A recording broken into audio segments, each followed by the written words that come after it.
The Nostradamus Equation, Sam Reilly, Book 6. Written by Christopher Cartwright. Narrated by David Gilmore. Prologue. Desert of Barbary, 1562. Modern-day Sahara, Africa. It had been nearly 10 days since his master had taken him to this barbaric and hostile land. Day after day, their small group of devout followers, slaves, and pious men had followed him into the inland sea of burning sand. It was the hottest, driest, and most vile place Jacob Prideaux had ever seen in his 11 years on earth. Ravaged by Portuguese pirates, Arab slave traders, Muslim conquests, and black-skinned natives, who would have been only too eager to take white slaves, the land was fraught with danger. Without soldiers for protection, local navigators, or any knowledge of where they might make provisions of water or food, the small party had entered the vast desert in search of an unknown miracle. They had done so because his master, Michel de Nostradamus, had told them he had seen the outcome of their grand expedition. It had been written on the ancient scrolls of time that he and his men were to complete a great mission, the greatest of all. It was to be conducted in secret, and not one of them, including his master, would live to see the fruits of their efforts. But their efforts would save the world. Nostradamus had told them all there was no reason to fear their great passage into an unknown land for a purpose that was far more important than any of their own lives. And they had followed him without fear. After all, what is there to fear when your future has already been determined? There is nothing that can be changed. It has already taken place. We are all merely puppets, performing for the amusement of a far greater master. On the 10th day, Jacob stopped. He was so dehydrated his tongue had become coated white and cracked. It had been nearly 2 days since the last of their water supply had run dry. They had reached yet another crest in the never-ending giant sea of sand. He'd prayed with all his faith that on the other side would be a land so green and filled with fruit and water that it might actually be Eden. Instead, he witnessed row upon row of sandy waves, reaching all the way to the horizon. The sun was lowering, and he wondered how many of the party would still be alive when it rose again. Nostradamus stopped. "We'll make camp here for the night." The camel train halted. The camel puller rounded the head camel, leading the group together. He stopped next to Nostradamus.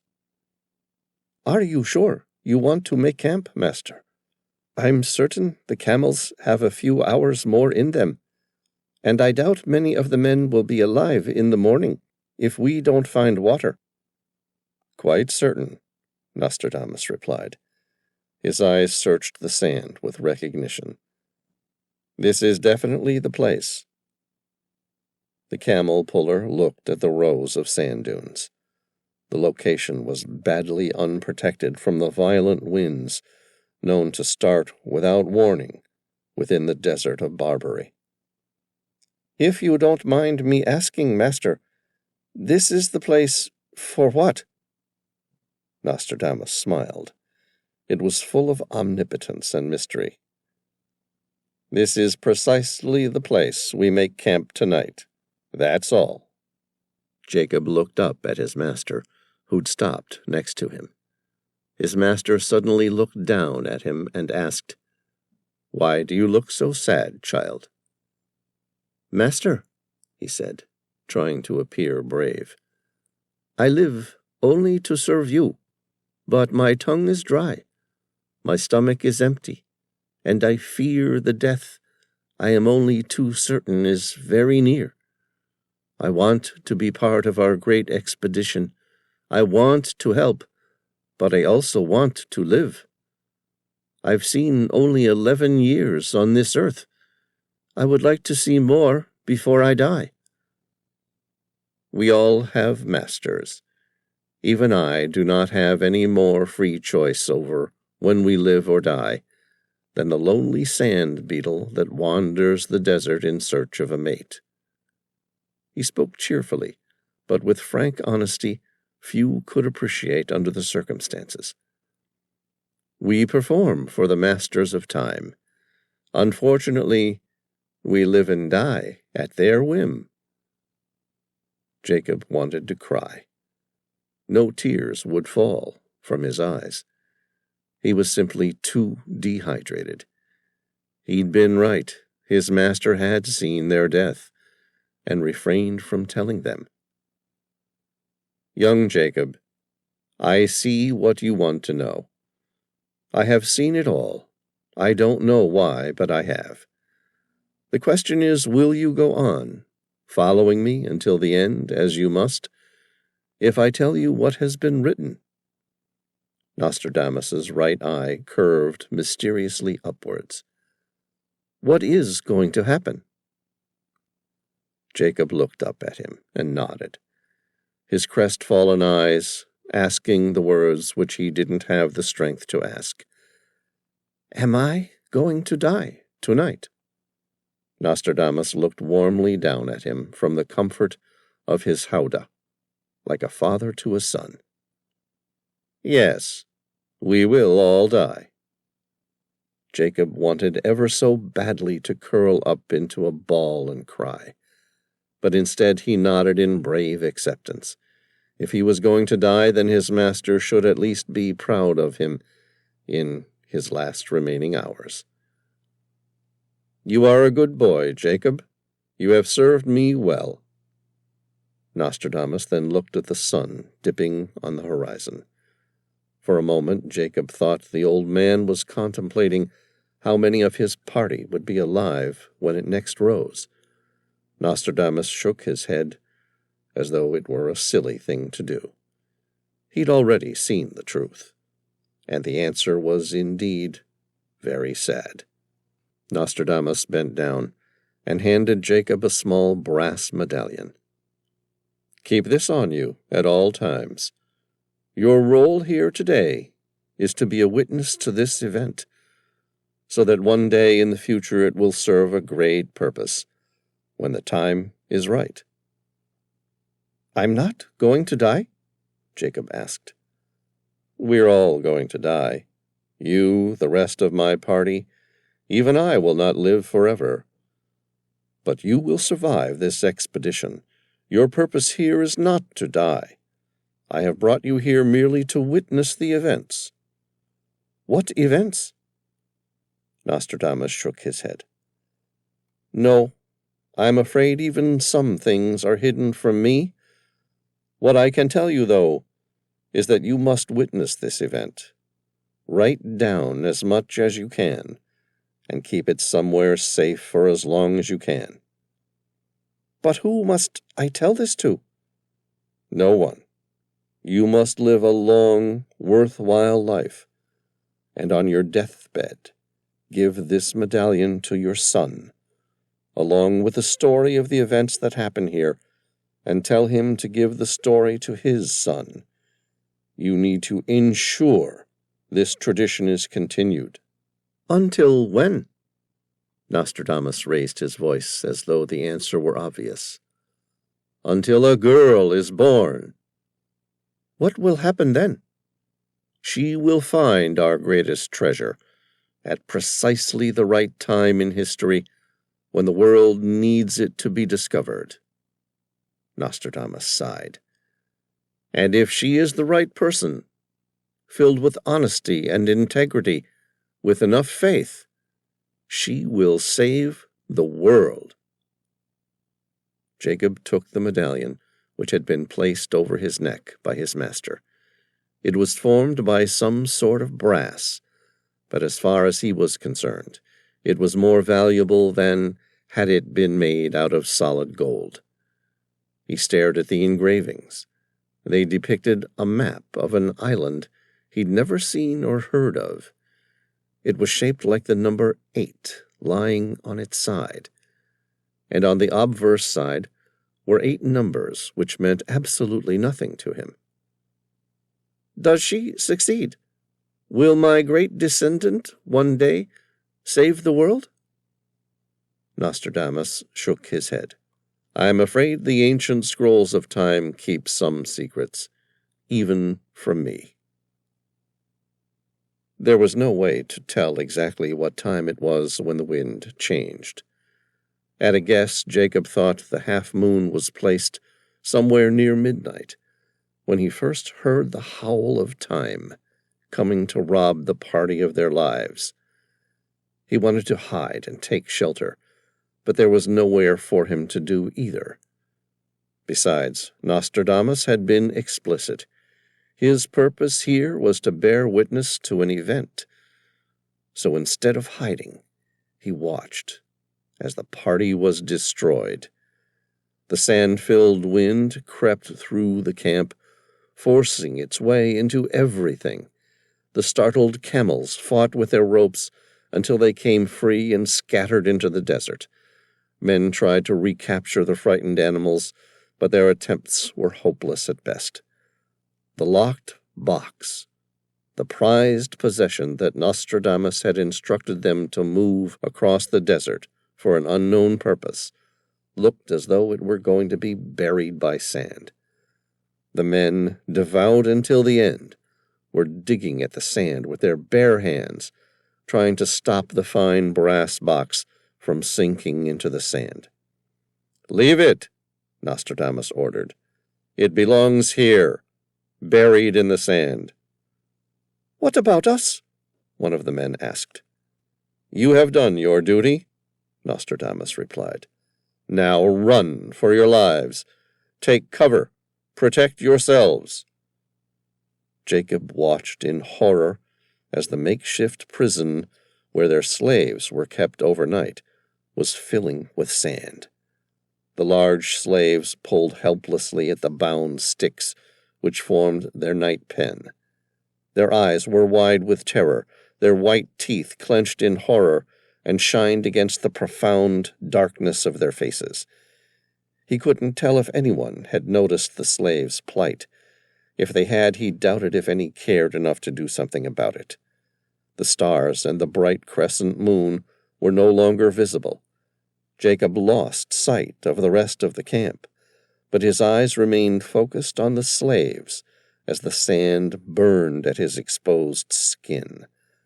The sand was rapidly flooding the prison. If he did nothing, the slaves would soon drown.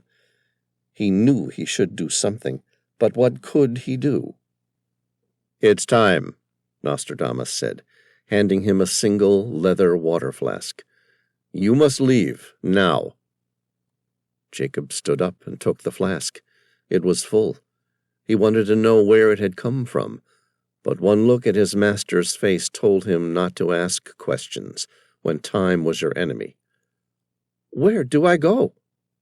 Nostradamus smiled. It was wild and crazy, like that of a madman. "Any direction you want." "How will I live?" Jacob asked. "How will I possibly make it back to France?" "Who said you were returning to France?" Nostradamus shook his head, as though Jacob had asked a stupid question. "No time to tell the future. Just go. Keep walking until you discover it on your own." "What about you?" Jacob asked. He wanted to know about the rest of the party, who had already scattered into the desert. Jacob never heard a response. His master simply walked off and disappeared into the violent storm. He looked at the brass box. Only the very top of it remained visible. The rest was now buried forever. He didn't even know what it carried that was so valuable, or why his master had gone to such lengths to move it to this desolate place, further than any he'd known to exist, only to have it become buried in the sand where it could surely never be found again. His eyes returned to the black slaves. Not much more than their heads were now visible above the sand.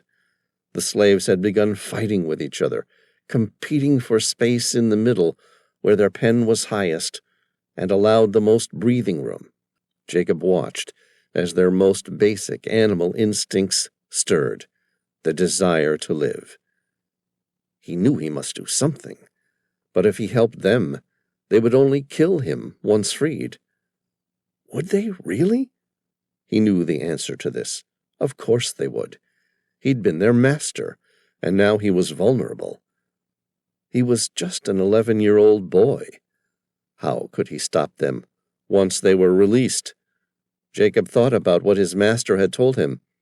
You will survive this, and you will tell the story to your son and his son for generations to come, until a girl is born. Jacob grabbed a knife and climbed onto the top of the makeshift prison. He instantly wished he hadn't. A slave gripped his left ankle and tried to pull him down. Like a wounded animal, the slaves were trying to attack anyone who came near them, even the one willing to help. He kicked the slave's hand hard.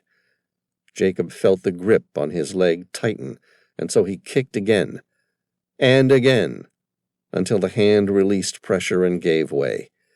He then quickly moved to the middle of the prison's roof. There he stopped. Several hands reached for him, tormenting him.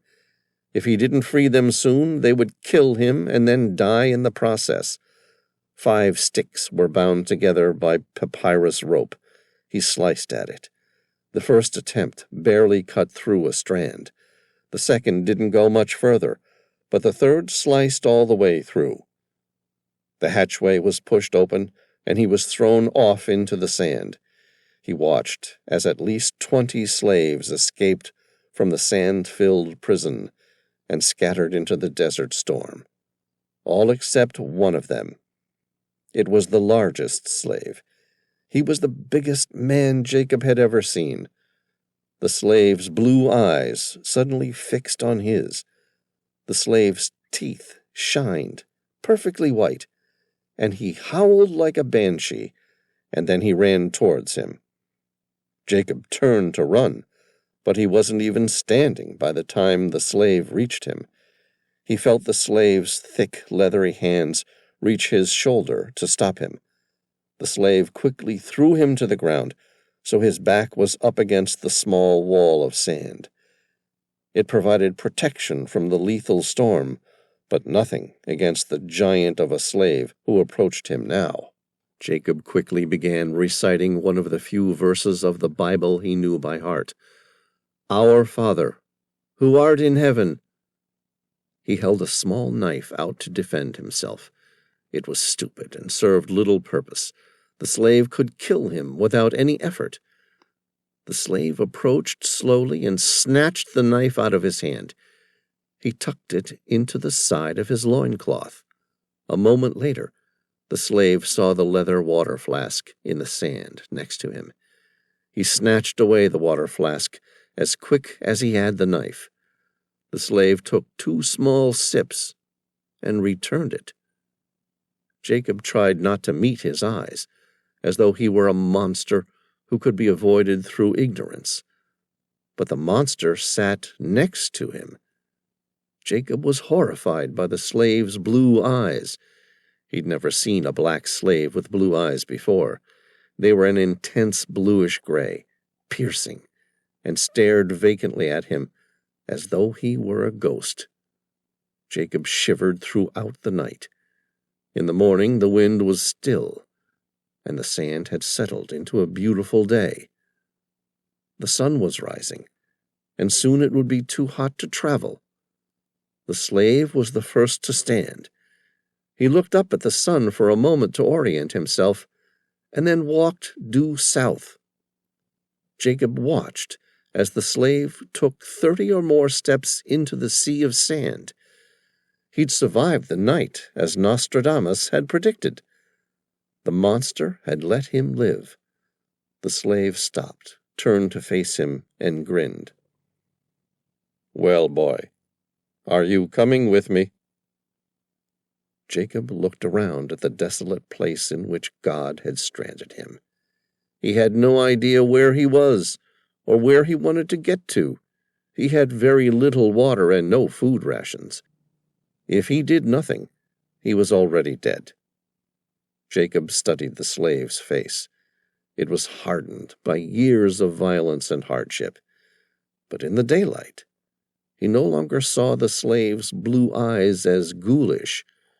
Instead, they gave him the impression of wisdom. "Or would you like to die out here?"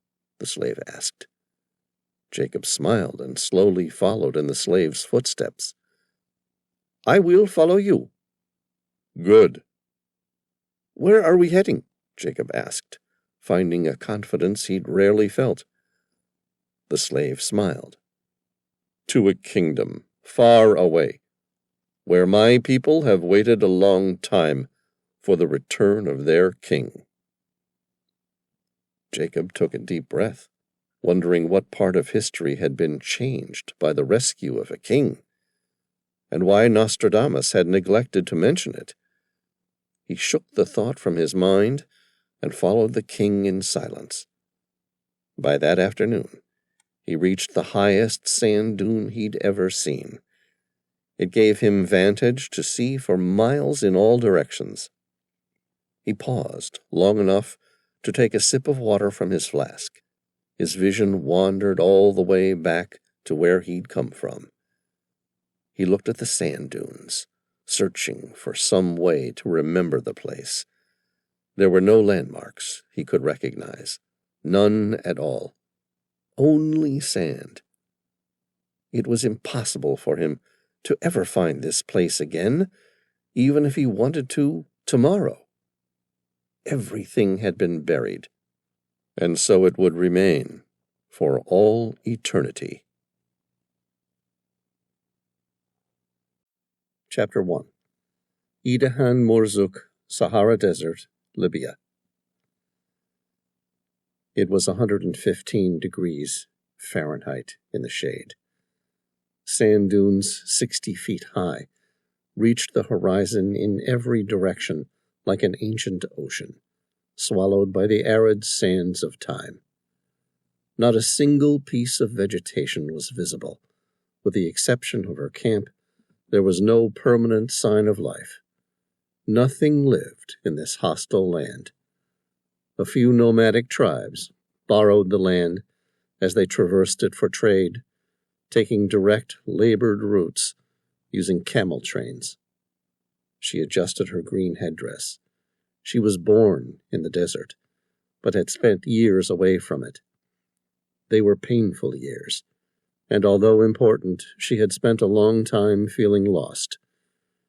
Instead of daunting her, the extreme heat made her feel alive. Today the temperature was particularly high, and none of the tribes would risk traveling during daylight. She stood up from the desk where she scribbled notes on an old map covered in recently marked grid lines. The tarpaulin shade cloth did nothing to alleviate the intense heat. She grinned curiously as she watched the strangers travel south. There were 3 camels. The first 2 had riders. Both men were covered completely in traditional desert robes, worn by the local Tuareg nomads, but she could tell neither were nomads. Their faces were mostly concealed with the indigo blue shesh, the traditional headwear worn by the nomadic men who'd roamed the Saharan desert for thousands of years. Their eyes were covered with dark sand glasses, designed for protection from the sand as much as the sun. One was considerably larger than the other, both in height and muscle. The other was of an average height with broad shoulders. The shorter one rode at the head, rigged like he was prepared for battle, while the other appeared relaxed in the saddle, possibly even asleep. A third camel trailed behind, tied to the second. It carried a number of dive tanks. On the back of one of the tanks were the words, "Deep Sea Projects." She smiled. Deep sea. There's no water big enough to swim in, let alone dive in, for 1,000 miles. She was just about curious enough to stop the two men and ask. But they didn't stop to talk, and she didn't interrupt their progress. It was a strange land, with stranger rules, and if a couple of loners don't stop to talk to the first humans they see while crossing a desert, you don't go out of your way to find out why. Dr. Zara Delacroix smiled. It was a wonderful smile, full of wit and intelligence. It teased, while at the same time betraying some hidden mischievousness. Her perfectly even white teeth shined against her dark olive complexion. What could be seen of her black hair was so dark and lustrous it appeared blue beneath her green headdress. Her thick, dark lashes guarded her hazel-green eyes.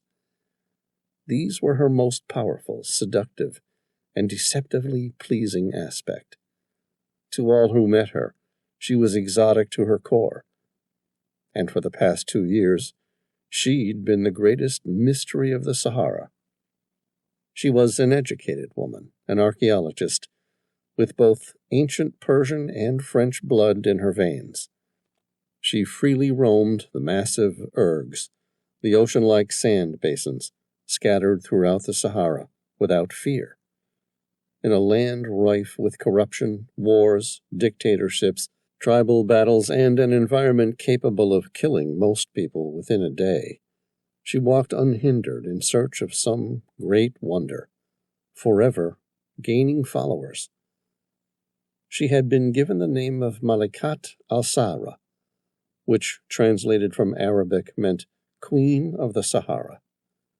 She thought it was a ridiculous name, but the people who followed her thought it perfectly matched her beauty and ability to command those who followed with great respect, dignity, and unwavering loyalty. Rumors, if they could ever be trusted, said she'd come in search of something extraordinary, a book that not only told the future, but held the power to change it. She was willing to pay a king's fortune to find it, and had hired an army of nomads from several different tribes to help her with her quest. Tribes who had never agreed on anything together now pledged their allegiance to her. She now commanded over 200 people from a multitude of tribes and countries, and still more came to offer their loyalty and services. At the sight of the two strangers, Adali stood directly in front of her. Like an overly protective guard dog, he was waiting for the opportunity to bite. He had only recently joined her party, but had taken a great interest in their quest, and had self-proclaimed to be her bodyguard. He commanded 40 warriors, and brought a strange aura of unnatural power to her command. Many of the tribal nomads who wandered the region were superstitious, and she saw the benefits of working on this image. Adali was her most ardent supporter. He followed her with the religious fervor of a zealot. In truth, his zeal frightened her. She put up with him, of course, because he brought 40 warriors who, although not quite as powerful as he, were certainly useful for both protection and digging. It was the protection that would be required if she ever found what she sought. He played the role of her bodyguard, but he was much more than that. At 6'10", he was a good head above most tall people. He was also somewhere in the vicinity of 300 pounds of solid muscle. His skin was as dark as they come, and his eyes a deep and frightening blue.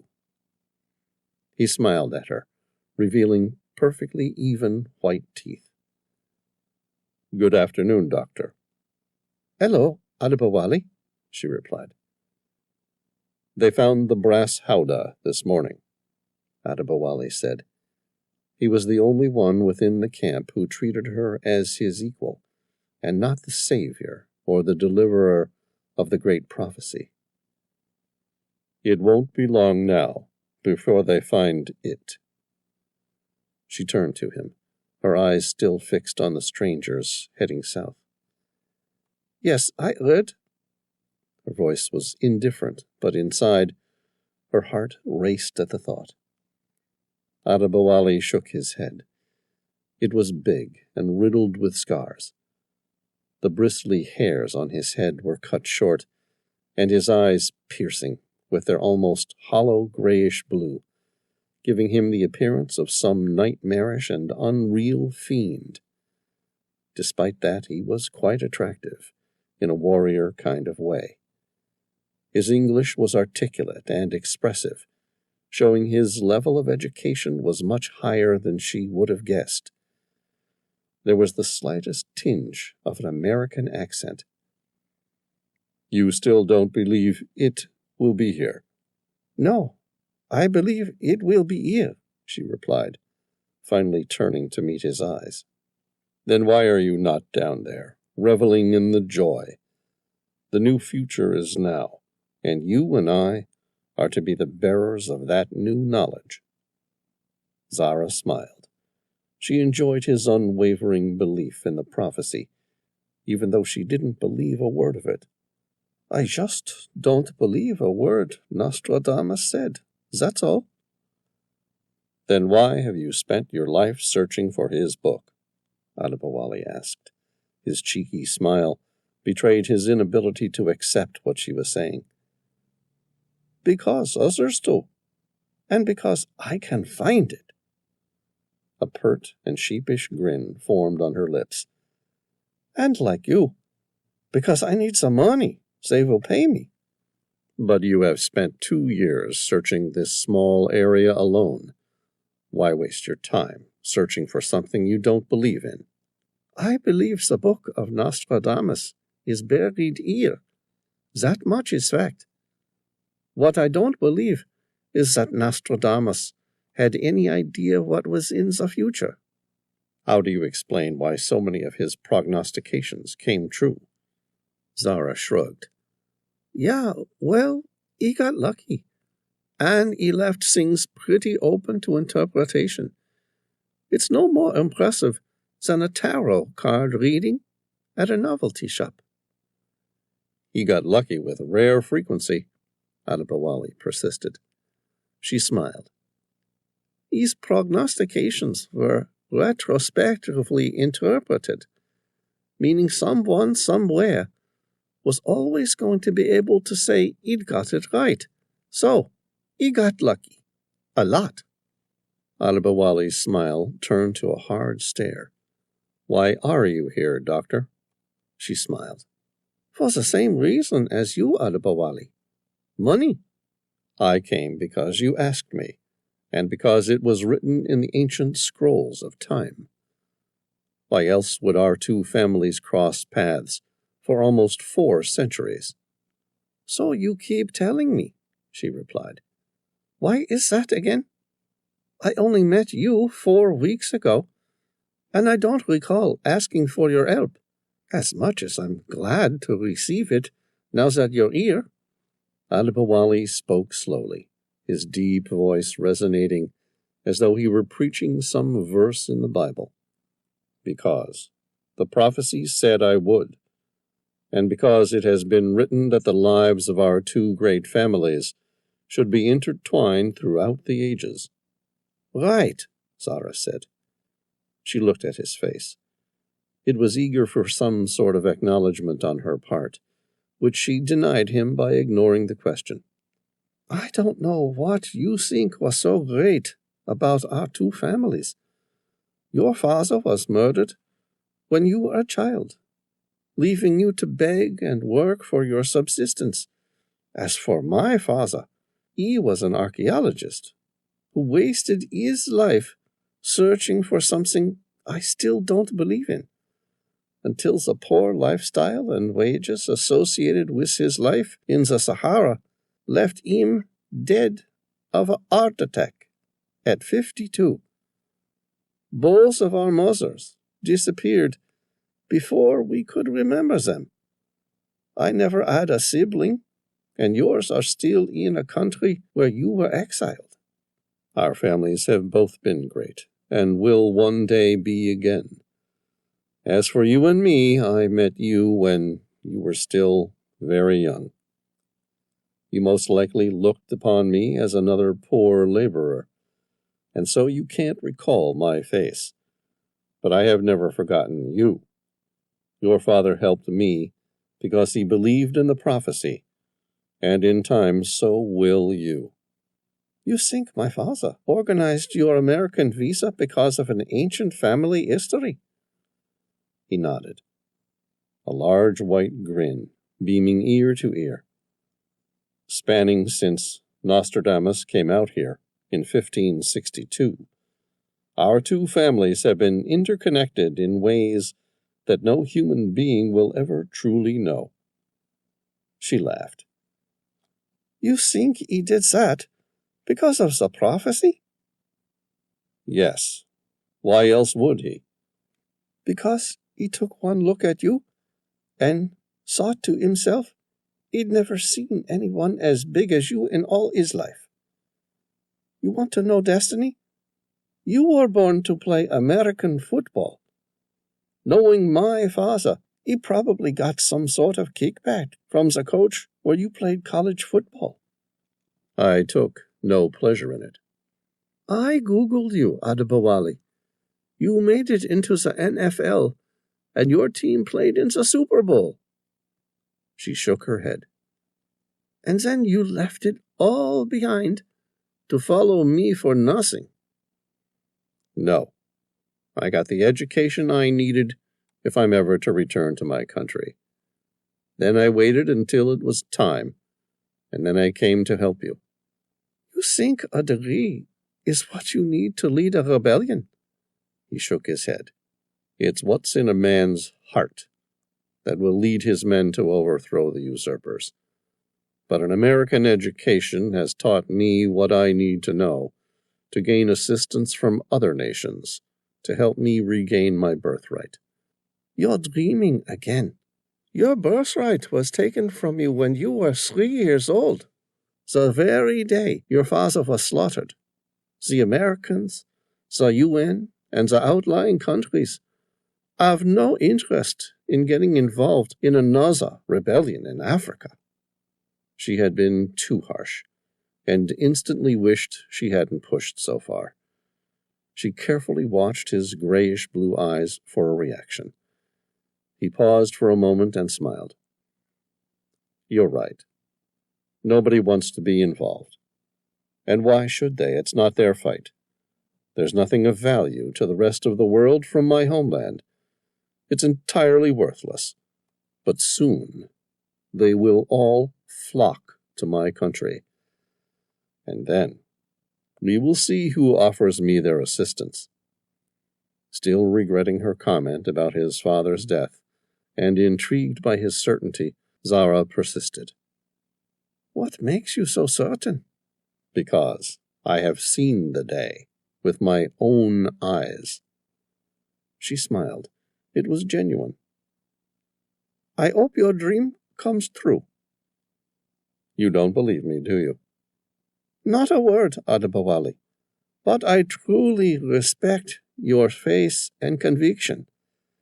It must be nice to be so certain about something. As an archaeologist, I've spent a lot of my life following my father's old notes and making educated guesses, sometimes based on fact, and other times hunches. I've second-guessed a lot of things.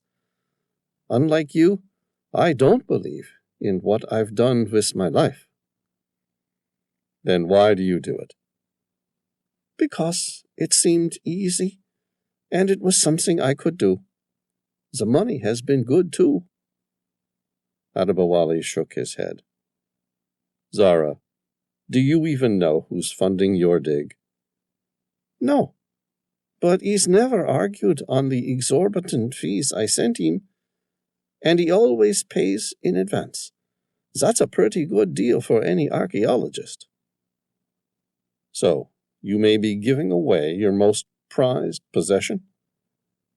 It's not mine, she smiled. And I don't plan to give it away either. For the amount he is paying for it, I won't ever have to work again. And you, my friend, can hire enough warriors to place you back on your royal throne. But if the Book of Nostradamus doesn't do anything, why would he keep paying you? What can I say? She laughed. A fool and his money will soon be parted. Yes. Well, I've met plenty of white fools in my life. Talking about fools. She looked up at the two riders, their camels climbing the next sand dune far in the distance. What do you make of them? They're not Tuaregs or Boudins, that's for certain. There isn't a nomad in Africa who would be willing to cross the Sahara on a day like this. That's for sure. She shook her head. She'd met plenty of fools in her lifetime, too. Black and white, it didn't make a difference. They both shared that common human fault, stupidity. But did you see the dive tanks? Ah! Adali lifted his hands up as though that explained it. More treasure hunters. The Sahara seems to be breeding them currently. Treasure hunters? Zara was suddenly interested. They'd be looking for the lost city of the Garamantes. The ancient people who were said to have learned to master their environment through the use of large aqueducts, moving water hundreds of miles to create their oasis? That's the one, Adali nodded. They were desert dwellers who used an elaborate underground irrigation system and founded prosperous Berber kingdoms or city-states in the Fezzan area of Libya, deep in the Sahara Desert. They were a local power between 500 BC and 700 AD. I thought they never made it this far south into the Sahara. They didn't. Adali smiled. It was a pleasant smile, which put people naturally at ease. He smiled frequently, and Zara had never witnessed him lose his temper. His perfectly white teeth were a rare contrast to the complete darkness of his skin. His face was littered with scars, like trophies from the battles fought in his youth. But legend has it they once had a most prosperous city deep in the Sahara. It drew water from an underground water basin hundreds of miles away, and for nearly 1,000 years reigned supreme, with an oasis to match Eden, brimming with life. Its name was the Golden Fortress. It was made from gold? She asked. No, if it was, one of these treasure hunters would have found it by now. Instead, it was apparently given such a name because of its wealth, ingenuity, and prosperity. What happened to it? He fixed his grayish-blue eyes with hers, and then laughed boisterously. Perhaps you really are nothing more than a treasure hunter, after all. The water basin dried up, and the Golden Fortress, along with its advanced ancient civilization, became extinct within a decade. There's a lesson in that for humanity, isn't there? She said. We can't keep terraforming the environment to meet our needs indefinitely. Do you think that is what Nostradamus meant by sending you here? Not even slightly. First of all, Nostradamus didn't send us here. My father did, while he was still alive. And secondly, the only thing I believe Nostradamus meant for us to find was a massive reward for finding his original book. He wanted us to receive a dozen or more chests filled with so many French livres that the gold coins would be constantly overflowing. And I think he got it all wrong. We'll be paid in US dollars. In that respect, Doctor, I believe you and I share the same beliefs. Adabawali grinned. Oh, and by the way, I wouldn't worry about the 2 treasure hunters. They'll be dead before the end of the day. Zara was about to reply, when her thoughts were interrupted by the sound of hysteria down in the pit. Several miners were coming out of it. One caught her eyes and ran towards her.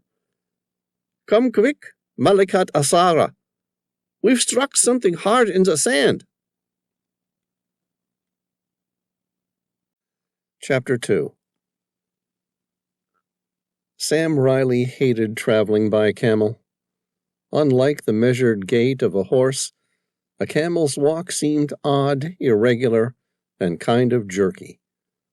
Likened to a small ship on the ocean, a camel had the tendency to provoke seasickness in a rider who was used to being in control. Sam decided this experience was as close as he was ever going to get to feeling seasick.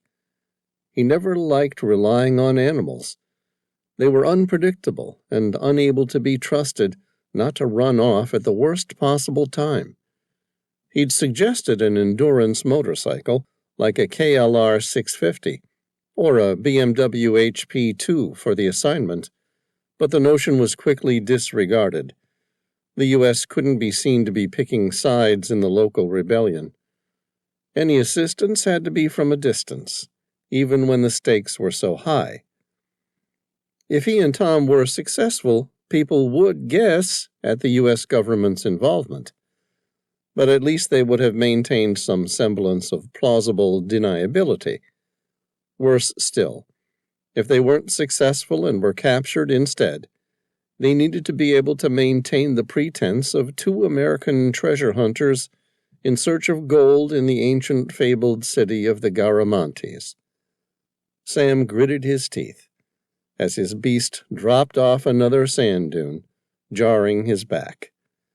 He wished they'd come here on endurance bikes in search of the fabled city. Instead of fighting it, Tom had worked out how to let himself sway with the beast, giving him the appearance of a sleeping man. Would it have really killed you to stop for a drink at the last camp? Tom asked. You know the rules, Sam replied. Yeah, we were never here, which means as little contact with the locals as possible. Don't you think they already knew we were foreigners? Why? Sam asked. Because you ride a camel like you ride a horse. Tom shuffled gently in his seat as his camel dropped off the sand dune into a steep descent. And for the record, you look just as uncoordinated on horseback. Besides, it's too hot to travel in the heat of the day. No real nomad would do that. Sam laughed. You don't like the temperature suit on loan from DARPA? The temperature suit's great. I just doubt anyone would believe they were purchased locally. No, you might be right there. When Ike set up DARPA in '58, I doubt he was looking at setting up a clothing shop in Libya. Tom laughed. President Dwight Eisenhower had established the Defense Advanced Research Projects Agency in 1958 in response to the Soviet Union launching of Sputnik.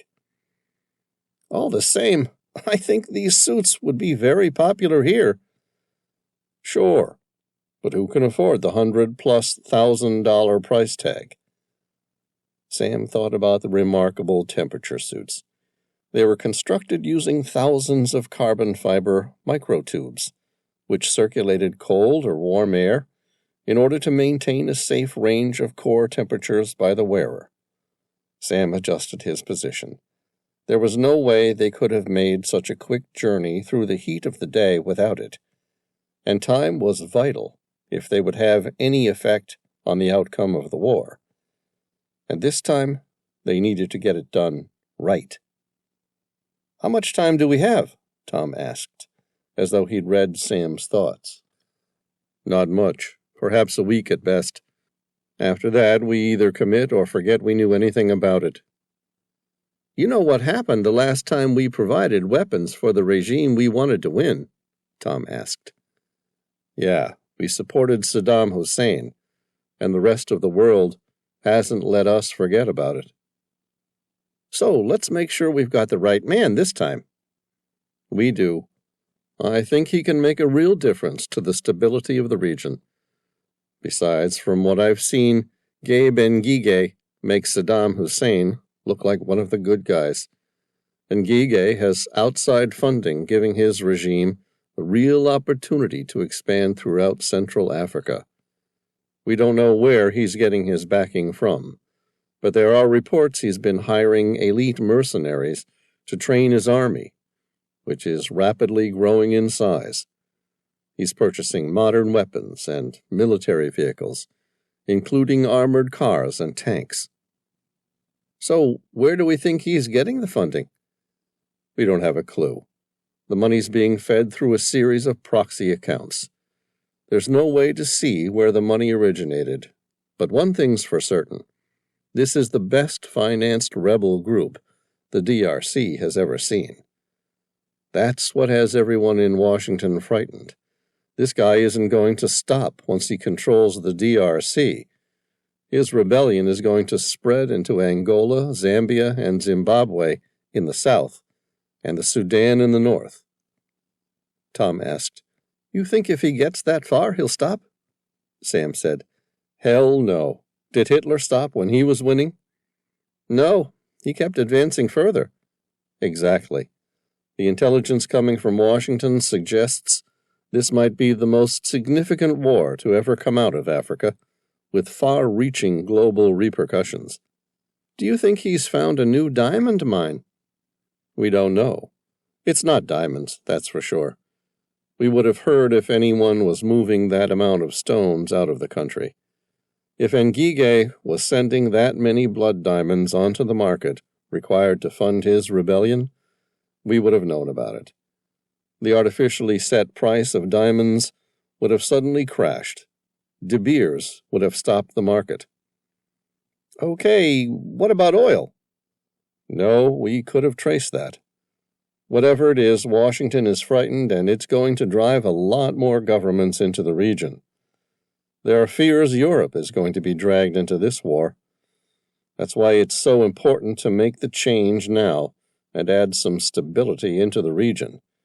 We can't rule out the possibility that Ngige is gaining funding from the private sector outside of the DRC. You think they discovered a new mineral mine that might be needed in manufacturing? Possibly, Sam said. Or even uranium.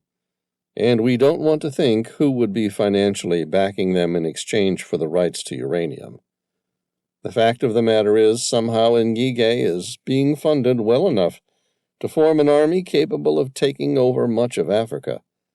If Ngige is allowed to continue his tirade of violence, crime will ravage an already war-torn, poverty-stricken continent.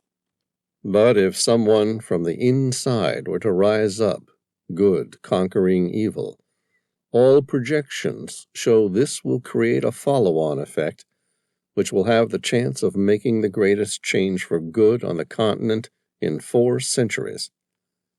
That's if he chooses to challenge. He will. But will he win? If we give him the support he needs. What if we don't find the diamonds? Then the U.S. government will have no choice but to let the entire thing go. We just don't have the funding to come out publicly with this one. Besides, it's a two-way street. He needs to prove his ability to partially fund his forces, as well as prove that he has the ability to unite his people. Anyway, we'll reach the last oasis by tomorrow morning. It's the last place on the list. If the diamonds aren't there, the game's off. Sam smiled confidently. He stopped his camel and climbed down to stretch his legs. Sam brought up a real-time satellite image of the last oasis. At this rate, they would reach it by tomorrow. They'll be there, and we'll find them. Tom looked at the image over Sam's shoulder. Hey, what's that darkened section over there? Sam stared at the image for a moment and shook his head. It looks like we're not the only fools attempting to travel through the heat. That looks like a massive migration of nomads. At a guess, I'd say there are nearly 500 men heading this way. Chapter 3. Zara briskly walked toward the sandpit. She consciously forced herself to slow down as she ducked under the large tarpaulin that protected her dig and approached the first of a series of ladders. The scorching heat of the Saharan sun dropped by a negligible 5 degrees. Hand over hand, she climbed down the first of the makeshift ladders, built from wooden rungs tied together with strands of reeds. Taking them 2 at a time, Dr. Delacroix felt her heart race in anticipation. Is this it? Is the search almost over? There was only one metal box carried by Nostradamus's party. If it belonged to him at all, it had to be what she was looking for. That is, if they had indeed found the top of a brass container. It had been 2 years in the making. The outcome of their discovery would either make or break her career, after she'd spent more than a decade looking for it. Her financier was willing to pay big to find it, but even he'd lost interest with the last of her series of failures. The thought had been a relief. No matter what the outcome of the find, the Book of Nostradamus had plagued her family's life for too long. More than 200 people of at least a dozen tribes had flocked from all ends of the Sahara to excavate the pit with the impatient zeal of those who shared the wealth of their very own gold mine. Only, what she was mining would be far more valuable than any amount of gold. Zara reached the final rung of the 6th ladder. She'd almost given up hope of finding the book. Her scientific mind had already concluded they were in the wrong place again. It seemed fanciful the thing would be buried any deeper in the sand, but she'd run out of places to dig, and so, with the knowledge that this was her last chance, she ordered her men to keep digging. Now, it looked like she'd made the right decision, and it may have been discovered, finally, below nearly a mountain of sand. She stepped off the ladder and began walking through the narrow tunnel of sand, hardened by years of compression by the weight of 60 or more feet of sand above. It was noticeably cooler this far below. She followed one of the diggers to the area they had been searching. The tunnel opened up to a wide pit hole. At least 40 people manned the bottom level of the pit, like a swarm of black ants, seamlessly working with a combined goal. The men spoke animatedly in their own languages and dialects. They looked happy. They were here because she paid well, but they would have worked for her if she had not, because they were compelled by her story, in which their great land was the center of all existence. Some carefully brushed sand from the surface of the newly discovered structure, while others cleared sand from its sides, and a bucket chain hastily removed the excess sand. Zara's presence instantly stopped all banter. Every one of her workers paused and stared at her as though she were their god. She smiled. It was this ability that had driven hundreds of tribal nomads to flock to help her with her goal. Inside, the irony seemed unfair. She had created an army of believers for a purpose she didn't believe in, because she needed the money. "Well done," she praised them. Zara knelt down on her knees and ran her hand over the top of the hard surface. It glowed golden and confirmed that they had discovered a brass storage box. But would it be the one she was looking for? And would it still be inside? There was only one way to find out. "You 5," she said, pointing towards a group of men. Yes, Malikat al-Sara? They replied in unison. I want you to lift this out. Let's see what we've got. Yes, Malikat al-Sara. Moments later, the 5 workers levered the large brass container using padded iron pry bars. The strain of their wiry muscles stretched over their dark skin as the box fought to remain sealed in sand. They worked their levers in unison, and on the 4th attempt the box relinquished its fight, breaking free from the sand. The once hardened sand to its side cracked, and a moment later the 5 men pulled the heavy box free. Zara carefully brushed the loose sand off the covering. It revealed a deep marking on the vault, an emblem that represented the chest's owner. She ran her fingers into the grooves, smiled, and carefully blew away the remaining sand again. She took a deep sigh of relief. The emblem matched the family crest of Michel de Nostradamus.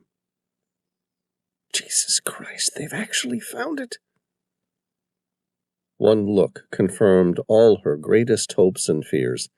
She placed 2 fingers to her lips and made a high-pitched, sharp whistle, bringing every worker in the pit to a halt. All right. I want everybody out. The men instantly backed away from their discovery. Zara turned to her most ardent supporter. Adabawali. Yes, Doctor. I want you to use your most trusted warriors and take this to my tent. Once inside, I need you to guard the door and make certain I'm not disturbed while I examine the book. Understood, Doctor. Chapter 4. It took nearly 2 hours before the massive brass chest reached the surface, and another hour to secure it inside Zara's tent. She stayed with the group, keeping her eyes on the box, making certain nothing had been tampered with before she had the chance to examine its contents.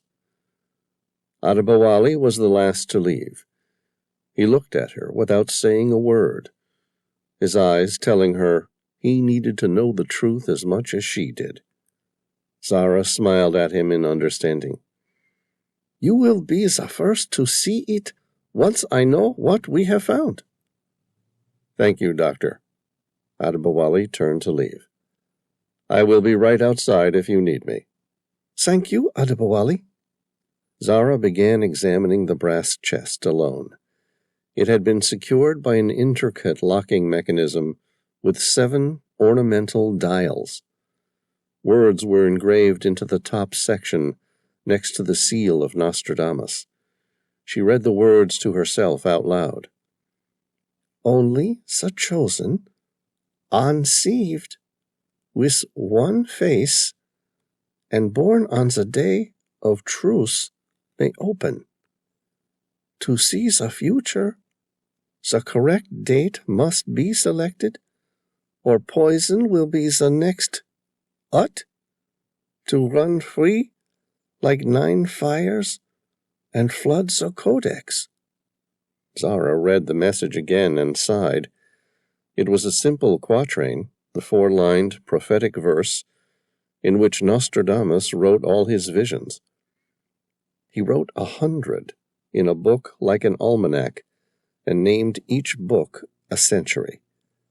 The basic concept behind the quatrain was simple, but she knew Nostradamus worked on many levels, piling layer upon layer of hidden meanings inside. This one, she noted, was missing the first letter of every second line. It might have been left out by accident or worn away by years of movement, but it was most likely left out intentionally, and that meant Nostradamus wanted their absence to mean something. She nodded to herself, willing to play the game. In its simplest form, Zara knew that the quatrain meant that only the chosen person would know the answer. and if the wrong number was inserted, a poison would destroy the book. The rhymed quatrains of Nostradamus were written mainly in French, with a bit of Italian, Greek, and Latin mingled in. He intentionally obscured the quatrains through the use of symbolism and metaphors, as well as by making changes to proper names by swapping, adding, or removing letters. This obscuration was claimed to have been done to avoid his being tried as a magician, although Zara had always figured Nostradamus did so to avoid ever being caught out as a fraud and charlatan who never had any idea what the future held. This quatrain, she noticed, was written entirely in English, with the exception of the last word, which was written in Latin and in capitals. At first glance, it could have been simply to make the English word book become codex, so that it rhymed with next. Zara recalled that Nostradamus wrote in a number of languages, but for the more simple he wrote in his native French, or in the language of the intended audience. In her case, it made sense he'd used English or French. If Latin was used, the quatrain almost always had a higher intellectual meaning, which meant Nostradamus was trying to make another point about the word codex. Well, that clears that up, doesn't it? The crest of her lip formed a smile. Nostradamus had been a great admirer of Leonardo da Vinci. One of da Vinci's many inventions was a blood codex, a locking mechanism designed to destroy whatever valuables were stored inside if any attempt to force an opening was done by any other than the chosen person. Zara suddenly wished she'd concentrated harder during her cryptology classes when she'd studied for her undergraduate archaeology degree. Great! So only the chosen may answer this damned question. Doesn't really help me much, does it? Zara ran her fingers along each groove to get a sense of the entire word. Her finger stopped at the end of the final word, codex. She'd missed something the first time she'd read it. A slight lateral indentation was found between the letters code and X. Could it be Nostradamus was talking about the 10th code? Or the answer to the code being the number 10? Or even the ending is 10? The ending to what, so? Zara thought about that for a moment. If there was an ending number, there must surely be a beginning, too. She stared at the image as a whole, trying to gain some sort of additional information, trying to search for a higher plane of information, anything that Nostradamus might have done to give her another hint. She brought her face right up to the image, and then moved back again, not looking at it in any particular order, simply letting her eyes relax both in and out of focus. The same technique used to see those magic images that frustrated her as a child, where the image ordinarily looked like 1,000 dots randomly arranged, but if you relaxed your eyes just right, your mind would derive a unique picture as though by magic. Zara swore loudly. She'd never been any good at those games. She picked up the image and simply read it out loud once more. There were 2 letters missing. The first was most likely a C to form the word conceived. The second was possibly an O to form the word out. It could also be a B or H. However, but and hut didn't make much sense. Now that she looked at the quatrain, the whole damn thing barely made any logical sense. The lines were strangely worded, giving it the appearance of some sort of attempt at poetry and rhymes by a school student rather than a great seer and master of the languages. She stopped. grinned widely, and then read only the words on the left-hand side. Only. Conceived. 2. Out. Christ! It's a vertical word. Octo. The Latin word for 8. She highlighted the letters to make sense, incorporating the slight dent in the word code, X, so that it looked like this. Only the chosen, conceived with one faith and born on the day of truth, may open. To see the future, the correct date must be selected, or poison will be the next out, to run free like 9 fires and flood the code X. Along the left-hand side spells the Latin word octo, which means 8. The final word spells codex, which is book in Latin, but also code X, which means the number 10. So we now know he wants the number 8 and the number 10 included in the code. Great. So now all I need is to work out the other numbers. Begins with 8, ends in 10. Zara ran her hands along the rest of the chest as she examined it, looking for any hints or clues which would shed some light on the cryptic message. There were a series of 7 latches on the left-hand side, each with a separate pictograph formed by a protruding piece of metal to make an ornamental dial. She carefully turned the first one and watched as it rotated on an axis containing the numbers 0 to 9 in modern numerals. Zara carefully returned the dial to 0 where it had begun. 7 dials in total. Starting with the furthest along the right-hand side of the box was the image of a staff, followed by the heel bone, coiled rope, lotus flower, pointing finger, tadpole, and finally the astonished man. They were ancient Egyptian numerals, and at a guess, by turning the dial, she was increasing the number of the matching images. Each dial increased the number by a factor of 10. For example, 3 staff represented 3, 3 heel bones represented 30, 3 coiled ropes represented 300, and so forth. But how and why, for that matter, Nostradamus would have chosen to use ancient Egyptian numerals for his blood codex was beyond her. He was known to write his more scholarly verses in Latin, his simple rhymes in French and Italian, but she'd never heard of him writing in ancient Egyptian. She suddenly began to laugh. Shaking her head, she tried to find an explanation for the impossible. The Rosetta Stone wasn't found in Egypt until 1799, and Jean-François Champollion didn't successfully translate it until 1822.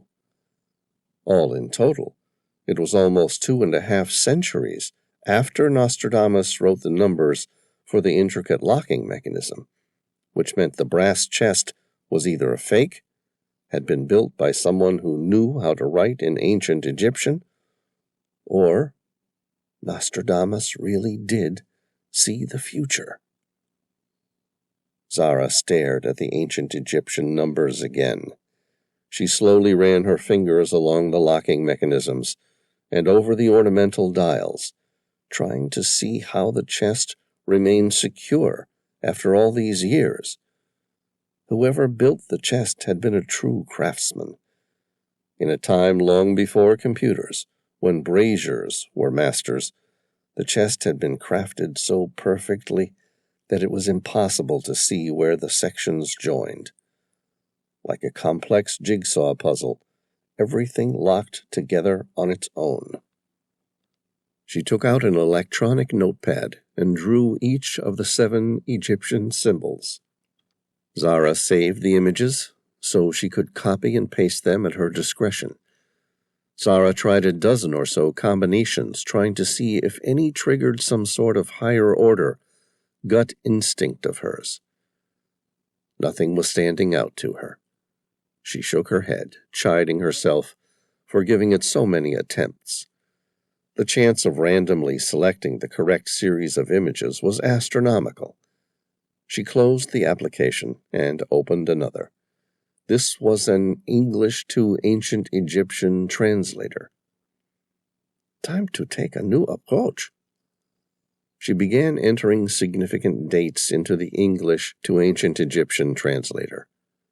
She tried Nostradamus's birthday, using the European style of writing dates, 14, 12, 15. It converted to 141215, which was represented in ancient Egyptian by the image of one astonished man, followed by 4 tadpoles, 1 pointing finger, 2 lotus flowers, 1 coiled rope, and 5 heel bones. The beginning and ending numbers didn't match. She tried the day he died, 2/7/15, but had the same problem. She tried the date of the supposed expedition, still nothing. Zara stopped and stared at the ancient Egyptian numbers. A few minutes passed before she got another lead. The ancient Egyptians wrote numbers from right to left, meaning the number she was looking for began with 10 and ended in 8, not the other way around. Zara retried the original numbers and found they were all off somehow. She added another 20 odd numbers to the list, which might have coincided with the quatrain, but all failed to match the requirement of beginning with 10 and ending with 8. Last, Zara tried one number she was certain had nothing to do with Nostradamus. She smiled as she typed the numbers into the English to Ancient Egyptian calculator.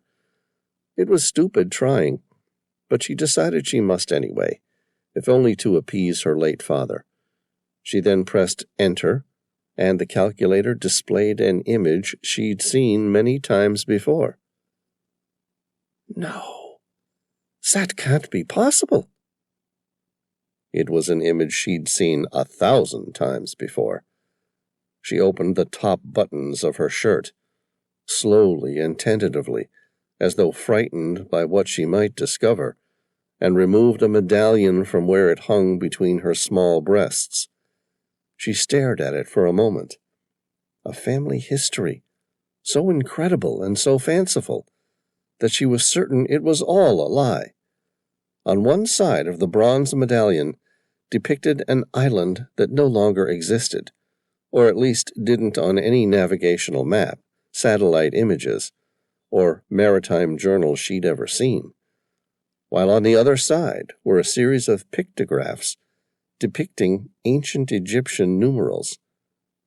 They included 1 pointing finger, followed by 2 coiled ropes, 7 heel bones, and 8 staff. Zara had often stared at it without ever really seeing what it meant. Converted to English, the pictograph represented the numbers 10, 2, 78. Her own date of birth. Chapter 5. The sound of Zara banging startled Adali into a sudden state of consciousness. His chest felt tight, and his heart pounded. It was an uncomfortable sensation that was becoming increasingly familiar to him. He felt like he'd just run a sprint for his life. Sweat beads littered his skin, but he felt cold inside. He'd had another vision. It was a mixture between a nightmare and a wonderful dream. He wasn't quite asleep, but nowhere near awake. Like a micro-sleep, lasting no more than a few seconds, the dream felt like it had spanned hours of not-yet-lived memories in his mind. The visions were bombarding him with a much greater frequency these days. It was as though they were telling him the time was near. His future memories had become more frequent, vivid, and intense, and no less painful than the first time he'd experienced them. Adali had seen his death for as long as he could remember. It was one of the first memories of his life, and it took him until he was 5 before he was able to make any sense of it. He didn't complain about it. After all, he was to have a good life. Not necessarily a long life, but longer than some. Besides, his life would have meaning and purpose beyond that which most men could imagine. He could have tried to avoid his death, as so many tried to do. Adali, if he really wanted to avoid it, could simply choose not to return to his homeland, the land that was taken from his father nearly 30 years ago, when he was just 3 years old. He certainly didn't have any desire to return, and much less desire to be killed in response. But that's what he was going to do, and that was how he was going to die. There was no point trying to change it. He knew the future was set firmly in the books of time, and he could no more change it than he could the past. Adali wondered if he could truly be so cruel as to play the part he had been given in this abhorrent prophecy. He looked at his men celebrating in the distance. They were weak, barely more than prisoners in their own kingdom, forced to work for a foreigner. But they looked happy, and he was about to watch that happiness be taken away. Adali stood guard at her tent. He looked up at the clear sky. The stars glowed bright, unhindered by any cloud. That much didn't match up with his vision, but he was certain tonight was the night. He looked at the men who'd followed him. He considered if his part in the prophecy was really true. The thought frightened him, as much as he longed for it. He grinned viciously. Yes, if the rest of the prophecy came to fruition, he would commit to play his part as the betrayer. Chapter 6. Zara tried to consider any possible explanation for the coincidence. The chance it was entirely random was mathematically so astronomical as to make it impossible. There were 2 likely explanations, she figured. 10/2/78 wasn't her real date of birth. Her father had simply registered her as that, so she would one day work out the image in the medallion and believe the prophecy. Or the medallion was a fake, something her father had contrived to make her believe in the prophecy. There was a third possibility, but it was so unlikely she refused to even entertain the thought. The prophecy was true, and Nostradamus could indeed see the future. She stared at the number again, trying to see a reason her own date of birth didn't fit the equation. Zara wrote down her full date of birth on the top of her work desk. Next to it, she copied the exact number found on the bronze medallion. 10/2/1978. 10/2/78. She stared again, tapping the back of her pencil on the wooden desk next to the 2 numbers, frustrated, as though the answer was staring right back at her, and she was just being too stupid to see it. The numbers 1 and 9 were missing. Zara nearly ignored the relevance of the 2 missing numbers. After all, it wasn't unusual to leave out the 1-9 part of 1978. Everyone knows that you're either born in the 1900s or 2000s. That is, everyone except Nostradamus.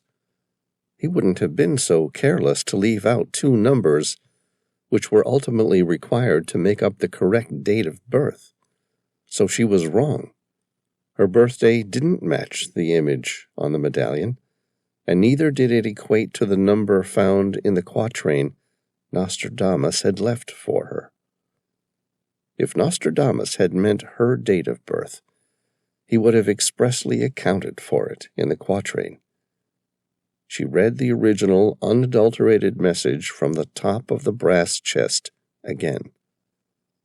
Only the chosen, unsieved this one face, and born on the day of truth may open, to see the future. The correct date must be selected, or poison will be the next ut to run free like 9 fires and flood the codex. It wasn't until she read it through for a third time that she saw the numbers had been right in front of her all along. She underlined the word 1 and 9 from the quatrain. Nostradamus had written them on the 2nd and 4th prophetic verse, the same 2 lines which had letters missing. She hit the table in glee. Her heart pounded and she wanted to scream. Nostradamus was telling her to remove the 19 from the equation. So he told her the first number would be a 10, the last number would be an 8, the number 19 would be missing. What about the 2 and the 7? Zara felt like it was all becoming clear to her. Could the 2 represent the amount of letters missing? The thought seemed more like she was clutching at straws. Even if it did account for the 2, what about the 7? She stepped towards the brass chest.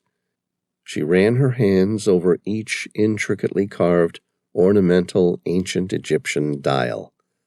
The astonished man, tadpole, pointing finger, lotus flower, coil of rope, heel bone, staff.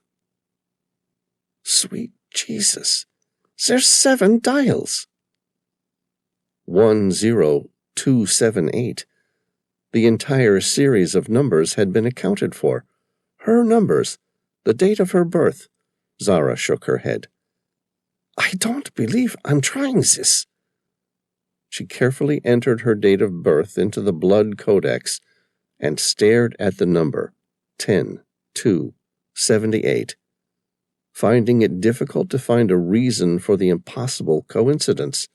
She took a deep breath and pressed the final 2 activation numbers. She held her breath as nothing happened. The sound of 2 locked seals popping could be heard, followed by the release of liquid running through tiny tubes inside.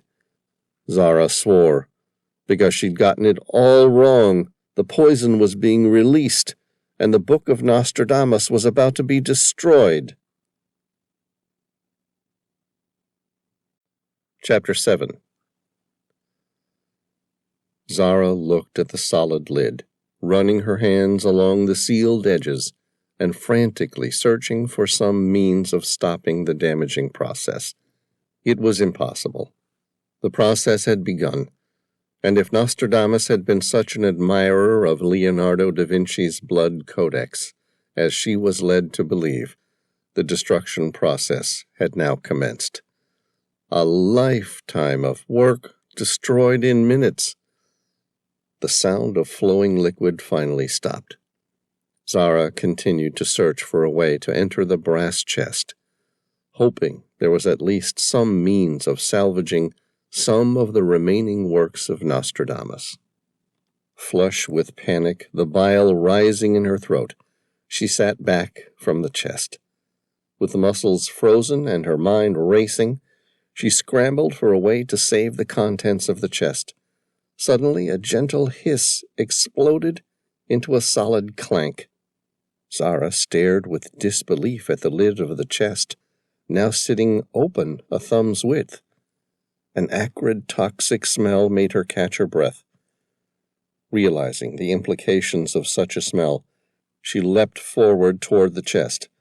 A slow trickle of vile liquid was leaking into the bottom. With little thought for the consequences of her actions, Zara violently tore out a smaller box wrapped in an oilskin. Translucent vapor rose up from the bottom as the acid rapidly ate away at the cloth. She tore at the oilskin, causing a spray of acid to send sharp points of sickening pain across her forearm. Using handfuls of sand to scour the back of the box and her arm, she ignored the intense pain. A quick examination of the mechanism told her that although she had chosen the correct combination, the ancient mechanism designed to flood the secondary box with ink and acid had failed. Inside the oilskin was an expertly made metal box, sealed so perfectly she could barely identify the slight dip where the two sides of the container came together. The box had no ornamental markings, scratches, or damage. It looked like it had been put together for this specific purpose and then locked away for the ages. A single small placard made of wood was firmly embedded into the top of the container to form an intricate handle. It had the simple words, "Here's the proof you're looking for." Zara smiled again and wondered if someone was somehow playing the most intricate hoax on her. Or could Nostradamus have really had the foresight to know she needed proof of the date? She patiently removed the piece of wood and placed it in a sealed piece of plastic and put that in her side pocket. She would have the wood carbon dated when she got the book secured and in the lab. The buyer would be looking for proof before payment. Zara turned the box over in her hands. It weighed around 20 pounds. On the opposite side were 4 turning mechanisms, each one numbered from 1 to 9. She thought back to her high school math class. A lesson in permutations and combinations told her the 4-digit code could be anything between 0000 to 9999, hence 10,000 combinations. This is going to take a long time. God, how she hated math in school. It will be 4 centuries before you open, and by then I will be long removed from this world. So by then you will see the year I was overcome by dropsy, while others before you shall never know. Zara read the second quatrain and grinned. It was the sort of thing Michel de Nostradamus was known for, the type of game he played. The answer was to place the date of his death into the code.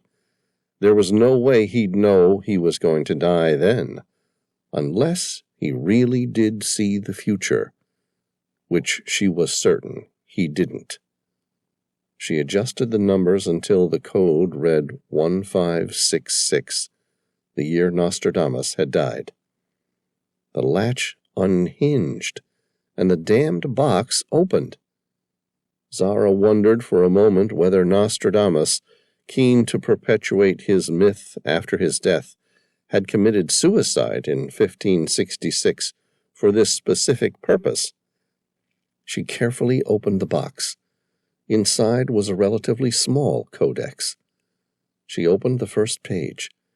It was made of paper and bound by thick leather to form rigid, hand-bound leather codices. She read the first sentence, reread it again, sat down and swore, because the first page of the codex was addressed to her and stamped with a wax seal containing today's date, which meant everything she believed was wrong. The prophecy was true. Chapter 8. Zara gently bit the top edge of her lip, a nervous habit she'd developed as a child, but almost never did any more. She started at the beginning and read the first full page of the Book of Nostradamus. If the stories were to be believed, which she doubted, this was the life's work of the master seer. Her mind raced, trying to formulate a scientific explanation for what she'd found. Could it be a fake? The carbon dating of the leather-bound codex would tell her for certain. It was either made during the time range when Nostradamus lived or not. What if someone else had left it for her? She shook her head. Impossible.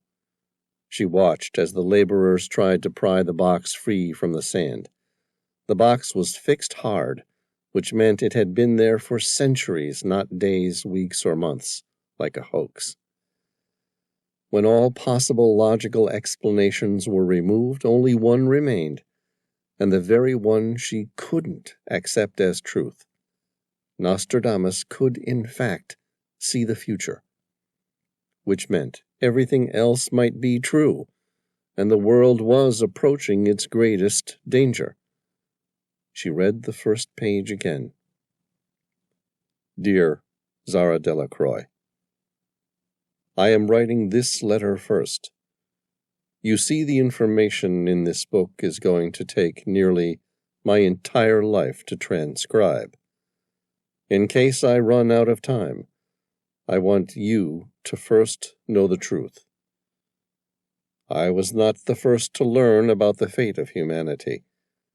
I may be the last if you fail to do what is necessary. Unfortunately, I don't know what that is. As a seer, I receive a wealth of information. It has been passed down through the ages of time, but the masters keep some things from me. As you may well have guessed by now, I don't see it in chronological order. Sometimes I can guess when something will happen because the event is close enough to my present day to allow me to make the connections. For example, I may know someone in the vision, but most often I know exactly what will happen, but no idea about when the event took place. You see, for me, these events have already happened. I have spent my life documenting the major events. All events affect the future, but it is only the major ones that have enough energy to disrupt the final outcome. It is the final outcome of humanity that I leave with you in this book today. I spent my life searching for a solution. I see the future as a series of events held together by the strings of time. We can all see time, but for some reason I was always able to see the relationship between these strings. The closer the strings are together, the more changes occur. The longer they are apart, the better. Massive strings can't be changed, so don't bother trying, as I have, and have always failed. All strings have an end time, some only decades in the future, others last millennia, but all events lead to the same outcome. The human race will become extinct in your lifetime. There was one event in which the strings of time are allowed to continue, only one event that suggests the human race may continue. It is not a certainty, and I know very little about what will happen once you read this. Your timeline may even continue for millennia, although I'm rather pessimistic about extending the course of the human race by that much. I can't say what life is like, or if people are happy or sad, or will ever know how close they came to extinction. I'm blinded past this point. I know very little about you, or why you were chosen. I don't even know if they picked you, or if you were a randomly selected anomaly in the fabric of our existence. Do you know what event I'm talking about? You, Zara Delacroix, finding my book. By now you would have spent years doubting if I ever saw the future, or was just a charlatan. In truth, I was both. Yes, I saw parts of the future, but in reality I merely saw aspects, which I transcribed in this book. I had visions every single day, hundreds of visions. It was a most unpleasant life. I spent years trying to learn to block them out, but they simply came back stronger and more vividly. I documented these events, but I was never able to make sense of when or where the events occurred. Consequently, I learned very little about the future. There is an equation which you will need to find to apply to this book if you are going to make any sense of it. In one of my visions, which I believe, if I'm to trust my instincts, took place many millennia in the past, an equation was formulated to determine the time of these events. It was created by an ancient civilization, lost to antiquity millennia ago. I don't know who they were, or where you will find their equation, but I do know you must, if you're ever to decipher the truth and save humanity. When I follow the strings of massive events, this is the largest of them all. It is the only one which has the potential to keep humanity alive. And while there is life, there is hope. So take this book and use it as you see fit. I can't tell you what is expected of you, or why this changes the world. The answers in this book can be used for great power. You may save the world, but you might just as readily expedite its demise. And to do that, you must stay alive. I wish I could tell you everything you needed to know, but I have written too much already, and your time is running out, fast. As you read this, the last of the burning Saharan sun is fading over the horizon. I will tell you the last thing I know about your future. Very soon, you must go for a long walk in the dark. You go alone to clear your mind. They will be after you. I believe the very last thing they want is for you to interrupt the future. Forget your past. All want to betray you. Watch the infinite starlight and free your mind from the trappings of your beliefs. They're about to be shattered forever. Run now, or you will die, and then humanity will have lost. Chapter 9. Zara felt her lips go dry and her throat sting with fear. She'd never been superstitious, but every ghost of her past generations was telling her to run. She closed the codex and locked the latch. The book weighed less than a few pounds. She placed it into a small backpack, along with a single bottle of water. The water wouldn't get her very far, but neither would trying to walk across the Saharan desert, as Nostradamus had suggested. So what did it matter? She then carefully replaced the heavy brass lid onto the chest and spun the dials until they locked firmly. Confident that would give any thief at least some pause, Zara breathed in the last of the warm desert air and stepped outside the tent. The camp was alive with celebrations. Campfires burned. Zara smelled the rich aroma of Ashahi tea, the traditional drink of the Tuareg nomads during times of celebration. Made from gunpowder green tea, it was mixed with sugar and mint and served by pouring from a height of over a foot into small tea glasses with a froth on top. Her eyes glanced at the sky above. It was ink black and peppered with more stars than she could count in a lifetime. She smiled. It meant there wasn't a single cloud anywhere. Massive thunderstorm tonight, eh?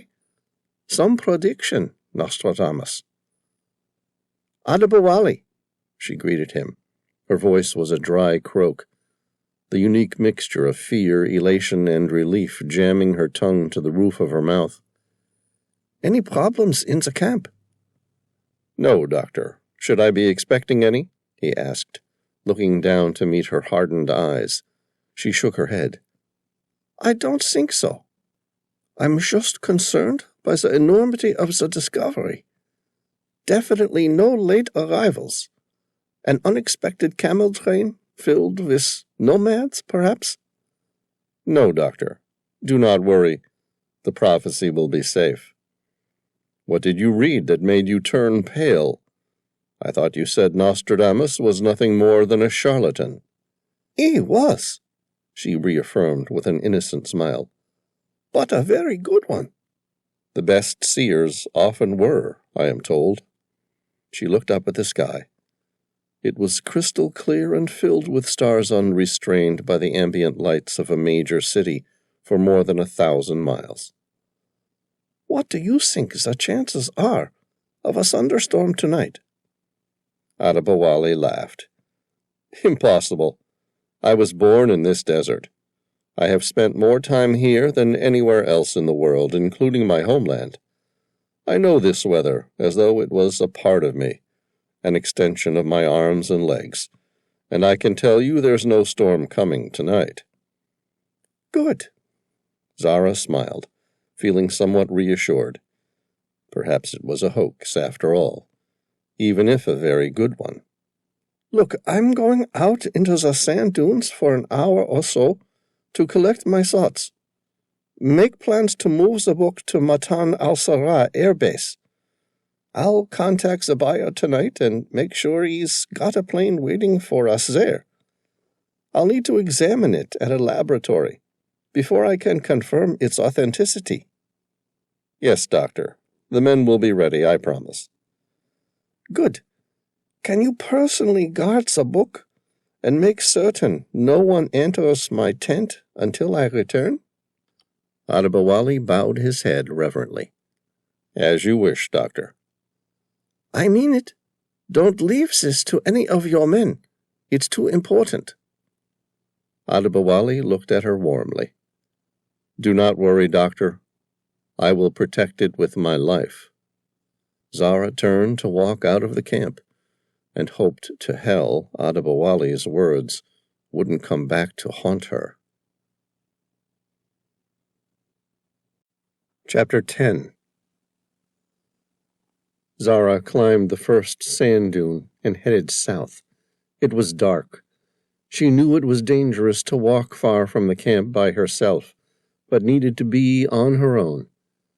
The discovery had single-handedly confirmed the basis of the theory on which she'd built her entire academic career, and at the same time shown her how far she was from acquiring the equation.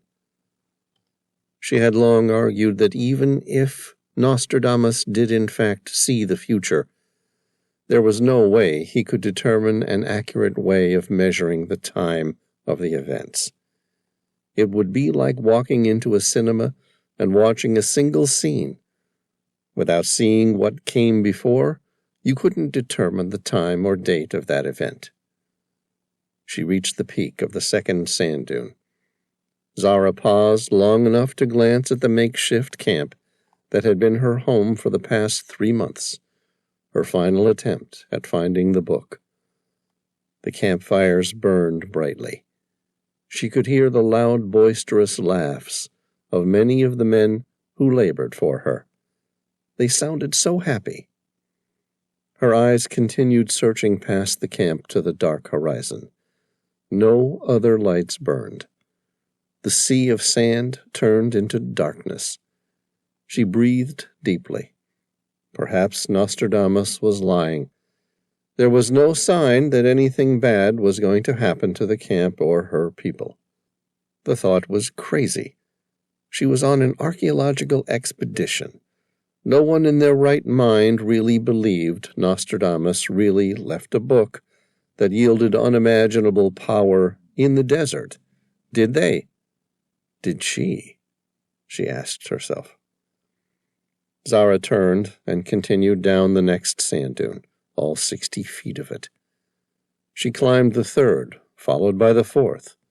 Breathing deeply as her feet lifted off the sinking sand, as quickly and as lithely as they stepped, she slowly gained height in the massive mountain of sand.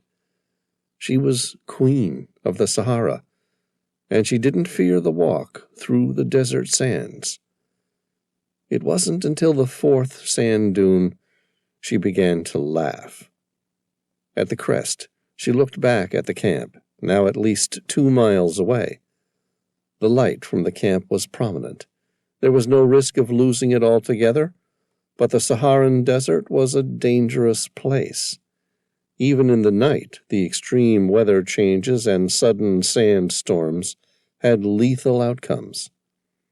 What was she thinking? There was no way Nostradamus could see the future. He wasn't any more of a seer than she was. The thought was impossible. There had to be a better explanation. Besides, even if he was right, and there was going to be an attack on the camp tonight, why would she walk across the desert without any food or water? The concept was absurd. She would die of exposure, thirst, and stupidity within a day or two. She needed to get away and collect her thoughts, that's all. Out of the range of the laughter and merriment from the camp, Zara found the silence comforting. Even if this was the biggest hoax, she could be funded for years of research before she proved it. The myriad of stars reassured her that there was a purpose in everything in the universe, no matter how important. This was simply what she needed to do with her life. Zara wondered what her financial backer would say when he heard about her discovery. Would he continue funding her search? It might take years to achieve it, but the results would be worth it. Would he believe in the Nostradamus Equation? She thought about that for a few moments. Comforted by the silence, Zara opened the old codex, skipped the first-page letter addressed to herself by Nostradamus's own hand. She made a mental note to check the handwriting with documented letters by the master seer. There were 3 versions of Nostradamus's long-term predictions, named Les Prophéties, the most complete surviving version being an omnibus edition that was published after his death in 1568. In that account, there was 1 unrhymed and 941 rhymed quatrains, grouped into 9 sets of 100 and 1 of 42. Each group was identified as centuries. She stared at the first real page of what Nostradamus described as the most dangerous book in the world, and swore loudly. Centuries 7. Zara quickly read the first few quatrains, feeling a terrible sense of wasted time. They were identical to the ones she'd read years earlier. Centuries 7 could be purchased anywhere around the world. It was the most notable of all the Centuries collections, because unlike the rest of collections, which included 100 individual quatrains, it contained just 42. 1. The Ark of the Treasure, deceived by Achilles, the quadrangle known to the procreators. The invention will be known by the royal deed, a corpse seen hanging in the sight of the populace. 2. Opened by Mars Arles, will not give war. The soldiers will be astonished by night. Black and white concealing indigo on land, under the false shadow, you will see the traitors sounded. 3. After the naval victory of France, the people of Barcelona, the Cyanon, and those of Marseille, the robber of gold, the anvil enclosed in the ball, the people of Toulon will be party to the fraud. Zara stopped reading. It was all for nothing. She wanted to cry, but nothing would come out. The entire thing was an elaborate hoax. There was nothing powerful or special about the book she'd discovered. It was no more than a decorative version of Les Prophéties. She quickly skipped through the rest of the pages. Why would my father do this to me? How many generations of lies? She was angry and swore profusely as she flicked the remaining pages with merciless speed, splintering the 400-year-old paper as though it were a pile of scrap. Zara stopped short of throwing the book in the sand and paused, because this version contained the missing quatrains of Centuries 7, numbered 43 to 100. Chapter 11. Zara felt a sensation crossed between dread and euphoria. Unable to let herself believe again, she was unwilling to relinquish something she'd spent her entire life working towards. She looked up into the starlight and screamed out loud. When she was finished, Zara settled down to a reverent silence and noticed a second note for her. It was addressed to her, handwritten, and signed Michel de Nostradamus. It was hastily written on the side of the codex, next to quatrain number 43. As you will see, the following were much too dangerous for any one person to ever bear witness. I wrote them and then immediately removed them from Centuries 7 before the damage could be done. I myself was uncertain what to make of them, but the danger in their power is obvious. I pray upon discovering the equation, you will know what to do with them. Godspeed, Michel de Nostradamus. Zara sat there in silence, contemplating what she might find, once she read and studied the 58 missing quatrains. Her heart pounded in her chest, and her mind begged her to look immediately, but she waited. After so many years searching, she needed a moment to grasp the enormity of what she was about to see. A strange feeling of peace arrived, as though her life's purpose was somehow about to be revealed. The sensation was fleeting, and the silence soon broken. Destroyed with the sound of thunder cracking in the distance, immediately followed by the stirring of a low-level sandstorm. It was the same type of localized meteorological event responsible for killing more people than the desert itself. Tourists who wandered from their camps to stargaze, only to become lost in a violent sandstorm. Zara chided herself for not taking more precaution. It had been a good walk, a whim, and it might just end up costing her life. Zara ducked down low and covered her face with her green headdress in an attempt to protect her eyes. She looked at her smartphone. GPS was unable to locate any satellites above the sandstorm. She switched to her compass app and pointed it towards the camp before her camp completely disappeared. She then ducked down low and slowly braced herself for the long journey back, terrified of what she would find once she reached it.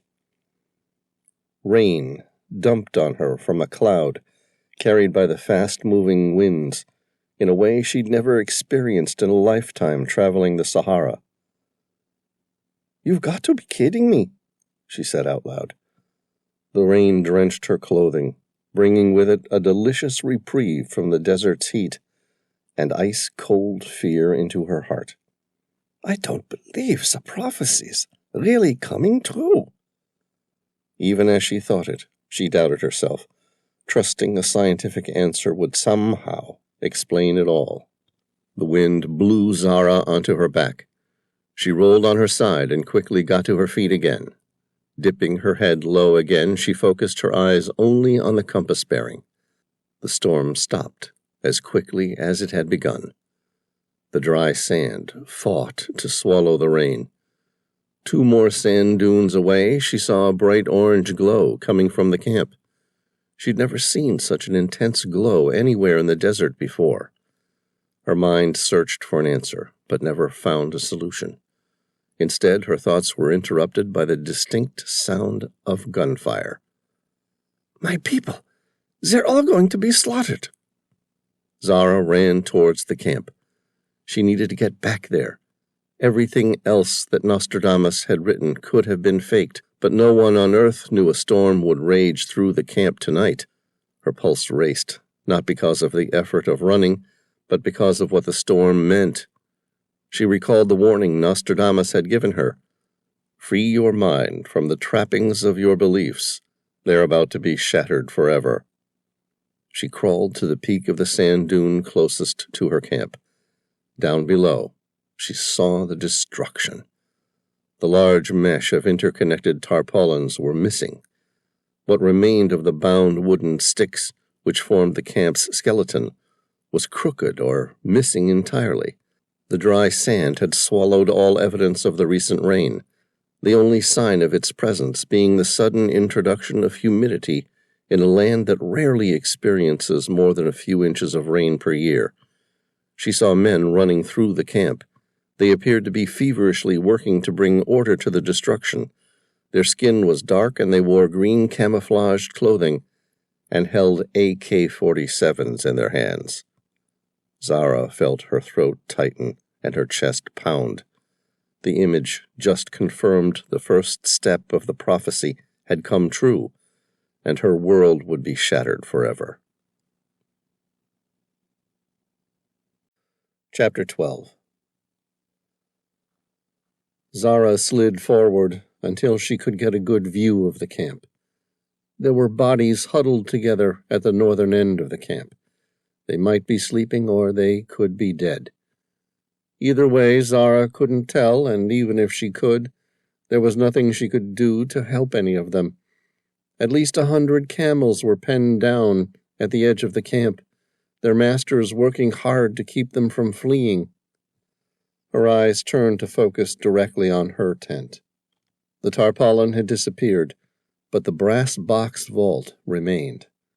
Adali was missing, and for a fleeting moment she allowed herself to believe he'd made it out alive.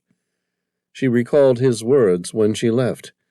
He would protect the book with his life, and she doubted he survived.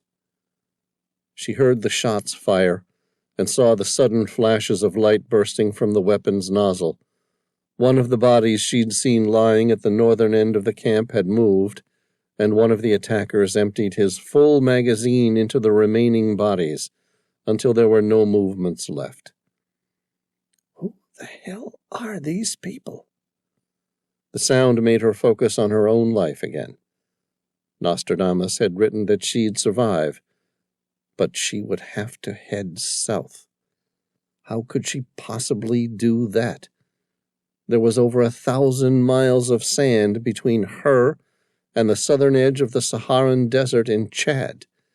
Even knowing where the periodic water holes and few oases were, she could never cross the desert on foot. Zara crawled up to the edge of the sand dune, trying to dig herself as low to the ground as possible. She watched 2 men enter the remains of her tent. They examined Nostradamus's brass vault, the box which had housed one of the most extraordinary relics ever made. The 2 spoke to one another animatedly. "Master Ngige," the second man yelled into a radio. "I think we found it."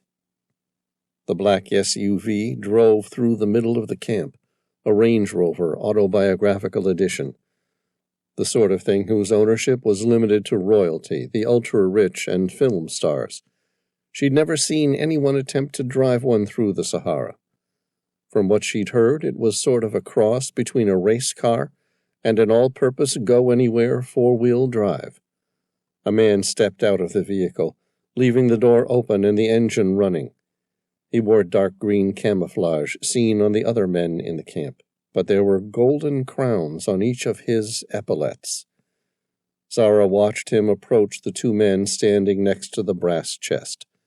They both saluted him, and she guessed the man with the crowns was their leader. "We found it, Ngige," the shorter of the 2 men said.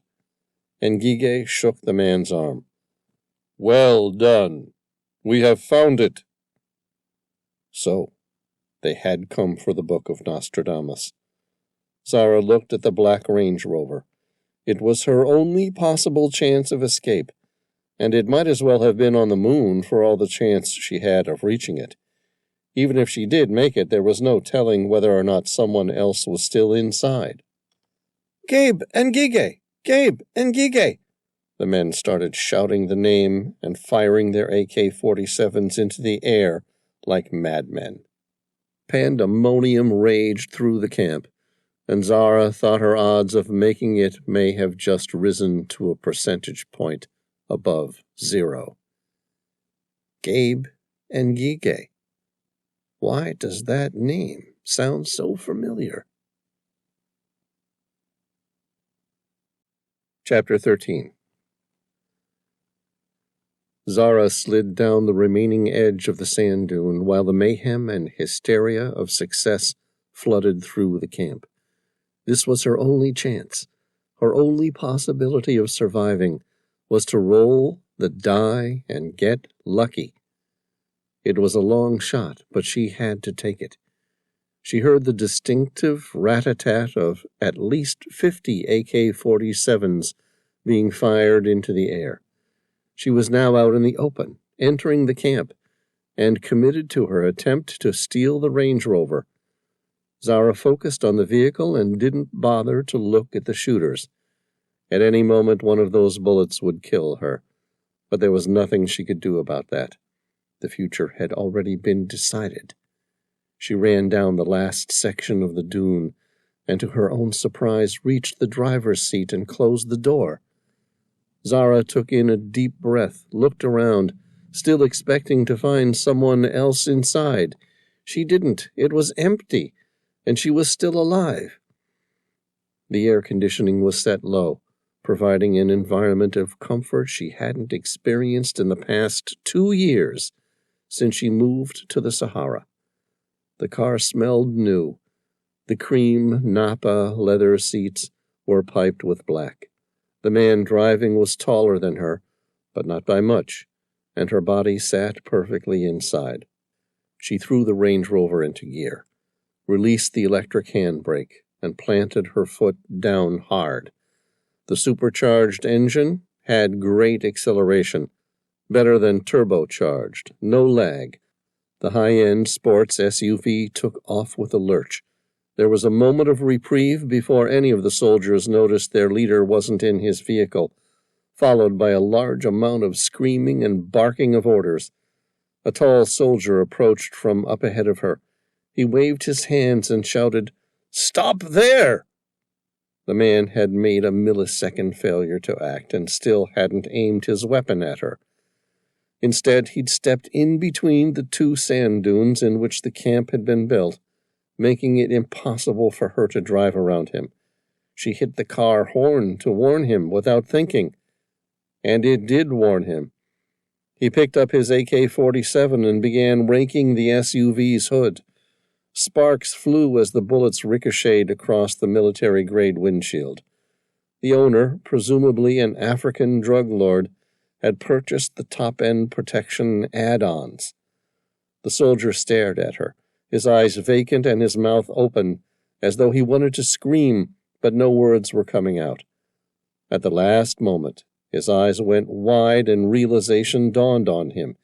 He was going to die. Zara didn't lift off the accelerator for a second.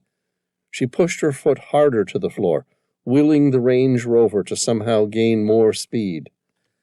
The man went under the hood with a crippling crunch, without even a shudder or reduction in speed to the 2.5-ton SUV. Zara didn't feel any remorse.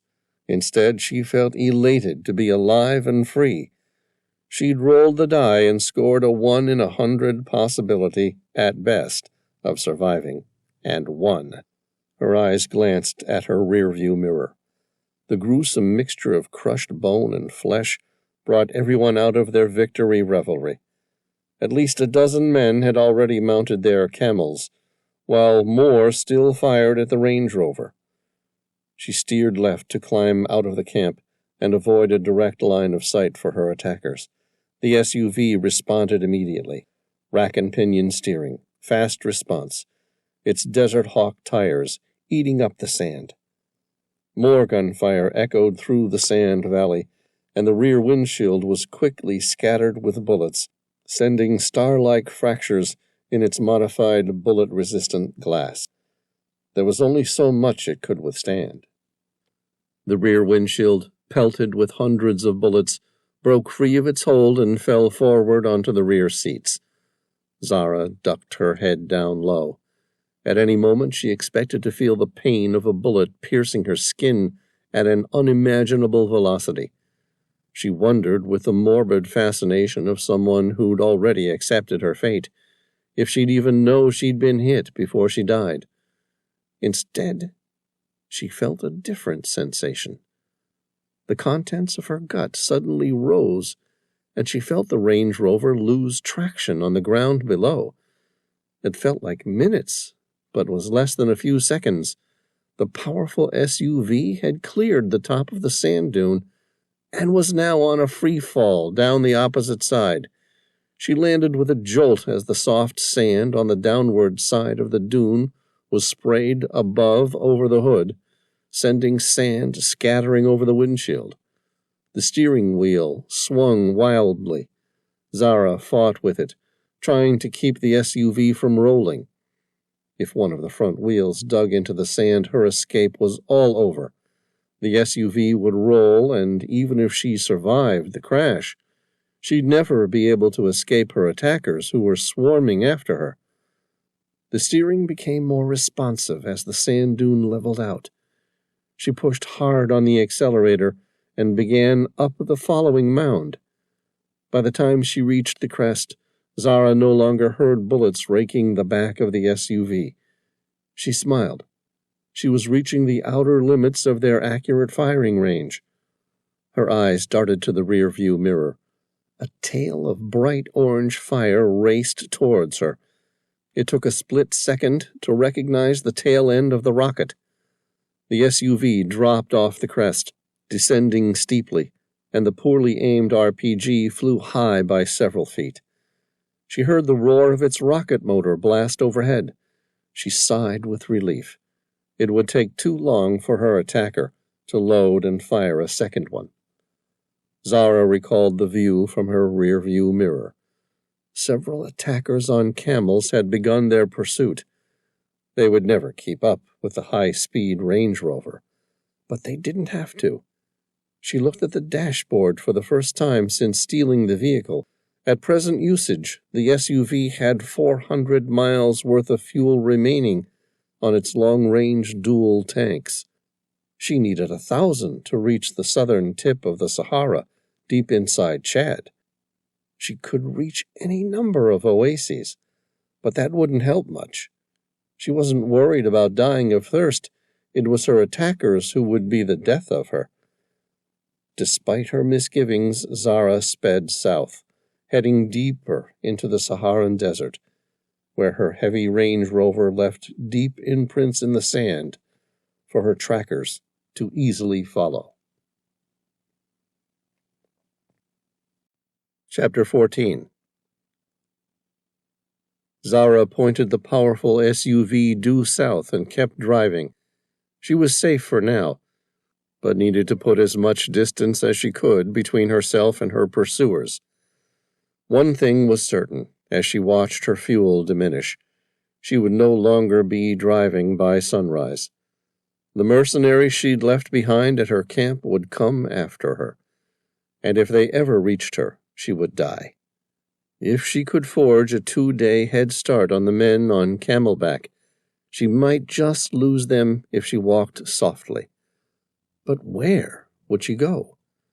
Anyone who knew the area would also know she would have to aim for the Bilma oasis.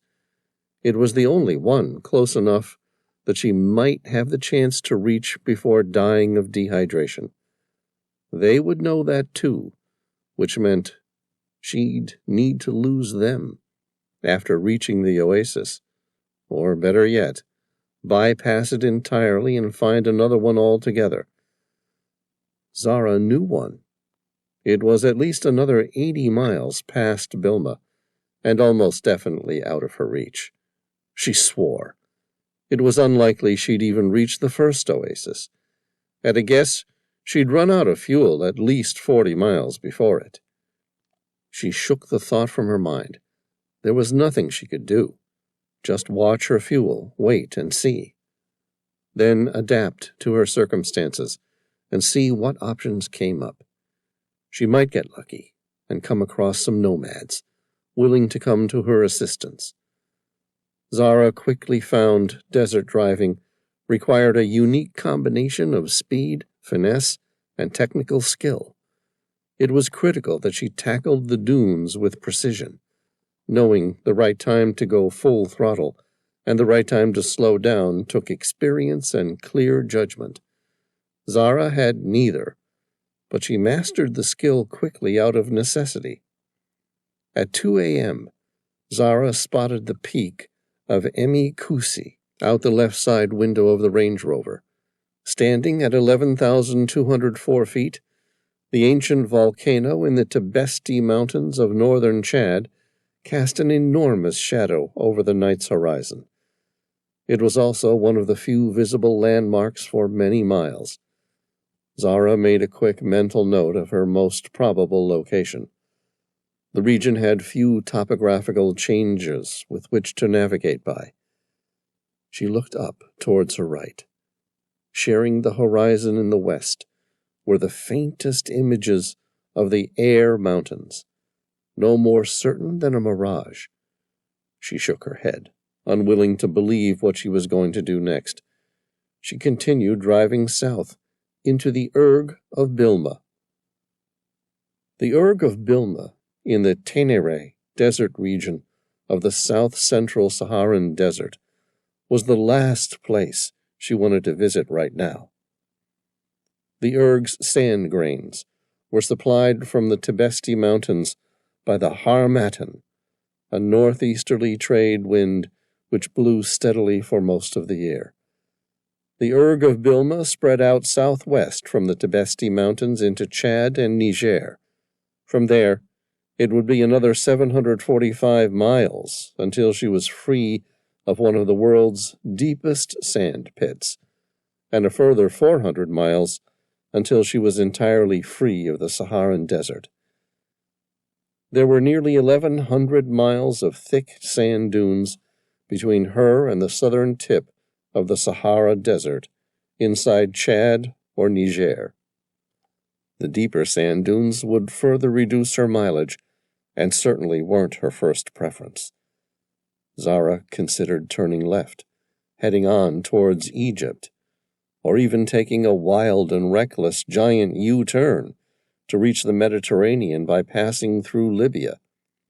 Any of these paths would have made more sense, given the fact that she was driving further away from her freedom. Instead, she drove due south into an erg she could never hope to cross, because that's where Nostradamus told her she would go. At the heart of the erg, approximately 300 miles further south, and at least 50 miles further than the Range Rover would continue to travel, was the oasis town of Bilma, a once thriving trading post, vital to the trans-Saharan trade route stretching between Central Africa and Libya. It now remained home to fewer than 2,500 people. If she reached it, there might just be a chance one of those people would be willing to find a way of getting her out of the country. All of this, of course, relied heavily on the answer to one question. Could she reach it before they did? Chapter 15. It wasn't until the early hours of the morning, about 7 a.m., when the engine first coughed and then misfired. The fuel gauge rested below empty. The thirsty V8 sucked on fumes. It drove for another 6 minutes before choking and conking out permanently. Zara tried the starter button. The engine turned, but nothing fired. She pushed the starter button another 3 times and then stopped. She couldn't will the SUV into driving across the desert without fuel. She unclipped her seatbelt and stepped out to look in the back of the vehicle for anything useful. 2 large jerry cans were attached to the back of the liftgate, next to the spare tire, and both were full of bullet holes and empty. She pressed the lift button, and the hatch opened. Inside there was a single half-empty gallon bottle of water. Otherwise, the rest of the luggage compartment was bare. Zara shook her head. Where did they plan to drive once they'd found the Book of Nostradamus? Without additional fuel, they never would have made it out of the Sahara, even if they drove north. The only alternative was that the camels carried its additional fuel. It didn't matter. However they planned to make it across the desert, it wasn't going to help her. Zara looked up at the first light. The morning's sun crept towards the horizon in the east. There was another 40 or 50 miles to reach the oasis of Bilma. She cursed herself for diverting towards the east in an attempt to miss the town and reach the second oasis. Now that option was out of the question. If she was lucky, she might just survive long enough to reach the first. She grabbed the half-filled gallon bottle of water and pulled her headdress over her face again. It was going to be a long walk. She left the Range Rover and turned her back to the rising sun and began walking west towards Bilma. By her reckoning, she might reach it by dusk. If it was winter, she would have made it easily. In the middle of summer, her chances of survival were low. By 8 a.m., the sun was high enough to burn. Zara protected her face from the harsh light reflected off the dunes in front of her with her green shesh and continued to walk. Ordinarily, she'd never even attempt to walk through the thick sand dunes during the heat of the day, but she needed to keep making distance if she wanted to survive. She moved quickly, at a rate somewhere between a walk and a slow run. Her feet trod lightly, never allowing them to pause long enough to sink into the deep sand before lithely taking another step. She prayed for a sudden dip in the barometer to send the otherwise stable Harmattan trade wind into a heavy gust, lifting the grains of sand and burying her footprints. Instead, the barometer went higher, and the Harmattan stopped completely. Without wind, the temperature soared. By 1 p.m., it scorched to 122 degrees Fahrenheit. There was no way she could keep up the pace in that sort of heat. She found the steepest section of the rolling sand dune and sank into its side. The temperature dropped marginally, but it might just be enough for her to survive. She forced herself to sleep until the sun dipped and the heat became tolerable. Zara took comfort in the knowledge her attackers and their camels would be forced to wait until the temperature dropped too before continuing. By 6 p.m., the sun was making its way over the western horizon, and she began to move again. She traveled on and off through the night, keeping the pace of a brisk walk for an hour, and then having a 5-minute break. She carried on in the darkness. By morning she was exhausted. Her feet ached and her stomach was empty. No longer driven by the release of adrenaline after her immediate near-death experience, the pain and weariness began setting in. Zara consciously made the effort to ignore the sensations. She still had another 10 miles to go before she reached Bilma. The sun hit the eastern horizon and quickly rose above her head. It felt hotter than the day before, if that was even possible. Zara struggled to keep pace, relying heavily on large gulps of the remaining water. She stopped rationing and focused on keeping herself moving through the heat of the day. If she didn't reach the oasis by tonight, her attackers would catch her by tomorrow. By 2 p.m., she drank the last of the water. She cursed herself for not being more frugal with her rations. She felt frustrated and confused. Had she misjudged the distance to the oasis, or worse yet, missed it completely? Even as she struggled to go on in the worst heat of the day, she wondered if the oasis had lain hidden just beyond the next sand dune. She checked her compass and stayed true to her course. Her mind was playing tricks on her, teasing her and tormenting her that water was nearby. She wanted to build a makeshift camp to protect her from the sun's heat, and wait until dusk before going again. But by then it would be too late. Instead, she forced herself to keep going. She'd never made the mistake of becoming dehydrated in a desert before, and she had crossed this particular desert more times than she could remember. Of course, normally she waited for the right weather, rode a camel, and wasn't running for her life. Sometime after 4 p.m., she began having hallucinations like conscious dreams, and she struggled to differentiate between her past and her present. She remembered things about her mother and father that she hadn't thought about for nearly 2 decades when she was still a child. At first, the hallucinations frightened her, and then she welcomed them. They brought her to a place filled with peace and happiness. Zara fought to maintain focus on reality. She was conscious that if she let herself go and succumbed to the enjoyment and peace of the dreams, they would be the last she ever had. Her mind wandered to her past, to the skipped childhood spent following her father on his obsession to locate the Book of Nostradamus. Even as a child, she was certain the prophecy was nothing more than a foolish dream, thought up by one of her great ancestors who needed to make themselves feel more important than they were.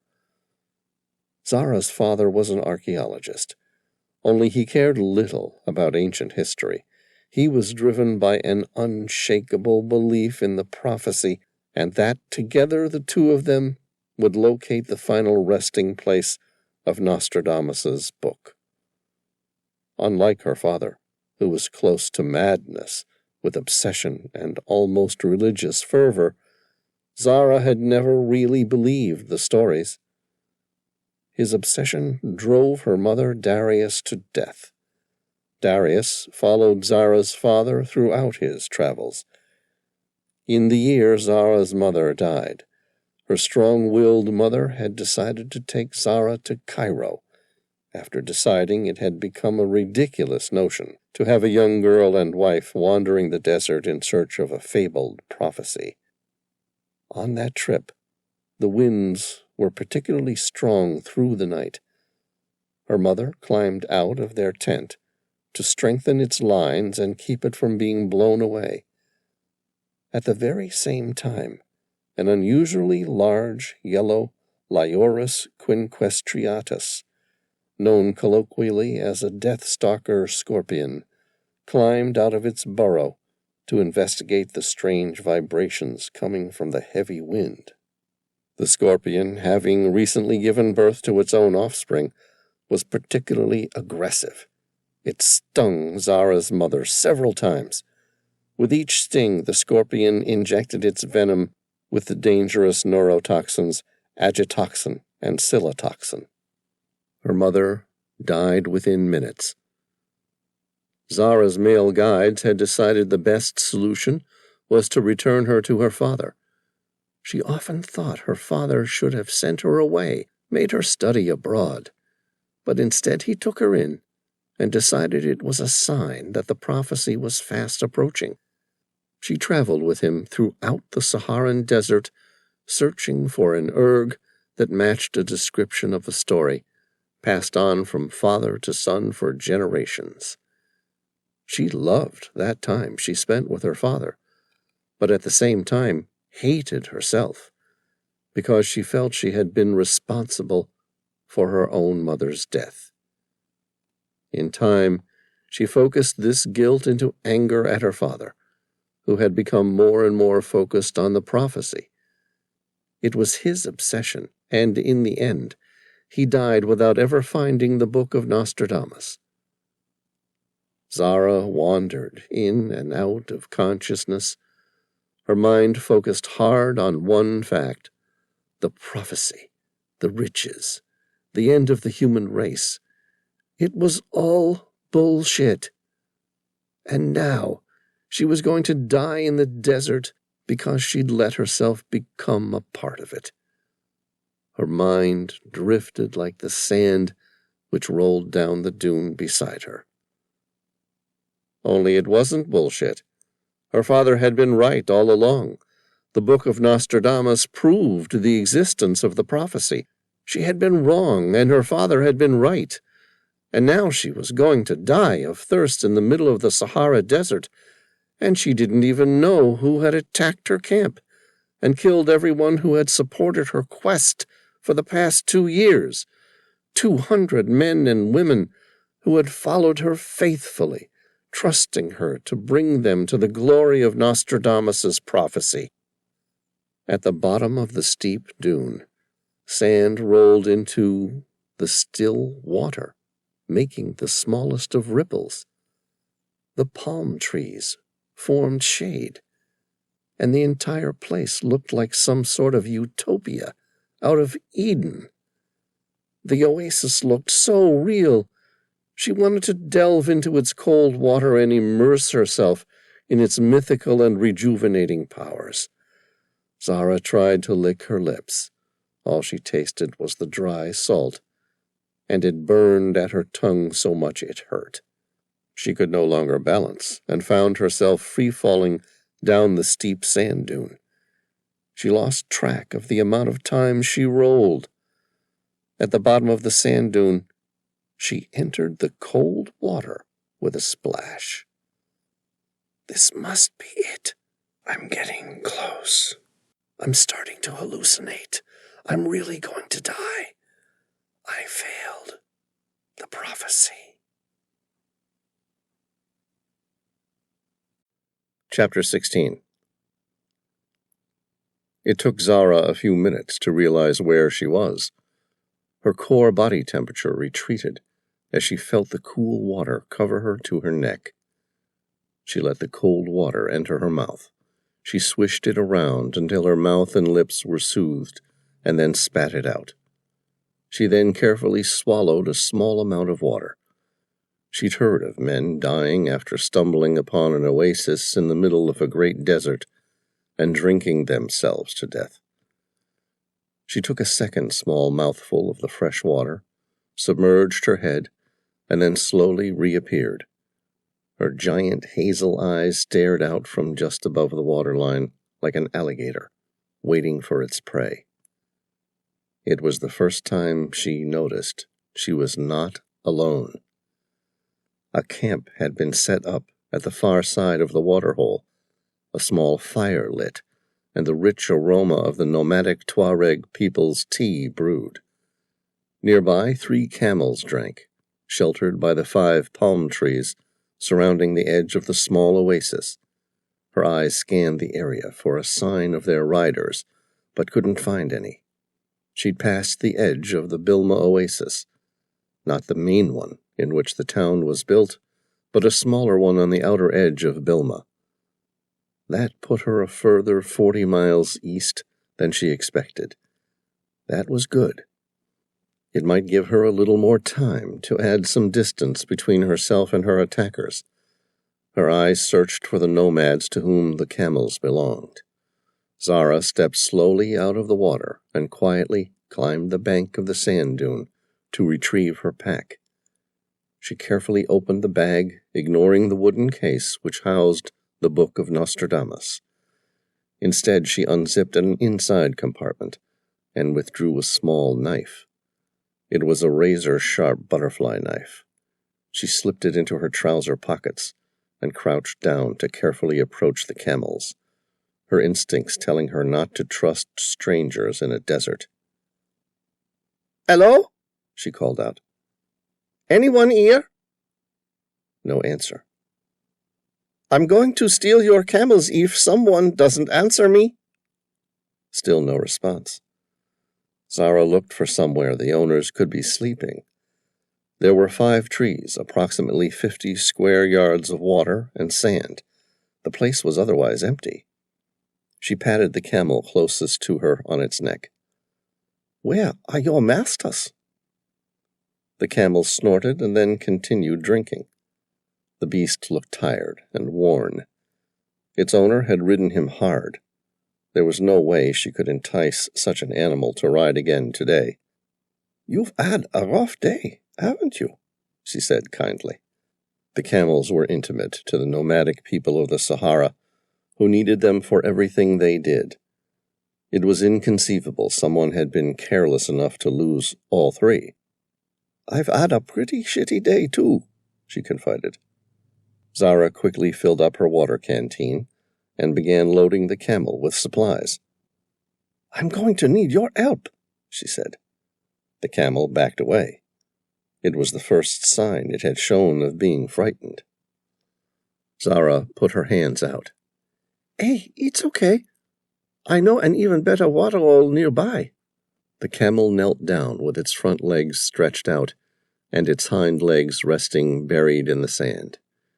It gave a loud snort and then rested its head on the sand beside the oasis. The beast closed its eyes, and Zara watched its breathing become slow and relaxed. There was no way she was going to be able to coax the beast into carrying her straight away. Her best bet was to give it a few hours' rest, and then attempt to rouse it into moving. She patted the camel on its neck. It's all right. Have a break. In a few hours, I'll take you to an even nicer place. Zara had focused so much on befriending the camel that her ears, normally highly attuned to the sounds of the desert, hadn't noticed the 3 riders and their camels descend the sand dune into the oasis behind her, until they were no more than 20 yards away. She turned to run, and was met face to face with the rider of a 4th camel. Chapter 17. Zara felt the man's hands grip her arms before she could do anything. She took one look at the 3 men who were approaching. They must have tricked her. They rode camels, but had left the 3 camels waiting at the oasis to fool her into thinking she might have a chance to escape. She struggled for a moment to get free, but the sight of the other 3 riders approaching was enough to stop any further movement.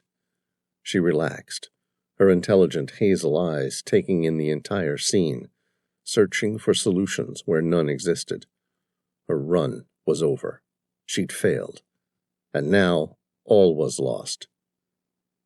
There were 3 men approaching, plus the one who held her roughly, and a total of 7 camels. The oasis was filled with still water. There were no signs of other nomads. These must have been the fastest of her attackers. The rest of her enemies were probably still moving towards her, trying to survive the hostile environment of the Sahara.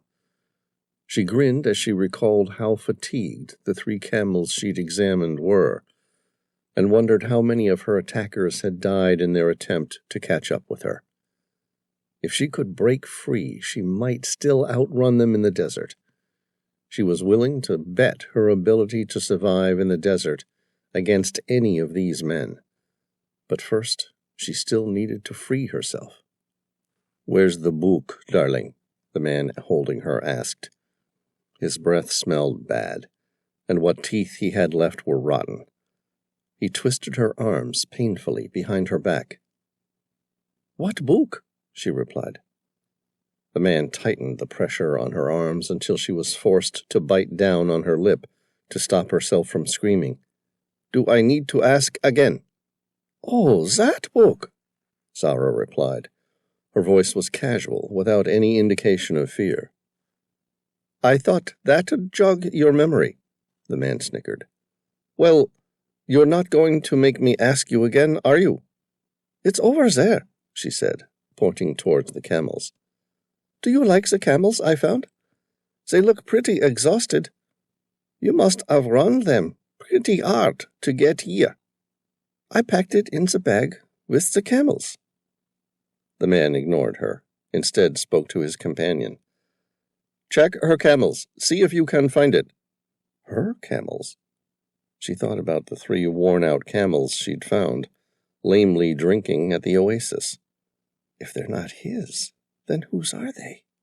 She remained focused, taking in her situation, and concentrating on her options instead of letting fear get in the way. There were 4 men against her. Each of them was armed with an AK-47. She had a flick knife in a pocket she couldn't reach. They were all bigger and stronger than she was. All 4 of them were deathly tired from the hard desert crossing. So was she. But she could probably outlast any one of them in the desert if the camels disappeared. But she would still be trapped. Zara felt them bind her ankles and wrists with narrow strands of rope, which cut deep into the soft tissue of her wrists.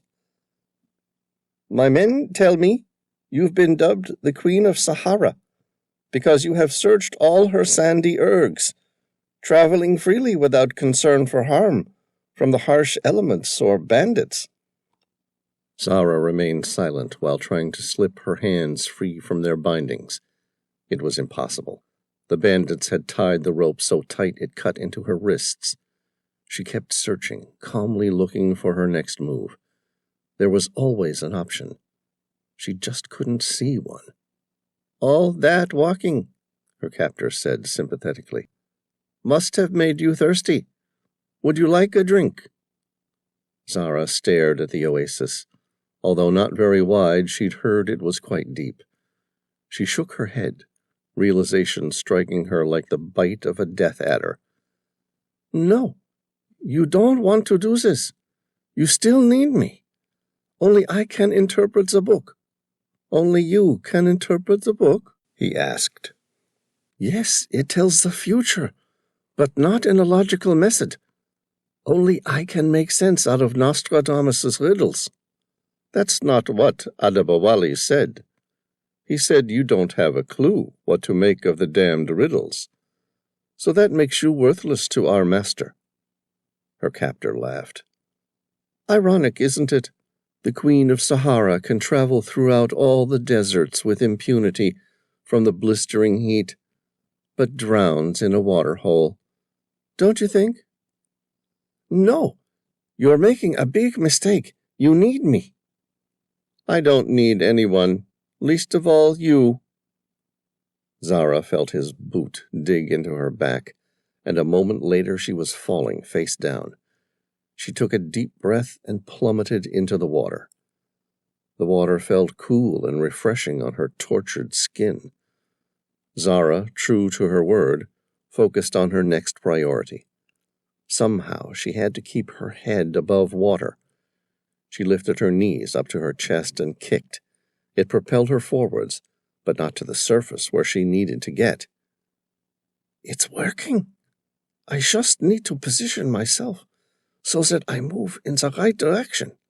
She rotated her shoulders until she was facing the surface and tried to kick again. She tried a 3rd and 4th time, without any success. The jolting spasms caused her body to move towards the surface, but never quite there. Her lungs were burning, and her chest begged her to open her mouth and take a breath. Just a few more goes. That's all I ask. On the 7th attempt, her head broke the surface. She instantly took a deep breath. The air tasted heavenly, sweet and divine. Zara opened her mouth, eager to take a second breath, but her head was already below the water again. She quickly tried her kicking movement again. A sense of panic raced through her as she realized she was sinking. With each kick, the surface appeared further away. She'd swallowed a large amount of water, and her body had taken a naturally negative buoyancy. Her rational mind fought for another solution. Nostradamus had told her she would survive, and it was her existence that paved the way to set in motion a series of events which would prevent the inevitable extinction of the human race. She didn't remember him saying anything about drowning in the Saharan desert. The thought made her smile. Her oxygen-starved mind didn't miss the irony, despite the suffering. Her body stopped fighting. She no longer kicked or tried to reach the surface. That chance had already left. Her only option for survival was a miracle. The world above her went dark. Her ears ached from the increased pressure. Who would have thought the oasis was so deep? This wasn't how I was supposed to die. I was supposed to save the world. It was the last thought she had before losing her voluntary control over the muscles of the diaphragm. She drifted closer towards an unconscious state, and her mouth opened up, giving way to an involuntary urge to take a deep breath. It was time to die. She'd tried her best and failed. Her mind had racked itself, trying to analyze the situation, somehow make sense of it and come up with a solution. There weren't any. She'd done the best and lost. It made her happy. It wasn't her fault. She had nothing to feel bad about. Zara breathed in deeply. The cold water was a relief to her burning lungs. It felt good, tasted good, cold and refreshing. She breathed again. Somehow the second breath felt even better. Her body relaxed. The sense of adrenaline-fueled panic finally subsided. This must be what it's like to drown. Who knew it would be so peaceful? The darkness seemed to fade away. She breathed again and opened her eyes. A new light formed in front of her. A face followed the light, and she wondered what she was supposed to do now. Was she supposed to move into the light or run away from it? Her first instinct was to run from the light, never enter the tunnel of death. Her rational mind argued against her philosophy, arguing that she would be dead even if she tried to avoid the light. She decided not to run from the light, but nor did she feel inclined to race towards it, either. Zara breathed in again and saw the face begin taking shape. It was a man's face, and it seemed to be smiling at her. The face was getting closer, although she couldn't quite tell if she was moving towards it or it was moving towards her. She could see more of it now. The face wasn't quite smiling at her. The mouth was hideously distorted. She could hear the sound of the strange creature breathing. She wanted to breathe herself, but something was stopping her. The face changed again, and it was smiling at her, somehow in this dream, if that was what she was calling her in-between life and death state. She was now suddenly able to breathe again. It felt so good. She'd always assumed that in death you could feel nothing. Instead, she felt every sensation, intensified. She felt her hands and ankles break free from their restraints. Once again, she was looking into a man's face. She'd never seen the man before. She quizzed her memory, but failed to find any recollection of him. If this was her transition to the afterlife, surely the last face she saw would have some sort of meaning or importance to her. She stared at him. There was little she could recognize. There wasn't even a hint of him being someone she once knew, even for a passing moment. He wore something over his face, but his eyes were visible. They were the most intense blue she'd ever seen. Chapter 18. Zara tentatively took another slow breath in. I'm breathing from a dive regulator. She could feel the bubbles run across her face as she exhaled. Her eyes, now accustomed to the water, made out the shape of the man who'd saved her life. He wore a dive mask, regulator, and board shorts. It gave him the appearance of a scuba diver at a coral reef on a paradise island, far from the treasure hunter in one of the few waterholes deep enough to dip your head under within the Saharan desert. It didn't matter. The man would be executed once he surfaced. Her mind raced to where she'd seen him and his companion yesterday. But where was the companion? The diver had cut her free, and it felt good to be able to move her arms and legs again. He'd saved her life. For now. But how long would her reprieve last? When they came up for air, the men would kill all three of them. That's supposing the second diver hadn't been killed already. Her thoughts were interrupted by something in her hand. It was cold, and she hadn't placed it there. It took her a moment to realize the man next to her had put it in her hands. He motioned her to look at it. It was a rectangular piece of dark stone. Words were written on it in chalk. "You okay?" "Sure. If you count discovering that all you thought was a lie turned out to be truth, and that a man who you've never met before just hunted you across the desert to kill you, then sure, I'm fine." Her mind slowly caught up with her, and she wrote a reply. "Fine. 4 men above will kill us when we surface. Must stay here as long as possible."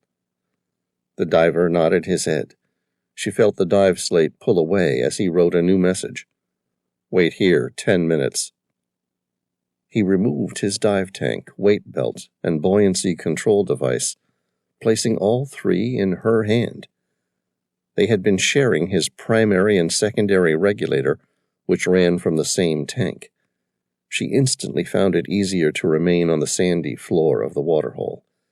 She watched as the diver took his regulator out of his mouth and smiled at her. It was a confident smile, the sort you'd expect from someone used to succeeding. The diver then began swimming to the surface. Zara quickly reached up and grabbed him by his ankle.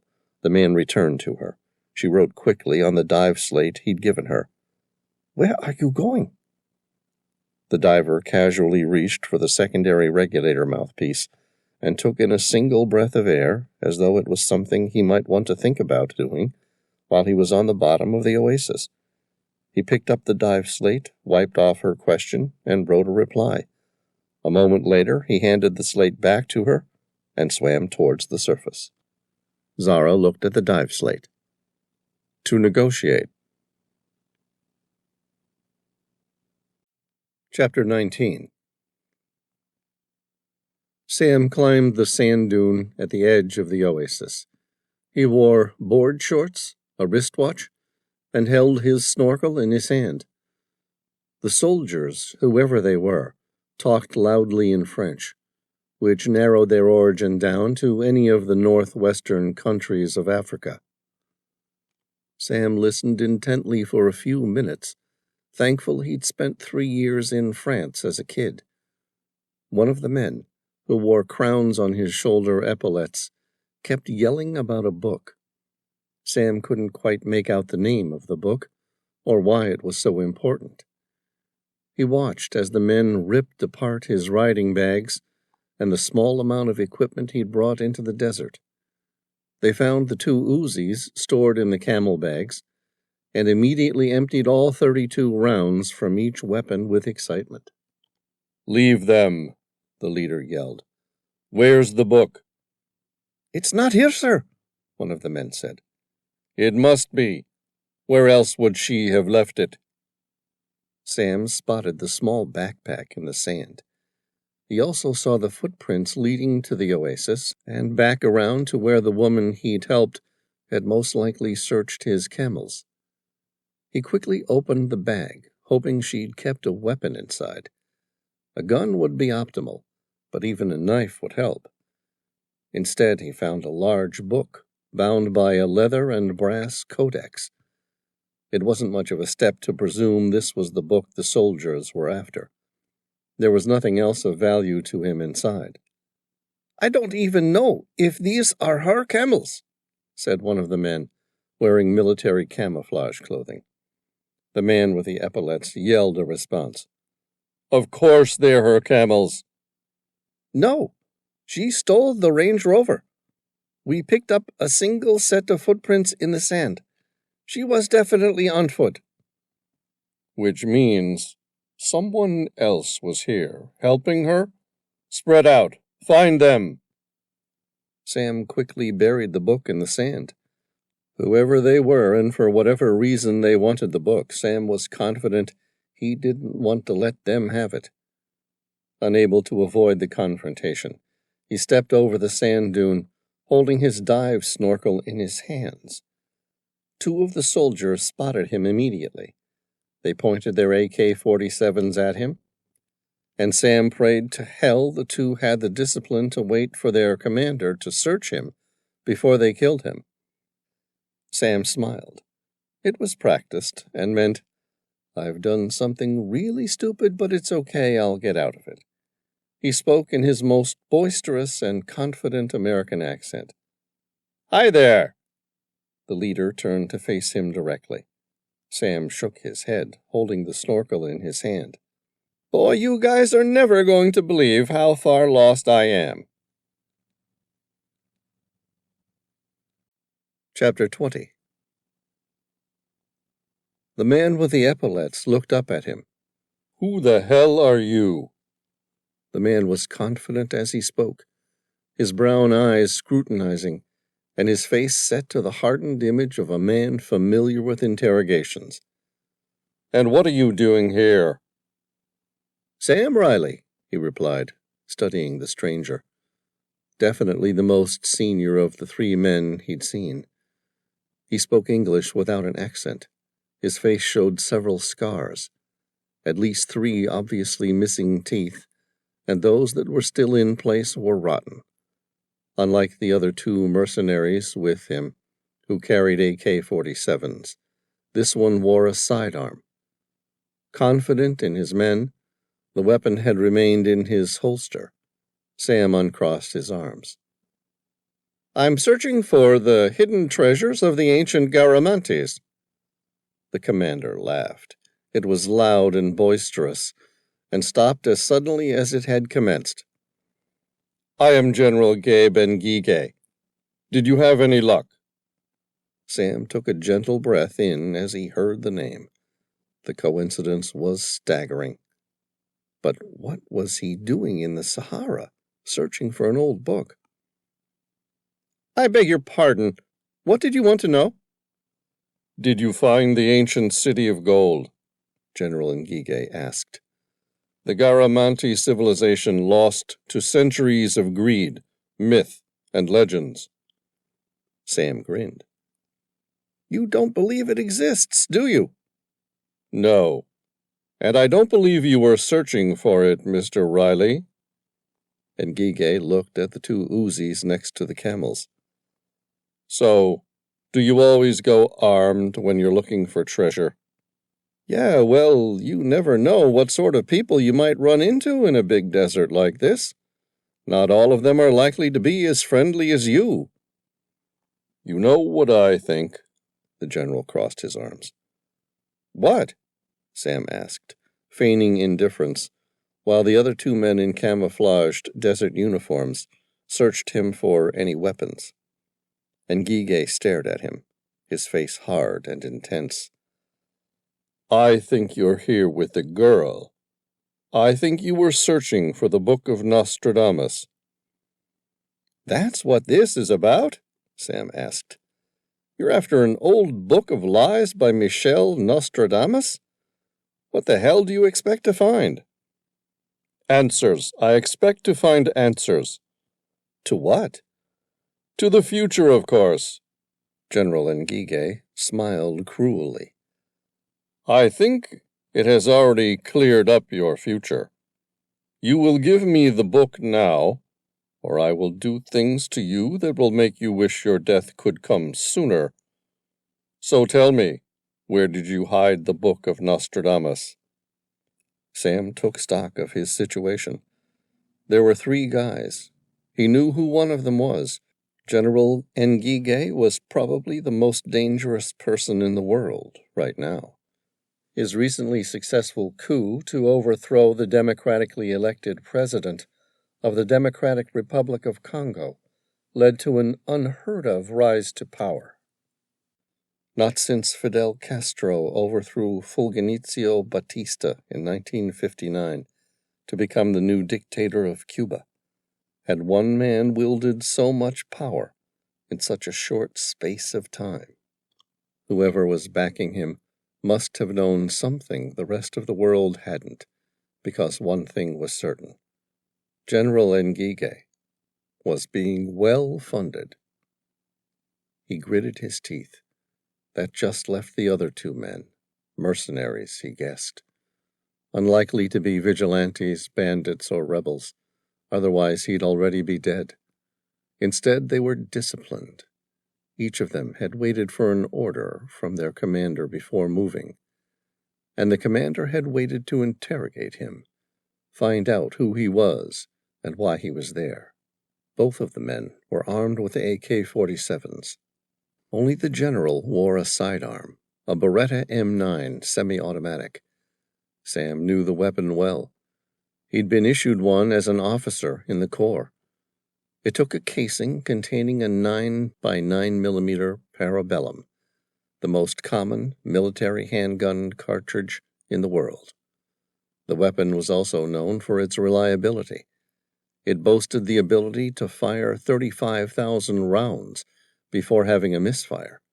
If he lived long enough to get the chance to fire the weapon, Sam was pleased to know that the odds were it would work. Sam smiled. "All right, I'll show you where she hit it, but I'd like a smoke first." "No cigarette. Haven't you heard they are bad for your health?" The general laughed at his own joke. "I guess I won't be alive long enough to worry about emphysema." Sam joined in the laughter at his expense. "Seriously, you're going to kill me and you won't give me a smoke?" The mercenary next to Sam looked at the general. Nguige nodded. "Give it to him." The soldier handed Sam a cigarette. Sam took it. "Thanks." He placed it in his mouth and smiled.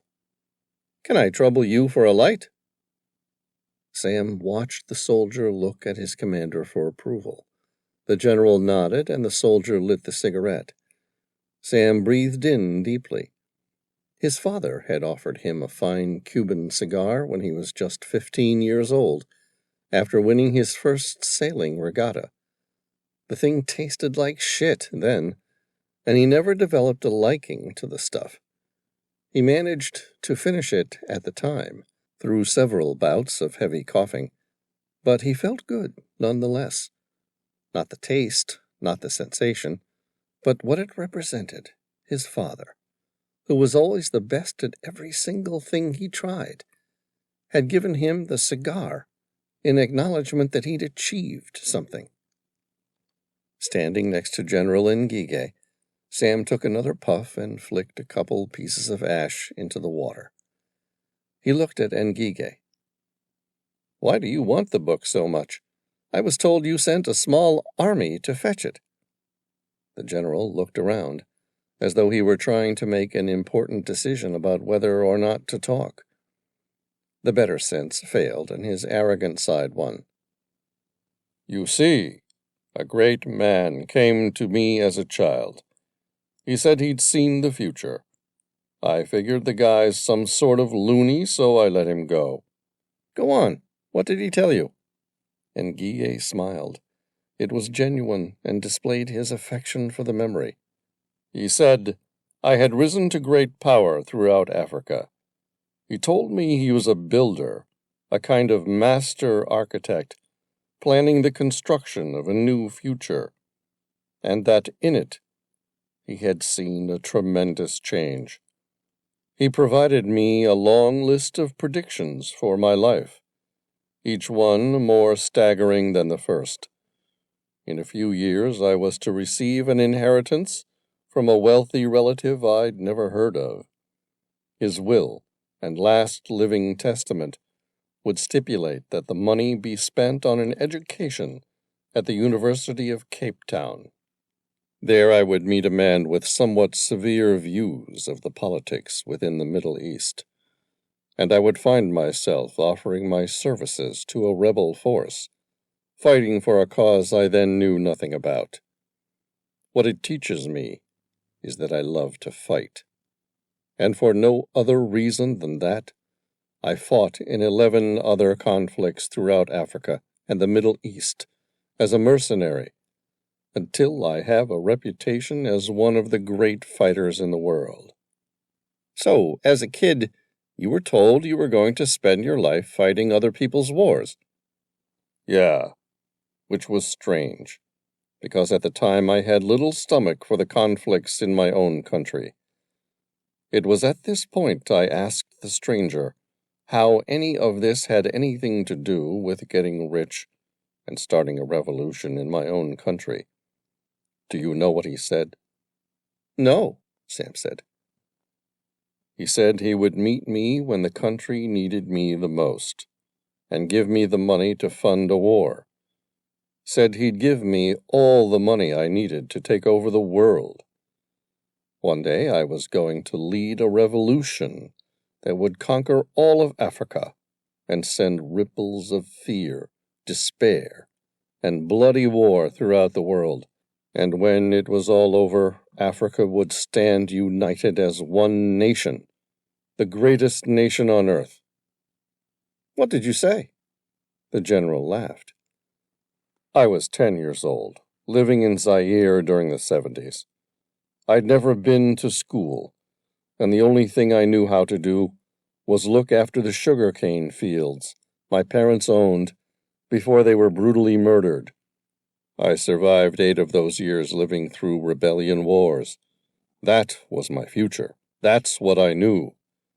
If I was lucky, I might have become some child soldier to a rebel force who'd take me under their wing and protect me. I was never going to lead a revolution. Besides, I had no interest in doing so. So, how much of his prophecies came true? Every damned one of them. My great-uncle, twice removed, died and left a fortune to education.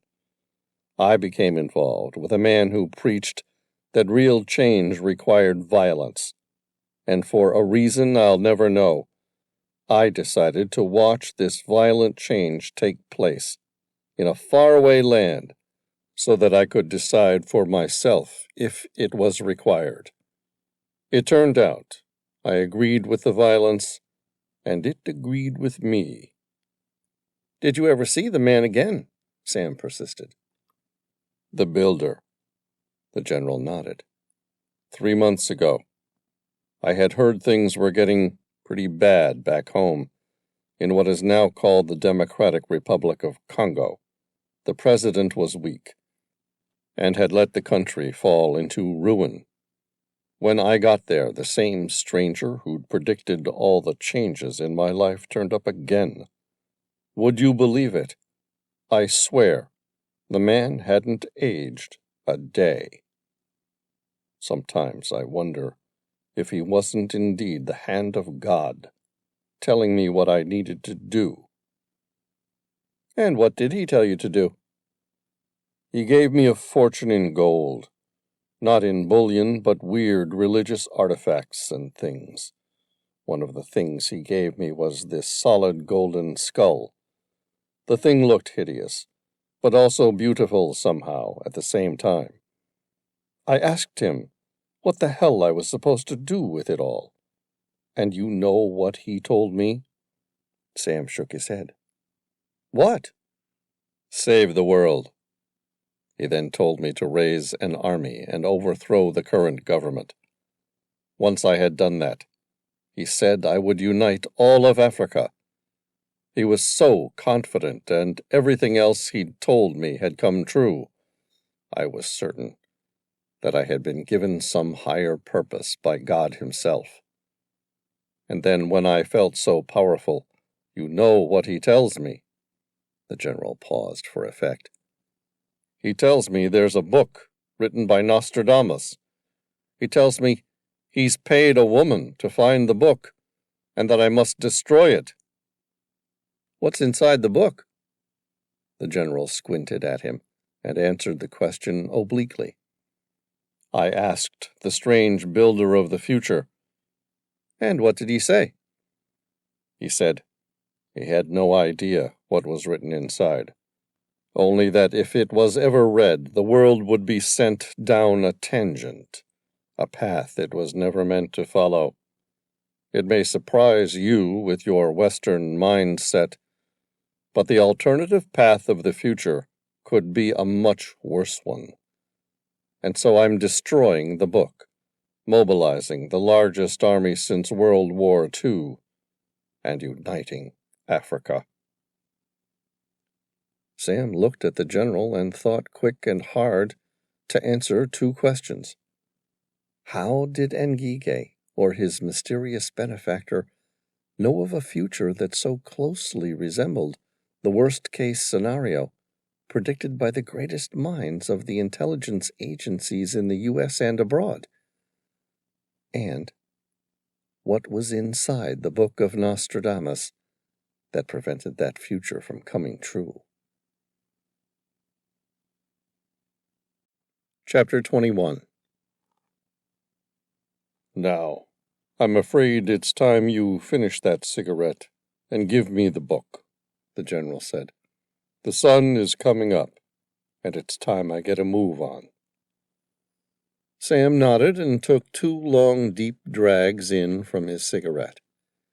He watched as the smallest of air bubbles surfaced on the otherwise still water at the edge of the oasis. His lungs stung as he inhaled the smoke, and he had to consciously make the effort not to cough. The butt of the cigarette, fueled by the oxygen-rich air, glowed, burning at an unimaginably hot temperature. He withdrew the cigarette long enough to speak. "It's in the sand," Sam said, as he watched the tiny air bubbles continue. "Where?" General Ngige asked. More bubbles surfaced, 3 feet behind the general. "I buried it about 20 yards over there," Sam said, pointing away from the oasis, about halfway up the sand dune. "You should still see the recently overturned sand where I buried it." "Dang," Ngige said. "See if he's telling the truth." "Yes, sir," the mercenary replied. General Ngige looked at Sam. His mouth was set hard, but his voice soft, almost betraying a sense of loss for what he was about to do. "Where do you want it?" Sam shrugged. "If you're giving me a choice, I'll have it on a deserted island in the Caribbean in about 50 years from now." "Very funny, Mr. Reilly." The general shaped his fingers to make a pistol and said, "Between the eyes or the back of the head?" "Well, if you're going to be impatient, I'll take it between my eyes. You can look at me while you do it." "General!" the mercenary at the edge of the sand dune yelled. "I've got it!" Well, well. I must thank you for your honesty, Mr. Reilly," General Ngige said. "I really don't like torture, although it is the only choice in certain circumstances. I am so glad that you didn't force this to be one of them." Sam drew a deep breath in as though it were his last. The cigarette burned right down to its butt. The mercenary next to him attached a full magazine to his AK-47. In the distance, the 3 men heard the second mercenary yelling something. All 3 turned to look and saw the mercenary waving both hands frantically. "What does that fool want?" the general asked. "It appears he's trying to warn you about something," Sam said cheerfully. "What?" the general asked. "This!" Tom yelled, withdrawing the sidearm from the general's holster. In the same movement, he aimed the Beretta at the closest mercenary, the one pointing his AK-47 towards Sam, and pulled the trigger. The mercenary swung his weapon around, but he was too slow. By the time he faced his attacker, 2 Beretta 19mm parabellums struck his forehead, turning it into a pink spray in an instant. His weapon finger pulled at the trigger, emptying all 32 shells in a wide arc by the time his body hit the ground. The general reacted with reflexes that were much faster than his age suggested. Swinging his right arm, he punched Tom in the area known by boxers as the sweet spot at the side of his jaw. The inertia forces the mandible sideways, potentially sending all residual energy into the brainstem, with the greatest likelihood of knocking most opponents out. Tom Bauer was far from average. He was a giant of a man, 6 foot 8 inches tall, framed in 240 pounds of muscle, hardened by a lifetime of heavy physical labor. He'd never boxed professionally, but he'd had his share of bar fights when he was younger, and he had no trouble holding his own. If there was ever a man whose jaw was built to take a beating, Tom was that man. Sam watched the general's fist make contact with Tom's jaw. He was certain the impact hurt the general as much as it did Tom. The impact rattled Tom momentarily, but was far from enough to put him down. The general looked surprised that Tom was still standing. Ngige launched forwards for the beretta, which was still locked in Tom's massive hand. Like a crazed banshee, he bit at Tom's hand, trying to free the weapon. Sam ground the butt of his cigarette, burning at a temperature of 800 degrees Fahrenheit, deep into the general's right eye. The general screamed in agony. Instead of fighting, the general turned and ran. Chapter 22. Sam raced to catch the general and then dived to the ground. AK-47 shells raked the sand 8 feet to his side. The second mercenary, the one who'd gone to retrieve the Book of Nostradamus, no longer afraid of hitting his commander, had taken aim and was firing at them. "You okay, Tom?" Sam asked. "I'm good," Tom replied. "He got a lucky hook shot at me, that's all." Sam shuffled forwards on his elbows and knees. He picked up the AK-47, which had fallen when Tom had killed the first mercenary. "Let's just hope this guy doesn't get a lucky shot off." "You get him, and I'll get the important-looking guy," Tom said, and started running towards the general. Sam lined the crosshairs with the mercenary standing in the distance. He breathed in deeply, forced himself to relax, and breathe out slowly, consciously slowing his heart rate in the process. Midway through exhaling, he paused for an instant and pulled the trigger, releasing a burst of 3 bullets. The shots went wide by several feet to the left, and the mercenary dropped to the sand. The weapon hadn't been correctly calibrated. Sam gritted his teeth and searched for the mercenary again. He'd watched the now-dead mercenary reload the full magazine just before Tom arrived. Sam made the mental calculation.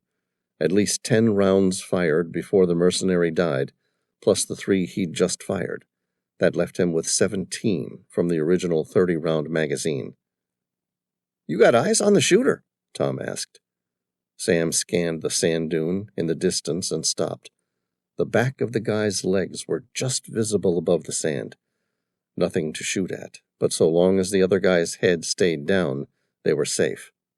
"I've got him. He's holed up over there." "Are there any others?"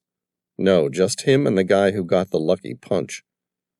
"Okay, you take care of the shooter and I'll get the other guy," Tom said. "Sounds good." Sam watched Tom come to a crouched standing position and run in the direction of where the general had fled. Tom's height, combined with his massive frame, made for an awesome opponent. Sam quickly returned his glance towards his attacker. The shooter lifted his head, unable to resist the target. Sam corrected for the inaccuracies of his weapon and squeezed the AK-47's trigger. Sand, approximately 2 feet to the left of the shooter's head, turned into small clouds of dust. Sam watched as the shooter's head disappeared again. Sam gritted his teeth. He'd overcorrected. Over the sand dune, where Tom had run, Sam heard the distinct popping sound of the beretta being fired. He hoped the sound meant the general had been shot, but there was always a risk the general had a second weapon. Sam adjusted his position slightly to the right, trying to get a clearer shot. Nothing. All he could see was the guy's ankle and boot. It looked like the shooter was less interested in showing his face again. Sam swore. He could wait in the stalemate for hours, neither of them getting a clear shot, until one of them slipped up. Sam sunk into a relaxed firing position. He carefully made the adjustments to his focus, moving approximately 2 feet further to the right, and then settled, ready to fire. He breathed in slowly, and then exhaled even slower, each breath slightly adjusting the position of his weapon until he was certain of his aim. On the third breath, Sam squeezed the trigger, and a spray of pink mist replaced the boot. Sam grinned. Finally, the AK-47 was firing true. He heard the guy yelling in his own language. It didn't matter that Sam couldn't speak a word of it. Swearing sounds the same all over the world. Sam focused in where the shooter had disappeared. There was nothing but sand. It meant the mercenary was well trained. Even a good soldier would be inclined to roll around in agony. It would be a reasonable mistake, and if the shooter had made it, Sam would have killed him. But the mercenary was very well trained, disciplined, and that meant more waiting. Sam heard the report of 3 shots fired from the Beretta, followed by the mechanical clicking sound of an empty chamber. Sam had run out of time. If Tom had run out of bullets, he was in trouble. He stood up and ran toward the injured mercenary. Sam's trigger finger squeezed the edge of the trigger. He was ready to fire the first shots if he had to. Without hesitation, he ran up the sand dune. The mercenary reached for his weapon, his mouth set hard and his eyes filled with intense hatred. The injured man aimed the AK-47 right at Sam, but his reaction was too slow. Sam fired several shots in rapid-fire succession. He bent down and searched the mercenary's lifeless body. He took 2 full magazines as spares for his AK-47 and then called out to Tom. "You okay, Tom?" No answer. Shit! Sam ran through the thick sand dune, following the deep imprints where Tom's heavy feet had trod. He rounded the first crest and found Tom slowly walking back towards him. "Tell me you got him," Sam said. "No, he was quick for a man who just lost his eye. By the time I reached the second ridge, I knew I wasn't going to catch him. I emptied the Beretta trying to get lucky and put him down, but he disappeared over that far ridge." Sam swore. "How could you let him get away?" Tom laughed. "What can I say? I never was a very good runner. By the way, you're welcome." "For what?" "I just saved your life." "And I appreciate it. I just wished you hadn't let him slip through our fingers in the process." "Don't worry," Tom replied, looking at the burning sun rise above the horizon.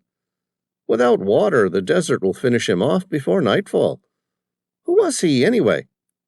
"General Nguige, the rebel leader of the Democratic Republic of Congo, and the most dangerous man in Africa." Sam and Tom turned to walk back to the oasis. "What's he doing this far north?" Tom asked. "Beats me. He says he's come to find the Book of Nostradamus." "Why? What did he expect to read in it? His future?" "No, he thinks he already knows his future." "Then what did he want it for?"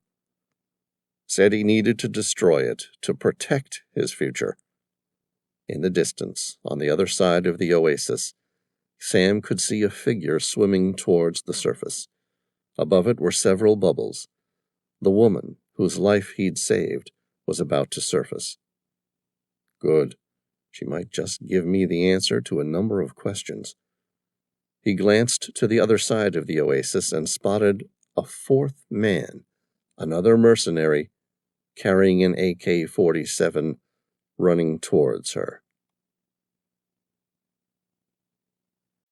Chapter 23. Zara waited as long as possible to surface from her refuge beneath the cooled water of the oasis of Bilma. The longer she remained there, the more likely her attackers would leave, or be killed by the treasure hunter who'd saved her life. There was still a high probability the treasure hunter would have been killed instead. She stared at the dive gauge through blurred eyes, unprotected by a mask. The gauge read 10 bar, or possibly 70 bar. It was impossible to differentiate between the 1 and the 7 the more she stared at the instrument with blurry eyes. Zara had done a dive course years ago, while on a short vacation to the Red Sea off the coast of Egypt. Bar, she recalled, was a measurement of pressure representing a standard atmosphere, or technically slightly less than a single atmosphere at sea level. 10 bars meant there were 10 times the pressure which the air would exert on the tank if it was at sea level. Depending on the size of the dive tank, bar represented a different value of air. For example, a 3-liter tank is going to hold significantly less air than a 12-liter tank.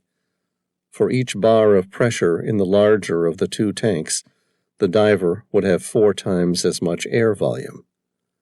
There was no way she could remember all the technical details, but Zara knew that 10 bar meant she was dealing in minutes before the tank ran out. She slowly maneuvered herself toward the surface, stopping her ascent at 3 feet from the surface, because she heard gunfire. She remained at that depth until it became hard to draw air from the regulator. Once she could no longer breathe at all, she moved right to the edge of the oasis and surfaced. Zara allowed no more than her eyes and nose to break the surface, and even then, she was right up against the shoreline. The sound of gunfire had ceased. She turned in the water and scanned the oasis. The treasure hunter's camp, she'd spotted earlier, had been tossed into disarray. The camels had all gone. Did that mean the treasure hunters had left without her? They would probably want their dive equipment back. It was more likely the beasts had been spooked by the gunfire and run off. Her eyes stopped at the location where she'd first fallen into the oasis. Zara's gaze traced the footprints from the water up the sand dune to where she'd dropped the Book of Nostradamus. Next to her old footprints were a second set of deep impressions in the sand. At a guess, they were from a large man, unaccustomed to the gentle movements required in traversing deep sand. Her glance stopped about a third of the way up the first sand dune, where the book was now missing. She felt the uneasy pervasiveness of panic. Gone? It can't be lost now. She wanted to scream out loud, "Give it back!" like a child at a playground who'd lost something precious. She forced herself to exert discretion. No book was worth losing her life over. Zara carefully made a 360-degree turn, scanning the area in multiple 90-degree arcs until she was certain the place was empty. Just when she was certain, Zara heard the cheerful voices of 2 men approaching. The question was, were they the treasure hunters who'd saved her life, or the rebel soldiers who tried to take it? She ducked further into the water and waited. She didn't have to wait long. 2 men shuffled down the steep sand dune on the opposite side of the oasis. One was tall and one average in height, and shared the solidly built frames of men accustomed to hard work for most of their lives. They both wore board shorts and looked like they were at the beach on vacation, except that the shorter one was carrying an AK-47. Who are these people? Zara stood up, ready to find out. Across the oasis, the diver who'd saved her life raised his AK-47 and aimed at her. In the instant it took for her to comprehend the impossible, she tried to duck under the water to avoid the spray of bullets which raked the water and sand no more than a few feet away from her. In an instant, Zara discovered she hadn't reacted fast enough, and now might have to pay for it with her life. Chapter 24. Zara felt the heavy arm wrap around her neck and lock. Her captor knew just the right amount of pressure to keep her from being able to move at all while allowing her to remain conscious. She tried to reach the flick knife in her pants pocket, but couldn't reach far enough downwards. Instead, she launched both her hands at the arm, trying to free herself. It was tough like leather and thick as any bodybuilder she'd ever seen. She dug her short fingernails into the skin as hard as she could. Her captor didn't even grimace. She tried to find somewhere more vulnerable to attack. Her fingernails scratched at his face. The pressure on her throat tightened, instantly stopping her from being able to breathe. "Do that again, and I'll snap your neck," he said. Zara made no reply. "Now, you're going to tell me where that book is, bitch." Zara tried to speak, but her captor was pressing on her neck so hard her windpipe was being crushed. She made little more than a muffled, incomprehensible sound, her eyes fixed on the two treasure hunters on the other side of the oasis. Both were running down the sand dune towards her. She grinned. Would they really try to save her life twice in one day? She tried to buy time. Zara pointed to her neck and tried to speak again. More garbled noise came out, but nothing comprehensible. "If I release some of the pressure, you are going to talk?" he asked. Zara nodded. She felt the pressure loosen slightly and took a deep breath. "Yes." "Good. Now where did you hide the Book of Nostradamus?" "I can't remember," Zara replied. "My mind's been a little rattled by the recent events. I nearly drowned, and now you're trying to choke me." "Remember soon, or your neck will snap under my arm like a chicken bone," her captor reminded her. Zara watched as the two men on the other side of the oasis split up. One ran clockwise around the oasis, while the other went counterclockwise. They were going to double up on her captor, preparing to target him from both sides. She quietly mumbled something incoherent. The pressure on her throat noticeably loosened again. "I buried it in the sand." "Where?" "Other side of the oasis. Can't be sure where. But you'll find it eventually." "I need you to show me exactly where you buried it." She dipped her head, like she no longer had the strength or the will to live. Her captor pulled on her hair until her head faced him. Her captor was dark-skinned. He wore a camouflaged uniform, like the others who tried to drown her.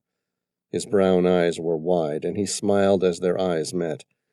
He had a well-developed jawline and heavy facial features, which were disrupted by his pleasant smile. It gave him the appearance of a man who didn't want to hurt her, but would force himself to, if it was the only way to achieve his goal. He looked really happy. She guessed the treasure hunters had somehow beaten the other three men, including his commander. So why was he so happy? The answer hit her hard. He wants the money. He doesn't care about a rebellion. He thinks he's going to be rich. She saw the shorter of the two treasure hunters, the one with the AK-47, approach quietly. She mumbled something inaudible. "Speak up," her captor demanded. Zara looked directly in his eyes. "Go to L." "No doubt I will, but first I intend to get rich, and so I'm gonna need that book."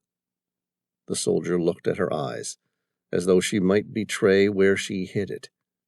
She stared back at him, challenging him to look away. Abruptly, his grin set hard as he noticed her eyes glance to the left. At the same time, Zara felt the pressure on her throat tighten to the point she nearly passed out. The man spun around to face the man who had rescued her. "That's close enough. Any further and I break her tiny neck. I could do it in a heartbeat, like pulling the wings off a beautiful butterfly." "What do you want?" the shorter man asked, without lowering his AK-47. "I want the book." The treasure hunter smiled confidently. It appeared honest and unpracticed. She noticed the lines of his smile formed easily, like a man who smiled often. There was more to it, though. Something that said, I can have it all in life. Comfortable, confident. He then shrugged. Or I could shoot you dead now. Wouldn't work, her captor responded, without taking any pressure off her windpipe. Why not? You might hit me, or you might miss. Either way, I would have enough time to break her neck. And don't think I haven't noticed the second man to my left. The treasure hunter appeared genuinely indifferent. I can live with it either way. Look, this situation could go really bad both ways. But if you give me the book, we'll all walk away. What makes this book so damned valuable? The Book of Nostradamus tells us the future. You know the future, and you know what will happen with the stock market, lotto, you name it. The book has the answers. A man without morals could do very well with such a book. I've had a hard life, but no more. Now I want to get paid. I get the book, or the girl dies. I'd prefer it if you didn't do that. This isn't between you and me, so fuck off. But I think I can make it between the two of us, because although I don't know anything about Nostradamus and this stupid book everyone keeps talking about, I'm pretty certain I came across it earlier. Do you want it? I've already told you the girl dies if I don't get the book. Well, we can't have that now, can we?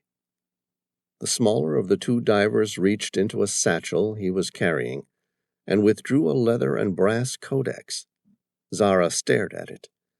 Damn it, please don't give it to him. The soldier loosened his grip at the sight of the book.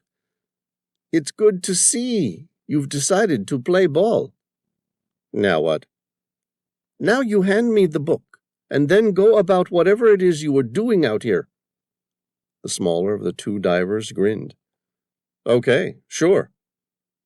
She saw the book spinning through the air, a 400-year-old document written by Michel de Nostradamus, and now some idiot was throwing it through the air. It landed in the water behind her. The pressure on her throat relaxed as her captor tried to catch the book. In the process, she was able to lean down just enough to reach her butterfly knife. She opened the knife and in one single smooth transition sent the blade straight between her captor's fourth and fifth intercostal space in a powerful upward motion. The blade severed his aortic arch. It was a death sentence that would take place in a matter of seconds. The man tried to scream, but just couldn't get the air out. She withdrew the knife, and blood spurted out through the open wound with the force of a jet engine. Zara felt the pressure around her throat go limp, and the massive man fall onto her back. She rolled onto her side, and the dead weight dropped into the now reddish water. She raced towards the spot where the book had struck the water. Its heavy brass codex dragged it under the water like a stone. She dived down after it, but quickly realized she would need the dive equipment to reach it. The book had already sunk to the bottom. By the time she reached it, the book would most likely be destroyed. Zara surfaced and walked towards the two treasure hunters. Do you have any idea what you've done? The shorter of the two treasure hunters backed away as she charged at him. Yeah, we just saved your life for a second time today. She stopped at the bank of the oasis without saying another word. She washed the blood off the blade of her knife and carefully folded the butterfly edges in on themselves, so the blade was no longer visible. The shorter of the treasure hunters grinned. I'm not so certain I'd do it a third time, though. Chapter 25. Sam looked at her. She was extremely beautiful, and he would have considered her quite stunning if she wasn't so angry. She had a dark olive complexion. It was her natural skin tone, and not caused by months spent under the harsh rays of the sun. At a guess, Sam figured she had Egyptian ancestry, although she spoke English with a tinge of French in her accent. She had lustrous black hair, emerald hazel eyes, long dark lashes, and high cheekbones that gave her face a regal appearance. He'd noticed her small bud of a mouth was quick to smile after he'd questioned whether he'd go to the effort of saving her life for a third time. She held herself with poise and a sense of authority reserved for those of noble birth or born into wealth. Those who believed in their heart they were better than others.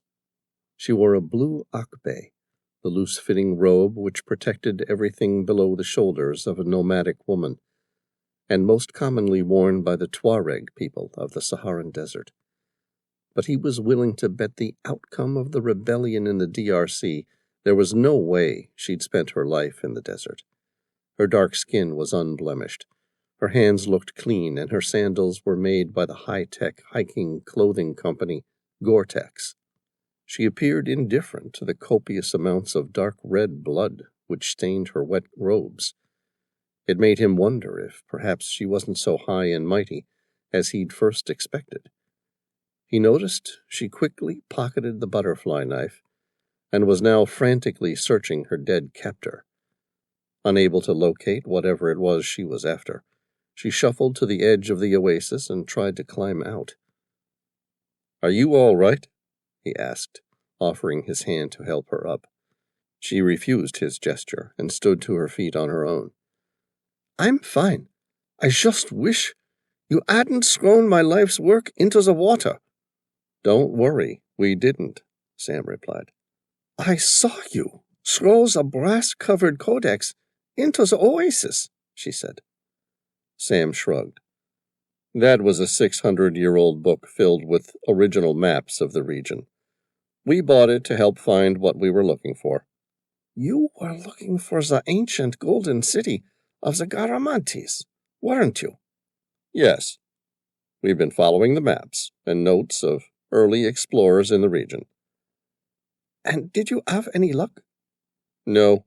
It would appear the golden city of the Garamantes is a myth." "I could have told you that. The Garamantes built many cities in the Sahara, but none of them these far south, and none of them filled with gold." Her voice was confident and imperious. Her eyes darted between Tom and Sam. Then she spotted the backpack Sam had found earlier. It was lying on the edge of the water. She quickly pulled it out and frantically emptied it. She stood close to him, meeting him eye to eye, and challenged him. "Where is it?" "Where's what?" Sam asked. "My book." She walked around the oasis, moving towards the next corpse, and started searching. "If you've stolen it, I swear to God I'll kill you both."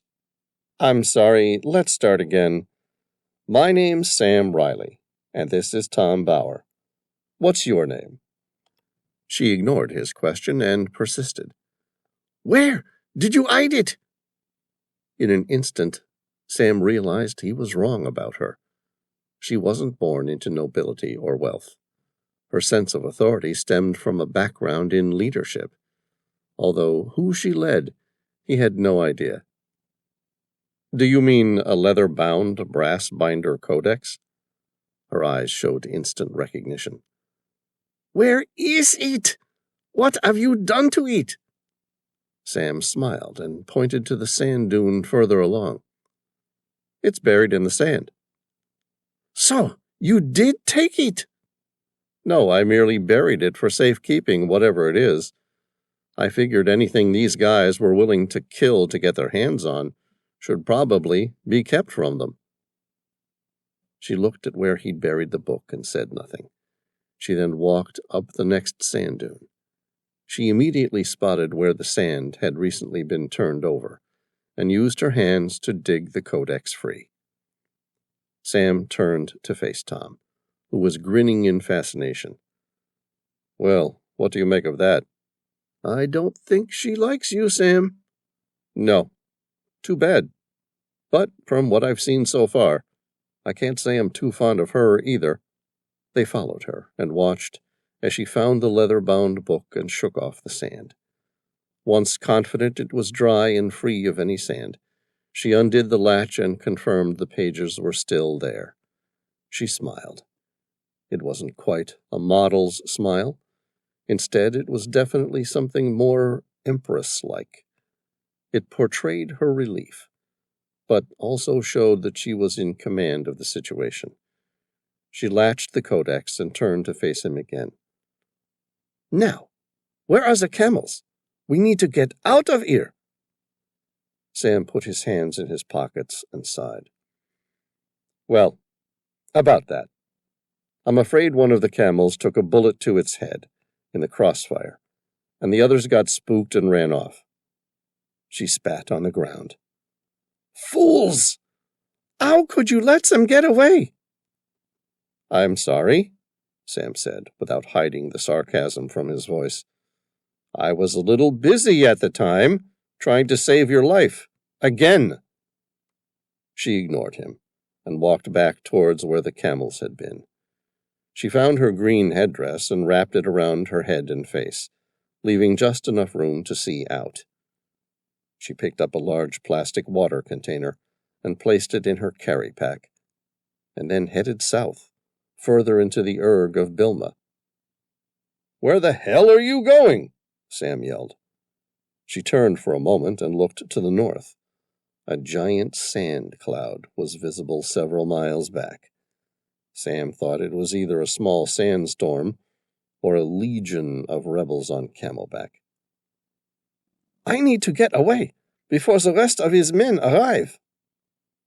Sam turned to Tom, who was already focusing his binoculars on the sandstorm. "Tell me that's not what she thinks it is." Tom's jaw went rigid. "At a guess, I'd say at least 500 men on camel, maybe 5 miles back.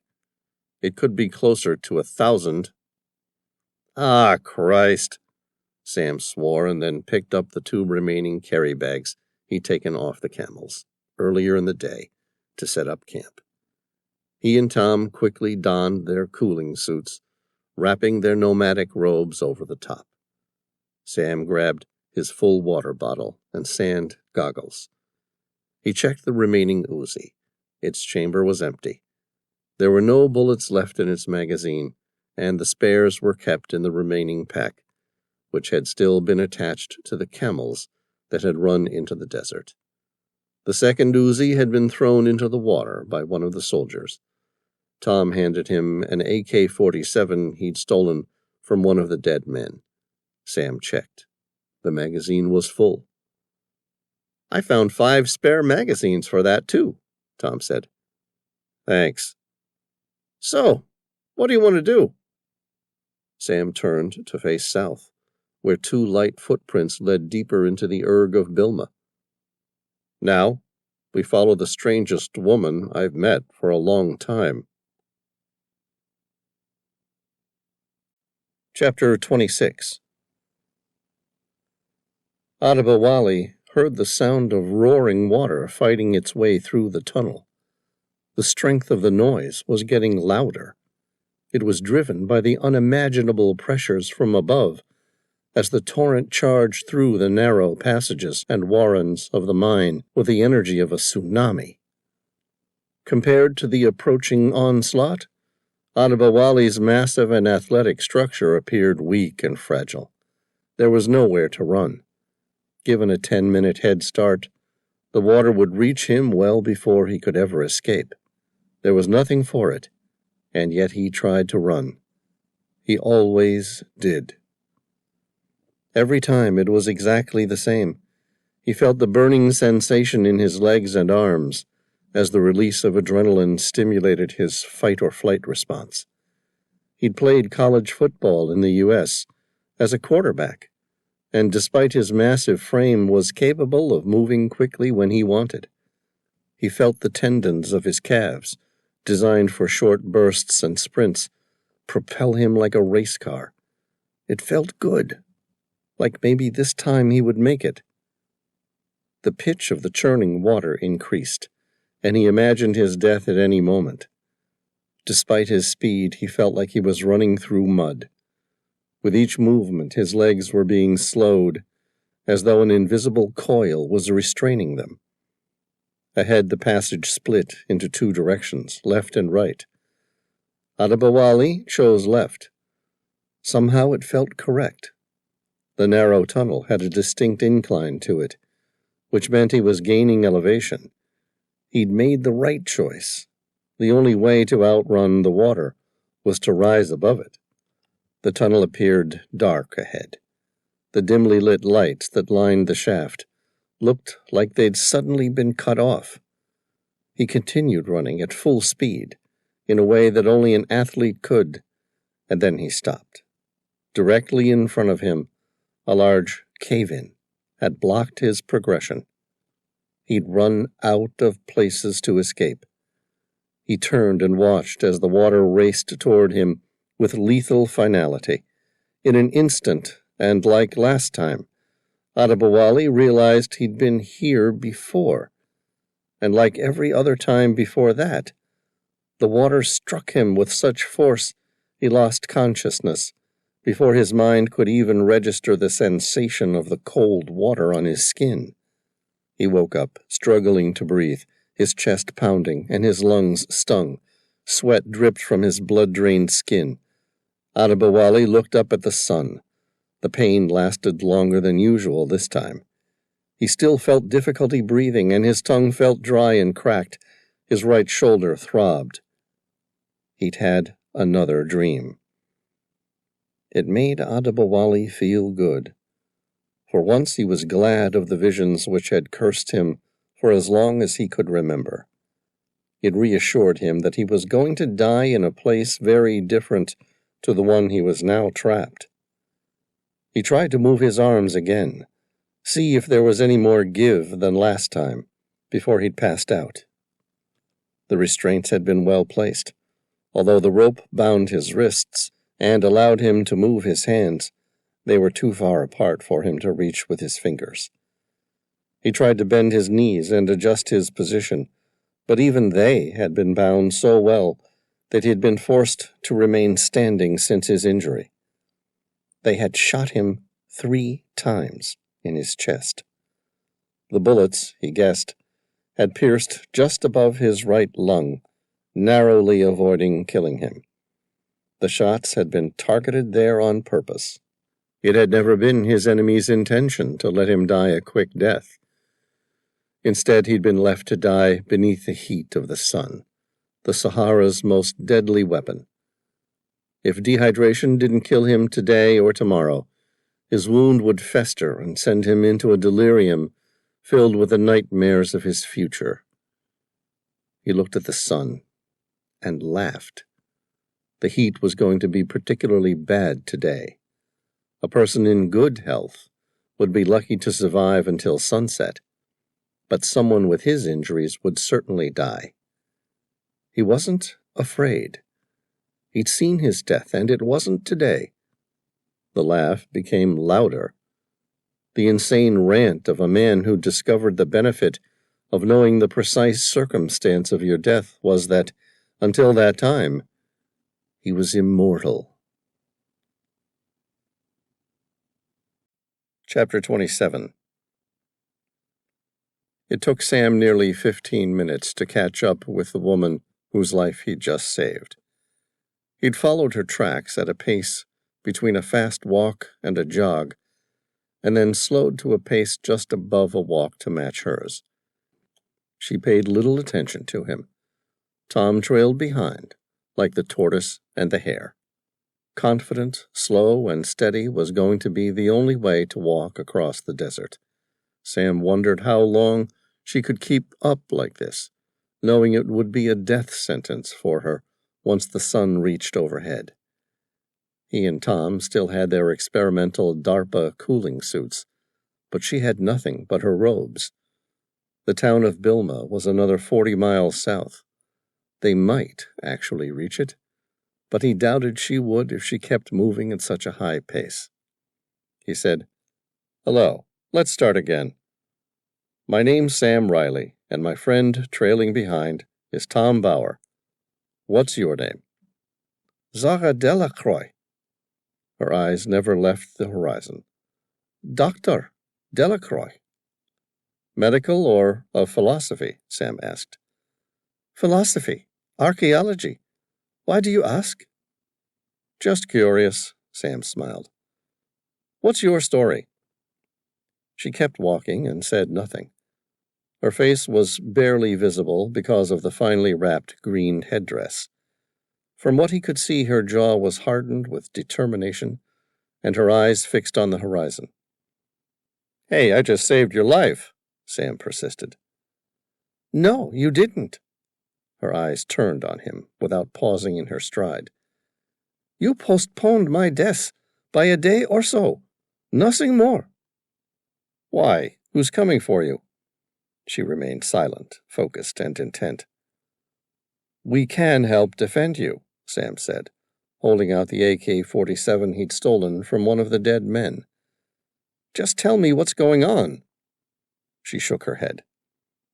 I wouldn't bother wasting your energy carrying the AK-47. Why not?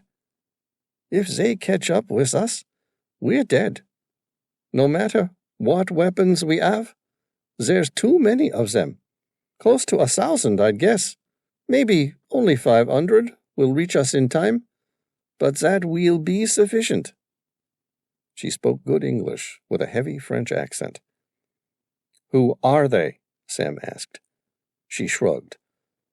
Mercenaries, nomadic tribes, rebels from any number of Africa's discontent nations. Who can say?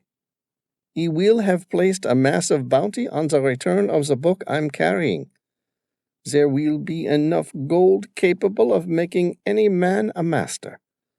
And all of these men want to be their own master. Do you mean General Ngige? Sam asked. She nodded.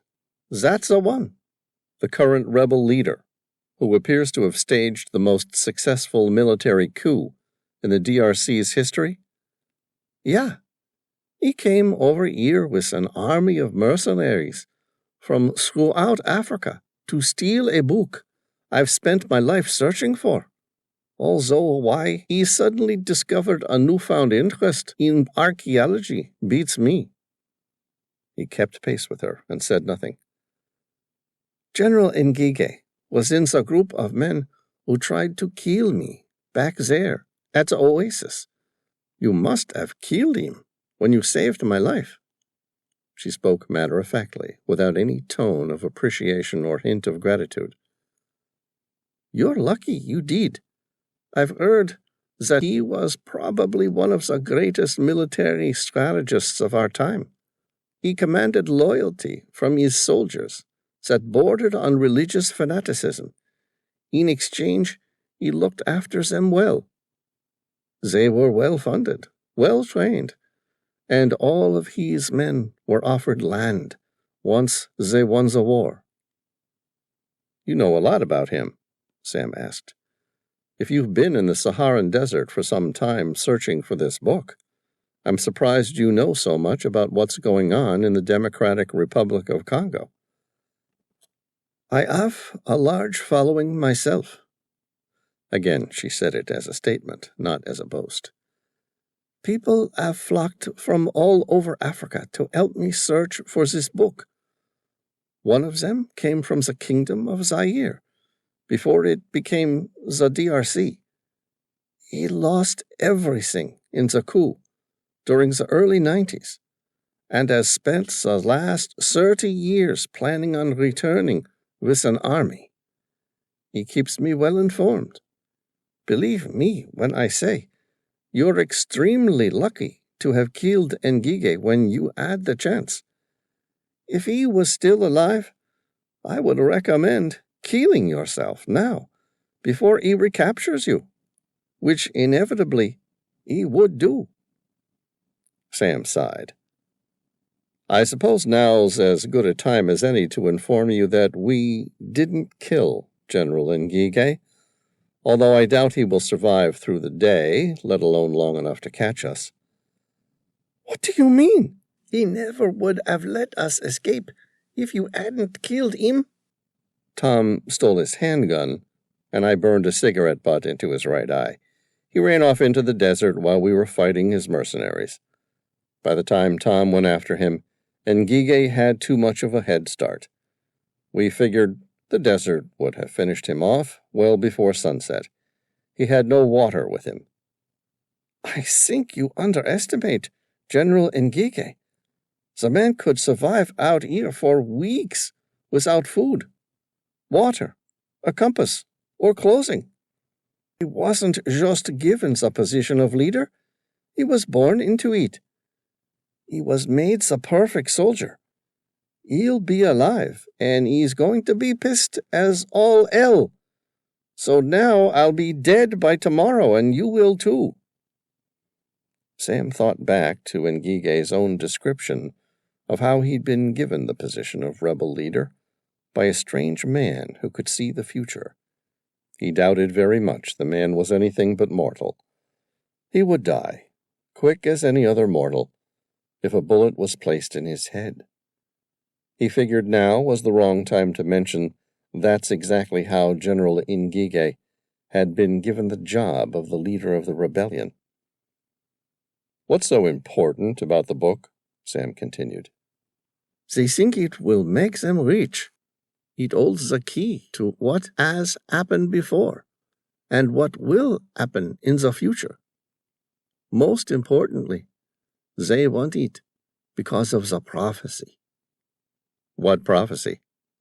In the 1550s, before Nostradamus fell into ill health, he made a journey into the Saharan desert. With a small group of chosen followers, he entered the coast of Barbary in what now lies the coast of Libya and Egypt. The group walked into the burning desert without protection, without any knowledge of what they would find, and all because Nostradamus assured them that they were going to save the world. From what? A warrior who would go on to conquer the world.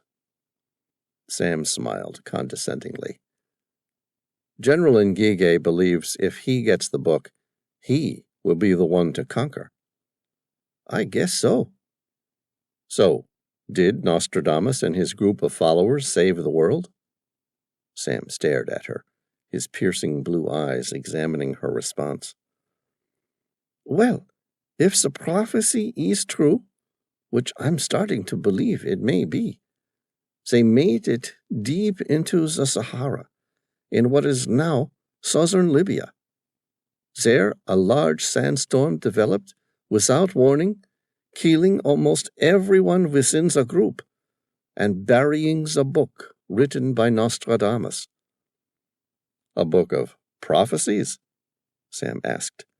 This is all about some fabled prophecies? Yes, but there's a little more to it than that. You see, there was one survivor other than Nostradamus himself. That survivor was said to one day have a son, who in turn had a son, and this process continued until one day a daughter would be born. The birth of that daughter would signify the time was near to complete the prophecy.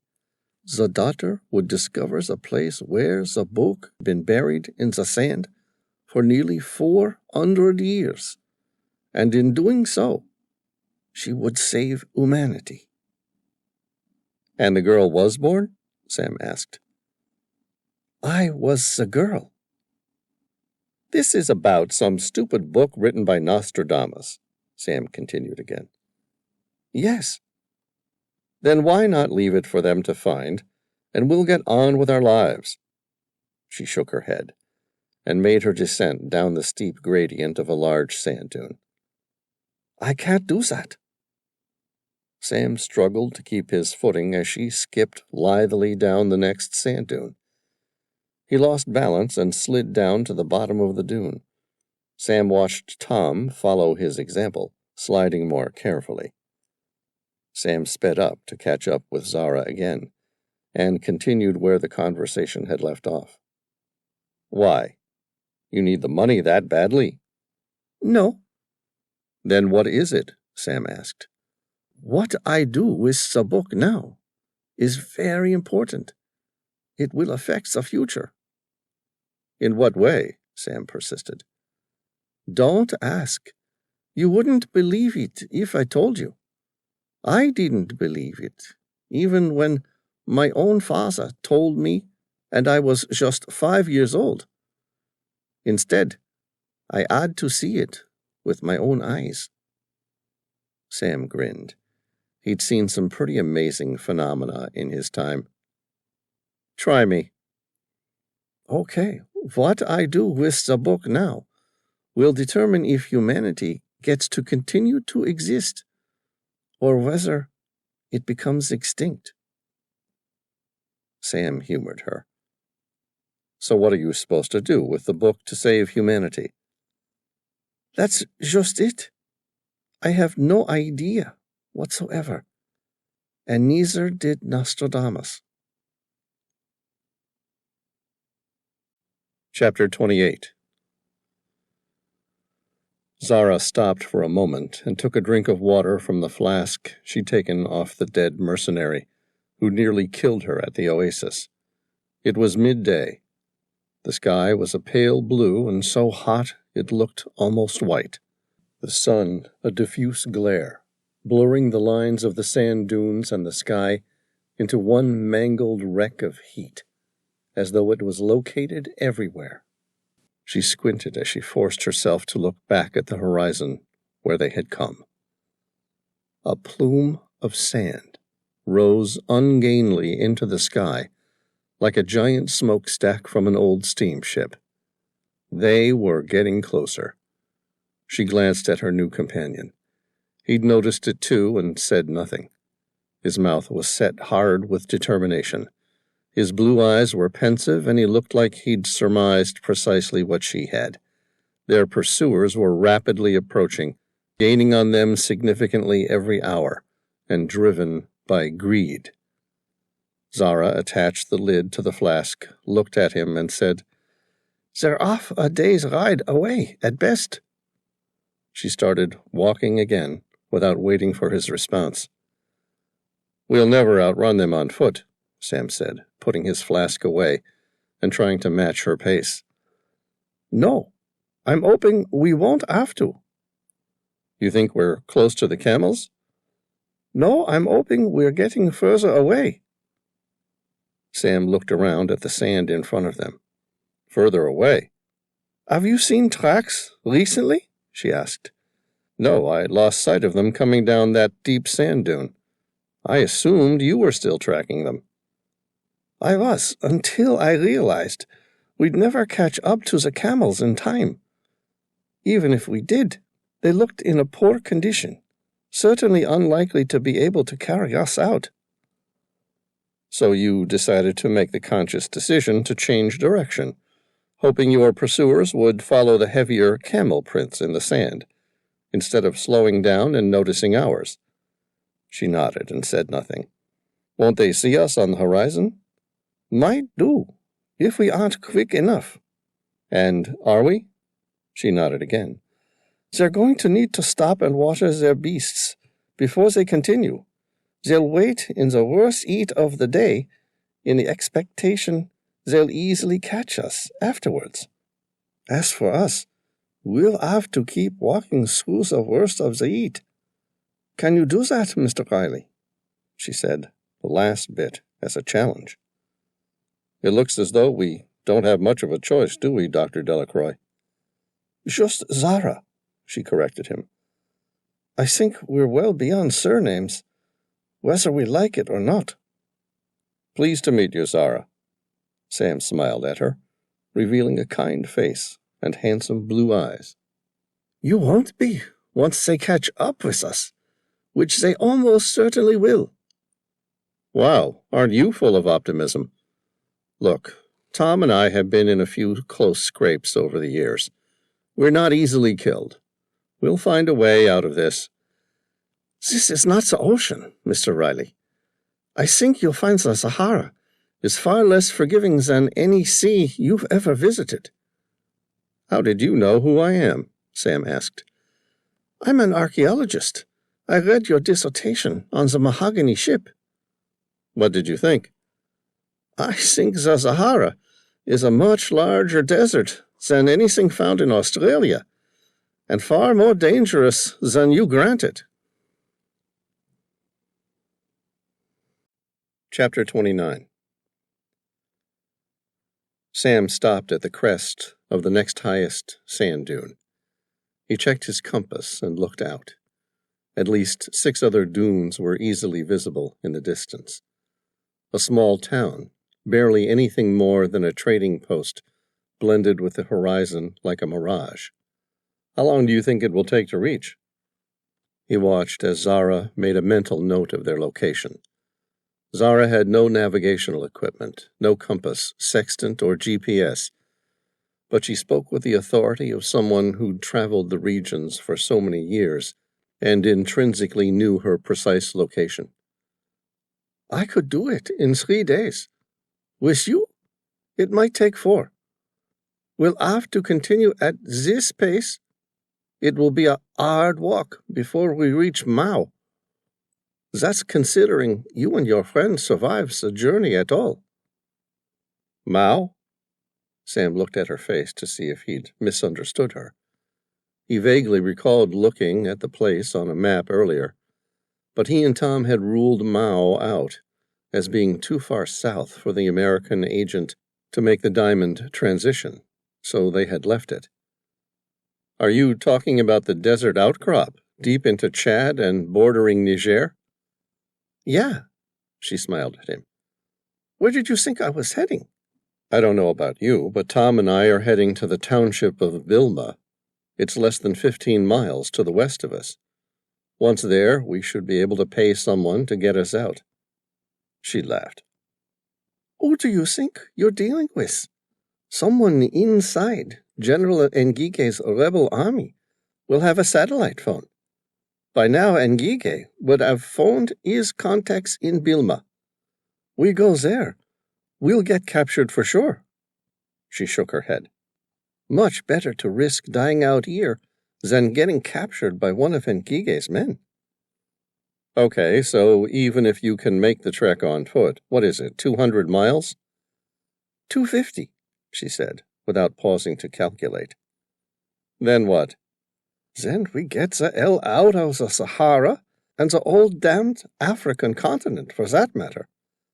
I work out what the hell Nostradamus wanted me to do with his damned book, or sell it, and make my fortune. And you can go back to searching for whatever it really was you were looking for here. Because I'm pretty certain you know better than to go looking for the golden city of the Garamantes this far south. Sam said nothing and watched as Tom caught up with them. He appeared completely unfazed by the exertion of nearly 6 hours hard walking through the desert. As Sam expected, Tom's slow and steady method was going to allow him to win the race. Tom looked at the two of them. Where do you want to head? We're working that out now, Sam said, looking at Zara. She wants to skip Bilma and head further south onto Mao. What do you think? I think crossing a desert on foot with only a few flasks of water is insane. So you think we head to Bilma? Sam asked. Tom shook his head. No, crossing the desert on foot is insane. But heading towards Bilma is suicide. There must be close to 1,000 men following our trail. Anyone with that much of an army in the area must have people capable of resupplying them. With Bilma being by far the closest, I doubt we'd last the hour before someone handed us over to the general. He grinned. And after you burned out one of his eyes, I can't imagine him being very understanding when he gets you. Sam looked back at Zara again. Okay, Mao it is. What direction is it? Zara pointed, and both Sam and Tom took a compass bearing with their wristwatches.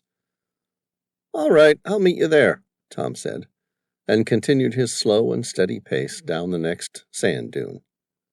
Zara followed, next to Tom, making sure no one followed in each other's footsteps, so that the trail was hard to follow if Ngugi's men ever picked it up. Sam trailed last, taking one last glance over his shoulder at the sand plume, the only sign of the army gaining on them. It had moved towards the west, and for the first time since they'd left the outlying Bilma oasis, the size had shrunk, which meant their pursuers had taken the bait and were following the camels' tracks and not theirs. Sam grinned and caught up with Zara. "What's the population of Mao?" "About 19,000, Zara replied. "Won't Ngugi have contacts there, too?" "Of course he does. But I doubt he'd believe we'd be stupid enough to try and cross the desert on foot." "Without anywhere to fill up on water, we'll never make it, will we?" "I grew up in these deserts." Her hazel eyes appeared a dark green in the sunlight. They were wide and full of mystery. There was something hardened about her face that Sam couldn't quite place. It seemed at odds with her natural beauty. There was the sort of resounding confidence and hardened resolve of a person who'd experienced some incredible pain for so much of her life that it had simply become a part of her. She had accepted it as fact. It was neither good nor bad. Yet despite that, she was still quite capable of seeing the beauty of some of the most unique experiences of her life. Her hardened face was broken by a grin. He'd seen that sort of grin before in the mirror. It meant whatever happened, she was going to beat it. "This place is full of water, if you know where to look." "And you know where to look?" She nodded and said nothing. "So if we make it and Ngugi's men don't capture us in Mao, how do you propose we get out without being caught?" "I have a friend, a good friend. He comes and goes from time to time. He owns a small plane, a Beechcraft Bonanza 36. Runs a private charter and supply service throughout the region. He'll get us out. That's if we survive long enough to reach Mao." Chapter 30. They walked through the day and most of the night, pausing infrequently to drink and rest. Zara took the slightest sigh of relief when she noticed the plume of sand completely absent from the horizon when the first light of the pre-dawn sun finally broke the next morning. By midday, it sweltered to 121 degrees Fahrenheit. She stopped to drink and stared at her two companions. They both looked tired, but nowhere near as much as they should have been. She remembered reading somewhere that Sam Reilly spent time in some sort of military specialist forces unit before turning to a unique career in both marine biology and maritime archaeology. She knew very little about his friend Tom. Was they both still members of an elite armed force? Or were they here as mercenaries? She doubted it. Sam Reilly was much too rich to offer his services as a mercenary. Besides, she'd never heard of a Tuareg nomad crossing a desert on foot with such ease, which meant they were using some sort of mechanical device to assist. But how, she couldn't imagine. She watched both men from a distance. They appeared to be chatting amongst themselves as though they were old friends out for a stroll without a care in the world. Part of Sam's desert robe had loosened and opened at the back. She saw he wore a shirt underneath. It was silver and shimmered remarkably. For a moment she wondered if it was the intense heat playing tricks on her eyes, like a mirage, before she grinned with understanding. "Got you, you bastards!" She carefully replaced the lid to her water flask and swung its strap over her shoulder, before hurrying to catch up with both men, who were now walking side by side, chatting. "All right, one of you want to tell me why you were really here?" she asked. "What do you mean?" Sam asked. Tom shrugged as though the conversation wasn't for him, and picked up his pace to distance himself. She watched as he continued following the same bearing they'd been on for the past 24 hours. At first, I thought you and Tom were ardent ex-soldiers capable of superhuman stamina. I've never seen a Westerner walk through the Sahara during the hottest times of the day, almost unaffected by the sweltering heat. Then I realized you're wearing some sort of temperature suit. I've read about them. Real expensive. Mainly used in the military. Kind of experimental. Although, if you two are anything to go by, I guess they're no longer experimental. She stared at Sam's face for a reaction, but he gave none and remained silent. So, what's your story? What story? What were you really doing in the Sahara with those dive tanks? Her eyes fixed on his with mesmerizing scrutiny. Sam met her gaze, and to his own surprise offered her the truth, or a very near version of it. We were looking for about $5 million of raw diamonds. She asked, Why? Does anyone ever need an excuse to want to find $5 million? I mean, why do you care? Zara asked. I may have read a little more than the one dissertation about the mahogany ship. I know a little about you. Your father owns global shipping, and you manage a strange offshoot called Deep Sea Projects. Until recently, most people assumed you were the typical third generation in a wealthy family. Sam stared at her blankly, betraying little recognition. She smiled.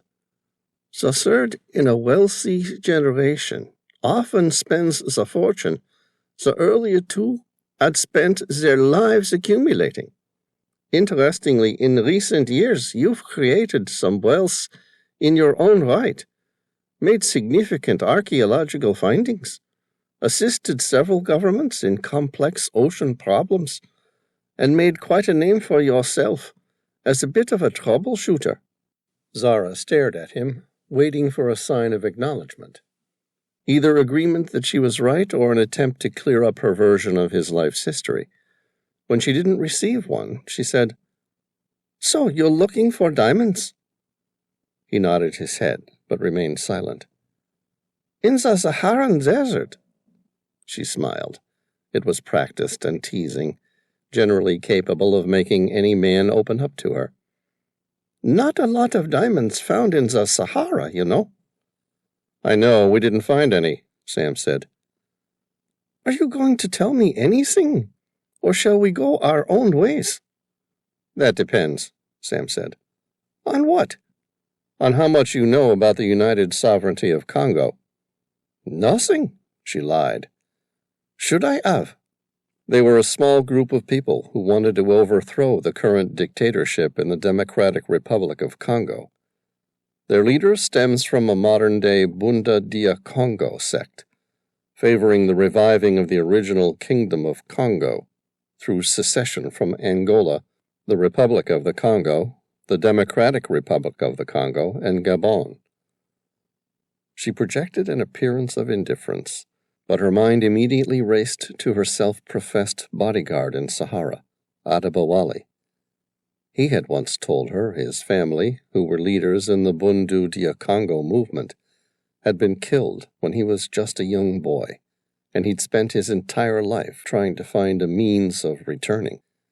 Adali had told her their two lives had been intertwined for centuries, since his great ancestor, a Congo king, had been saved by her great ancestor, and that one day the great prophecy would come true, and their families would unite Africa with a success never seen throughout history. So, what's new? She asked. This one has the backing of the U.S. government. Chapter 31. She walked in silence for a while, contemplating what Sam had told her. It seemed impossible to her, but so did a lot of other things until 48 hours ago. Is it possible Nostradamus knew I would meet Sam Reilly? she asked. I thought you guys didn't take sides anymore in non-elected rebellions and leadership coups. Didn't you learn your lesson after Saddam Hussein? Sam smiled, like he'd heard the same argument before. We don't. Not publicly, anyway. But they have a new leader, and this guy looks to be the real deal. Someone who might just have a chance of stopping the merry-go-round cycle of changing dictatorships, each one more ruthless and dangerous than his predecessor. Current intelligence agencies from around the world believe the current dictator is going to send Africa into one of the greatest wars the world has ever seen. In contrast, our person has the chance to bring some real long-term stability to the region. He paid $100 million in uncut diamonds in exchange for modern weapons to initiate his coup. An American agent confirmed the diamond exchange had taken place and was just in the process of extracting the diamonds when he went missing. Who's the guy? She asked. What guy? Who's the leader of the United Sovereign of Congo? We don't really know. She stared at him, flummoxed. Your government offered $100 million worth of weapons to fund a coup whose leader you don't even know? We know about him. I know, it sounds ridiculous.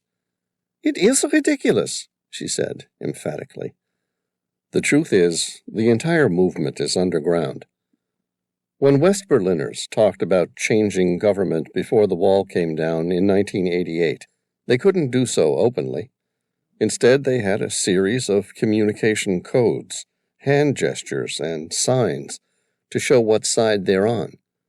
Our agents estimate if the DRC were to have a truly democratic election today, the leader of the USK would win with an approval rating in the high 80s.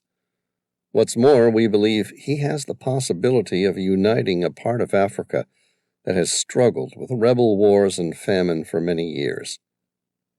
She shrugged, as though she really didn't care what happened to the war-torn nation. And so, what happened? He lost the diamonds in the desert, and the U.S. government sought to send you to find them again? Sam grinned. Yeah, you'd be surprised how close you are. Why go to the trouble? Why not send the dictators they want to support the weapons? It would serve the same purpose. Why the search for diamonds? Because, as you said, the American government has a policy not to take sides in foreign policy. In this instance, we're merely selling weapons to a private investor. That sounds like a pretty weak excuse, Zara said. So, how did you end up here? The leader of the USK was siphoning blood diamonds out of the DRC to fund his regime. It was a dangerous game, but he has such a devout following that he was able to take great risks. He was able to access the diamonds, but the problem came when he wanted to get them out of the region. The least guarded and therefore safest route ended up being through the Sahara Desert. So what happened? There was a system. One of his men would travel into the desert, stockpile the diamonds, and then return to camp. Then someone from our side, outside the region, would go and retrieve the diamonds. So what went wrong? 6 months ago, the transporter from the outside, our guy, disappeared. Sam paused. Without any means of discovering that his partner was dead, the first guy in the process kept depositing the diamonds, stockpiling a fortune. That was over 6 months ago now. And you think he's been throwing them into a water hole? Yes. Where else could you put them? Why not bury them in the sand? You've spent long enough in the desert to realize that people can always track a person in the sand, especially one that comes out into the desert every week. No, he's come to a water hole, dumped his diamonds inside a secure vault, and then returned. That way, if questioned, He could simply argue he was searching for water and returned. All waterholes are covered in footprints. So you're still involved in the military? No, Sam laughed. I'm done with that life. Tom and I are here purely as treasure hunters, hired by the American government to retrieve some stolen diamonds. Plausible deniability if something goes wrong. Something like that. Any luck finding them? No. Really?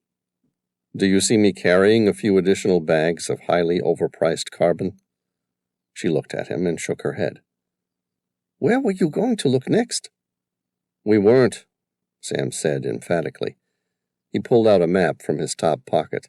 It looked old, maybe circa 1950s, but relatively little changed in the Sahara during that time. It had been recently laminated to protect it from water. Sam passed the map to her. We've dived all of the water holes in this region without any luck. We were going to head home tomorrow. That was before we met you, of course. Have you tried expanding your search grid? She asked, unsure why she even cared whether the American government received its diamonds to fund a war she knew little about and cared even less for. No, we're certain it's in there. How can you be? Because someone kept watch on our guy for the past 6 months, leading up to his disappearance. We know exactly where he's been. We know every single waterhole he's been to. You've been spying on him? First of all, it wasn't us. It was our employer. And secondly, of course they were spying on their own agent. You think they'd entrust a single one of their agents with 100 million in uncut diamonds without keeping an eye on their investments? Do you have a map of all the watering spots where you think he's traveled? Sam nodded and handed it to her. Sure, but like I said, we've dived every one of them now. We must have got it wrong somehow. He must have been using a different technique. Zara stared at it for a minute. How do I know which ones you've visited and which ones you haven't? For starters, we've visited them all. All of them? She gently bit the bottom of her lip as she thought about the region. She'd traveled through the area many times and used every well and every water hole at some stage previously. Are you certain? Yes, every one on that map. And the waterholes on this map are marked with a small circle? Sam nodded. A U inside the circle means underground, such as a well, and an O inside the circle means above ground, such as an oasis. Zara looked at the map again. What about the ones not marked on this map? There are no other waterholes in the region. This map has all of them. This is the same map as our agent. Zara grinned. Then you missed one. No, we've dived every single waterhole on this map. Her eyes glanced at the dozen or so waterholes and then stopped. You've missed one? No. We've tracked his movements through satellite imaging. These are the only places he travels through his round, south to north, and returned circuits, which have matched up with the other cellar. Zara shook her head. No, you definitely missed one. There's a secret well dug here. It's very old, deep, and covered when not in use. Rumor is that the old Berbers built it more than 1,000 years ago. Few still use it, and those who know about it try to keep it a secret. But it's definitely there. How can you be so certain it still exists? Because I used it 2 months ago. She drew an asterisk on the map, approximately 10 miles ahead of them. It's right here. She watched Sam study the map and grin. Are we going to pass this spot the way we're going? She matched his smile. You bet we are. In less than 24 hours, I hope to be filling my water flask at that well. Zara looked at Sam. He looked pleased, but not surprised, like a person accustomed to getting lucky, or making it when he was all out of luck. His grin said life was one big game, and he wanted to enjoy every minute of it. It was arrogant and cute at the same time. Of course, she was happy to help the man who'd saved her life twice in the past day.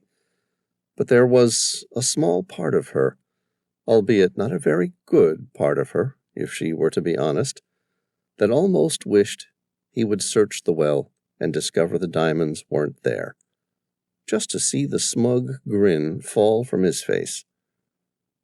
A moment later, she saw how that would look, because in the distance she heard the distinct sound of a single-engine plane flying low, which meant they were either super lucky and about to be rescued, or General Ngige had a spotter plane in the air, and everything they'd achieved was about to come to nothing. Be careful what you wish for. Chapter 32. The light aircraft's engine hummed in the sweeping, sand-filled expanse of the Erg of Bilma, the volume increasing with every second. Sam searched the bluish-white sky behind the three of them for the first sign of the machine. He wished Tom hadn't gotten so far ahead. Not that it mattered. Tom could hear as well as he could, and would have already taken action. Sam watched as the tiny aircraft, no more than a 4-person single-engine plane, broke the horizon of a distant sand dune. It was flying at approximately 1,000 feet, he guessed, much too low for a charter plane in the process of ferrying passengers in between oasis towns. That meant it was searching for something. It was looking for them.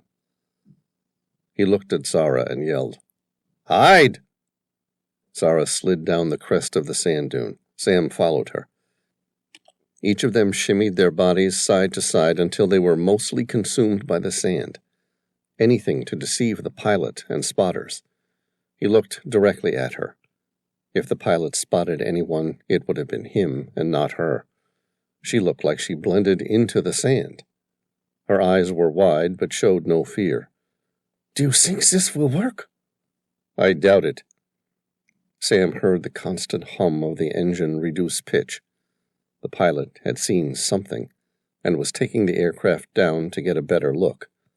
The aircraft sounded like it was coming in close enough to land, although Sam knew there was no way any pilot would be coaxed to put a plane down in such deep and undulating sand.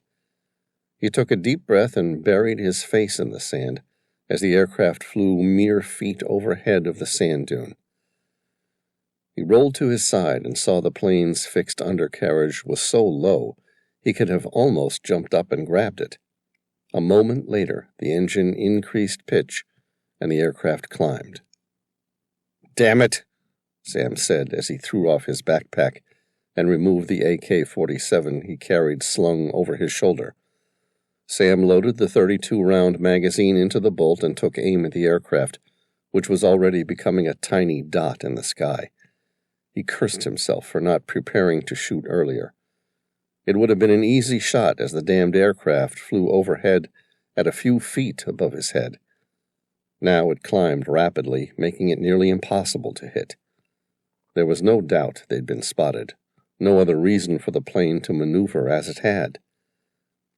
If there was any doubt in his mind about the pilot's intentions, they were crushed when the pilot released a thick trail of smoke as he climbed. The bastard was making an arrow into the sky. The aircraft then circled and began descending in a line next to the first one. Sam didn't wait to see what the pilot was trying to write. Either way, it was obvious he was trying to draw a target on their back, so that the horde of pursuers would find them. Sam firmly shoved the butt of the AK-47 into his shoulder. He closed his left eye and lined up the front sight block with the aircraft's windshield using his right eye. His breathing naturally fell into a rhythm, inhaling slowly, exhaling slowly. On the first natural respiratory pause, the moment when the diaphragm naturally relaxes and the lungs neither inhaled nor exhaled. Sam squeezed the trigger. He emptied the entire 32-round magazine at the cockpit. The shots went wide and the pilot continued to control the aircraft. It was an impossible shot, and he'd missed. The aircraft angled out of its dive and headed towards Zara and him. Did the pilot have access to a machine gun? It seemed unlikely. Otherwise, the pilot would have simply shot them when he first had the chance and claimed the prize all for himself. Sam's eyes locked onto the pilot's face. He was still too far to make out any real image, but the eyes looked focused, and the aircraft was coming straight at them. His mouth, if that was even what Sam was seeing, appeared fixed in a sinister grin. Zara was already running along the sand dune, and so Sam dived down it, trying to increase the distance between the two of them. And then he heard the staccato of shots being fired.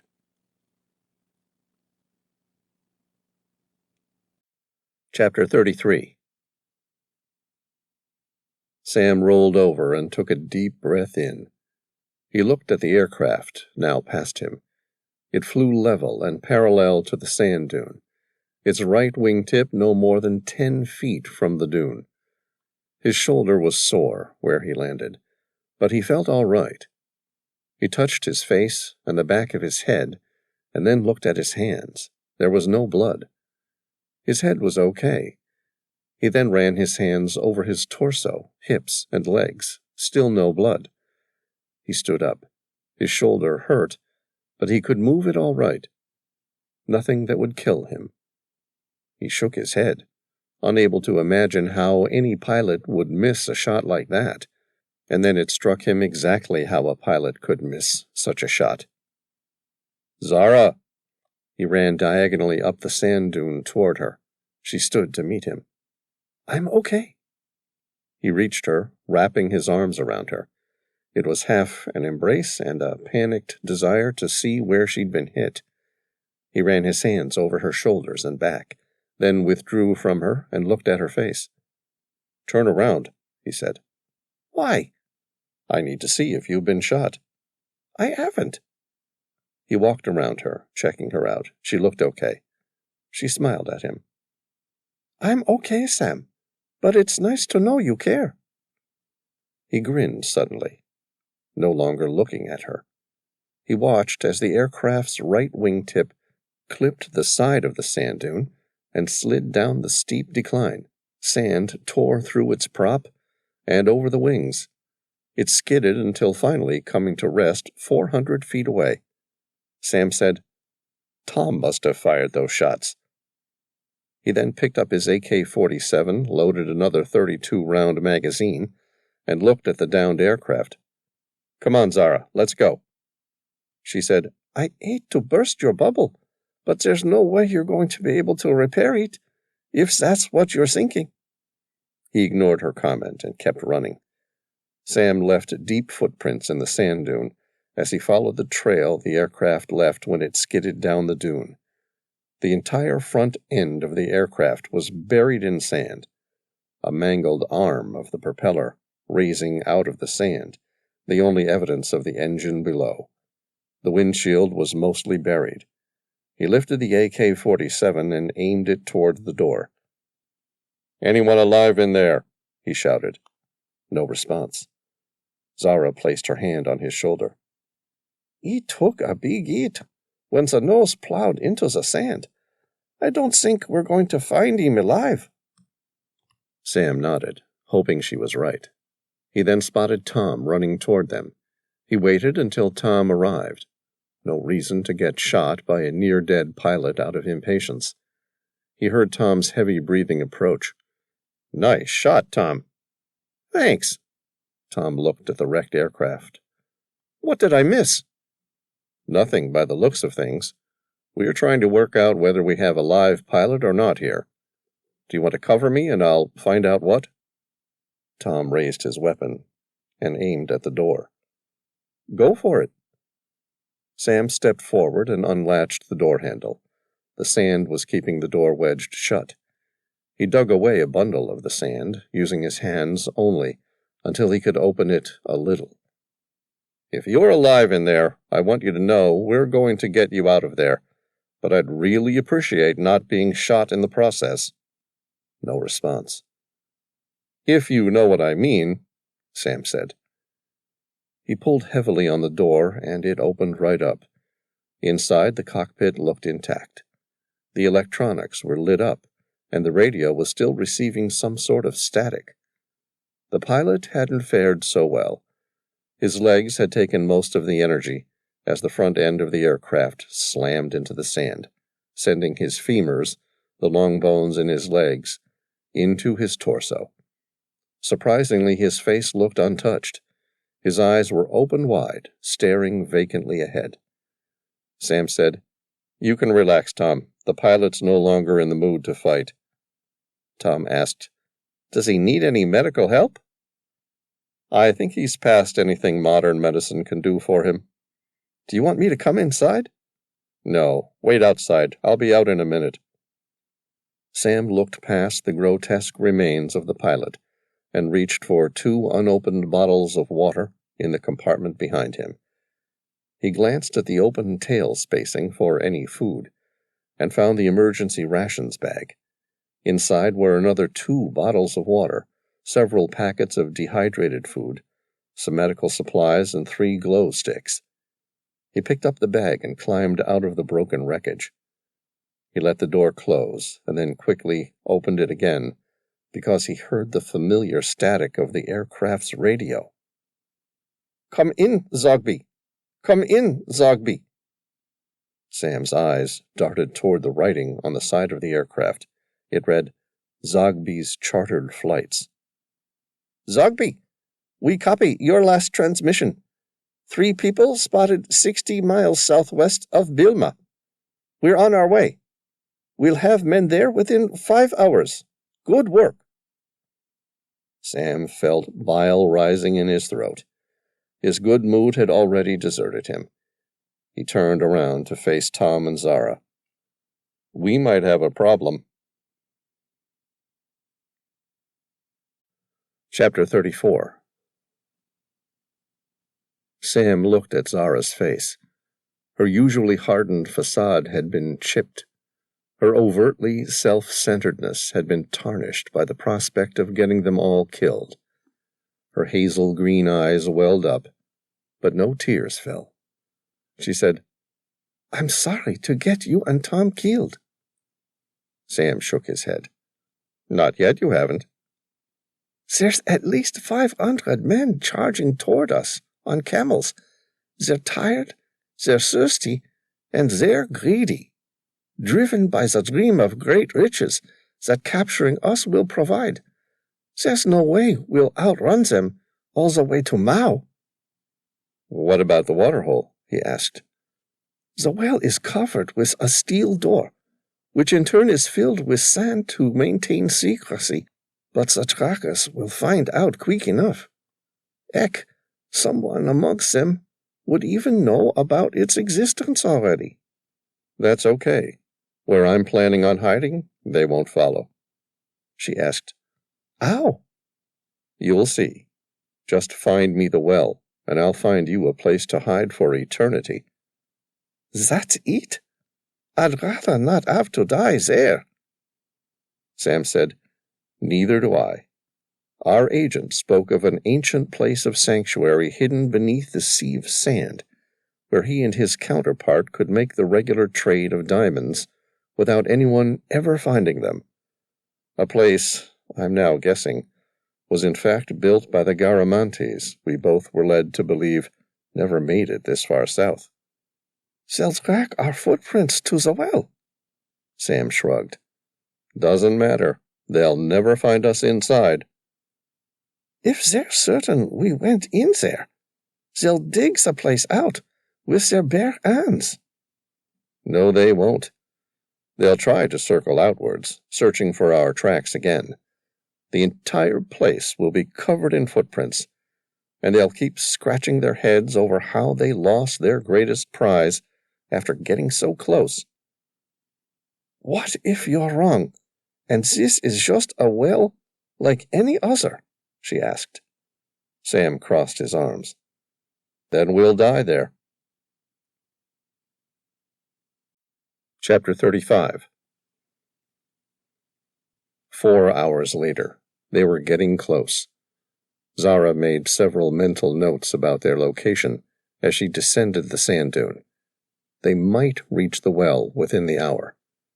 Her mood was developing a second wind. If they could reach it in time, and Sam Reilly was right about the smuggler's cave, she might still get out of this alive. Distracted by her thoughts, she didn't see the desert-horned viper. It was half buried in the sand, with just its head sticking out. Its supraocular horns stood upwards like the horns of the devil. Startled, the normally relatively placid creature began rubbing its scales together, making a distinctive rasping sound. It was the sound, more frightening than a rattlesnake, which startled Zara. She screamed a vicious oath and jumped out of its way. She ran 20 or more feet down the sand dune before she landed on her side and rolled. When she came to a stop, she quickly stood up and looked back up the sand dune, where she could already see the snake rapidly sidewinding in the opposite direction. Zara breathed in and gently exhaled. She'd never been particularly frightened of snakes, but nor was she very fond of an early and painful death by poisoning. She reached for her bag and swore again. It was still 20 feet up the dune. She quickly climbed to retrieve the bag. Picking it up, she noticed it was lighter than it should have been. "The book's missing." Her eyes scanned the area and found the Book of Nostradamus half open in the sand. She ran over and grabbed it, quickly brushing the sand off before placing it back in its casing. She then stopped and caught her breath, because a small sheet of folded paper fell out of the codex. Zara picked the paper up and unfolded it.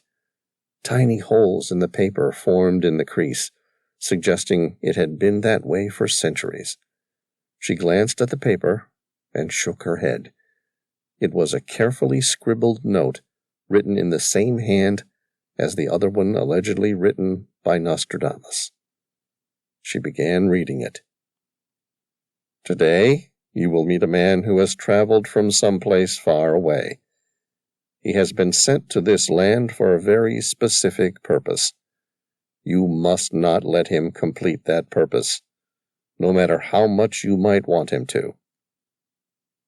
She finished reading the second half of the note, unable to believe what was written, and yet certain it was true. "What are you reading?" Sam interrupted her. She smiled. "Rereading, actually. It's another note Nostradamus left me. But like everything so far, I don't quite know what to make of it." He asked, "Can I help?" She folded the note, slid it inside the binding, and locked the codex again. "No, this I have to do on my own." "Okay." Sam stood up from their 5-minute rest stop and continued walking south. She watched him leave. His feet sank heavily into the sand as he stepped. She knew Sam would never see the note. If he ever saw the second half of the note, he would never trust her again. "How could he?" She bit her lower lip. "I don't even trust myself with new information." Chapter 36. Sam ran downwards along the gradually declining sand until it leveled out. His blue eyes scanned the region, searching for a sign of the well Zara had told him about.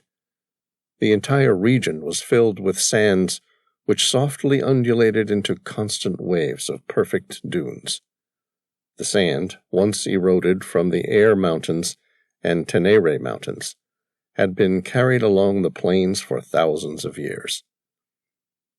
Unable to see anything but sand, he turned to face Zara. "Where is it?" Sam asked. Zara smiled. "Right in front of us." "Where? I don't see anything." "I'll show you. See that spot over there? where the sand looks like it's been recently burnt by fire? Sam glanced at it and nodded. It could have been a place where local nomads had recently used a fire to boil their tea. Definitely nothing explicit enough to be used as a landmark, unless you already knew exactly what you were after.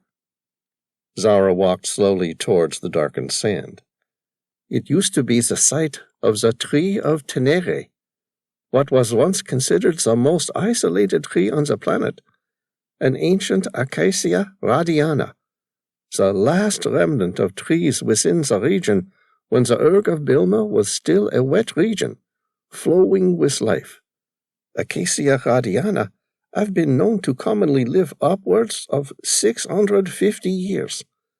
But this one might have been around much longer. Until recently, it, along with the arbre perdu, or lost tree, in the north, were the only trees noted as landmarks on caravan routes through the Tenere region of the Sahara Desert in a map at a scale of 1 to 4 million.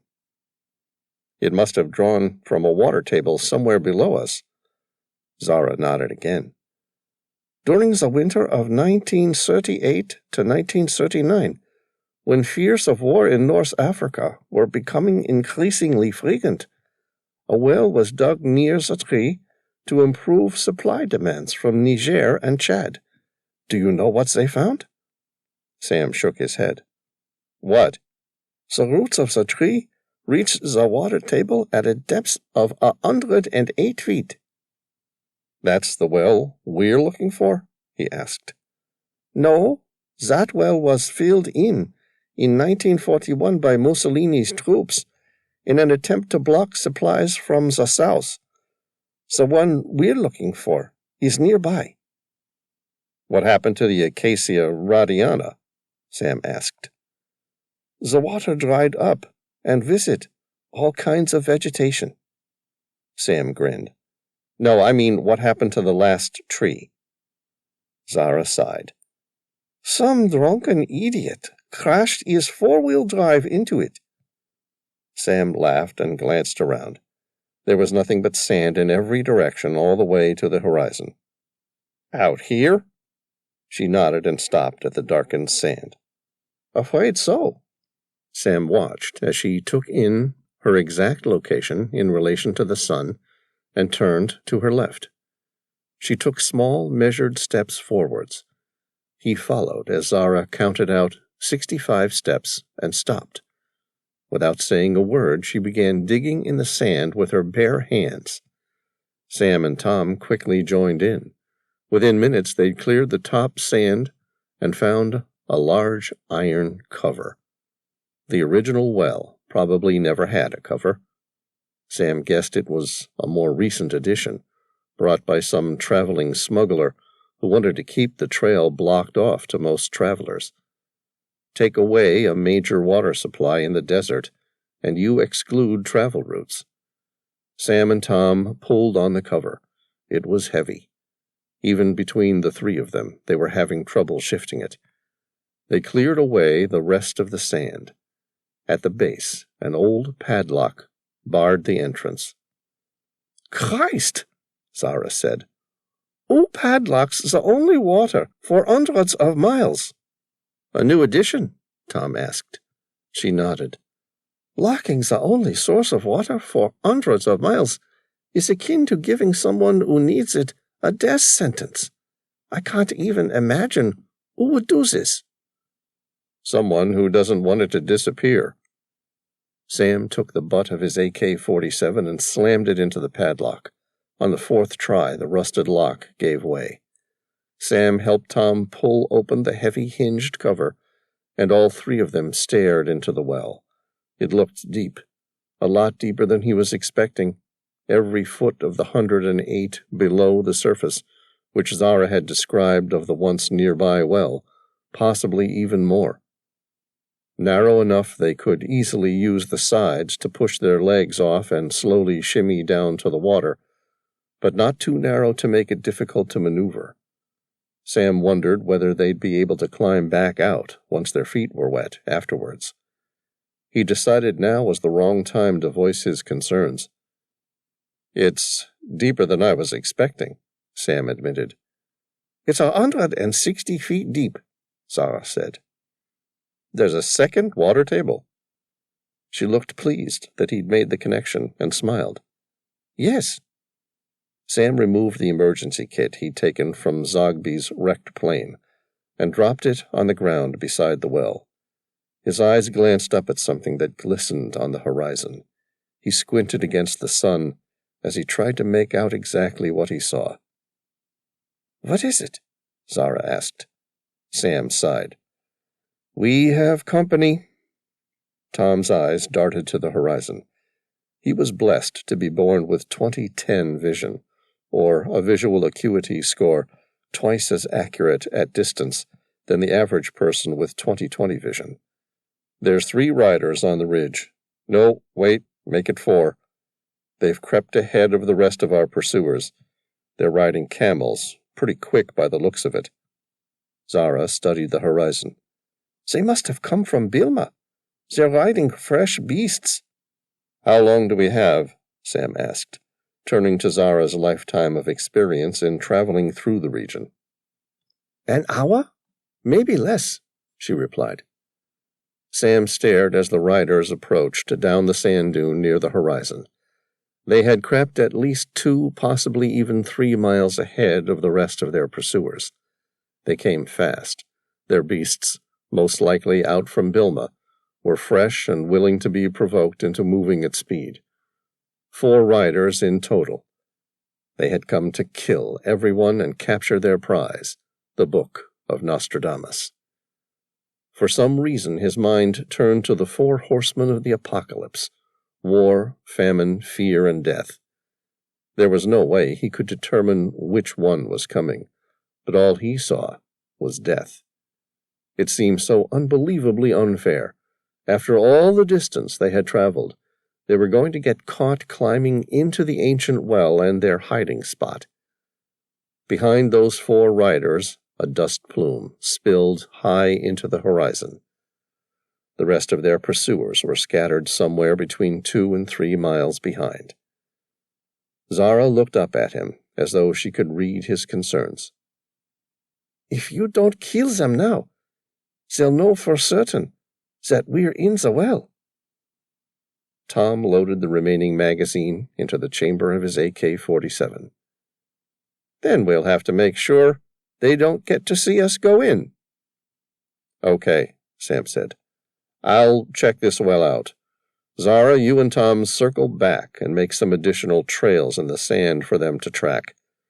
Hopefully, they'll think we filled our water flasks and kept going south towards Lake Chad. We might still lose them after all." Chapter 37. Sam opened the emergency supply kit he'd stolen from Zogby's downed aircraft and withdrew 2 green glow sticks. He pocketed the first one and then cracked the second one by bending the tube.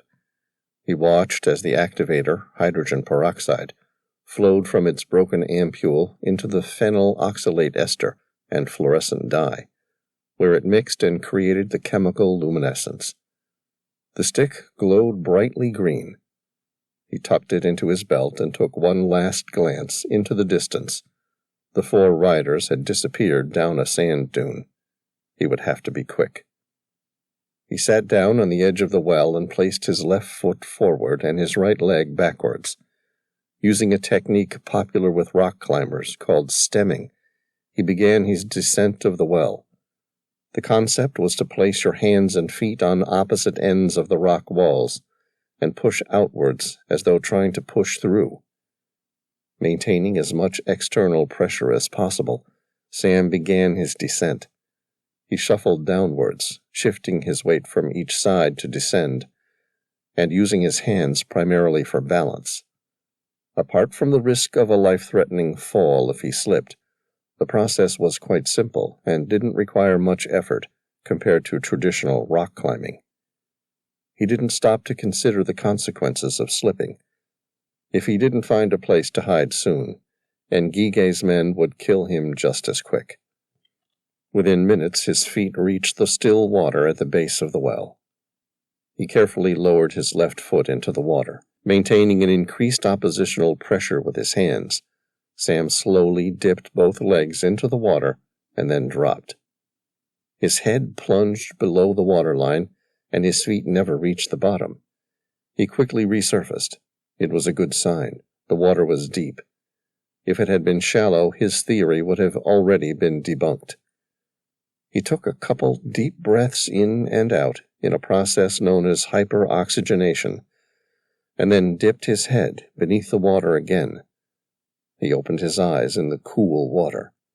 Obviously untouched for at least a month, the water was intensely clear. Sam removed the glow stick from his belt and held it out in front of him.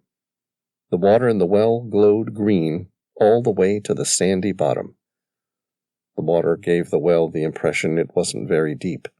A classic mistake in freediving was to assume the water's bottom was shallower than it really was because of the water's clarity. Sam hyperventilated and then dived face downwards toward the bottom. The water was deep, but barely an effort on his part. He swam downward, using his arms in long, sweeping strokes, while his legs kicked vigorously. The well ended somewhere around 40 feet below the waterline. The solid stone brickwork used to form the internal wall of the well continued all the way to the bottom, which appeared filled with sand. He worried more about Zara, but guessed he would deal with it once the time came, if he found the lost chamber. The old stonework stopped a couple feet from the sandy bottom. In its place were several large stones. They looked like they belonged. Most likely original pieces of stone carved off while the original construction took place. Sam ran his hands along the larger stones. Nothing moved. They were all solid. Through the awkward haze of his unprotected eyes, he found nothing that benefited his cause. No place large enough to hide, even for a short time. He'd hoped, at the very least, there would be a protected ledge where they could hide while their pursuers passed by. He expected they would send hundreds of rounds of ammunition down the barrel of the well, but he doubted many would have been interested in climbing down after them.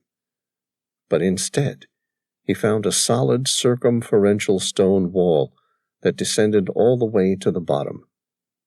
There weren't even any cramped ledges which he could slide under or squeeze through. He ran his hands through the sand, slowly. He didn't want to stir up the silt, but he needed to find what he was looking for. Perhaps his agent had buried what he needed. His heart started to race. Sam's body wasn't being tested. He'd been a free diver since he was a boy. If he was going to die here, it wasn't going to be from drowning. What if I'm in the wrong well? He turned slowly in the cramped space to look directly above. He was glad the well hadn't been dug any narrower, or he would have struggled to turn around inside. To help, he used his right hand to hold the largest of 5 boulders at the bottom of the well. He pulled hard and shifted his body around to face upwards. Happy to have made the turn, he gripped the stone again to keep himself from surfacing immediately. In an instant, the stone began to lift with him. Did my hand just slip? Sam moved the glow stick so he could see the stone. It still appeared firmly fixed in place where he'd seen it earlier. He pushed harder, but it made no difference. His lungs burned, and as his dive watch showed, he'd been freediving for close to 2 minutes. Sam shook his head, unable to explain what moved, and quickly swam to the surface. Above the surface of the water, he went through a process of blowing off the excess carbon dioxide built up during his dive by taking slow, deep breaths. 2 minutes later, he returned and dived below again.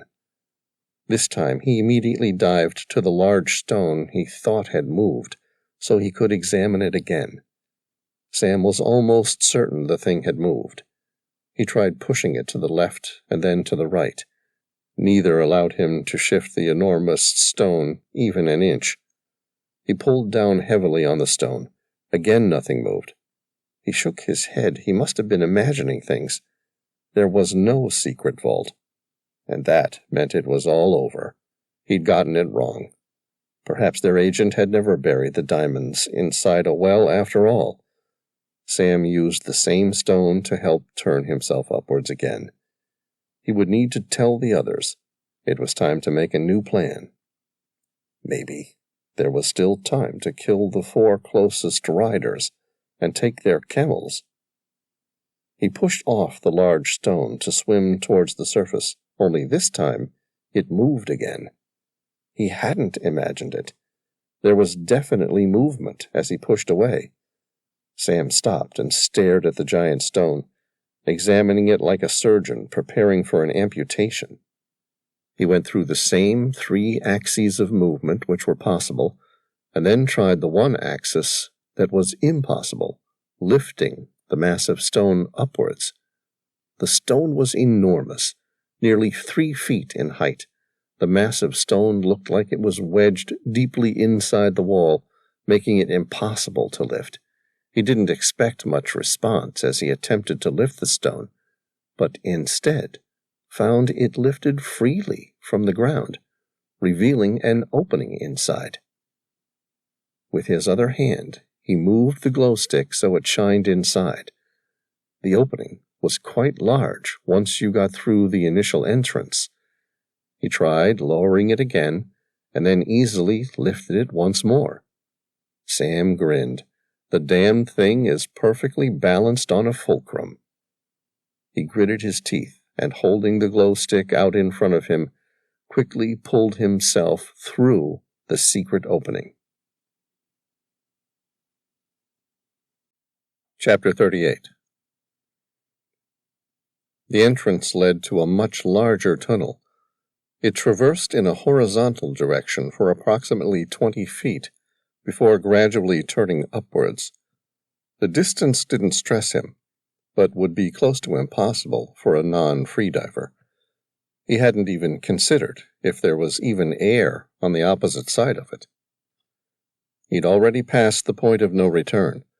Now all he could do was swim into the darkness and pray that he would find a safe exit. He kicked his legs, swimming diagonally upwards until his head broke the dark surface.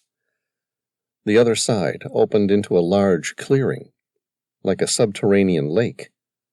The radiant green light of his glow stick stretched at least 50 feet forward in a rounded arc. Sam swam upward until he reached a large pocket of air within a massive subterranean cavern. He took a deep breath in. The air felt cool and sweet on his throat. He felt his heart rate ease and his entire body relax. The entire place looked like a half-dome-shaped cave above an underground lake. It would be a cold, wet place to take refuge for a number of days while they lost their pursuers, but it would do the job. His biggest concern was that if they couldn't get out of the water, they would freeze to death. Sam turned around to orient himself and make the quick journey back to the well to get the others. In the process, he noticed the tiny ripples he'd created along the surface all stopped at the same section at the middle of the lake. He grinned. There was an island at the center of the lake. Sam didn't stop to investigate. He found what they needed to hide from their pursuers and cheat death. Now he needed to quickly return for Tom and Zara. He found the opening to the original tunnel and followed it all the way to the end, where the large stone blocked his progress. The light from his glow stick was fading, and without it the tunnel appeared extremely dark. The tunnel gradually became narrower.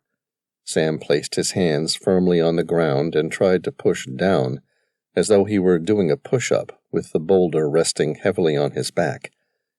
It didn't take too much effort, and it teetered backward, opening the tunnel fully. He climbed through the opening.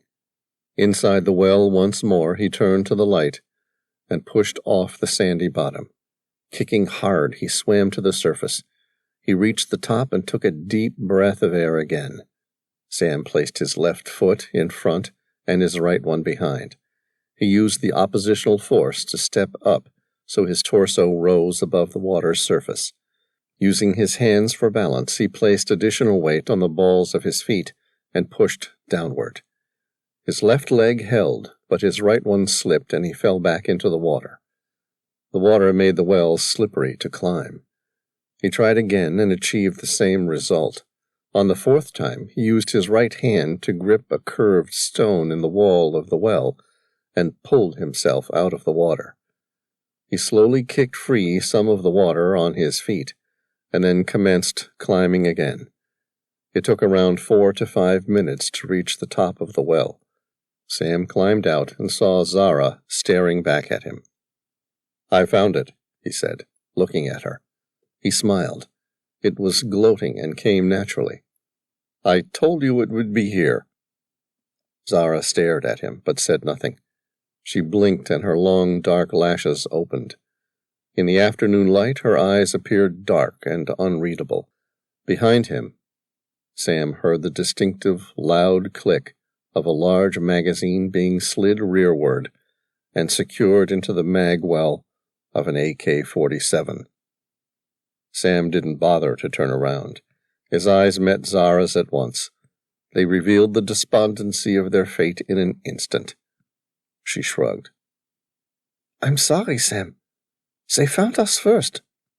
Sam took a deep breath in and exhaled slowly. He figured it was a good sign they hadn't killed him yet. He casually turned around to see all 4 riders aiming directly at the 2 of them. He raised his arms suppliantly and smiled. "I was wondering when you would finally catch up." Chapter 39. Sam glanced at his own AK-47. It stood upright about 5 feet away, with the butt of the weapon sticking into the sand next to the well, where he'd left it with the hope of protecting the weapon from the sand while he dived the well. Zara had told him she predicted it would take at least another hour for the riders to catch up with them. Even so, he should have been better prepared. He should have been faster down the well and back up again. None of that mattered now, because he'd gotten it all wrong. It might just be the last mistake he would get to make. His eyes darted back towards his attackers. They wore the indigo-blue robes of the Tuareg nomads, and all but their eyes were covered in protective cloth. One held an AK-47 pointed casually toward him, as though the rider knew it wasn't going to be needed to persuade him to hand over the book. The other 3 carried Sterling submachine guns. All 4 appeared amateurish in the way they held their weapons, more like kids who'd recently been given toys than professionals. Even so, Coney 2012 showed just how well the AK-47 had been used to kill a lot of people by child soldiers throughout Africa. At a glance, the AK-47 looked clean and well-oiled, while the other 3 weapons were old and poorly maintained. Sam glanced at the Sterling submachine guns. The bolts were open, with the working parts held to the rear of the weapon. Like other open bolt weapons, the bolt goes forward when the trigger is pulled, feeding a round from the magazine into the chamber and firing it. Like any other self-loading design without an external power supply, the action is cycled by the energy of the shot, which sends the bolt back to the rear, ejecting the empty cartridge case and preparing for the next shot. It meant that it didn't take much effort to fire and keep firing.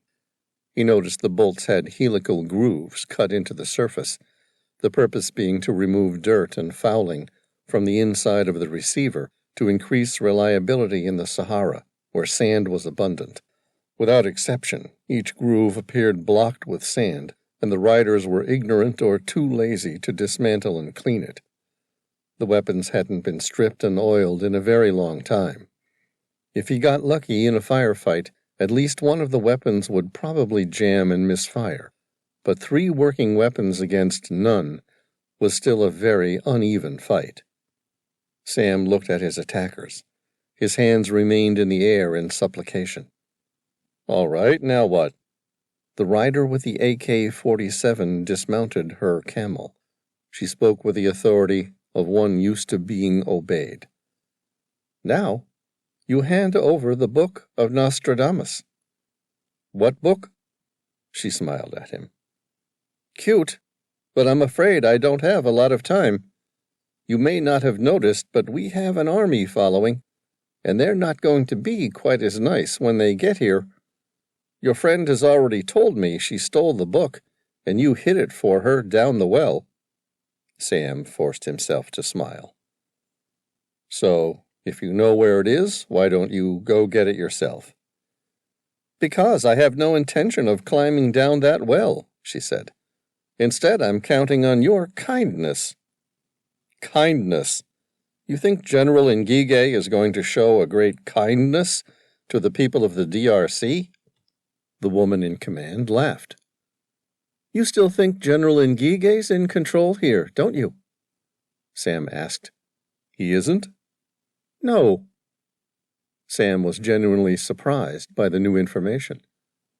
"From what I've heard, he's the head of the rebellion." "That's because the world looks at the puppet and rarely at the puppet master." "Someone else is pulling the strings?" "Yes." "Who?" "Someone who's interested in starting the largest war to ever affect Africa, and doesn't wish to be found. Someone who wants the Book of Nostradamus destroyed before the future becomes irreparable." "I'm afraid I can't help you," Sam said. "Mr. Reilly, I don't think you understand what's at stake here. You are exposing the future to the greatest danger it's ever seen." The use of his name shocked him. Up until that point, Sam had assumed the riders were nomads who had chosen to get rich fast off a bounty. They were hunting Zara Delacroix, but shouldn't have had any idea who he was. "Who are you?" "My name's not important. I'm not important. I'm a Tuareg nomad, a wanderer and a nobody. I perform unique tasks throughout the harsh land of the Sahara. Today I am merely a messenger, and I'm here to tell you it's time to change sides. The U.S. government backed the wrong person, and the future won't tolerate it." Zara stared at her without saying a word. "The future won't tolerate it?" Sam asked. "I didn't realize the future wanted anything." "That's one of the many things you've recently gotten wrong. The future is set. It knows what should happen. Not what is easy, but what is necessary. My master knows what it wants. Nostradamus knew what it wanted, and was too weak to obey its will. He chose to challenge the future, and instead was killed by it." "The future killed Nostradamus?" Sam asked. "I thought he died in his bed after suffering with gout and poor mobility for years." "After making his journey into the unmapped and dangerous Sahara to bury his book, Nostradamus spent many months subsisting on shellfish along the North African coast until he was picked up by a European slave ship." Sam stared at her, unable to follow her train of thought. "And so?" "Shellfish are rich in purines." "I'm sorry, I'm still not following you." "Purines break down into uric acid, which form into crystals that deposit in the joints and cause pain and inflammation." "And you think the future did this to stop Nostradamus from challenging its path?" "No. Nostradamus had already made his attempt to change what will and must occur." "So why poison him then?" "The future was punishing him." She's talking as though the future is a living, breathing, evil thing. "Okay, let me get this straight.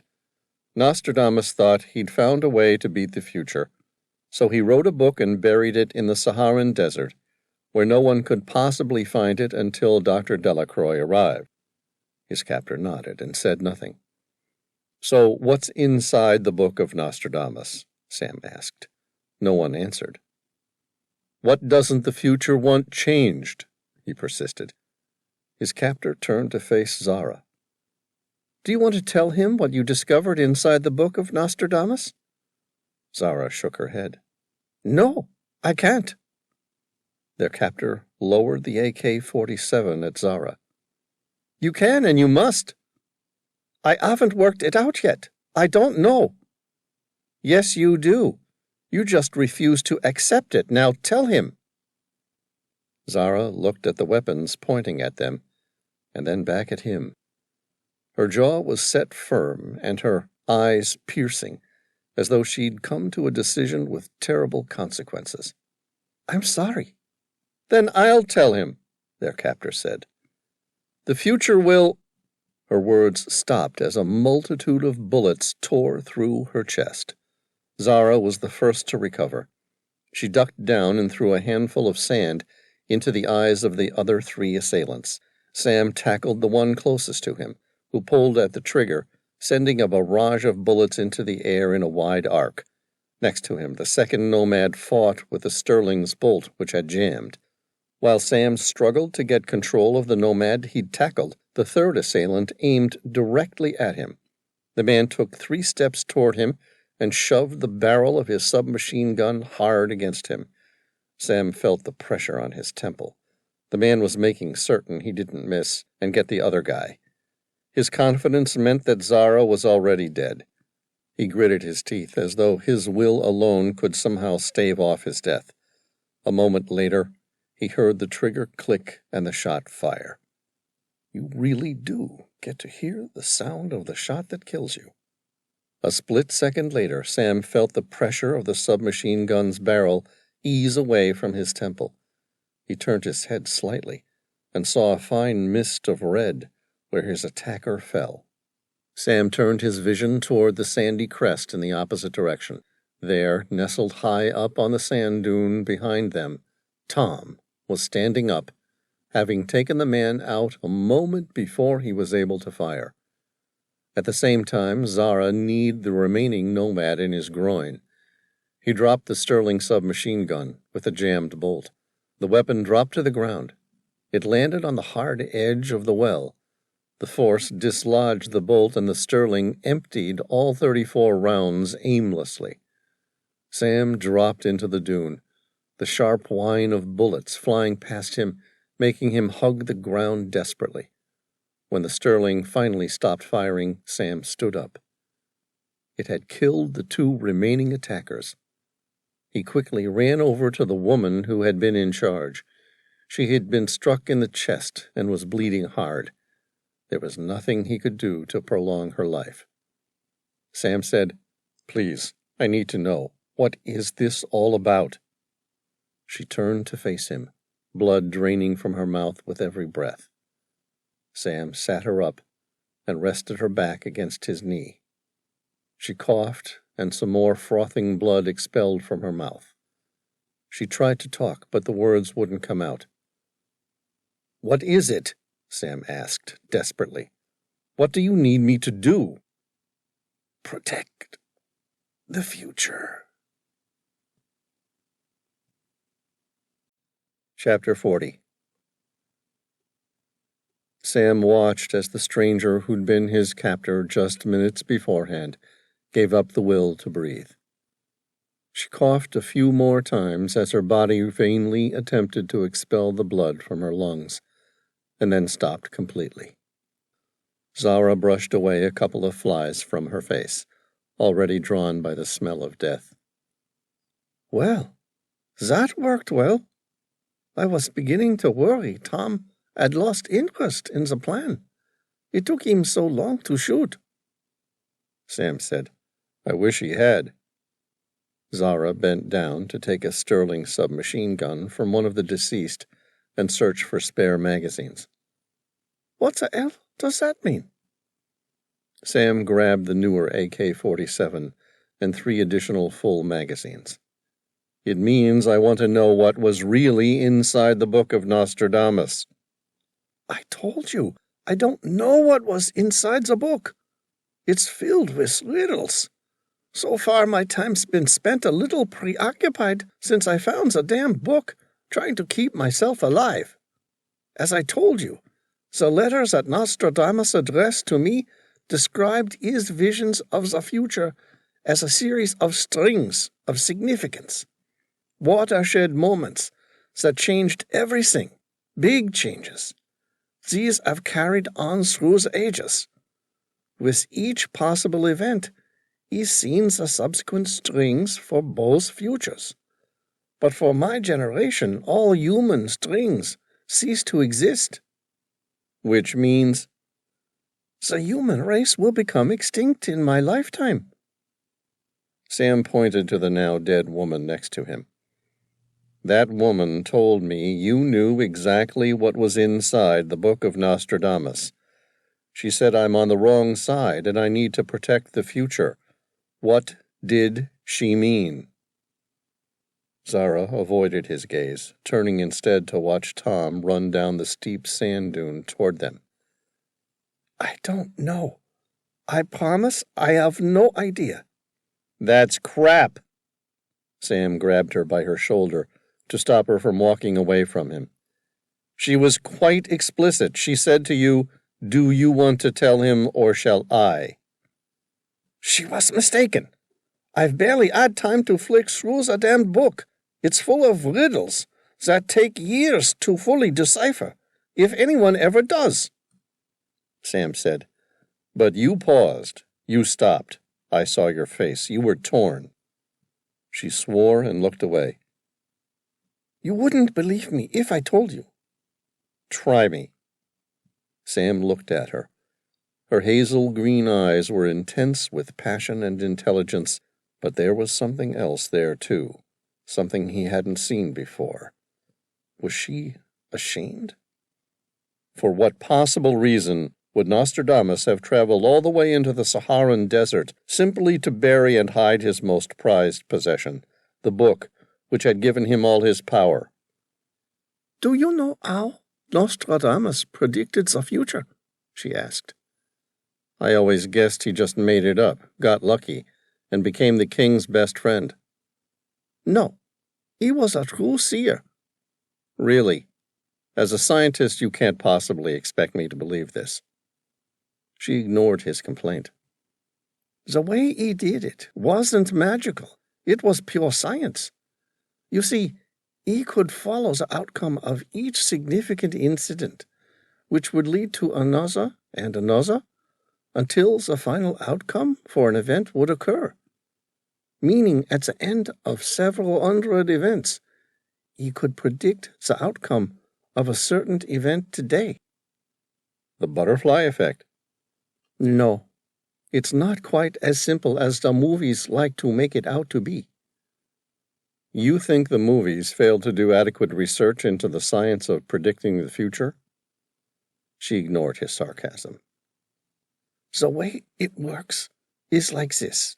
Picture yourself driving along a straight, long, flat road in the desert with nothing around to it. There's a series of forks in the road, but you keep the steering wheel pointed dead ahead. Now imagine a motorcycle or a smaller car bumps into you. You might be forced to drift off the road, but so long as you remain driving, you can simply steer it back on course. You're saying the future is preordained, and no matter what little bumps go along the way, the future will redirect itself. Exactly. Then what are we doing trying to change it? Because if you're driving that car down the long, straight road and a truck collides with you, the car will become permanently destroyed, creating with it a brand new path. You see, make a big enough challenge to the future, and it won't like it, but it might just be persuaded to change.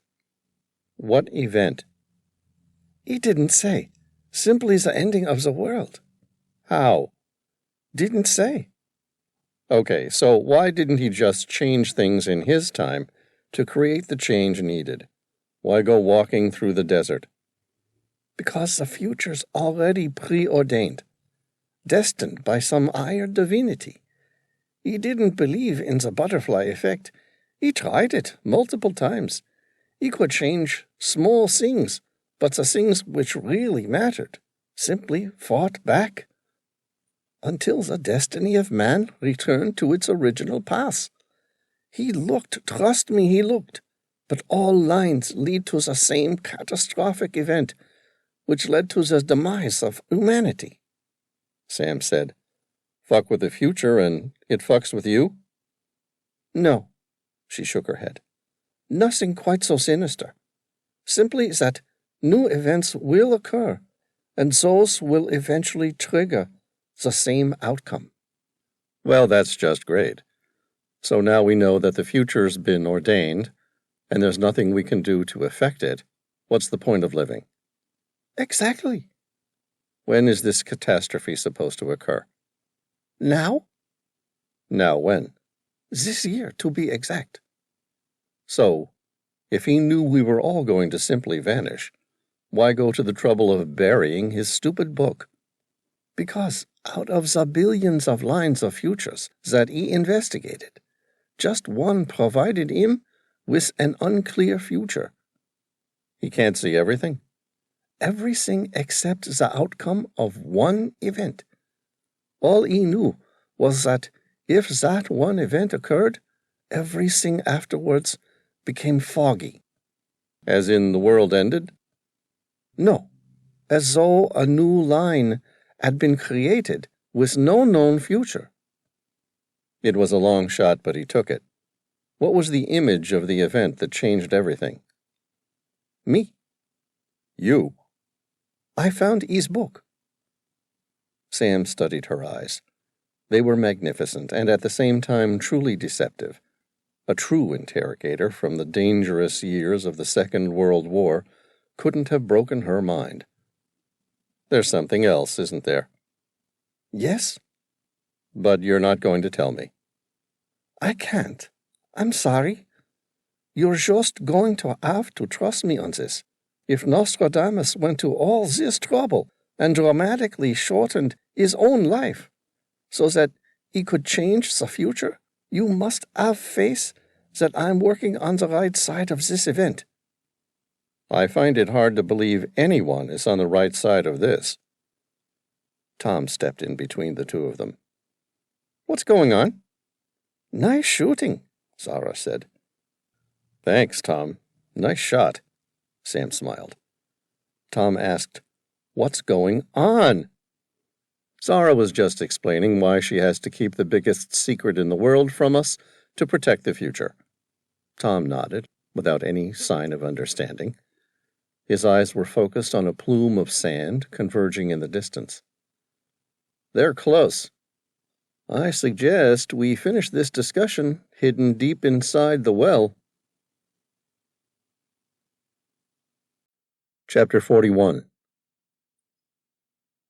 Zara watched Sam and Tom strip their robes and boots. Beneath, they wore a thin silvery undergarment that looked like a 3/4-length wetsuit and shimmered as they moved. They looked like something out of a bad science fiction movie from the 70s, but she guessed the DARPA-funded thermal suits were there for their function, not their looks. She removed her own loose-fitting robes, headdress, and sandals. She placed them in a plastic bag. It would be impossible to climb or swim while wearing them. Underneath, she wore a cotton turquoise tank top and matching boy short underwear. She tied her long dark hair in a bun.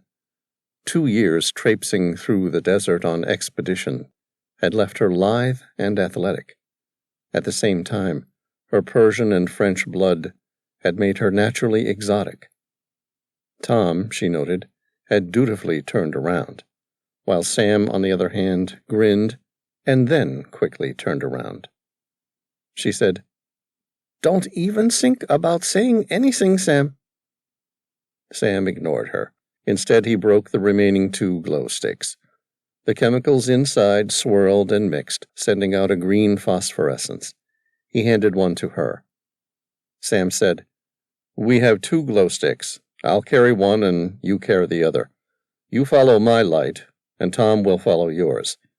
We won't need to go too far. Follow my light, and you'll get through the tunnel safely. Got it?" "Sure." Zara watched as Sam climbed down the well. He'd previously described in painstaking detail exactly how to climb down, using her hands and feet to provide opposing forces between the stone walls of the well. She watched as the 4 camels disappeared over the sand dune to the south. If they were lucky, their pursuers would assume they had killed the 4 riders, stolen their camels, and were riding south. If their pursuers didn't take the bait, they would have to pray like hell that Sam's hidden smuggler's cave was every bit as good as he said it was. Zara edged her way into the narrow well. There was nothing difficult about it, nothing new either. Her father used to send her down similar wells when she was a kid to fetch water. Not that she was going to let Sam Reilly know it. She climbed down quickly, with Tom following several feet above her. She watched Sam drop into the water and then followed him in. There wasn't much room on the water's surface, with her and Sam preparing to dive. Perched several feet above, Tom rested with both his legs forward and his back against the stone wall, as though he was waiting for lunch. Sam looked at her. "You know the plan." Zara kicked her legs and kept her head above water. "I've got it." "Give me about 10 seconds after I dive, and then follow me down." She nodded. "I said I've got it." Zara watched the soft lime green turn to a dark green like seaweed as Sam disappeared deep below. She felt herself involuntarily wanting to hyperventilate as she saw how deep the well went. Not because she was afraid she couldn't make it. Despite growing up in the Sahara, she actually quite enjoyed swimming and was reasonably good at it. Whenever her father stayed somewhere long enough with a waterhole, she would often dive down and see how far she could travel underwater, pretending she was searching for sunken treasure. Swimming she could do, but confined spaces scared the hell out of her. But there was no way she was going to be telling Mr. Reilly that. Zara took 2 more deep breaths in and out. She looked up and saw Tom looking like he was hanging around on school camp. "I'll be right behind you," he said. Zara nodded and then dipped head first into the water. She opened her eyes. The cold water stung at them, and her entire world looked like a tunnel filled with a hazy green glow. She swam downwards and covered her own glow stick. Her eyes began to adjust to the water, and she was able to distinguish the light at the bottom of the well from her own. Sam looked up at her. She could now see him clearly in the light. He didn't look that far away. Zara kicked her feet and swam downward, but it seemed to be taking a long time to reach the bottom. She opened her jaw and tried to equalize the pressure in her ears, which was building up and making her head feel like it was going to implode. She watched as Sam moved a giant stone, which teetered at the bottom of the well, and then disappeared inside a secret opening. A moment later, the stone returned to its original position, but between the stone and the sand was Sam's glow stick. She reached the secret passage and immediately moved the stone, as Sam had explained to her earlier. The opening wasn't very big, and she wondered how Sam had slid through so quickly. She felt her heart race as she slid inside. It felt small, and she instantly felt a panic attack coming on, the sort she used to have as a child after she'd become stuck inside a mine shaft she and her father were exploring. She had never forgotten the feeling. The walls felt like they had moved and were closing in on her, squishing all sides of her body until she could no longer expand her chest enough to breathe. She couldn't move forward, and there was no point trying to go back. She had to make it through. Ordinarily, she would have forced herself to breathe slowly and calm herself. "But I can't breathe, can I? I'm more than 40 feet beneath water and 160 feet underground." Rationally, she knew she had to make it through the tunnel to escape. There were no other choices. A rational person would make it through. If Sam Reilly could do it, so could she. Heck, if Tom Bauer, the giant of a man, was going to get through after her, she must be able to make it. Even so, the walls simply closed in on her. She started to fight them by wriggling her torso and pulling and scratching the walls with her hands. It wasn't helping. All it did was make the walls close in. She was certain she'd wedged her chest between the two walls and could now feel the entire weight of all 40 feet of water above her, crushing her lungs. But the pain was too much. She wanted to open her mouth and scream. Instead, she felt something push on her feet from behind her. She slid further forward, and her right hand struck something. Another human being's hand. It gripped hers, and she squeezed it back hard. A moment later, the hand pulled her through until the tunnel opened to a large, submerged void. The sudden relief was quickly squashed as the glowing light shined off the surface of the cavern. It was large and sloped in a generally upward direction, but there was no sign of air. Logic suggested that if she had dived 40 or 50 feet downward, she must ascend that much again to find the surface again. It was her worst nightmare. She'd survived her momentary feeling of claustrophobic sheer terror, only to discover herself trapped in an underwater subterranean water shelf. Before she could truly take in her new environment, she felt someone pull her hands and throw her forward through the shallow tunnel. Her head finally broke the surface. She gasped. Her hands and legs felt numb. The world was dark. She'd dropped her glow stick in the struggle to reach the surface. She breathed deeply. The cold air soothed her. She'd entered a massive subterranean void. There was no natural sound, but her rapid breathing echoed throughout the cavern. "Where am I? Are you there, Sam?" She heard the echo of her own voice, but no other response. "There's no way I made it and Sam didn't. Tom, you around?" Again there was no response. Zara considered the possibilities. There was a high chance that she was the only one to make it through. Perhaps Sam had passed out in the process of trying to rescue her, or possibly he'd gone back to help pull Tom through the secret passage. Either way, she'd been on the surface long enough to allow her breathing to settle into a normal pace. And that meant Sam and Tom had both been underwater for a long time. Too long to survive? Her nightmare never seemed to end. The thought of being stuck in the dark void, with no light and no chance of retracing her route out again, told her rational mind there was only one outcome for her. She would die here. Zara waited a couple minutes and then shouted for anyone who could hear her. She waited another 30 seconds and tried again. Somehow her words sounded even more distant and crippling, as they were the only ones to return. She forced herself to take in a slow, deep breath before exhaling even slower in an attempt to settle her mind. One thing was certain. No one could survive 5 or more minutes beneath the water without scuba equipment, which meant only one thing. She was all alone in a dark world, a sarcophagus of her own making. Sam had said, at the center of the lake, a small island existed. Once there, she might at least climb out of the water and get dry. Even if Sam and Tom never returned, she could rest, collect her thoughts, and plan for the future. She swam into the darkness, slow, careful, and quiet strokes.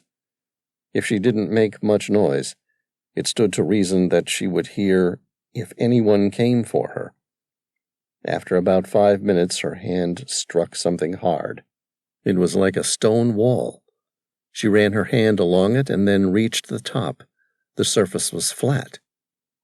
Zara carefully pulled herself out of the water and onto the subterranean island. She laid down, closed her eyes, and relaxed. It was the first success she'd had since entering the well. Nostradamus had told her she was going to have a difficult time escaping, but she would survive. Right now, she had no idea how she was going to make that prediction come true. But she was still alive. She grinned and relaxed. Rest first, and then work out how I'm going to live long enough to find the Nostradamus Equation. Chapter 42. Sam took in a deep breath as he surfaced. It wasn't quite a gasp, but the distance seemed further in the dark. The place seemed smaller. There was no way of knowing for sure without light, but he knew it was. The way a termite instinctively knew the precise amount of wood to eat, so that a house doesn't lose its structure and collapse. Sam knew the air pocket he'd come up inside was smaller than the one before it. In the process of helping Zara reach the surface, he'd dropped his glow stick and had swum back towards the secret tunnel to make sure Tom could find his way. Tom had grabbed his leg and then followed his movement toward the surface. Next to him, he heard Tom surface and take a casual breath, as though he'd been out for a morning dive at the beach. "You okay, Tom?" he asked. "I'm all good. How's Zara doing after getting stuck?" "I have no idea. She's not here." "Christ!" Tom said. "You let her drown?" "I don't think so. I took her to the surface. I know her head broached the surface. I even heard her take in a deep breath. She seemed all right. I didn't wait to see, though. It was dark. I dropped the glow stick and was worried about you." "Zara!" Tom yelled. "Are you here?" The echo ricocheted quickly as though they were in a small cavern. Almost no delay between the sound going out and returning again. There was no response other than Tom's voice, and the two of them didn't wait for one. Instead, the two of them swam around the room in opposite directions. "We're in a large dome," Sam said. "If you keep your left hand on the wall and I keep my right one on the wall, we'll meet somewhere back in the middle." "Got it," Tom said. Sam quickly swam around the dark room, cursing his mistake of losing the glow stick. He should have carried the only remaining one, but he didn't want to carelessly use it when it was the only spare light they'd have down here. His right hand dragged along the smooth wall. He didn't yell out again. Instead, he listened, waiting for the sound of breathing or any evidence that Zara was still alive. It was a large subterranean lake, and might take some time to reach the other side. Sam moved quickly. His right hand felt like it had changed by a 90-degree angle. It might have been less, perhaps only 45, but he was definitely no longer following the circular wall he'd expected. He swam several feet down the tunnel and then stopped. There was a light draft coming from the tunnel. The air tasted fresh and moved. Unlike when he'd dived earlier into the subterranean lake, where the air was perfectly still, this tunnel had a definite draft. The revelation hit him like a cannon. We're in a different cavern. Sam turned and placed his left hand on the wall, so he was now facing back out the way he came in. "Tom, you still there?" "I'm still here. The wall stopped being round. Where are you?" "I'm down a tunnel. Wait there, and I'll come to you so we don't get lost. We'll need to find our way back to the main cavern where I left Zara." Sam started swimming back the way he came. Tom said, "She's going to be pissed as all hell at you, buddy. That girl was already terrified, and now we've left her in a dark void." "She'll forgive us when we return, so long as we do return." Sam blinked a couple times, trying to adjust his eyes to the darkness. They were more than 160 feet below the ground. It was impossible for light to reach them. But ahead of him, he spotted the first sign of light he'd seen since surfacing. It looked blue and shimmered. His eyes couldn't quite make out what it was. He swam faster and then collided head first into Tom. Both men swore. "You all right?" Sam asked. "I'm all right. What about you?" "I'm good." "What are you grinning like an idiot for, Sam?" "It will hit you in a second."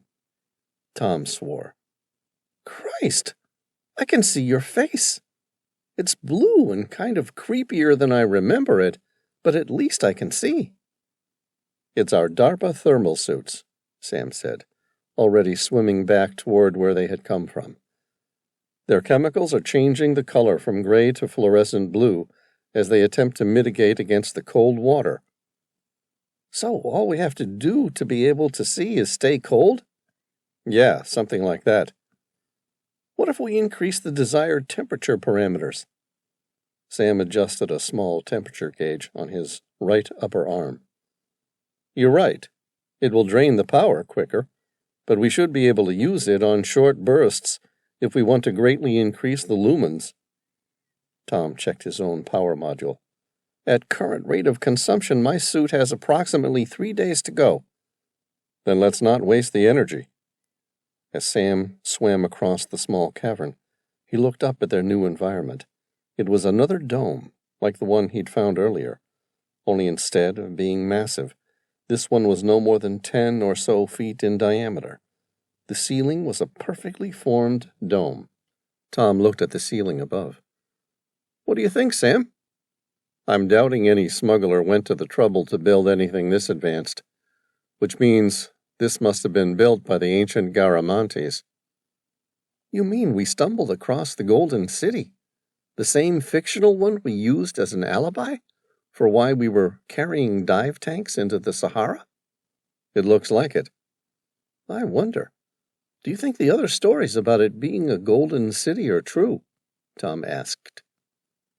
"I'm more interested in whether or not their subterranean aqueducts really did travel hundreds of miles between cities." Chapter 43.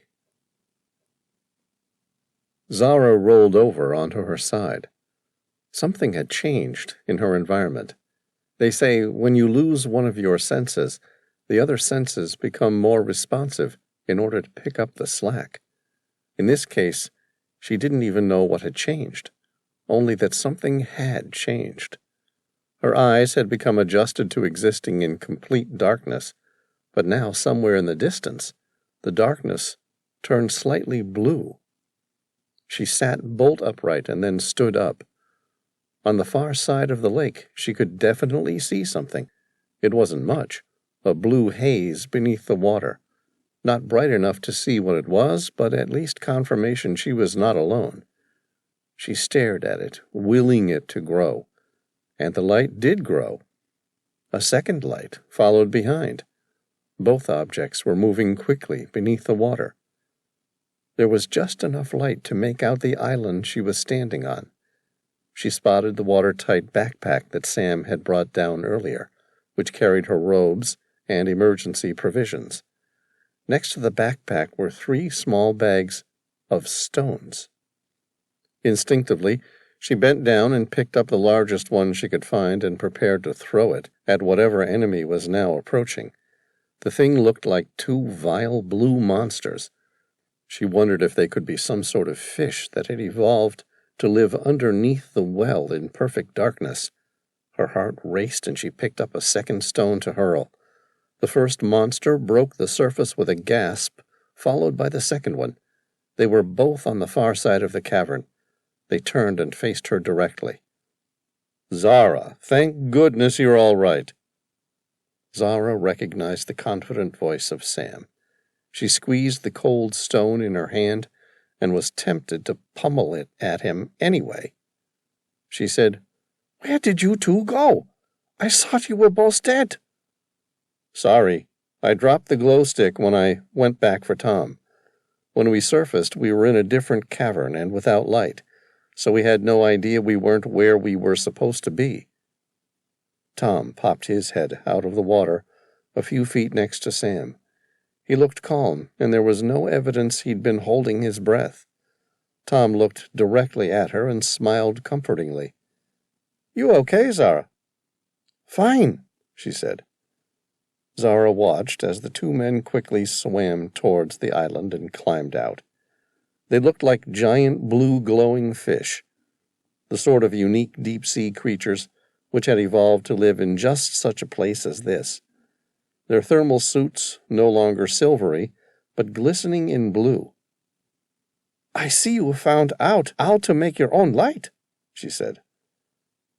"Yeah, that was good luck," Sam said, opening the backpack to dry himself with his robe. "I never noticed and certainly never expected to need the thermal suit to produce light. They won't last too long. The power will run out. So we're on clock, if you know what I mean." "For what?" Zara asked. "To find a way out, of course." Sam stopped, his eyes darting towards the cold stone she still gripped in her right hand. "What's the story with the stone? You look like you want to use it to smash someone's head in." Zara said, "Don't tempt me. You left me alone. I thought I was going to die here, in this cold, dark place."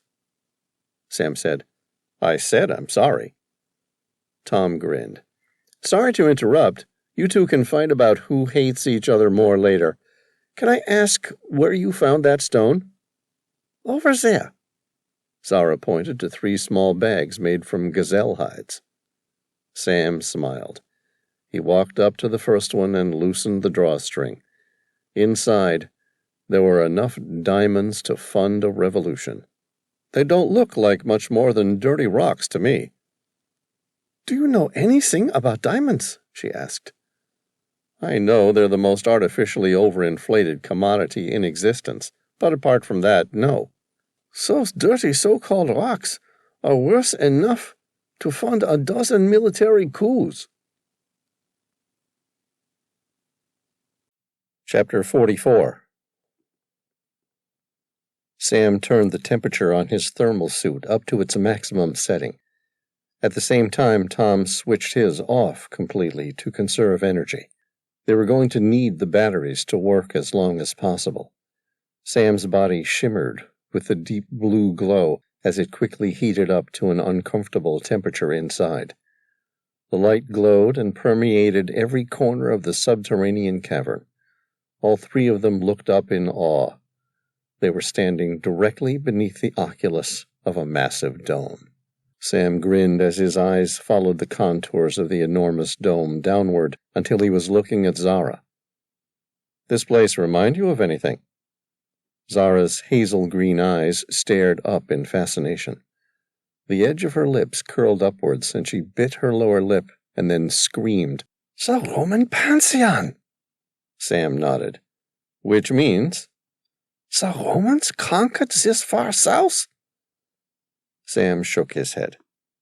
"No, quite the opposite, in fact."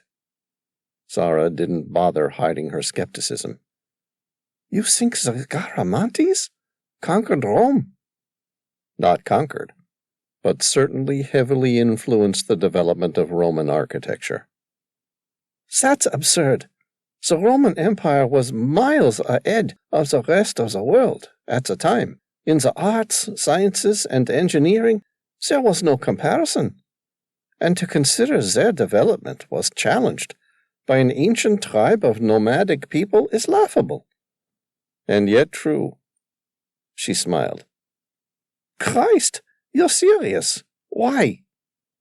Sam tilted his head to the side until a grin matched his slant. "Oh, I have my reasons." Zara shook her head. "No, there's never been any evidence to suggest the Garamantes ever traveled this far south. Besides, this dome is too complex for them to construct. If anything, I'd have to guess those are older than we're thinking. I think the ancient Romans built them before the Sahara dried up and turned to sand." Sam grinned. "No, I can prove it right here, right now, that the Romans didn't build this dome. I'm going to prove it to you, if you'll listen." "What do you think, Tom?" Zara smiled at Tom, who had already cozied up to one of the bags of stones and stretched out comfortably. "Was this dome built by Romans or Garamantes?" Tom fluffed the bag of stones, as he would a pillow, and turned away. "I honestly don't care one iota who built them. All I know is that we've been running on adrenaline for nearly 48 hours, just trying to keep alive. And before that, Sam and I had spent nearly a week in the desert. Now I'm just glad the dome exists, and I can rest up while the two of you plot some new means of our demise." Zara turned her palms outwards and looked at Sam. "He's not even a little curious." "Not particularly," Sam suggested. "He's more of a practical kind of guy." "So you don't think this was an elaborate smuggler's den?" she joked. "Do you know any smugglers who could compete with the Roman architects of the day?" "So you do think it was built by the Romans?" "No, I think it was built using similar technology as the Romans. It's been long agreed that the Garamantes and the Romans shared similar architectural and engineering designs for their aqueducts." "Yes, and I thought it was largely agreed that the Garamantes learned their trade from the Romans. If anything, I think the presence of this dome here means the Garamantes were using Roman engineers to build it. Maybe they were trading with them for the intellectual property." "I think if you stare at the ceiling long enough, you'll see why this wasn't built by the Romans. Certainly not between the 500 BC and 700 AD, when the Garamantes were supposed to have lived." He watched her eyes study the large dome. She started with the base of one of the four large pendentives. These were the triangular segments of a sphere, which were tapered to points at the bottom and spread at the top to establish the continuous circular or elliptical base needed for the dome. Her eyes studied the skirting between the bases, where the water met the dome walls, and then moved upwards along the stone walls, which were still mostly covered with a mixture of limestone-like cement. Her eyes stopped at the giant hole in the ceiling directly above them, possibly even 60 or more feet high. The opening looked like a tiny opening to the stars. Sam knew the size was an optical illusion, and the opening could have been quite wide. Zara stopped. Her eyes met his. "Okay, I'm an archaeologist, not an architect. Tell me why this wasn't built by the Romans." "You were so close," Sam said. "The Roman influence is undeniable, but the Romans never could have constructed this during any period BC. "But the Garamantes were around up until 700 AD. "True, but work like this would have taken at least 100 years to construct, and they would have only constructed it if they still had plenty of water to look after it," she asked. "So?" Sam said, "The Romans didn't develop pendentives until the 6th century. It was first used in the construction of the Eastern Roman Church, Hagia Sophia, at Constantinople." Zara glanced at the massive pendentives again. "Whoever built here knew how to use pendentives a lot earlier than the 6th century. "Exactly." Zara asked, "What are you suggesting happened?" Sam said, "I'm suggesting this place was built by the Garamantes, and that they were much more advanced than history has led us to believe. There's been a long-standing debate about the similarities of the aqueducts built by the Garamantes and the Romans. Some have argued the Garamantes stole their ideas from the Romans, but some have questioned whether or not it was the Romans who had learned from the Garamantes." "That's great, but even for an archaeologist, I'm currently more interested in how we're going to escape. We just need to stay down here long enough for our pursuers to pass by, and then we can surface." Sam shook his head. "You know that's not possible." "Why not?" "Even if we waited a week, which is the minimum we'd need to wait to escape, we'd still be stuck in the desert. By that time, we'd have gone a week on these tiny rations we took from the downed plane. We'll be malnourished, starving, and in no shape to cross a desert on foot. Then if we make it to Chad or Bilma, there'll be too many people there looking for us. So have you got a better plan? Well, as a matter of fact, I do. Chapter 45. Sam said, the oculus was used by the Romans, one of the finest examples being that in the dome of the Pantheon.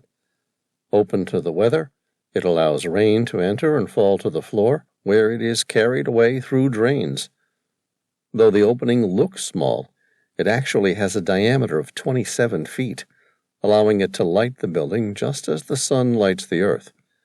The rain also keeps the building cool during the hot summer months. Zara dawdled, unsure where he was going. The Romans, however, failed to discover a proper handling of the pendentive, the device essential to placing a dome over a square compartment, that was finally achieved by the Byzantine builders of Hagia Sophia at Constantinople around AD 532 to 37. The pendentives, which are triangular segments of a sphere, tapered to points at the bottom and spread at the top to establish the continuous circular or elliptical base needed for the dome. In masonry, the pendentives thus receive the weight of the dome, concentrating it at the four corners where it can be received by the piers beneath. Prior to the pendentive's development, the device of corbelling, or the use of the squinch in the corners of a room, had been employed. The first attempts at pendentives were made by the Romans, but full achievement of the form was reached only by the Byzantines in Hagia Sophia at Constantinople. Pendentives were commonly used in Renaissance and Baroque churches, with a drum often inserted between the dome and the pendentives. You've already told this to me, Zara said. What I want to know is how you suggest we escape. Sam continued as though Zara had said nothing. If we can accept the Garamantes had the technology to build a pendentive, we can also accept the hypothesis that they used an elaborate underground irrigation system and founded prosperous Berber kingdoms or city-states in the Fezzan area of Libya and Chad in the Sahara Desert. You think they built irrigation tunnels between their other cities? Sam nodded. Known ruins include numerous tombs, forts, and cemeteries. The Garamantes constructed a network of underground tunnels and shafts to mine the fossil water from beneath the limestone layer under the desert sand. The dating of these Fagara is disputed. They appear between 200 BC to 200 AD, but continued to be in use until at least the 7th century and perhaps later. The network allowed agriculture to flourish, but used a system of slave labor to keep it maintained. What are you going to do? Find these Fagaras and walk out of here? Yeah, something like that. Sam turned off his thermal suit. The power slowly shut down and the light faded. In the darkness, Tom snored. Sam gently pushed his back with his boot. Tom rolled on his side and stopped snoring. The cavern became silent as it was dark. What now? Zara asked. Now we rest. After that? We're going to find a way out of this mess. Sam listened to her shuffle on the ground, as though she were uncomfortable and trying hard to find a position to sleep. She asked, What about the people you work for? Sam smiled at the naivete. Will they come for us? Yes. They could risk serious international relations if they were seen coming in, weapons blazing, to retrieve 2 American treasure hunters. But will they come? She persisted. Sam said, You bet your ass they would. The people I work with would turn the world on its axis to save our lives. They'd come in guns blazing until they found us, if... What? If only they had any idea we were missing. I carried a GPS tracker, but it's on one of the camels we lost. As far as my people know, I'm wandering around aimlessly across the Sahara, which means we're on our own." Zara made no reply. Instead, she sat, rigid, in the dark, pensive. Sam rolled over, happy to leave the conversation alone for the night.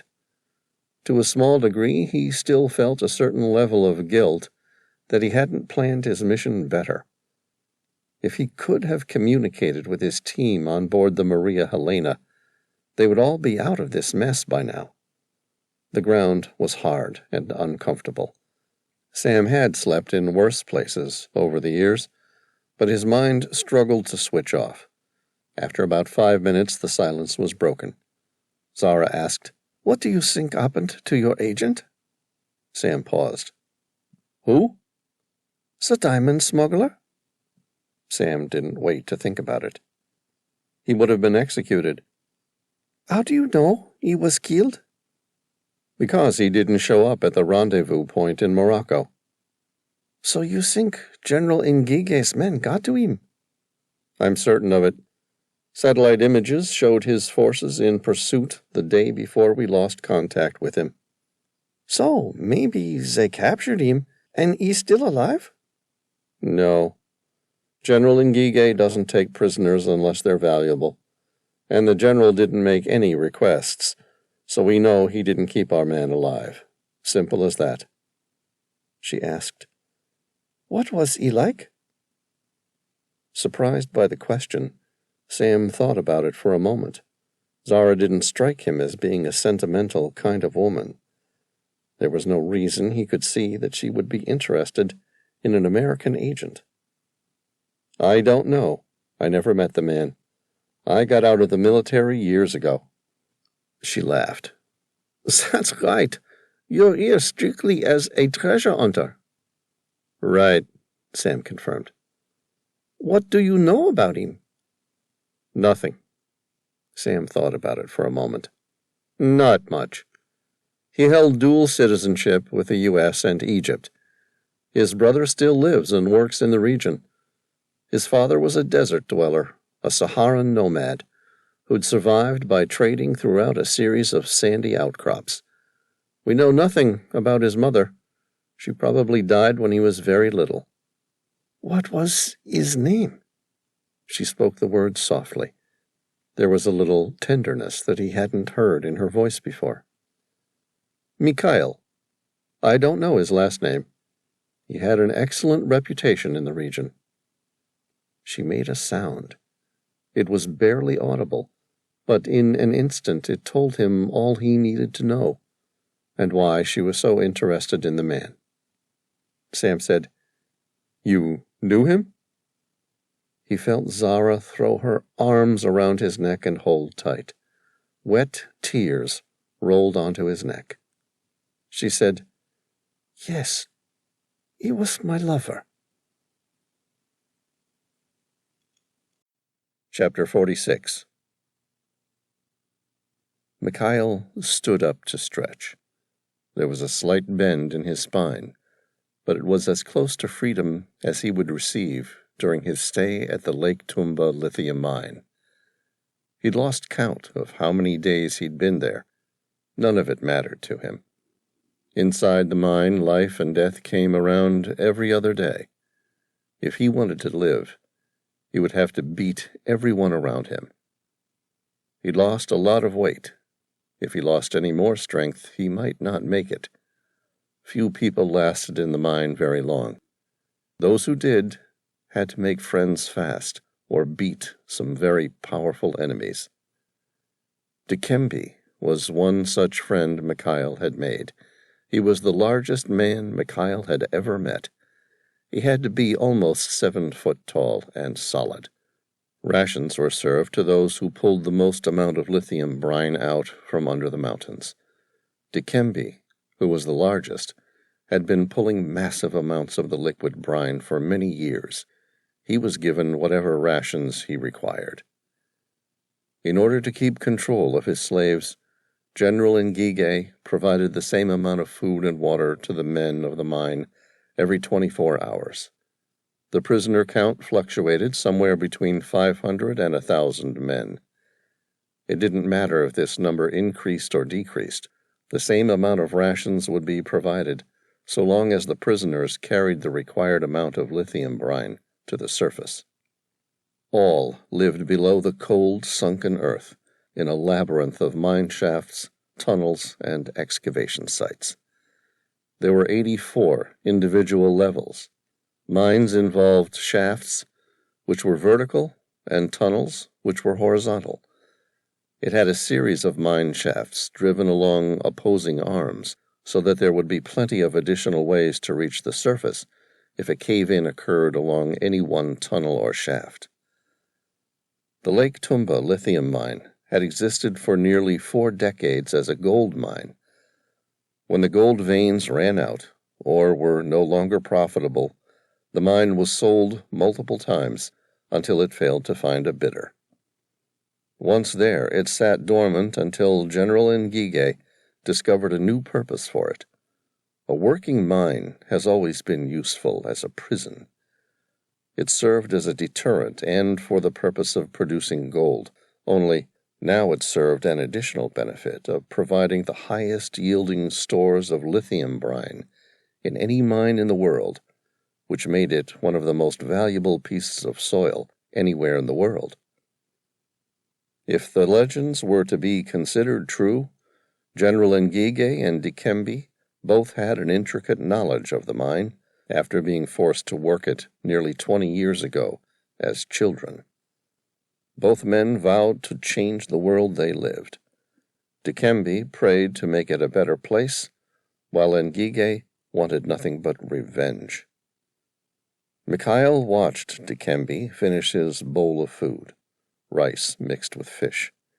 He ate like an animal, quick, without leaving a scrap of food, and ravenous. Michel said, "Now what?" Dikembe stood up, his hunched shoulders striking the tunnel ceiling. "Now we rest, so we can perform tomorrow." Michel had heard the argument many times before. The man had the patience of Gandhi. "What about the plan?" "When the time is ready." "And when will that be?" Michel looked at some of the other men who laid on the floor, no longer able to support their failed bodies. "Your men already have the weapons they were promised. When will we attack?" "When the time is right, and all is ready."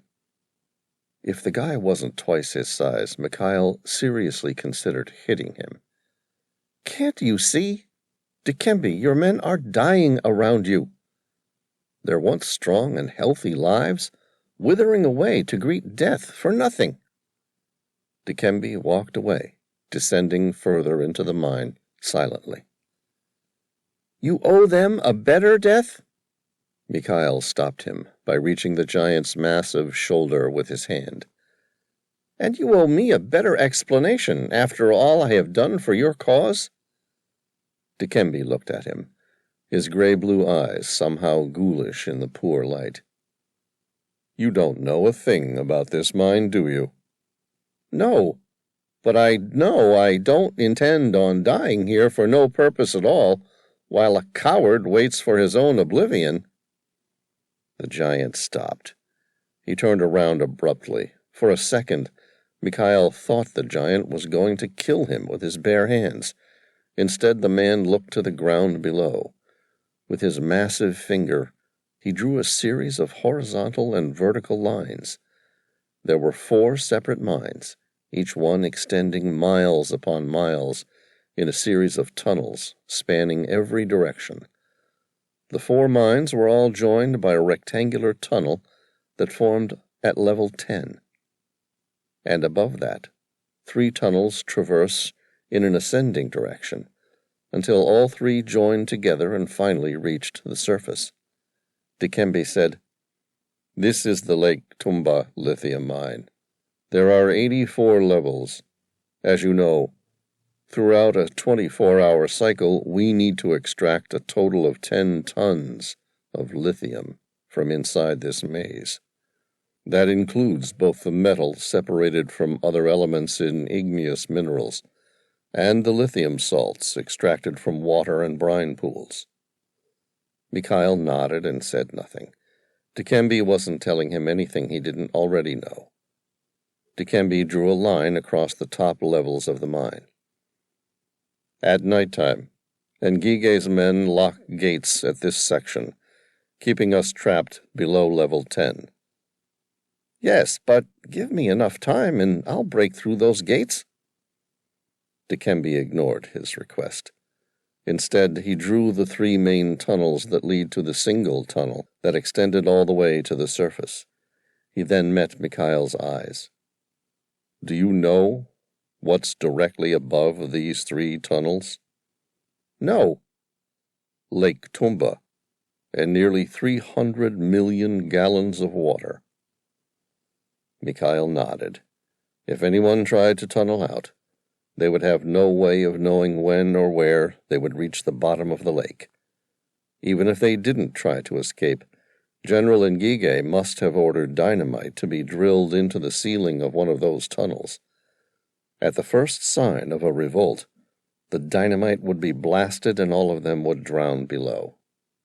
There must be something we can do, Michel said. Maybe we could somehow build our own barrier or find another tunnel out. Dikembe nodded. It will be hard. The work needs to be undertaken after lithium has been extracted for the day, and it needs to be done so quietly, using a chisel only to carve a fault in the tunnel's roof. And it needs to be completely invisible by the time the first guards enter the tunnel in the morning. But it must be possible. It's possible. Of that I'm certain. Dikembe spoke with the slow, deep, and almost reverent voice of a spiritual leader, a man born to lead men to greatness. It's taken nearly a year, but the work will be complete by the end of the week. Chapter 47, Malta. Nestled on the eastern side of Malta's Grand Harbor, the Maria Helena casually swung 180 degrees on her anchor as the peak tide turned. The outward appearance suggested she was once little more than an icebreaker, more recently retrofitted to meet the demands of her wealthy owner, who wished to play mariner at all ends of the globe. A large helipad stood out on the aft deck, and several weather and navigational instruments were visible above the 4-story-high bridge. Otherwise, the ship was relatively barren. It had a reinforced steel hull with sharp angular lines, making her exceptionally stable at sea. Along her hull were the words Deep Sea Projects. Inside, she contained some of the most advanced marine and submarine equipment available. To manage this equipment and support the range of deep-sea projects around the globe was a unique team of highly intelligent people, all specialists in their respective fields. After 3 weeks at harbor, most of these experts had passed the point of enjoying their reprieve, and were now finding they were thoroughly bored. The eastern wall of Malta's Grand Harbor turned gold as the setting sun struck it. Sitting alone at a workstation inside the bridge, Elise pulled up the GPS tracking chart, stared at it for a few moments, and then checked the previous 48 hours to confirm her concerns. She gently bit the top corner of her lip, sighed, and then called out, "Matthew, get your ass in here!" "What have you got?" Matthew, the ship's skipper, replied as he climbed the steel steps up from the deck below. She didn't wait until Matthew was on the bridge to explain. "This is the GPS tracking beacon Sam's been using. Either he's completely lost focus and direction, walking around aimlessly, or his sat phone is on his camel and he's lost his camel." Matthew smiled reassuringly. "I wouldn't worry too much. Sam hates riding. I wouldn't be surprised if he didn't do something stupid like get rid of his camel because he couldn't handle the damn thing." Elise asked, He hates riding camels? Matthew nodded. Horses, camels, donkeys. We've tried him on all of them over the years. Can't relax, you see. Hates to lose control. He'll be fine. He'd have to do something pretty stupid to run into trouble in the middle of nowhere. That's what I'm afraid of.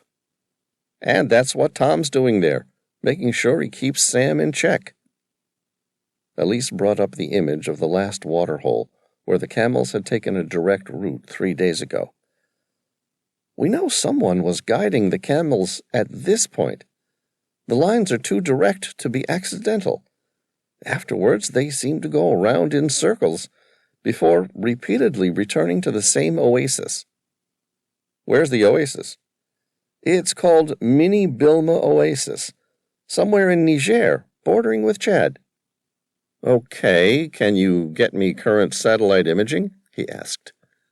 I'm already on it. The computer's currently communicating with the satellites overhead. I'll have an image for you any second now. 3 separate images appeared on her screen, each taken from a separate satellite and representing a single snapshot of the location. Elise clicked on the first one. The image blurred for a moment while the resolution finished pixelating. The image became instantly clear. Elise stared at it for a few seconds, and then her eyes met Matthew's. His hazel eyes had the kind of steely resolve of a man with decades of command under his belt. The sort of person who knew when it was his job to make decisions that might cost the company a fortune for nothing, or worse still, the lives of his people. Matthew depressed the microphone for the internal speaker system. All right, team, vacation's over. I want everyone on the bridge right now. Chapter 48. Elise waited until the last person from the crew entered the room before she spoke. She looked around the room. Veyron, their engineer, Genevieve, their chef and general jack-of-all-trades, and Matthew, their skipper. All professionals, every one of them the best in their respective fields. Disciplined, tenacious, exacting individuals capable of achieving anything they set their minds to. Elise smiled as she recalled how she'd come to be part of such a team. She was by far the youngest person in the room. Most people guessed she was in her mid-20s. Elise didn't know her exact age. She'd been orphaned at birth and years later had been picked up by a random IQ and cryptic reasoning test the CIA had run through all schools and public child centers. Her results had been off the charts, and the CIA had taken her in and raised her as their own. Their very own weapon to beat the next generation of computer hackers. She instantly related to computers and evolved with them at a time when the Internet was slowly being introduced to homes around the world. One day she decided she didn't want to work for the CIA anymore and simply wrote herself a new identity. That's how she came to be working for Sam Reilly on board the Maria Helena. And now Sam Reilly and Tom Bauer were in serious trouble. Despite her age, people listened when she spoke. 3 days ago, we lost track of Sam and Tom, somewhere deep in the Saharan desert. The last time we had photographic surveillance of both men, they were about 200 miles south of Libya, bordering Niger and Chad at an oasis, enjoying an afternoon swim. Elise opened the first of the images on the overhead projector. It showed the small jelly bean-shaped oasis in the middle of a sea of sand dunes. There were 5 palm trees. Next to the water on the northern side were several pieces of rubbish and debris. She enhanced that section of the image, and the bodies of 2 people were clearly visible. They wore the jungle camouflage uniform of any number of rebel forces found much further south, in the Sudan, Congo, Nigeria, the Central African Republic, or even the Democratic Republic of Congo. No one spoke. Elise clicked to further enhance the image of a 3rd deceased person on the southern side of the oasis. This is where my day really turned bad." The dead man was lying on his back, and his uniform, despite being quite reddened, had an emblem of a snake holding an AK-47. It was almost cartoonish if it wasn't so serious. It was the sign of the African United Conquerors, and if they were that far north, it meant only one thing. They knew about Sam Reilly and were coming to stop him. "Oh, shit!" Veyron was the first to recognize the significance. "When do we leave to go get them?" Elise looked at Matthew. "Do you think the Secretary of Defense would authorize help from the USS Mississippi? It's currently stationed in the Mediterranean Sea." "Are you kidding me?" Matthew shook his head. "With a covert operation like this, she'd have to sacrifice her agent. Even if she was the one to recruit Sam as her personal problem solver." "We have to go after Tom and Sam," Genevieve said. "Their own government can't. So if they're in trouble, we need to be their solution." Elise said, "There's one other thing I haven't mentioned. A massive horde of General Nguige's men is out there in the desert. They've been slowly heading south through the Erg of Bilma. The good news is that while they're on the move, they don't yet have Sam and Tom. The bad news is we don't have a clue why the general would risk moving so many of his soldiers this far away from the Democratic Republic of Congo. But we have to assume he had a damned good reason, the most likely being that he knows about Sam Reilly coming for the diamonds." Genevieve nodded. She'd heard every word, and none of it made a difference to her. "Okay, Matthew. Take us in as close as you can to the Libyan coast without getting us killed. I'll pilot the Sikorsky. We'll mount 2 Browning machine guns in case we get into any trouble. Veyron and Elise, you'll arm the machine guns and we'll go in and get our boys back." No one had a better idea. Elise smiled. This is why she loved her family. These people would shift the world to help each other. There was no discussion about whether the U.S. government would approve of their rescue attempt. Heck, even flying a heavily armed helicopter over Libyan airspace was likely to have them shot down and start a war, but the team could get around that. She would have to hack into the Libyan Civil Aviation Authority and write a special permit for approval to fly within the airspace. Perhaps she could associate the helicopter to one of the oil companies inside Libya. They would be screwed if someone actually looked at their helicopter and its armaments, but it would be enough to stop the Libyan Air Force from shooting them out of the sky within the first few minutes of entering Libyan airspace. It could be done. Matthew stood up. He was by far the most conservative on board the ship. Everyone looked at him. He was the only one who might consider objecting.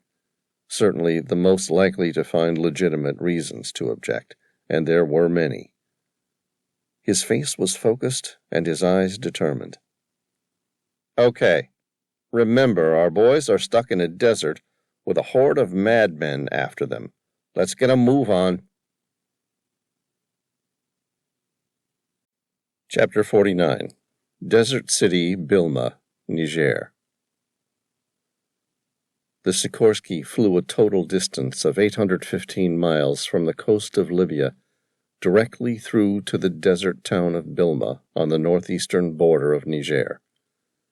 The flight had taken 5 hours and almost completely depleted their long-range fuel tanks. The Erg of Bilma was one of the largest sand pits in the world, and seemingly one of the most hostile environments to match. The prevailing wind gusted from the northeast, known as the Harmattan, which pummeled sand at a speed in excess of 70 knots for 9 months of the year. The giant rolling sand dunes were the hottest, driest, and most inhospitable regions of the Sahara. The town reported an annual rainfall of less than 1 inch, and the nearest known wells in the region were hundreds of miles away. Genevieve banked the chopper to the right and ran along the Cower Cliffs. Their 328-foot-high face appeared white against the surrounding sand and provided her first visual navigation aid since entering the large erg. About 3 minutes later, she spotted a glimpse of the town. Once upon a time, it was a thriving metropolis where travelers using the great Saharan caravan routes from Azalai and Agadez would stop and make provisions for their journey. The Kaur oases were still famous for salt and date production, and are still the only place of provisioning along the route of the great Bornu to Fezzan caravan trail. Up until the 19th century, this route was the main point of contact between the African Sahel and the Mediterranean civilizations. Its current population was under 1,600, and its people survived solely on date cultivation and salt production through evaporation ponds. She looked down at the oasis town below. A small city of adobe buildings lined the plains, where the Kaur escarpment in the north protected it from the constant northeastern winds. To the east of the city, large saline pans were dug into the side of the town. Genevieve instantly thought the place looked like it belonged in the set of an early Star Wars movie, rather than somewhere people actually lived. Genevieve glanced at Veyron. "You're certain we can find reliable aviation fuel here?" Veyron nodded. "Certain. I talked to a guy this morning who says he flies a twin-engine Beech G-36 Bonanza throughout the region. Says he mostly transports mail and fresh goods that can't be produced in the town. Sometimes takes individual passengers, but not often. He says there's an airstrip at Bilma, and it has good quality aviation fuel. Uses it every week." "You've got to be kidding me," Veyron smiled. "Says there's a guy there who robs him blind. But what's he supposed to do? He has to refuel his plane somewhere in the Sahara, and there aren't a lot of suppliers you can trust." Genevieve lowered the collective, which reduced their altitude and started their descent. "All right, I'm going to land next to the runway. Anywhere in particular I need to put us down?" "Anywhere will do," Veyron said. "Our contact guy will drive out to refuel us." Genevieve hovered just above the ground, and then lowered the collective fully to the ground, placing the skids firm in the sand. The rotor blades whined to an idle. She ran her eyes along a cluster of instruments. Confident everything was in working order, she flicked the power switch to off and shut down the engines. Elise unclipped her seatbelt and stared up at the muddy and higgledy-piggledy town. "Why would anyone want to live out here?" Genevieve laughed. "I don't think many people planned it. They were born into it and never quite worked out a way of escaping." Elise slid the helicopter door open and was the first to climb out. Veyron followed, and Genevieve was the last out. She watched the rotor blades wind to a stop before carefully walking around the aircraft, checking for any damage taken during the long flight. If they needed to get out in a hurry, she wanted to make certain their ride was sound. She noticed Elise attempting to tie her tesser nest, a traditional piece of cloth worn by Tuareg women, over a light dress. She intricately ran the indigo-blue robe around her body, finishing with it carefully wrapping around her head while leaving her face open. Tuareg people, Genevieve recalled, were the only Islamic culture in the world where the men wore the veils inside town, and the women wore headdresses with their faces exposed. Both Tuareg men and women traditionally wore indigo-blue robes.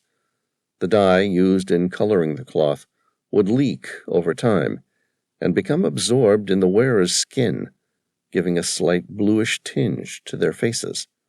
Due to this, the nomadic desert people acquired the name of the Blue Desert People, which had persisted for centuries until present day. Genevieve checked the rotor tail for any chips, oil leaks, sand or damage caused during the flight. She ran her hand, lovingly, along the helicopter's tail and back to the opening, where Elise finished tying the last of her cloth across her shoulders by applying a special knot.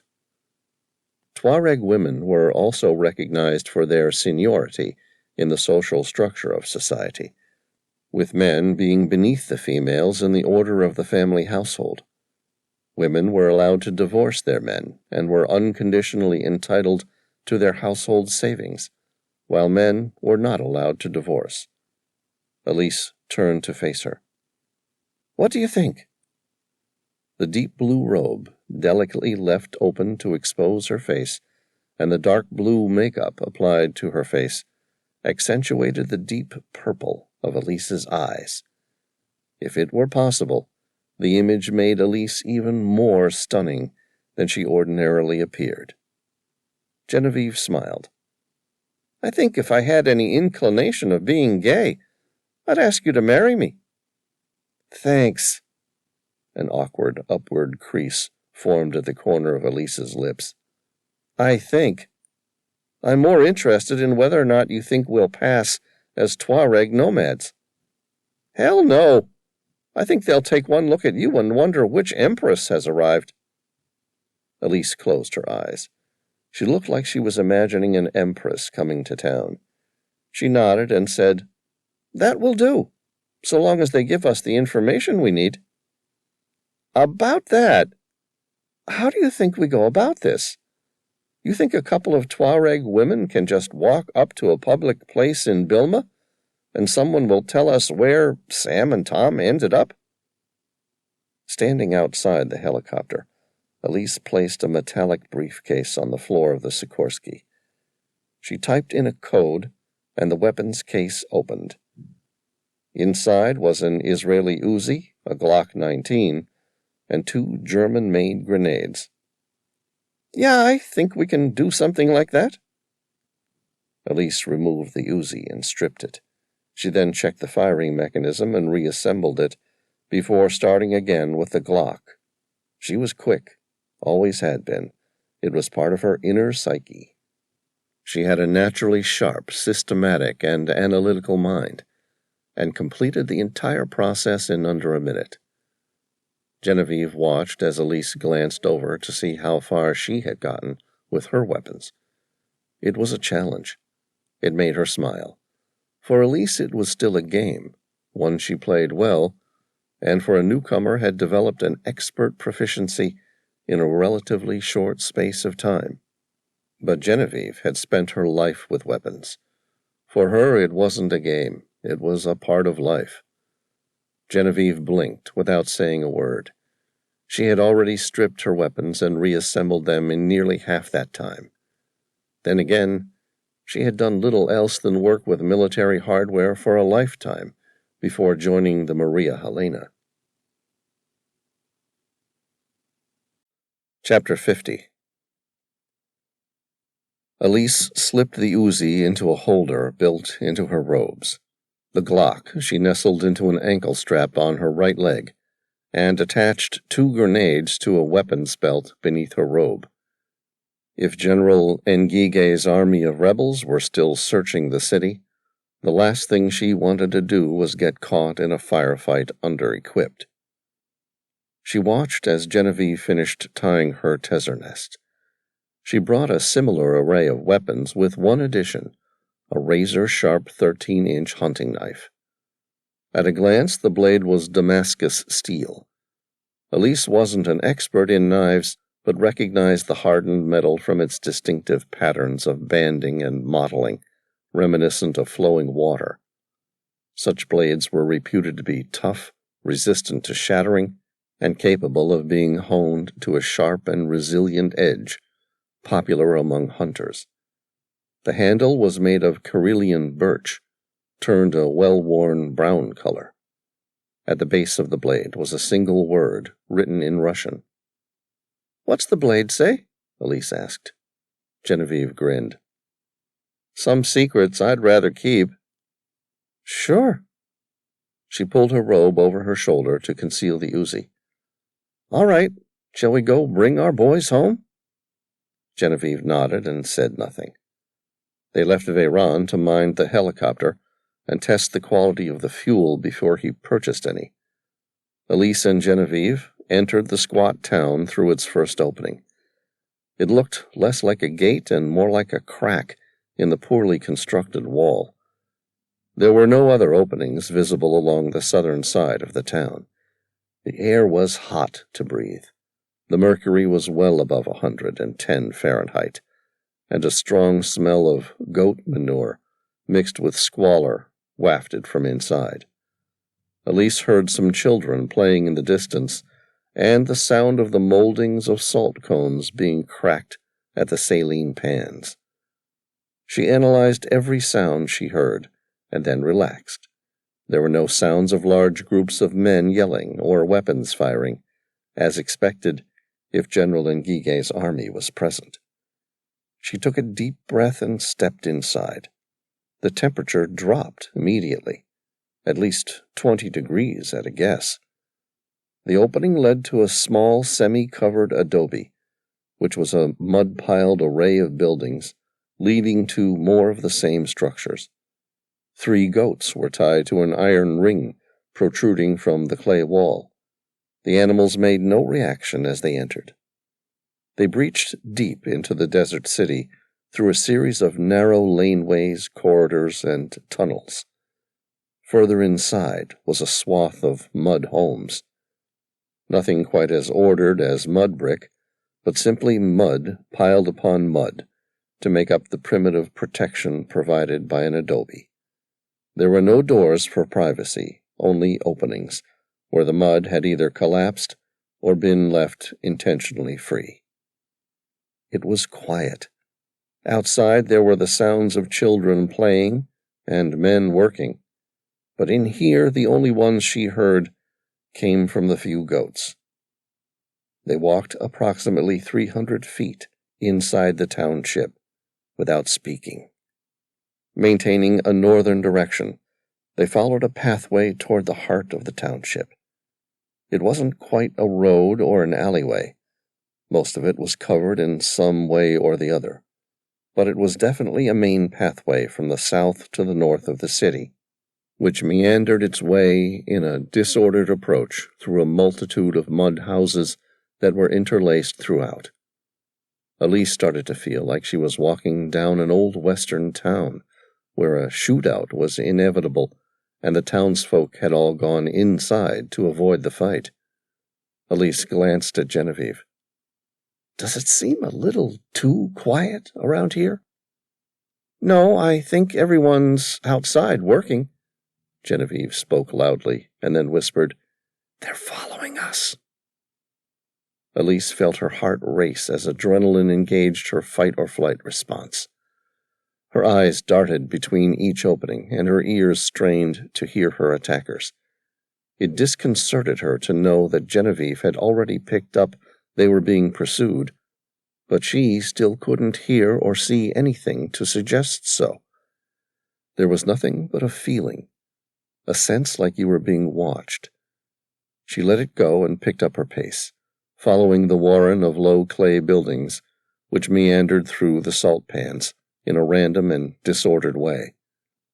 Up ahead there was an opening in the roof where the town shifted upward and an old saline pan had previously been excavated by hand. That was the goal. From there they might be able to defend themselves against whoever was following. Also, the opening on the side of the hill would allow Veyron to witness a firefight if it came to that. Not that he could do much to help. "There," Genevieve whispered. Elise scanned the series of openings in the building on the right of them. There were eyes staring out at them. They were brown and focused. Elise asked, "You got a plan how you want to do this, Jen?" Genevieve smiled. "No, I'm here with you. I kind of figured you thought this thing through." "That was silly of you." "All the same, what do you want to do?" Elise sighed. "Get to the end of this main drag until we're up against the wall, and then we confront them." "That's a stupid plan." That wall looks more like a place to stand for a firing squad, and there's no exit route available. You got a better idea? No. Then I guess we'll stick with mine. Elise stopped at the solid wall and turned around. Her eyes scanned the area in front. No one had faced them yet, but she could see all the eyes staring at her. She breathed in and reached for her weapon, but felt Genevieve's hand on her shoulder. Genevieve didn't say a word, but her eyes told her enough. They said, "There's too many to win this if it comes to a firefight, so keep your weapon hidden for as long as you can." Elise raised her hands. You can all come out now. Nothing happened. She changed to French, the only other language she knew. You can come out now. Genevieve followed and whispered, This is your idea of a plan? I'm still waiting for a better one. They waited, and nothing happened. Only silence. And then a crowd of more than 100 people approached. Chapter 51. Elise watched as the crowd approached slowly. There was no yelling, no war cries. They all stared at her face as though they were possessed. They moved toward her, taking a single step at a time, in perfect harmony. There were men, women, and children amongst the crowd. The children were at the front of the crowd, followed by the women, and then the men. No one held a weapon. Individually, the mob were no match for their Uzis, but their bullets would run out long before everyone was dead. Despite its extreme poverty, the town of Bilma experienced little to no crime. Why would it? Poor people have nothing to steal. The families lived in a commune, sharing a common roof and water supply with the rest of the inhabitants of the town. The adults stopped, but the children continued in utter silence. Elise left her Uzi holstered and greeted them all with the palms of her hands held out open. Hello, my name's Elise, and this is Genevieve, and we need your help. The children slowed their progress, if that was even possible. They took one simultaneous step every 10th second. Their eyes fixated on Elise and completely ignoring Genevieve. Genevieve said, "This is pretty weird." Elise smiled and removed her headdress to show her face. "Hey, at least they're not pointing guns in our face." The children stopped. A moment later, the children's mouths opened wide and identical to each other. The women behind stood up as though they were about to guard something precious, while the men locked arms and formed a semicircle around the entire group, trapping her and Genevieve against the wall. Elise said, "Okay, now this is getting weird." Genevieve replied, "You think?" A strange and powerful sound erupted from the still mouths of the children. Their eyes, wide and possessed, fixated on Elise. The eerie noise continued for at least 2 minutes, never changing volume or pitch. It was sharp and poignant and beautiful at the same time. The sound, although terrifying given its situation, would have been worthy of the Monteverdi choir. When it stopped, the kids advanced towards them. Elise glanced at Genevieve. "Don't kill anyone." Genevieve smiled back. "I'll do my best, but if they start with the singing again, I might have to reach for the Uzi." Elise watched as the children pulled at Genevieve with surprising strength, driving her to the back of the crowd. Once there, the women made her stand with them. "Back the fuck off," Genevieve swore. But the women ignored her. They didn't hurt her. Instead, they simply grabbed her every time she tried to move and forced her to stand still. Elise breathed in deeply and then slowly exhaled. She forced herself to relax and held the palms of her hands outward. The children reached for her hands. Their touch was gentle, each child taking it in their turn to make contact and then swap with another child. Their eyes told her everything she needed to know. They weren't dilated and fixated because they wanted to hurt her. The children were mesmerized by something about her. They wanted to reach out and touch her fingertips as they would their god. But she wasn't anybody's god. In the middle of the crowd, where the women were still trying to force Genevieve to stand still, Elise saw something that made her heart skip a beat. "No, Genevieve, can't you see these people don't mean us any harm?" Genevieve was once a deadly assassin. No one knew it as a fact, but everyone on board the Maria Helena had long suspected she left a violent past behind her. Watching her now, Elise knew it for a certainty. She moved like an assassin, a single agile movement, the outcome of which found Genevieve with her right arm hooked around one of the women's throat, and her Damascus-bladed knife resting at the point of the woman's carotid artery. "All right, everyone, I said back the fuck off!" But nobody moved. Elise watched as the entire crowd remained fixated on her alone. Even the woman now held prisoner hadn't taken her eyes away from her. Elise leaned forward and then stood up, taking a solid stance. In the process, her sunglasses dropped to the mud floor. "Enough! Stop this!" A loud gasp resonated from the crowd in unison. Instantly afterwards, every person bowed before her. Elise watched as the only two people in the crowd who were now not on the floor bowing were Genevieve and her captive. The captive fought against the sharp Damascus steel until Genevieve relinquished the fight and allowed her to bow. Chapter 52. Elise allowed the silence to carry on for 30 seconds before she put an end to it. She smiled kindly. If at that moment any of her audience had any doubt that she was a goddess, it was suddenly removed when her sunglasses fell and they saw her purple eyes. She said, "Who's in charge here?" No response. "Who speaks for your community?" she persisted. A man at the back of the crowd removed his veil. "I do." Elise smiled kindly. "What is your name?" "Nehram." The short man returned her smile and bowed. "And you must be Elise, the Savior?" "I'm Elise, but it's the first time I've been called the Savior." "It might be the first time, but I promise you it won't be the last." "How do you know who I am?" "Because I grew up here.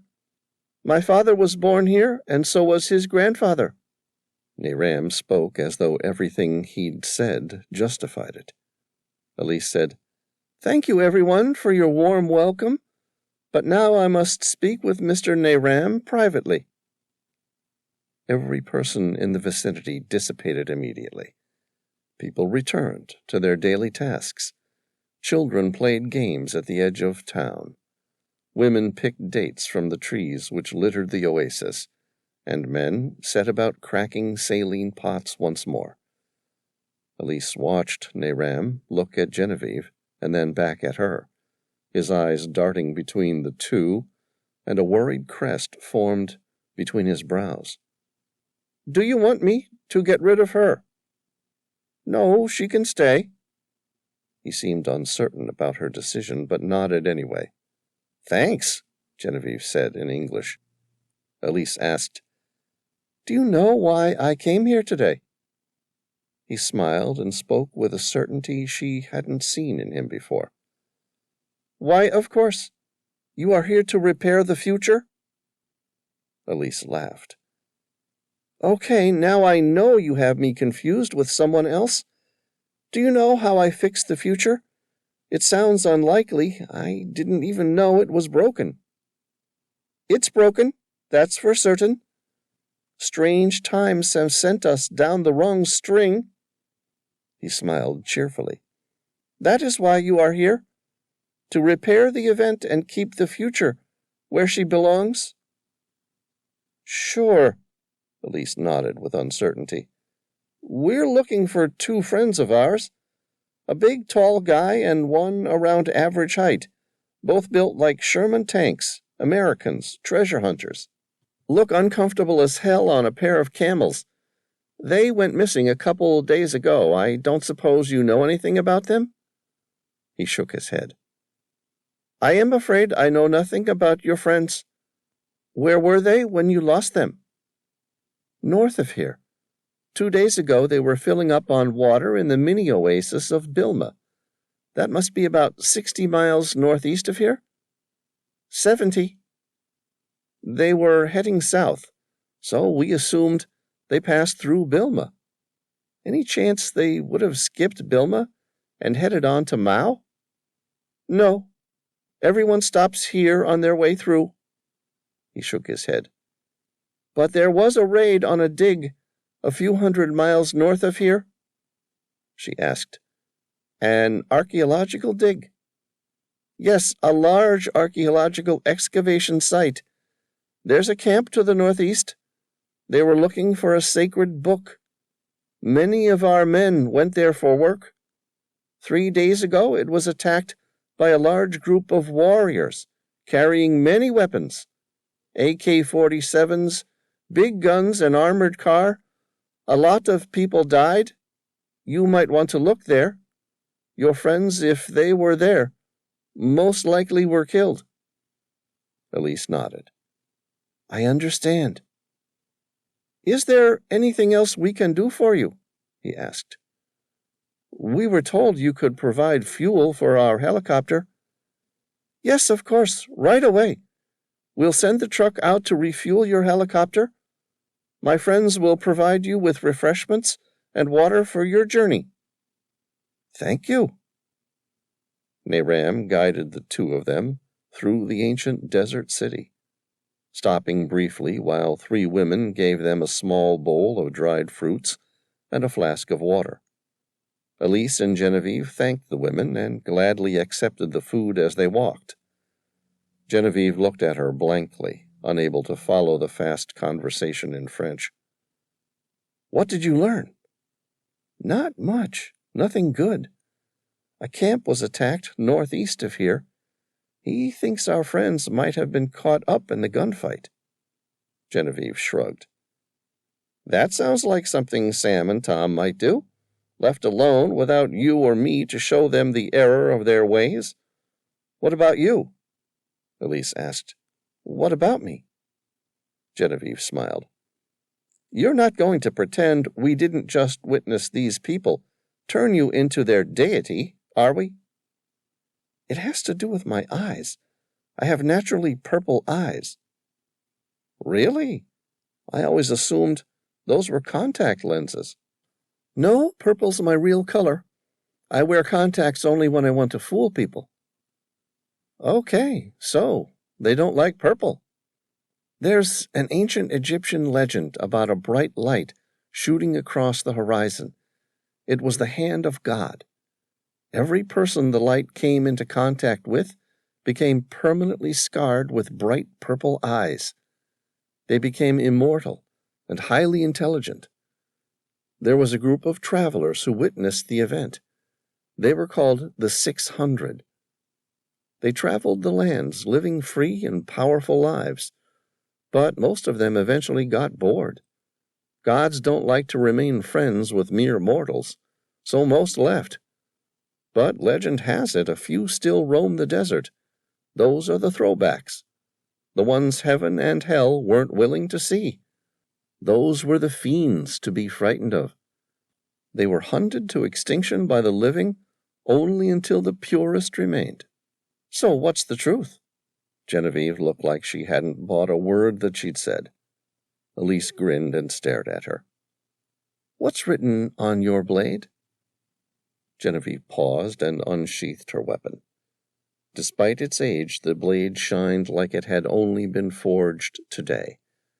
Her eyes stared at the blade and the word, but Elise could tell she wasn't really looking at it. Instead, her mind was recalling something from a long time ago, from a world she'd fought hard to leave behind. Genevieve looked up, her eyes meeting Elise's firm gaze. Soltsevo. What does it mean?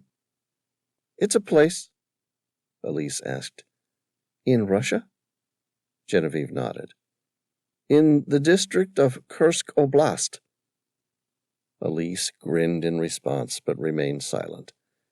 She'd been given a unique privilege in learning about Genevieve's past. The crew of the Maria Helena had given up running a tipping bet on where she'd come from and what she used to do before joining. Instead, they simply accepted her as a wraith, a person with no past. What's so important about Soltsevo? It's where my father was born. He was a prominent local businessman there, very successful, equally dangerous and mean when he had to be. In his business, that was always. We had a falling out many years ago. I ran away and made sure he'd never find me again. My father wasn't the sort of man you challenged and got to live. I leave the name here because I never want to forget where I came from and what I have to lose. Elise listened in silence, acknowledging that Genevieve didn't have to explain it all. They all had a past somewhere, some not very pleasant or as honorable as their present. Genevieve looked at her and smiled, acutely aware she didn't have to go on, but at the same time wanting to. It's where I left the previous life behind, in a place where no one gets a second chance. Every time I kill with this blade, I want to remember the world I left behind, so that I make sure never to return, despite the urge. Genevieve sheathed the blade and turned to face her. So what's the story about your eyes? There's nothing quite so secretive. Fact is, I have no idea. I've always had purple eyes. They call it Alexandria's genesis, but most doctors still debate if the condition is real or not.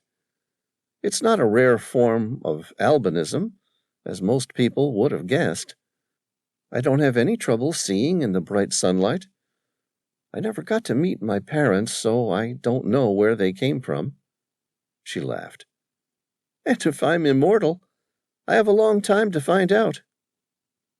Okay, then how did you know about the legend? There's several different versions of them scattered throughout the internet, mostly completely false, but several refer to the 600 who were turned immortal in ancient Egypt. As we've all seen before, the most compelling legends have just the tiniest bit of truth to them. At least enough truth to scare the hell out of the natives here. We're not afraid of you, Naram said in perfect English. We worship you for what you will one day do for our people. You called me the savior, but you don't have a clue what I save your people from. What makes you so certain I'm the one you're looking for? What makes all of your people so certain? I could have been anyone. I was wearing sunglasses until the very end. Already the children had gathered. The children were testing you? How? Naram said. We all knew you were one of them, the 600. But we couldn't be sure whether you'd been refused by heaven or hell. The children's shrieks would have forced an evil god to attack. But you stood there and graced them with your kind smile. But why me? What made me stand out so that your entire town should take note? There's a painting I'd like you to see. It's on the way out. Come, I will show it to you. It's been here a very long time. Everyone knows about the image. What's the painting of? It depicts two women approaching from the air upon a beast with wings that spun faster than the eyes could see. They came here, searching for something. We provide them with refreshments, and they leave us, so that one of the women may go on to become the savior. That woman had the purple eyes of the 600, so you see, you are her. I don't see, Elise said. Your people must have surely seen helicopters before. Yes, but this painting was done in 1562 by an old man who had taken refuge from the worst sandstorm in the history of Bilma. He said his name was Nostradamus, and that this woman here would save the future from a catastrophic event. Niram stopped, and they looked at the image painted on the stone wall. It depicted two women climbing out of a helicopter. One was barely visible beneath her indigo robes. She wore a darkened shadow over her robe, like a halo of evil, while the other one glowed like pure goodness. The good woman had her tesser nest tied in such a way that it exposed her face. It was beautiful. With obvious Eurasian ancestry, the face was a blend of cultures. Silky dark hair, high cheekbones, and exotic purple eyes that were rich in intelligence and kindness. The sort of facial features and artistic hyperbole created by an ancient people to depict a fictional goddess of unimaginable beauty. Genevieve was the first to gasp, because the woman in the painting was identical to Elise. Below the painting was a series of numbers carved into the stone, chiseled out of the soft stone by hand nearly 400 years ago. The numbers showed today's date. If you're the savior with the white halo, what does that make me? Elise studied the darkened haze that shadowed the image of Genevieve. It could have been anyone, but everything else about the painting suggested it was her and Genevieve arriving from the helicopter. It was hard not to be frightened of the image Nostradamus had painted of her friend. The Savior's friend, and one hell of a protector when one needs it, and right now, I think the future needs all the help it can get. Elise smiled. It was reassuring without being patronizing. All right, we've seen enough. If the future is so certain I need to save lives, I don't see any reason why I shouldn't start with saving Sam and Tom. Chapter 53. Adali heard the roaring sound of water fighting its way through the tunnel toward him. Driven by millions upon millions of pounds of pressure from above, the torrent charged through the narrow passages and warrens with the energy of a tsunami.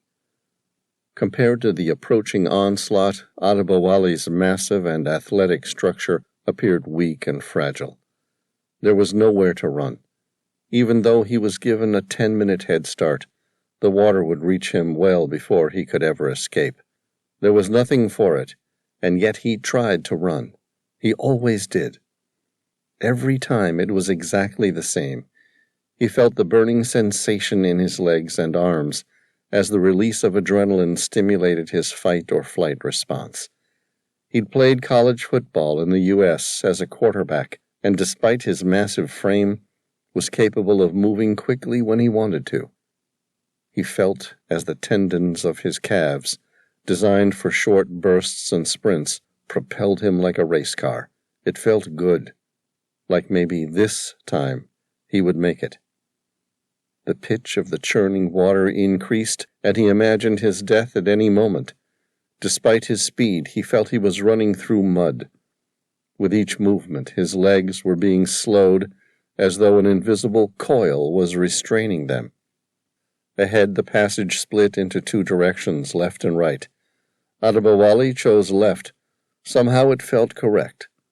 The narrow tunnel had a distinct incline to it, which meant he was gaining elevation. He'd made the right choice. The only way to outrun the water was to rise above it. The tunnel appeared dark ahead.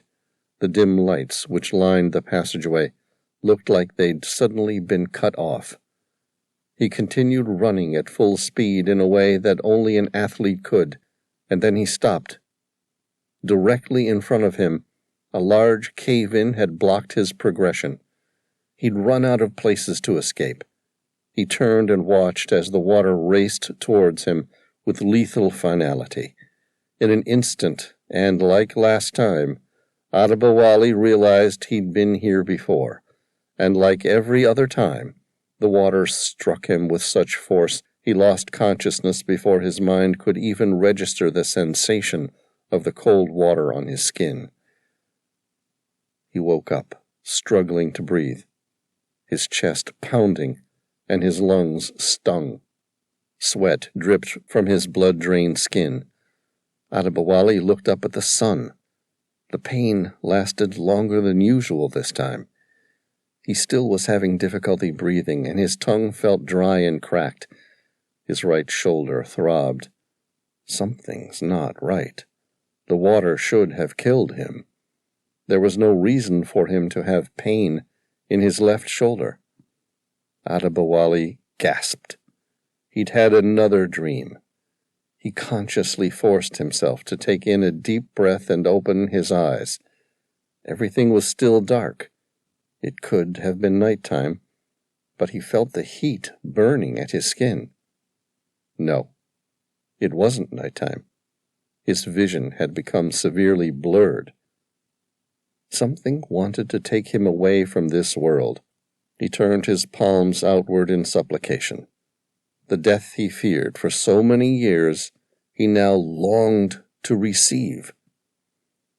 He felt vibrations through the post he'd been tied to. Adali opened his eyes. The light was improving, but only just. The sun was opening again, as though it had been eclipsed by something, and that something was moving toward him. The vibrations turned into a sound he recognized.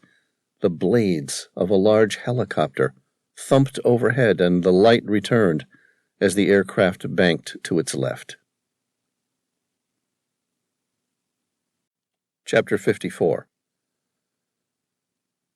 Elise sat in the front passenger seat of the Sikorsky's cockpit as Genevieve banked the helicopter for a better view of the ruined camp. It looked like more than a couple hundred laborers had been employed to work the excavation site. The tents, belongings, and equipment were all burnt. Their embers had died days earlier.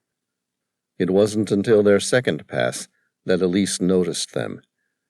They had been dumped into a large opening in the sand, presumably where the main excavation site had been until recently. The entire ground below appeared to be moving. A sea of black ebbed backwards, and then crept forward eerily, as though driven by the monotony of the ocean's tide. It took Elise a few seconds to realize what she was looking at, her eyes and mind unable to accept the facts. The men had been dumped inside the main dig and burned, along with their simple possessions. Their bodies had been exposed to intense heat and molded to the sand to form a mangled composition of blackened glass and human remains. Above this, flies, driven by the horrific smell, had nested. From the cockpit of the Sikorsky high above, it gave the appearance of a moving, living, blackened sea, the type that formed on a stormy night. Genevieve swung the helicopter around intentionally, leaving the mass of death. They'd seen enough. There was nothing but nightmares to be gained by looking upon it any further. An atrocity had occurred here, but there was nothing they could do for them now. At the northern end of the camp, 3 men had been bound to wooden posts. Their arms had been stretched outward, as though they had been crucified in the extreme heat. Elise stared as they went past, It looked like they had been tortured before being executed by firing squad. Their faces were permanently fixed in a contorted vision of abject horror and unimaginable pain. One of the faces still looked like it was screaming in perpetual horror. The helicopter banked around the terrible vision, and Elise was about to tell Genevieve to keep going to the waterhole. Their problem wasn't about a local tribal war. But then the face appeared to follow her, haunting her to find the truth about whatever great atrocity had occurred. Only it didn't just appear to be moving. It had followed her.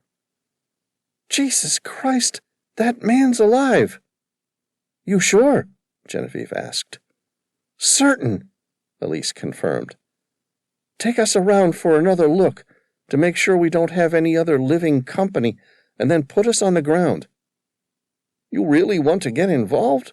Genevieve said, ruthlessly pointing out their mission wasn't for humanitarian needs. "Are you suggesting we leave that man to die?" "I'm suggesting he'll be dead pretty soon, regardless of what we do for him. According to your friends in Bilma, this raid happened 3 days ago. No way could someone have survived strung out in the sun without water for that long. He might know what happened to Sam and Tom." "There's no way he's going to be conscious enough to tell us." "Even so, I want to try. If he's too far gone, I'll give him some morphine and we'll put him out of his misery." Veyron gripped the firing mount of the Browning heavy machine gun at the open starboard side door as Genevieve landed. Genevieve kept the engines running and looked at Elise. "You've got 5 minutes," Genevieve said. "After that, I'll shoot him myself." Chapter 55. The Sikorsky landed approximately 30 feet away from the men tied to pikes. Elise was certain one of them was still alive, but now that she was on the ground, she couldn't see any obvious sign of life from any of them. Veyron brought the mounted Browning heavy machine gun around to cover her. Elise climbed out of the Sikorsky, keeping her head down as blades above continued to whir at speed in case they needed to leave in a hurry. Her right finger gently paused on the trigger of her Uzi as she scanned the area. Her eyes darted from the excavation site with the burial ground to the remains of the burned tarpaulin canopies, and back to the 3 men tied to pikes. Even 3 days old, the acrid smell of charred bodies wafted through the air. She involuntarily felt bile rising in her throat. Death was never more pervasive than when it was sensed by your nose. Ahead of her, the sound of an incomprehensible amount of flies competed with the noise of the rotating helicopter blades. Elise fought the urge to vomit. Her self-preservation instincts kicked in, telling her to run, not to wait for an ambush. So she ran to meet the man who appeared alive from the air. At her far right, he was the largest of the 3 men by nearly a foot in height and 50 pounds of muscle. The first 2 men were clearly dead. Maggots had already formed in their head and chest bullet wounds. The third person, the one whom she'd thought she saw move from the air, appeared almost just as lifeless. He was tied by his neck to the vertical spike, while his wrists were bound at the ends of the horizontal beam. It looked like a makeshift and cheap version of a crucifixion had taken place before he'd been shot. His breathing, if he still breathed at all, was shallow and barely evident.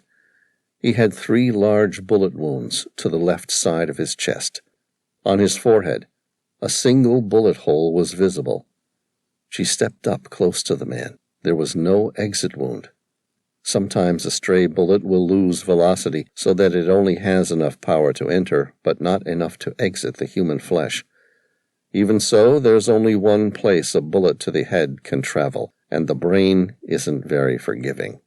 A fly crawled out of the open wound, and the man's face didn't flinch. Elise felt the bile rising in her stomach again. This time she couldn't control the involuntary response and vomited. She pulled her hair out of her face and turned around. She'd seen enough. If this man was alive, he wouldn't be for long. Her eyes followed the smell of burned bodies around the camp. She was all alone. Everyone was dead. She wasn't going to find another living person down here. Elise looked back at the helicopter and began walking in that direction. "Water." A deep voice, no louder than a whisper, spoke. She turned to face a dead man, more ghoul than alive. His open, grayish-blue eyes stared vacantly at her without seeing. Flies still crawled out of the grotesque wounds in his chest. The man was going to be dead soon. There was clearly nothing she could do for him. Had he really spoken? "Please," the man begged. Elise stared at the man's face. He looked straight through her as though he were blind. There was nothing she could do to save his life. But she couldn't leave him to suffer as he was either. She gripped her Uzi and raised it up towards the man's face. It might be the most humane thing she could do for him. Elise, the savior. She recalled the words Naram had said to her, and lowered her weapon. "I'm sorry," she said. "I have morphine. Would you like me to give you some? You must know I can't save you, but I can take away your pain." He made no response. Instead, his head slumped downwards, as though he'd given up the will to fight off death any longer. She lowered her weapon. Perhaps all he wanted was to hear someone tell him it was okay to die. He took several slow, deep breaths, known as chain stokes. They were often the last breaths a person takes before they die. Elise wanted to leave, but somehow felt as though she owed it to the man to watch him die. He breathed in deep and then slowly exhaled. She watched as this continued for several breaths. Each one she expected to be his last. On the 9th, he lifted his head. His ghoulish eyes opened again, and this time they looked at her with recognition. He smiled, revealing a full set of white teeth that appeared at odds with his scarred face and warrior's body. "I don't need morphine." "What do you need?" She hurried by his side and offered him some water from her bottle. "I've been waiting." His voice was deep, calm, and almost hypnotic. "For what?" His entire body went rigid. Every muscle contracted individually, as though a current of electricity had been discharged through his entire body. When it stopped, he lifted his head up and stared at her. "I've been waiting for you, Elise." "You have?" "Yes. The United Sovereign of Congo has been waiting for your help." "You know about the USK?" "My name is Adali, but you may know me as Mtu Wawatu Moja." Elise translated his name from its ancient Swahili origins. Man of the one people. They were the only words she knew in the language, and only because she had spent the last 3 months trying to find out as much as she could about the man. "You're the leader of the USK?" Chapter 56. Elise cut the ropes from his wrists and throat. Free from the confines of the pike, the man staggered forward and fell to the ground. His muscles, wasted from days of dehydration and stagnation, were no longer capable of holding his massive frame. She reached out to help, and he pushed her away. No, don't. I'm 3 times your size. I'll crush you. Let me fall. Elise eased him toward the ground. He rolled onto his side. He tried to straighten himself up using his arms, but they merely pushed vainly into the sand. He smiled and looked at her. More water, please. She handed her bottle to him. You're an American? He took a drink and shook his head. No. My family came from Zaire, which is now known as the Democratic Republic of Congo. As you know, there is very little about the country that is democratically elected. My family was once a proud people, kings throughout the Congo. When I was just a boy, a rebel leader cut my father down with a machete, like he was a dog, and took over the country. Fortunately, he, along with several other rebels, has died in the years since then. But still, the pain festers in my wounds. You want revenge? Elise said. No. The man responsible for my father's death was killed when I was just a boy by a childish rebel who thought he could topple another king. The cycle has continued many times, and still my country suffers. I dream of uniting my country in such a way as to leave everlasting stability and growth in a once proud region, which has suffered greatly since Portugal colonized it in the 16th century. Okay, so how did you end up living in America? He stared vacantly in silence. Either he didn't hear her or didn't want to answer. Were you a refugee? No. Adali shook his head. On the night of my father's death, my mother sent me away. I ran, further than I could have ever believed. I stole a boat and rowed the Zaire River north. When I could no longer travel the river, I got out and traveled north by foot. I eventually found work laboring for a man in Egypt. He was an archaeologist traveling the Sahara in search of an old relic, a book written by Nostradamus, which held visions of the future of humanity. At the time, he didn't speak to us much. Instead, he told us where to dig, and we dug. When I was 16 years old, and after 4 years of constant laboring and good eating, had put another 100 pounds of muscle on my body, he stopped me and asked if I'd ever played American football. I shook my head, thinking he was mad.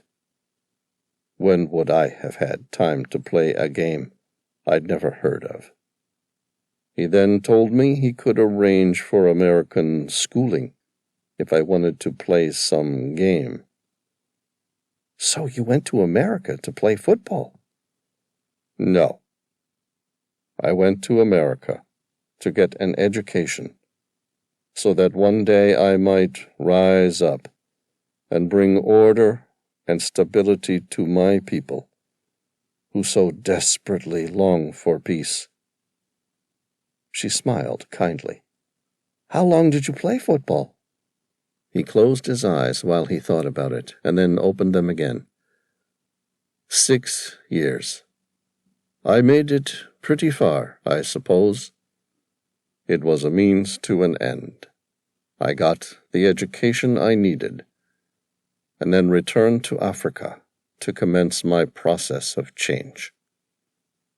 Why did you go to Libya if your fight was in the DRC? To help the daughter of the man to whom I owe so much, and to instigate the start of a great prophecy. And what prophecy is that? She asked. He sat up, as though possessed by a demon. His grayish blue eyes pierced her soul as he spoke with his deep voice, the voice of someone long since dead, a corpse, performing a civic service. The very same prophecy that brought you to Africa. I'm talking about the very same prophecy that has led the greatest interest and gatherings of nations in history. Go on, she said. He blinked. The reason Sam Reilly came to Sahara, to place the USK into power before the greatest world war commences over a rare natural resource. Chapter 57. Elise heard heavy footsteps behind her. She looked up and saw Veyran carrying the Browning heavy machine gun. He must have unclipped the weapon from its helicopter mounting. Sweat poured off his face. He was breathing hard. Time to go, Veyran said. We've got company. Who? A group of nomads about a mile south of here. They're armed. Genevieve spotted them on the radar, coming over one of the sand dunes. All right, Elise said. We need to get this man to the helicopter. Veyran bent down to feel Adabawali's pulse. The man's eyes were closed, and he was no longer able to be woken. It was as though he'd used the last of his energy, staying alive to this point. He won't live long. Yes, he will. Where are we going to take him? There are no hospitals nearby, and he won't live long without surgery. Elise looked at Veyran, her jaw fixed with determination and her purple eyes imploring him to help. We'll get him to the Maria Helena, and I'll take the bullets out myself. You've got to be kidding me. Genevieve ran over. What the hell's taking so long? We've got to go. Veyran looked at her. Elise is adamant we need to take him with us. Elise met Genevieve's harsh gaze. I'll explain when we're in the air. Right now we need to get him on board. He's important. To what? Everything. Genevieve swore. Ah, Christ, you're serious, aren't you? Elise nodded without saying a word. Veyran handed the heavy machine gun to Elise and then bent down to lift Adabawali using an old fireman's lift. Displaying remarkable strength, he was able to lift the enormous man. Elise followed them back to the Sikorsky. Veyran laid Adabawali on his back in the middle section of the helicopter. Elise closed the side door, and Genevieve got them back in the air. Elise quickly inserted an intravenous cannula into the large vein at the bend of his arm, known as the cubital fossa. Genevieve increased their altitude and banked to the right to avoid the incoming group of armed nomads. Elise primed an IV line with saline, attached it to the cannula, and opened it up to full. The liquid would help counteract the man's severe dehydration and might just save his kidneys from irreparable damage. But he would need blood products to survive, and someone was going to have to remove the bullets from his head and torso. Genevieve looked over her shoulder back at her. You want to tell me what this is all about, Elise? We need to save this guy's life. He looks like he's going to die to me, Genevieve said. He won't. What makes you so sure? I don't know what to tell you, Genevieve. It was as though he knew exactly why we'd come to the Sahara. and that he was at the center of everything Sam and Tom were doing in the Sahara. That's impossible. We're nowhere near the DRC. Nothing we've said or done would give him the indication that's why we're here. Elise smiled. And yet he knew. Even if he didn't, Genevieve said. The coincidence alone is quite creepy. So where are we taking him? Back to the Maria Helena. Why not a hospital? Elise shrugged. He says he needs our help. Genevieve said, He'll die without a doctor. He says I can remove the bullet and he will live. Genevieve shrugged. It's his life. I'm still not very happy about it, though. Why? I don't really care whether he lives or not. I'm far more interested in finding Sam and Tom. There's something else. He says he needs to speak to Sam Reilly immediately. So do I. Did you tell him it doesn't matter what they were talking about before he arrived? Right now he's lost in the Sahara somewhere? I know, I already told him. What did he say? He said the three of them are still alive and will find their own way back to the Maria Helena by the time he regains consciousness. Veyron looked up from what he was doing in the back of the helicopter for the first time. Who's the third person? He didn't say. Genevieve glanced back at the man lying on the helicopter's stretcher. His breathing was erratic. Veyron had told her his pulse was barely palpable. She shook her head. I don't know, Elise. I think you're trusting heavily in a corpse. He said you wouldn't believe a word he said. Then what did he think I'd do? He said you'd take him back to the Maria Helena, where Sam and Tom would make you into a believer. Chapter 58. Zara opened her eyes. She was surrounded by darkness, the complete oblivion that can send a sane person mad, the sort of pitch black that only the blind may recognize. She breathed in deeply. The air was cool, possibly even cold. She felt the fine hairs on her arms stand up on their ends. In a dome-shaped cavern, 160 feet below the surface of the Sahara, she sat upright, her body rigid, listening to the silence, like a child frightened in the night. Zara turned her head suddenly. She'd heard something. It sounded like the slightest ripple of water lapping on the side of their tiny island. Her eyes focused on the sound, but saw nothing. She breathed silently.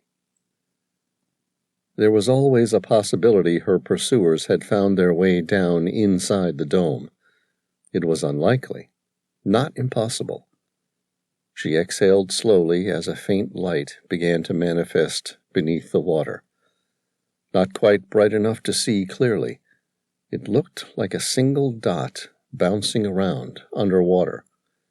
It was like an afterimage in the corner of her eye, there but not there at the same time.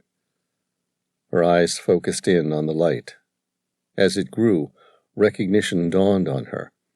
The light was turning blue. It was on the side furthest from where they had entered the dome, and was slowly approaching the surface. Zara grinned as she watched Sam Reilly surface. Along the outer wall of the dome he carefully ran his hands along the ancient brickwork, ignorant that she was watching. He worked his way around the dome. After shaking his head, he dipped under the water and disappeared from sight for a few moments before surfacing at the other end of the room. At the opposite end of the dome lake, he continued to study the ancient walls. She thought he was about to dive again when he swung around and faced her. This time he noticed her. Their eyes met, and he beamed like a child playing at the beach. Zara asked, "What are you doing?" Sam said, "I'm looking for a way out." She laughed. "He knows a way out. He'd screw that trap door you discovered." and it goes to the surface, where about 500 or so men, eager to find a life of great riches, await to kill us." "That's certainly one of the options," Sam agreed. "But there's two problems. One, like you said, a few hundred soldiers are out there hunting us. And two, the longer we wait down here, the more likely we are to starve before we get the chance to cross the desert." "You're 160 feet down a well, beneath the Saharan desert. Where do you think you might go?" She looked at him like he was a fool. "I'm not sure if you've noticed, but the land above us was filled with sand for hundreds of miles in all directions. That means there's no way to the surface for hundreds of miles. Even if you do find the Raramanti Foggers, there's no reason the ancient subterranean irrigation tunnels should still be intact, and even less reason to believe there's any way to reach the surface at the other end of the tunnels." Sam nodded, as though he'd already concluded pretty much the same as her. "Even so, I think I'll have a look around." Sam shrugged indifferently. He inspected the wall nearest to him. Zara thought he looked like a kid casually collecting seashells at the beach. He spoke to himself, not to her. These walls were built a long time ago. It's hard to build anything that lasts this long. "What makes you think there's another way out?" "The water here is fresh. If you watch the water, it has a not-so-slow movement in that direction." He pointed to the wall ahead. "Logic suggests there's a large subterranean water table moving along here, and that water must come out somewhere." "Two faults with your theory," Zara smiled condescendingly. "First, there aren't any water holes around here for at least 70 miles. Second, you've already searched all the other water holes within a 100-mile radius. And thirdly, even if the water did take us somewhere we could get out, we would drown in the process, because in case you didn't notice, the water is moving underground, which means we won't be able to breathe in the process." Sam smiled, nonplussed. "Even so, I think I'll have a swim. Kill the time, if nothing else." Zara stood up to argue the point, but she felt a gentle hand on her wrist, stopping her. Zara looked down and saw Tom. "Let him be. This is his sort of thing. Let him get it out of his system." Without saying anything else, Tom laid backwards and made himself comfortable, quickly drifting toward sleep. "After all that walking, I'm glad to have the time to relax. Sleep when you can." "Even if you're right, and this ancient water table travels for hundreds of miles, there's no place to reach the surface again." "No known place, you mean?" Sam corrected her, and then dived below the water again. She watched as he disappeared for a considerably longer time. 30 seconds stretched to a minute, followed by 2. She looked at Tom, who appeared indifferent, not just unafraid, more like a bored child waiting to go home. "Tom, I think your friend might have just drowned." "Sam? Nah, he's a pretty good swimmer," Tom smiled. "When he's not talking, he has breath to last for hours." Nearly a minute later, she got up and kicked Tom. "Hey, I'm pretty certain Sam just drowned. Are you going to do something?" Tom sat up, stretched, as though he'd been in a deep sleep, and walked to the edge of the water. It was moving relatively slowly on the surface, but she'd heard of these things having powerful undertows, capable of sucking a man downwards to his death. "He does seem to be holding his breath longer than I would have expected," Tom said, and then sat down again. "That's it!" she yelled. Tom nodded. "If that current's strong enough to drown Sam, there's nothing I can do to overcome it." He stared at the dark water. "Too bad, too. I like that guy." She shook her head in disbelief. A moment later, Sam resurfaced and took a couple deep breaths. Zara said, "My God, Sam! I thought you'd just gotten yourself killed." He shook his head. "No, but I think I just found our way out. It's a very narrow tunnel Tom and I accidentally came across earlier. It will be hard to get through, but if we can reach the other side, it might just take us somewhere."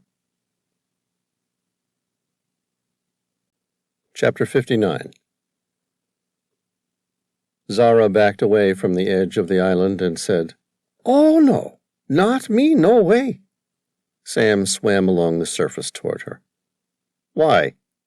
Do you prefer the idea of waiting here and taking your chances on General Nguige's men who are guarding the well, and even as we speak, working out how to get to us?" "Unlike you, I'm terrified of confined spaces. Anything narrow and underwater, I'm just not going to be happy. I think I'd rather take my chance against Nguige's men, or waiting long enough to starve in the Saharan desert." "Yeah, I hate confined spaces too, but I really don't have an alternative, and neither do you." Sam dipped his head and disappeared under the water again, as though he didn't want to argue the point. She looked at Tom. "Really?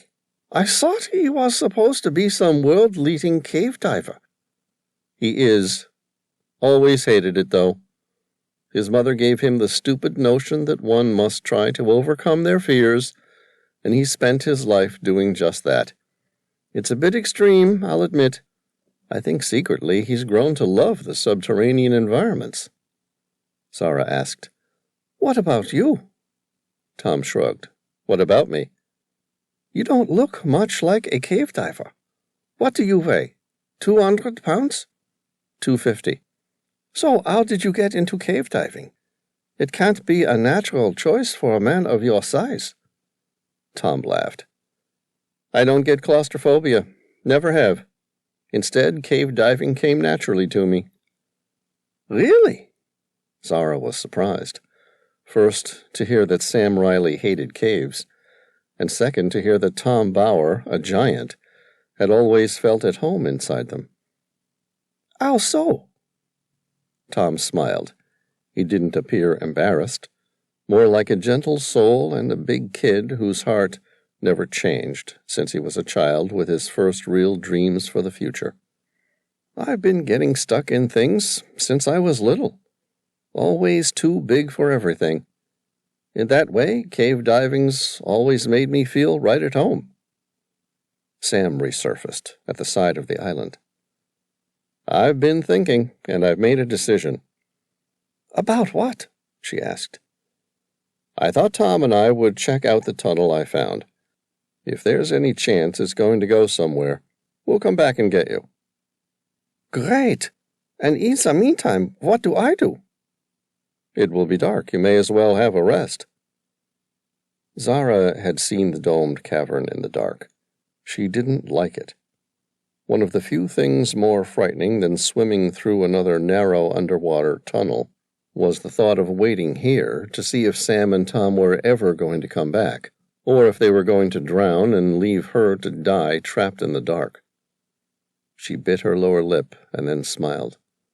"On second thoughts, how about I come with you now?" Chapter 60. Sam retraced his trip back to the smaller of the two domes, where he and Tom had erroneously surfaced when they had first arrived. Sam led the way as he slowly swam along the surface of the narrow tunnel, where he and Tom had nearly become lost while searching for Zara. He quickly found the narrow tunnel.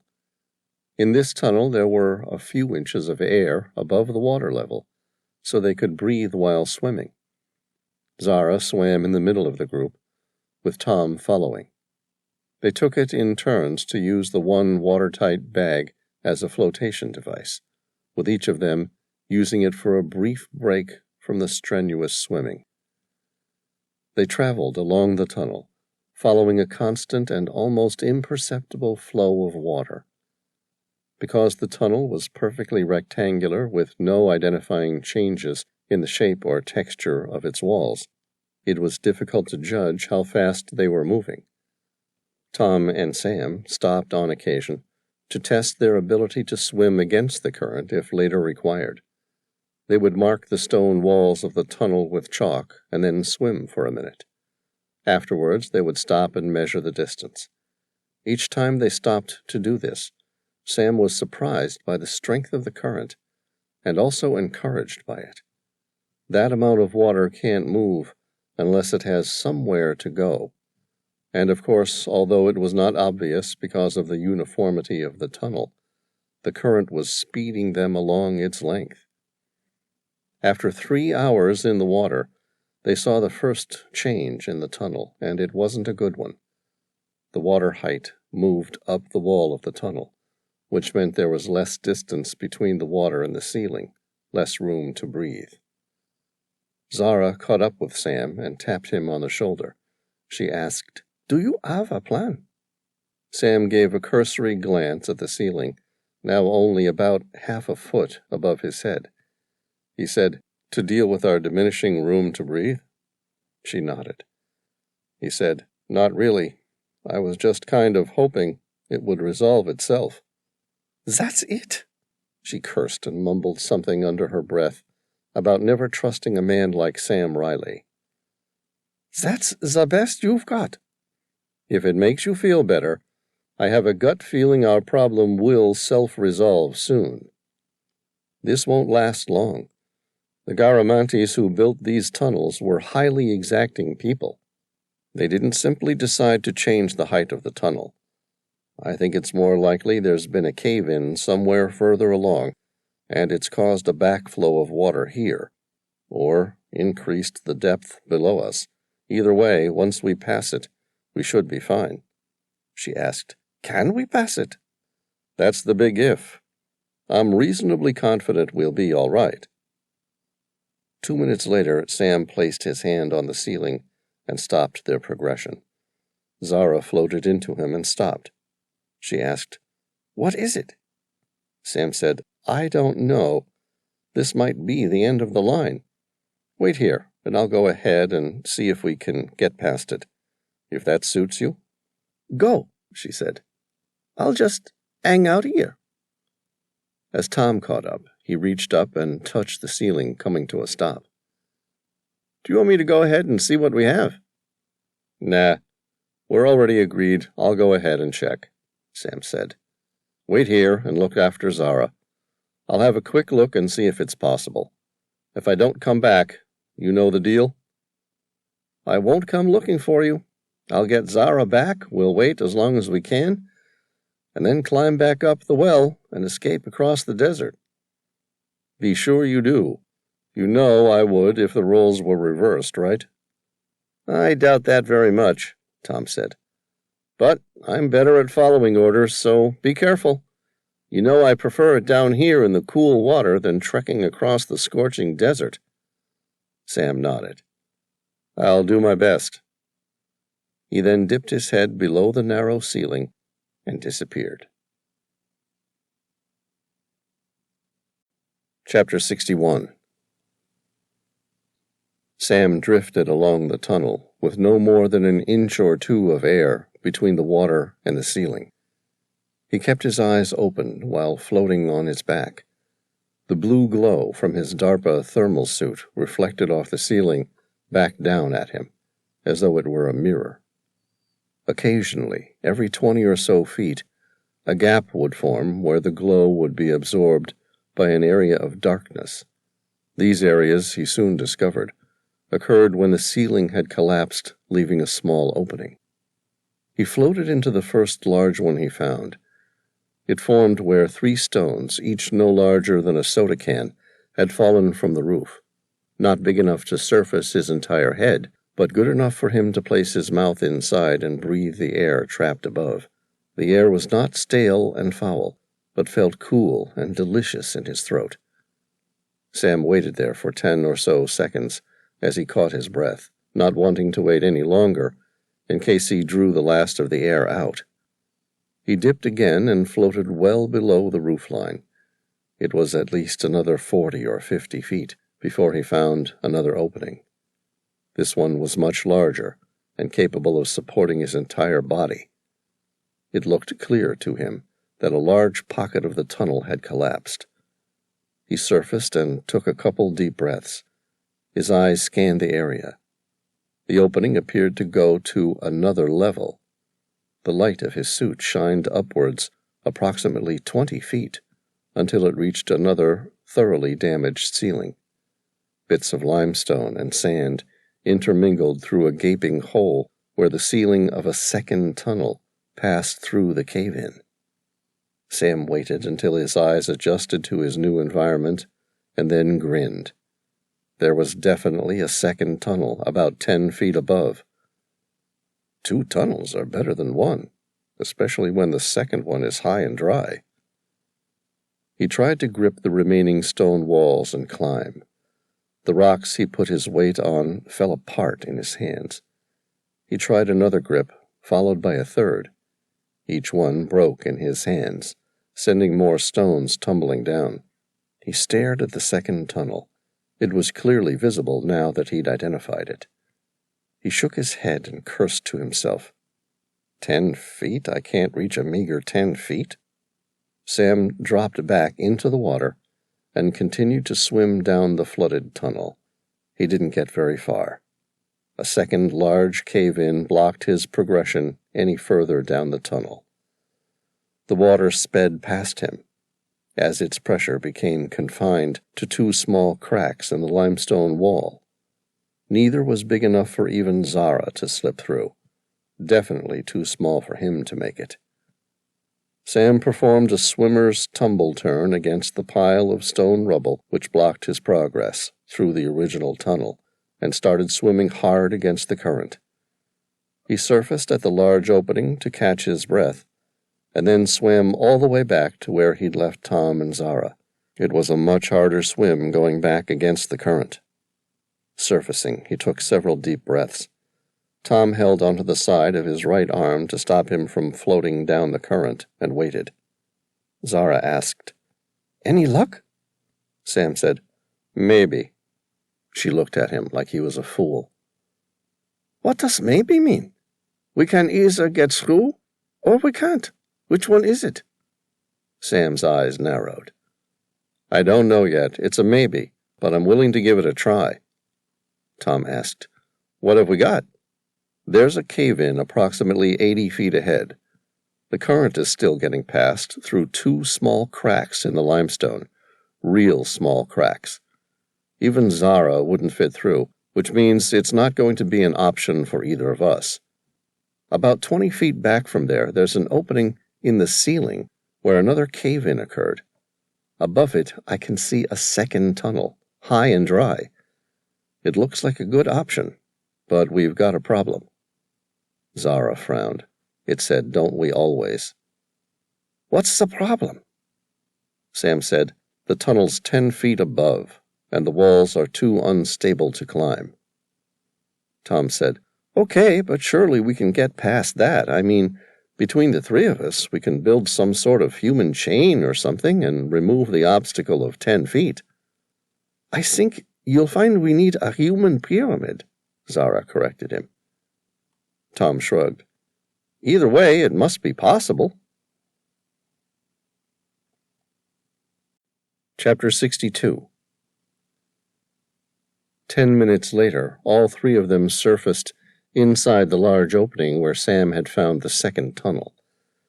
The opening was just wide enough for all 3 of them to fit inside. Sam watched as Tom and Zara glanced around, judging their quandary. Zara was the first to see it. "We have a problem," Sam said. "Yeah, it took me a while to work it out, too. But there has to be another way." Tom said, "What's the problem? I could almost reach the second tunnel myself, if I had something to stand on." Everyone was silent for a moment. Tom's smile disappeared. "There's nothing for me to stand on, is there?" "Afraid not," Sam said. "Which means we can't make a human pyramid. Because the person at the bottom will just sink lower in the water until we're all underwater. Zara said, There must be a way. Tom nodded. All we need is for a couple of these stones to hold, and I can reach the second tunnel. Sam watched as Tom tried the first stone he could reach. It fell away, the same as the other ones Sam had tried. He then tried to use oppositional force between the two sides of the cave-in to climb upwards, but the opening was too wide for that to be of any use. After the fourth fall, Tom stopped and looked at Zara. You want to have a try? You're a lot lighter than we are. Sure. Zara reached for a much lower stone and gripped it. Lithe and agile, like a cat, she managed to use the hold to reach a second one.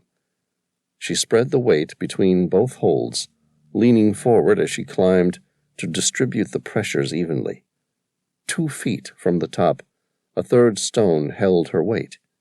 She paused there as she studied the climb. She needed to jump to reach the top. It wasn't an easy jump, but it wasn't impossible either. She bent her arms and legs, slowly increasing the tension in her muscles ready to jump. Sam watched her muscles contract with the explosive force of an elite athlete. It was an easy jump for her, until the 2 stones she was pushing off broke under the intense pressure. Zara fell backwards into the water. Sam grabbed her shoulder and helped her to surface inside the opening again. He watched her catch her breath. You did well, better than Tom or I. But not good enough. She shook her head. Tom said, You can try again. You'll make it. Just give it time. They gave it time, but despite their best efforts, they were no closer to reaching the second tunnel an hour later. Zara cursed the opening. After all that we've done to get here, we're going to fail because of 10 lousy feet. Sam said, It's not over yet. What do you mean? She looked like she wanted to hit him and his confidence. Of course it is. We've found the only way out, and it's impossible to access. The water's too low to ever reach the top of that wall. Sam persisted. Even so, there will be a way. It might just take some time, that's all. Zara's mouth was set hard. Her face, normally vivid with expression, showed nothing but the despondence of impossibility. Ow!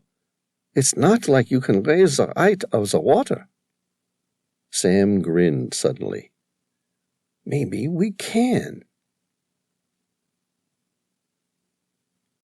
Chapter 63. Both men took a dozen or more deep breaths in and out.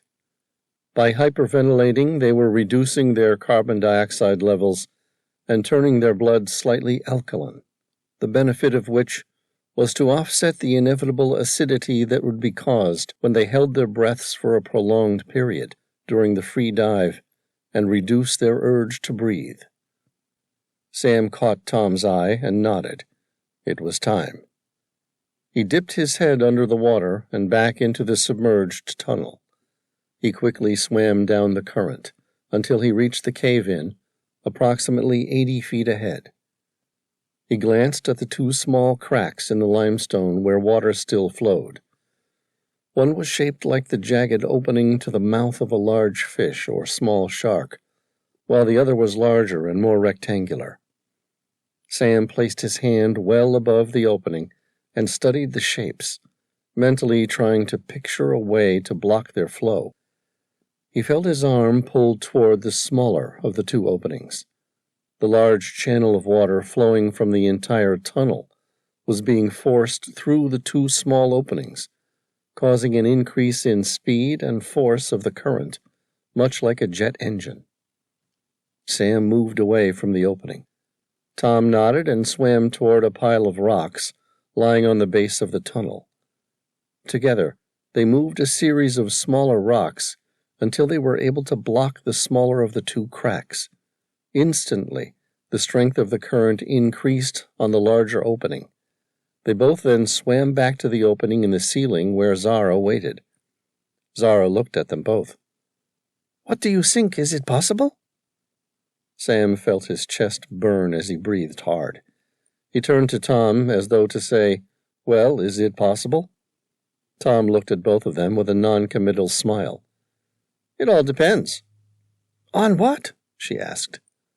Tom said, "On whether or not we can find a suitable rock large enough to block the remaining gap. Even then it's going to be a matter of time before the water punches another way through. If it made it once, it will do so again." It was nearly 5 minutes before they were ready to free dive again. Repeating the same process of hyperventilation, Sam entered the water and returned to the cave-in. There were several large stones. Some would be impossible to move, while others were definitely too small. They chose the first one, which looked approximately right. It was like a kite, with a wide base and a narrow point. Together, Sam and Tom rolled the medium-sized stone 20 feet until it was near the remaining crack in the limestone wall. Sam stood the stone up so that its wider base was to the ground, and then carefully shimmied it on either end of its base until the stone stood directly in front of the opening. It was as much as they needed to do. The powerful current drew the stone in like a piece of flotsam reaching a storm drain. It plugged the hole and the water stopped moving. Sam reached down to the ground and picked up a handful of small rocks and sand. He scattered the debris over the kite-shaped stone and was pleased to see none of the smaller stones were drawn into anything. Sam watched for a moment and then returned to the opening where Zara waited for them. Zara met his gaze and asked, "Did it work?" In between breaths, Sam said, "Looks like it." "Now what?" she asked. Sam pulled off a small rock from the edge of the cave-in and marked it just above the waterline. "Now we wait and see if the water rises." Chapter 64. It took a total of 4 hours for the water to rise high enough for them to be able to climb up onto the tunnel above the cave-in. Sam looked in both directions along the tunnel. Opposite the side he'd climbed, the tunnel appeared to have been completely damaged by the cave-in. That left only one direction to go, south. They traveled quickly, intermittently, alternating between a jog and a run. Sam felt good. The stories he'd heard about the ancient irrigation tunnels suggested some of them ran between cities and for hundreds of miles. This tunnel might very well travel all the way to Chad. After about 2 hours, he stopped, because a second cave-in meant there was no way this tunnel was ever going to take them anywhere. Zara swore loudly. "Tell me we can move this rubble." Sam ran his hands along the heavy boulders that barred their way. "It might be possible, but it's going to take a long time, and a lot of luck." Tom was faster to reach the inevitable conclusion. "Neither of which we have right now. The water's still flooding this area. If we turn around now, we might just be able to unblock the plug. But if we wait, we'll never even reach the cave-in we entered here by. The water will start to flow down this tunnel like a flash flood, and there will be no way out." "All right," Zara said. "I have no interest in drowning beneath the Sahara or anywhere else. Let's return to the subterranean island and then make a try crossing the desert into Chad." With all three in agreement, they raced back to the original cave-in. As they approached, water flowed to greet them. It was no more than 5 or 6 inches in height, but already it made it difficult to walk up the tunnel. Tom, with his longer legs, pulled ahead of Sam and Zara. Sam lifted his legs as best he could as he ran, trying to keep up. It was the same technique used by Iron Men trying to reduce their drag while racing through the surf. Despite his effort, Tom disappeared ahead of them. Nearly 30 minutes later, Sam reached the cave-in through which they had entered the tunnel. It now looked like a lake instead of a gaping hole in the tunnel.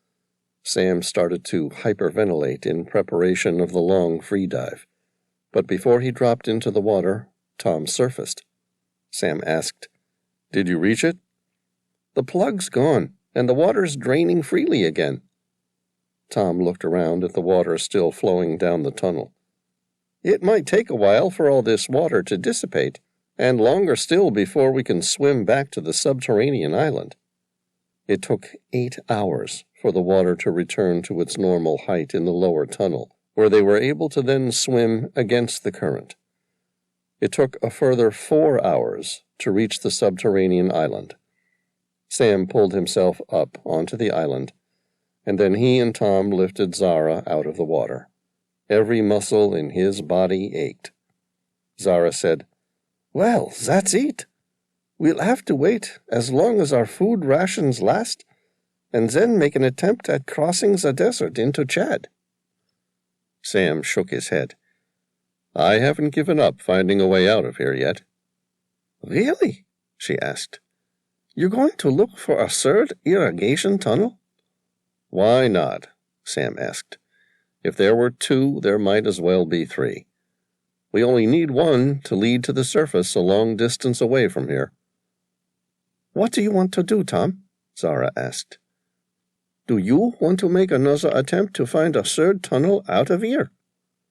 Tom shrugged, as though he honestly hadn't yet given the idea any thought. "Right now I'm going to dry off and rest." She turned to Sam again. "When will you make a second attempt?" "Not for a while. I'll need a day to rest and recuperate." She asked, "You want to go to sleep?" "Not yet." Sam took out his desert robes and used them to dry himself. "Tell me about Nostradamus. If that con artist worked out how to royally screw me from 400 years ago, I want to know how and why." Zara looked at him. Her eyes were intense with passion and intelligence. "What do you want to know?" Sam grinned. "Everything." Chapter 65. Sam smiled as he listened to a not-so-brief history of Michel de Nostradamus. Zara spoke with the alacrity and knowledge of a person who dedicated her life to a certain pursuit of understanding and had now been given free rein to impart that information to an eager and willing audience of one. In the light blue haze of his DARPA thermal suit, her gaze appeared intense. Next to him, Tom, true to his word, had already dried himself, switched his own thermal suit to off to conserve battery life, and was sound asleep. Zara said, "Michel de Nostradamus began writing his prophecies as a series of elaborate puzzles, ranging in varying levels of intellectual difficulties. Historians believe he made a fortune by appealing to people of all ages and intelligence, by providing riddles inside riddles in his strange rhymes known as quatrains. He quickly found a following of people who struggled for days upon days for hints and clues about the true meanings of his strange quatrains."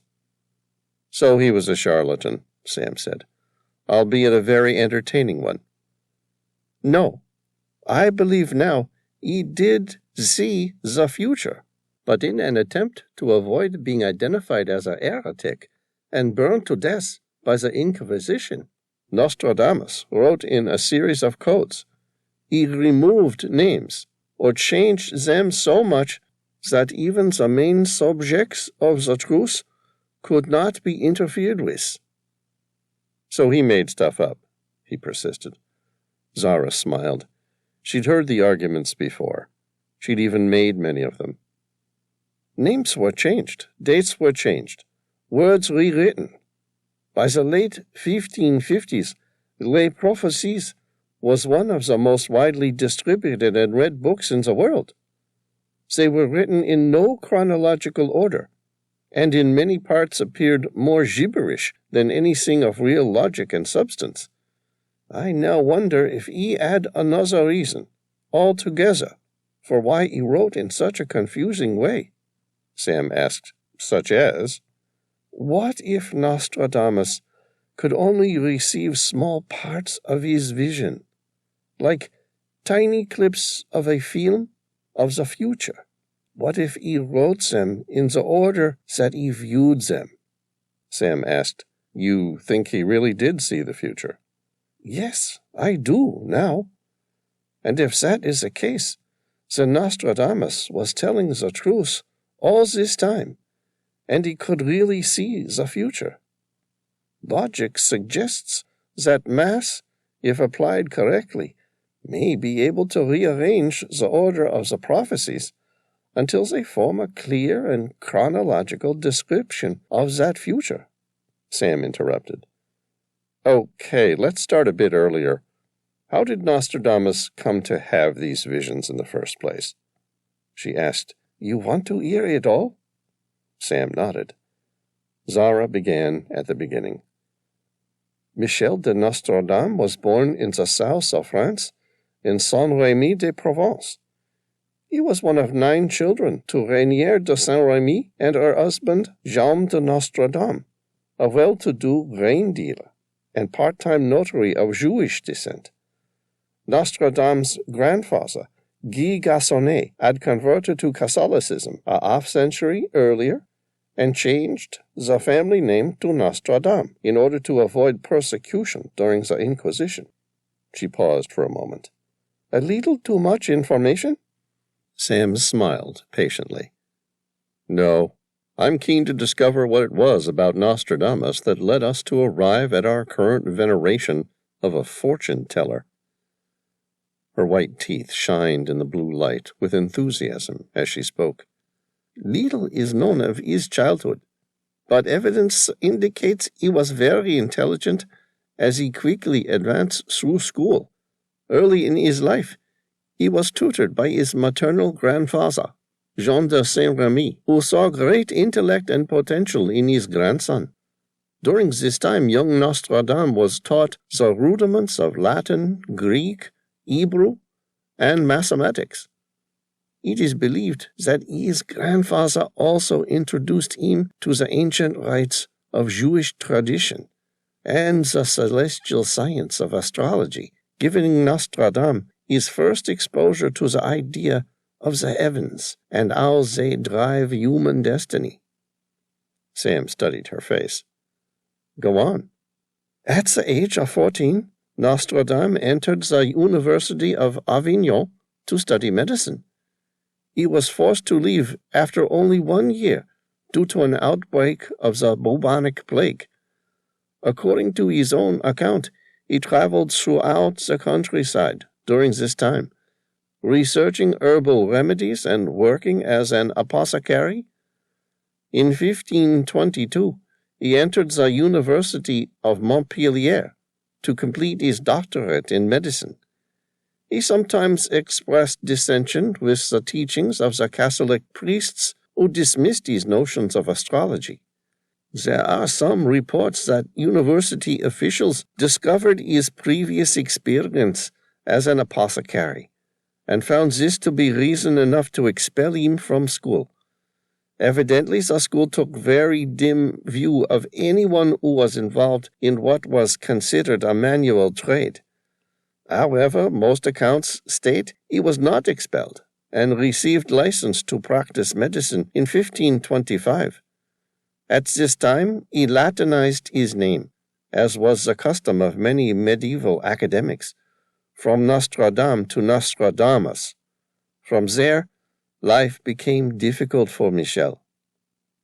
Sam said, The Great Plague took hold of Europe before igniting the Renaissance. Exactly. Nostradamus was probably the most renowned plague doctor. He recommended his patients to drink only boiled water, to sleep in clean beds, and to leave infected towns as soon as it was possible.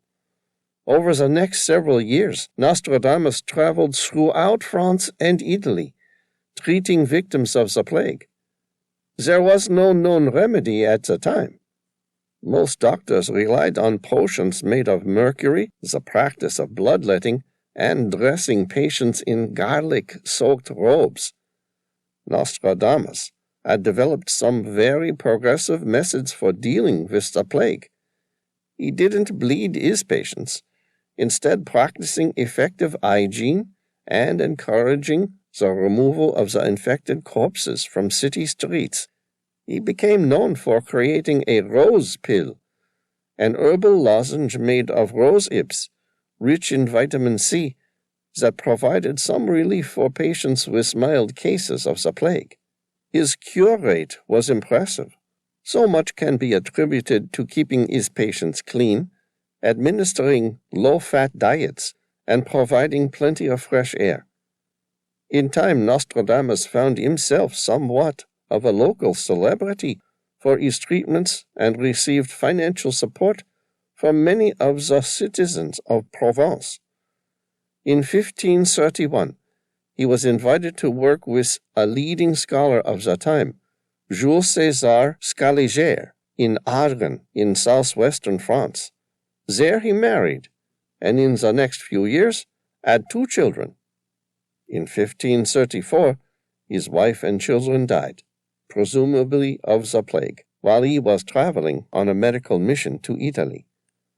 Not being able to save his wife and children caused him to fall out of favor in the community and with his patron, Scaliger. Not a very good seer if he couldn't save his wife and kids, Sam said. Zara nodded. In 1538, an offhanded remark about a religious statue resulted in charges of heresy against Nostradamus. When ordered to appear before the Inquisition, he wisely chose to leave Provence, to travel for several years throughout Italy, Greece, and Turkey. During his travels to the ancient mystery schools, it is believed that Nostradamus experienced a psychic awakening. How? He used to spend hours staring into a bowl filled with water and herbs until he had a trance-like vision. Zara continued. Feeling he'd stayed away long enough to be safe from the Inquisition, Nostradamus returned to France to resume his practice of treating plague victims. In 1547, he settled in his hometown of Salon de Provence and married a rich widow named Anne Ponsard. Together, they had 6 children, 3 boys and 3 girls. Nostradamus also published 2 books on medical science by this time. One was a translation of Galen, the Roman physician, and a second book, Les Traites des Fardements, was a medical cookbook for treating the plague and the preparation of cosmetics. He sounded more like a man of science than a writer of creative fiction. Sam focused on her face and asked, how did he come to write puzzles? Within a few years of his settling into Salon, Nostradamus began moving away from medicine and more towards the occult. It is said that he would spend hours in his study at night meditating in front of a bowl filled with water and herbs. The meditation would bring on a trance and visions. It is believed the visions were the basis of his predictions of the future. In 1550, Nostradamus wrote his first almanac of astrological information and predictions of the coming year. Almanacs were very popular at the time, as they provided useful information for farmers and merchants, and contained entertaining bits of local folklore and predictions of the coming year. Nostradamus began writing about his visions and incorporating them into his first almanac. The publication received a great response and served to spread his name all across France, which encouraged Nostradamus to write more. Sam asked, but at this stage, there was no hint that he actually believed in the visions? She said, no, the book was printed during a period of great popularity for Nostradamus, due to his use of poetry to predict each coming year's expectations. Those poems were astrologically based and constructed of either 4 or 6 lines, with each yearly publication typically totaling 12 to 14 verses, roughly corresponding to each month of the coming year. The poems were akin to brain teasers, riddles, or puzzles, with much play on words and metaphor, forcing the reader to figure out the hidden meaning. Because most people readily understood the intent, with his sense of witty sarcasm embraced by his readers, the almanacs were enjoyed by all. Go on. That popularity created a demand for such entertainment. Sam said, he found an income source that could provide for his large family that paid better than being a plague doctor. She nodded. Seemingly in response, Nostradamus had initially published the prophecies with a total of 353 verses, all four-lined poems with an ABAB rhyme scheme.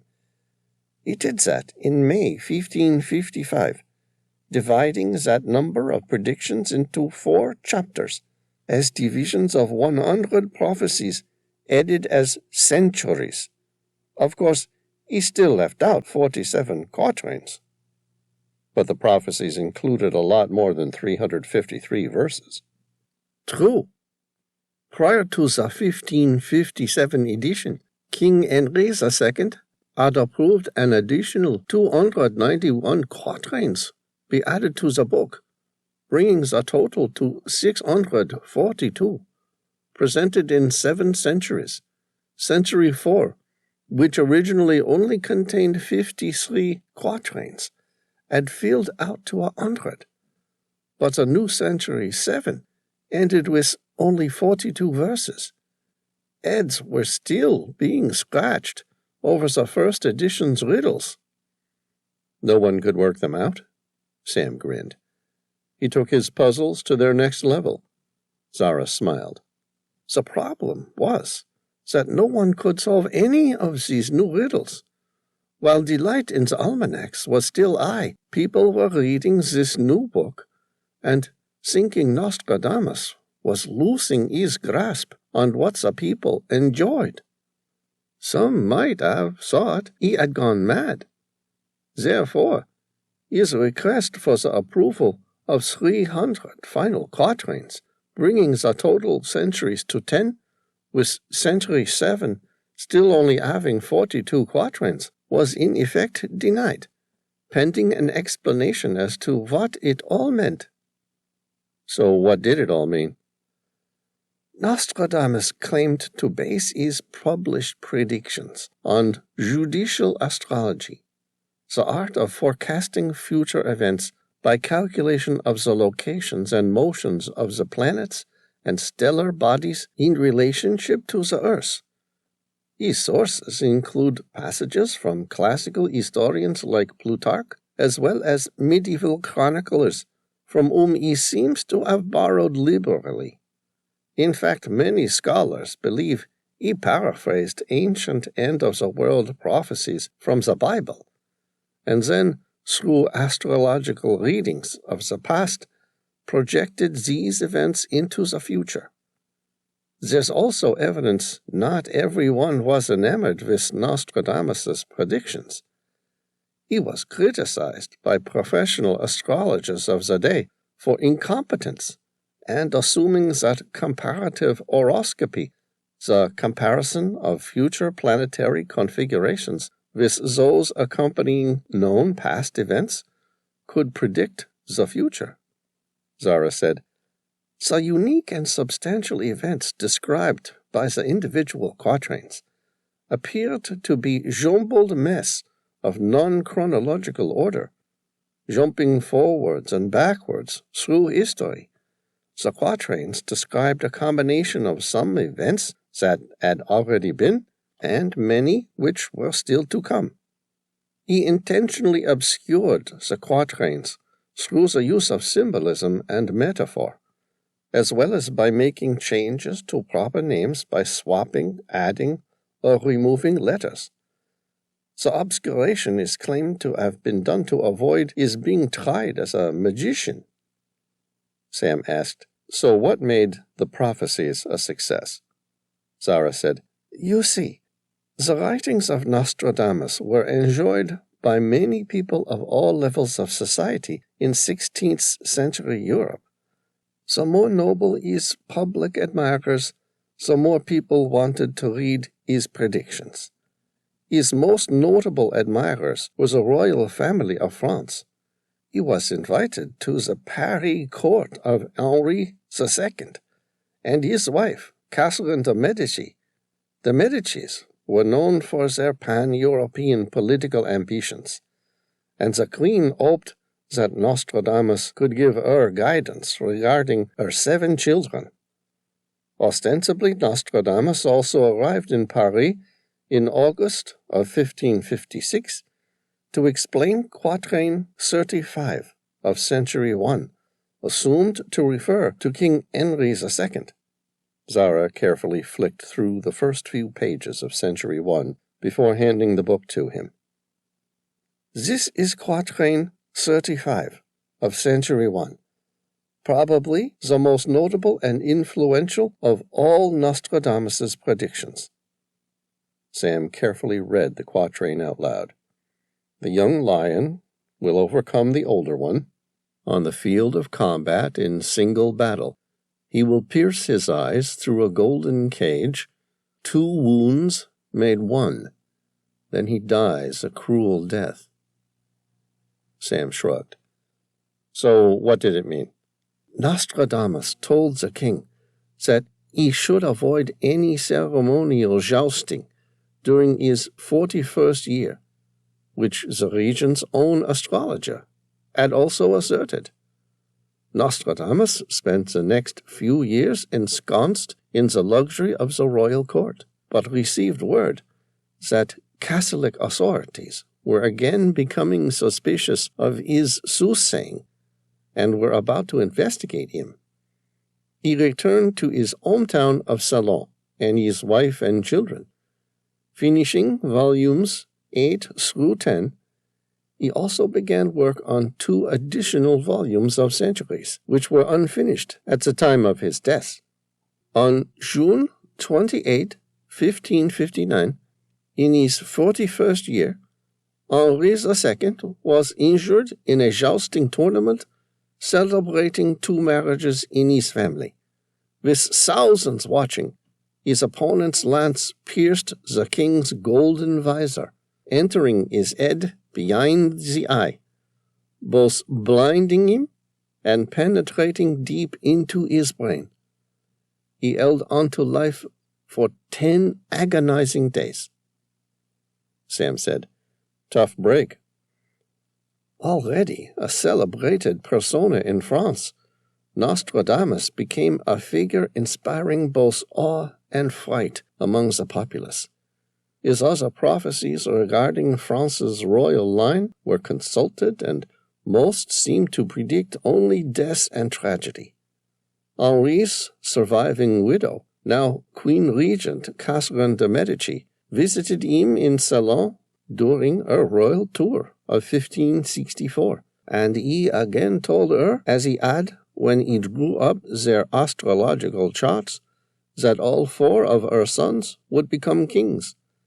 Yet all the children came to equally dismal ends.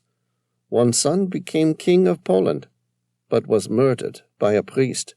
Another died before carrying out a plot to kill another brother. 2 died young as well. The 3 daughters also met tragic fates. The family's house of Valois died out with the burial of Queen Margot. And what became of Nostradamus? He died in 1566. He had long suffered from gout and naturally predicted his own end, though sources say he was off by a year. Many translations of his centuries and treatises on their significance appeared in the generations following his death, and remain popular to the present day. Interpreters claim Nostradamus predicted Adolf Hitler's rise to power, as well as the explosion of the U.S. Space Shuttle Challenger in 1986. Biographies of the seer have also appeared periodically. For 2 centuries, the Vatican issued the Index, or a list of forbidden books, and Centuries was always on it. So that was the end of Nostradamus. She nodded. In the centuries since his death, people have credited him with accurately predicting other pivotal events in history, from the French Revolution to the rise of Adolf Hitler to the terrorist attacks of September 11, 2001. According to Nostradamus, the world is slated to end in the year 3797. The question is, will the human race still be part of it? And there's been nothing more since Nostradamus died. Zara smiled. Until now, when nearly 400 years later, I dug up his book and was told I alone can prevent the extinction of the human race. Chapter 66. Sam waited in silence, smiled, and said, "All right." Zara asked, "All right what?" "How do you think he worked it out?" "Worked what out?" "Everything he got right so far," Sam said. "Originally, I assumed he made predictions up, kept them vague, then manipulated the result later, so that it would be reported that he'd predicted the event, like a psychic, fortune-teller, or spiritual healer. But then? Some of his quatrains were too close to the truth, even to be manipulated by retrospective analysis. I've started to wonder if some of his most useful predictions, as far as career advancements, were too coincidental to occur naturally. So what happened? Did he plan and execute some of the events he described in his quatrains? Was he like a modern-day magician, using clever tricks such as sleight of hand, distraction, and setting up fake scenarios to improve the veracity of his storytelling? You think he faked killing King Henri II? Sam shook his head. Maybe he was having an affair with his wife. You're disturbed. He would have been the one to end up dead if he engaged in some sort of royal affair. Maybe he got under Henry's skin. Sam looked at her and smiled. You know, planted the seed of doubt, told him that he would die from a jousting accident, encouraged him to change his helmets until they became cumbersome, and eventually provided him with his own seed of self-fulfilling doubt that inevitably got him killed. Zara laughed. I doubt it. So what do you think it really was? He was a true seer. Really? As a scientist, you can't possibly expect me to believe this. She ignored his complaint. The way he did it wasn't magical. It was pure science. You see, he could follow the outcome of each significant incident, which would lead to another and another, until the final outcome of an event would occur. Meaning, at the end of several hundred years, he could predict the outcome of a certain event today. The butterfly effect? No. What then? Compared to our ability to think in advance, Nostradamus was a chess master. He was incredibly intelligent in that way, or he simply had a natural gift for extrapolation. He could see out each line of events all the way to the end, and each one led to the same disastrous event on Earth. The extinction of the human race. She nodded, but remained silent. Sam asked, How? Zara shrugged. He didn't say. Okay, so why didn't he just change things in his time to create the difference needed? Why go walking through the desert, seeking an elaborate plan that spanned centuries and utilized a complex prophecy? She took in a deep breath and sighed, like she knew what she was going to say was crazy. Because the future's already preordained, destined by some higher divinity.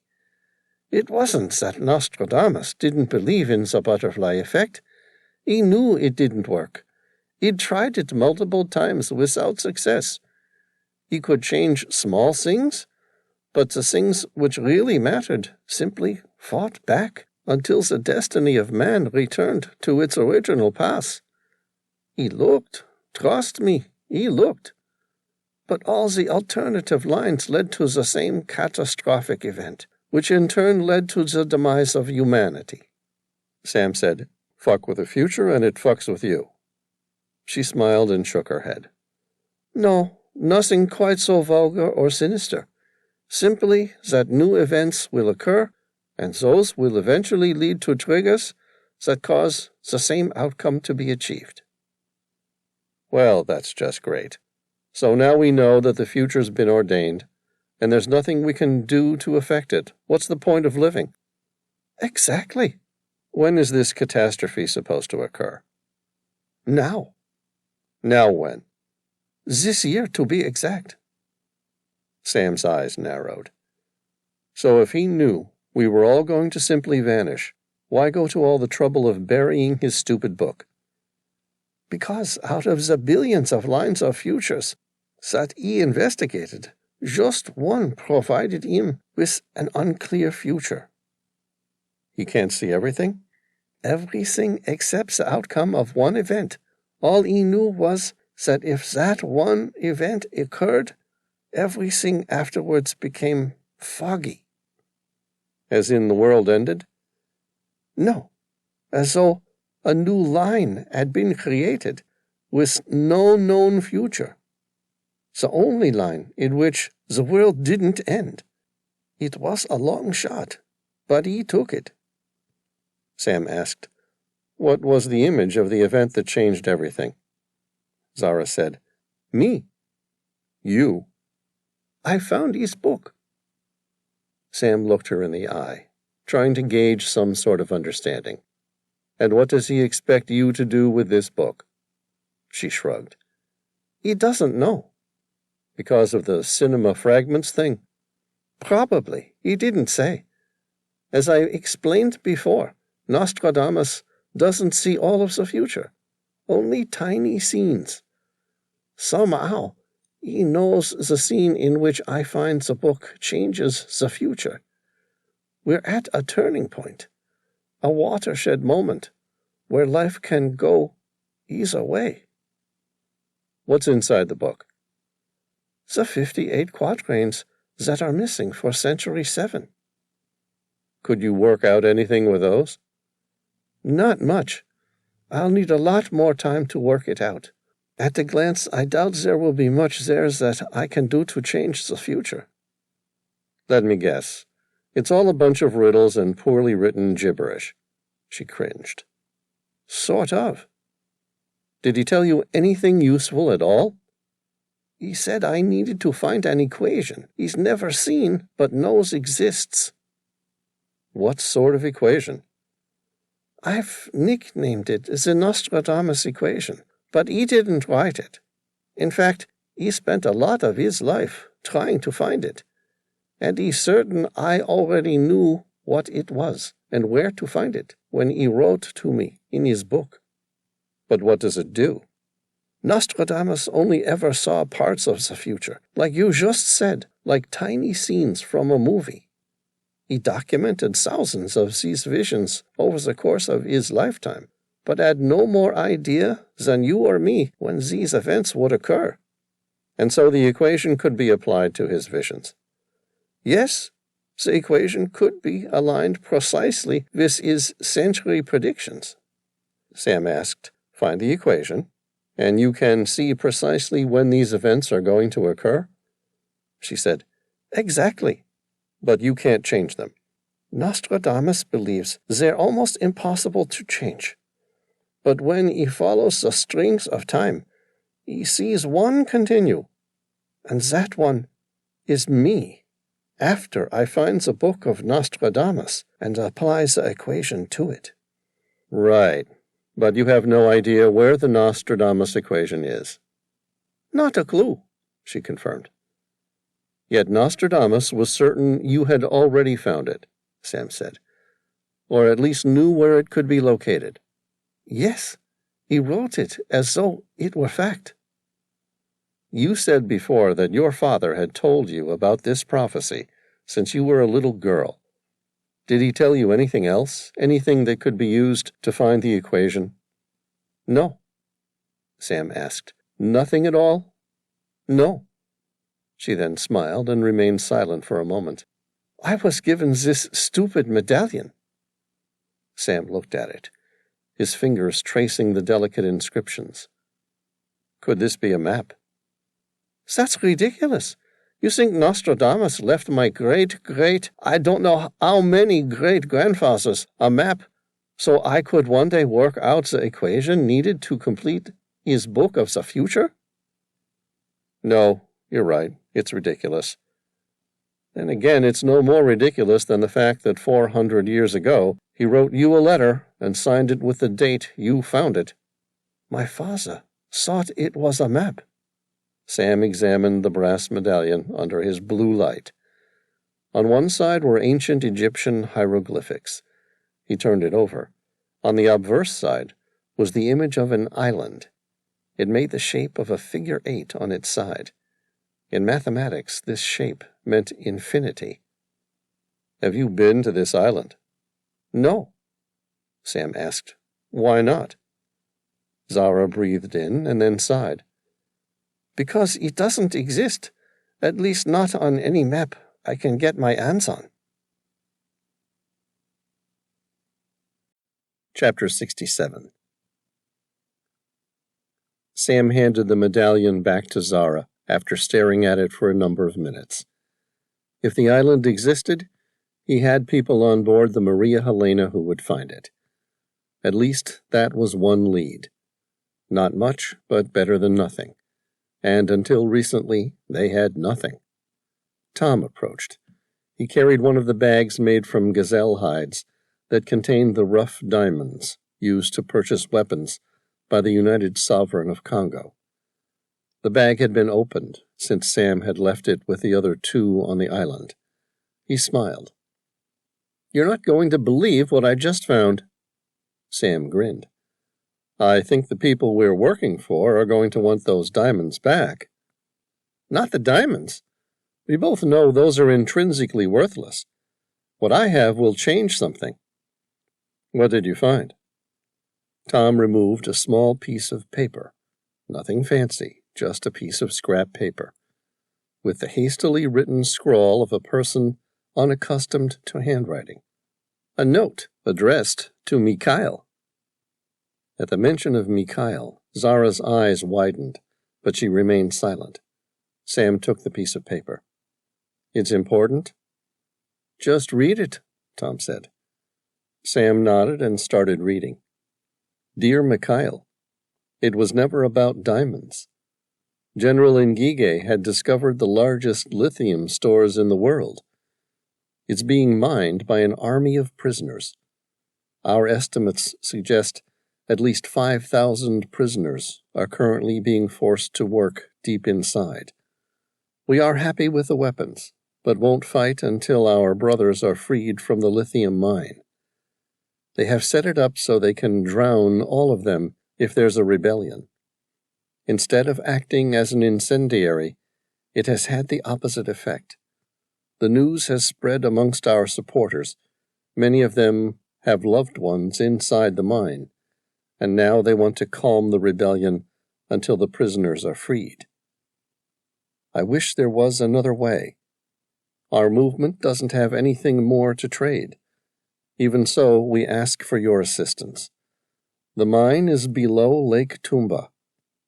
Now that you understand what this is all about, I hope you can see the extreme ramifications. General Ngige is being well funded by someone in Europe. Lithium is about to be the most valuable element on Earth, and that means the Democratic Republic of Congo is about to become the most valuable piece of land. If you do nothing, you must understand that the world will be drawn into an everlasting land battle that will make oil appear inconsequential. We need to find a way to free them before we can rebel. Do that, and the USK will take care of everything. Isolate us now, and the entire world will share our pain. Sam stopped reading the note. It was left unsigned. That's where they're getting their funding from, Sam said, looking up. And that's why General Ngige is winning. He's being financially backed by someone else. The money is going to weapons and men. The free people of the DRC could never compete. Tom said, "The question is, who's funding them?" Sam shrugged. "Who indeed?" Zara said, "It could be the Saudis. You can't build an electric car without lithium batteries. They would certainly have the motive and the means to fund the rebellion." Alternatively, it could be any number of countries currently looking at building their own electric cars, Sam said. "While we're looking that way, there's no reason you shouldn't discuss the possibility companies already building electric cars are involved," Tom said. Zara asked, "Such as?" "Tesla's the first to come to mind, but Mercedes, BMW, Lexus all have their own electric and hybrid versions. They all have investments into the billions of dollars in electric cars."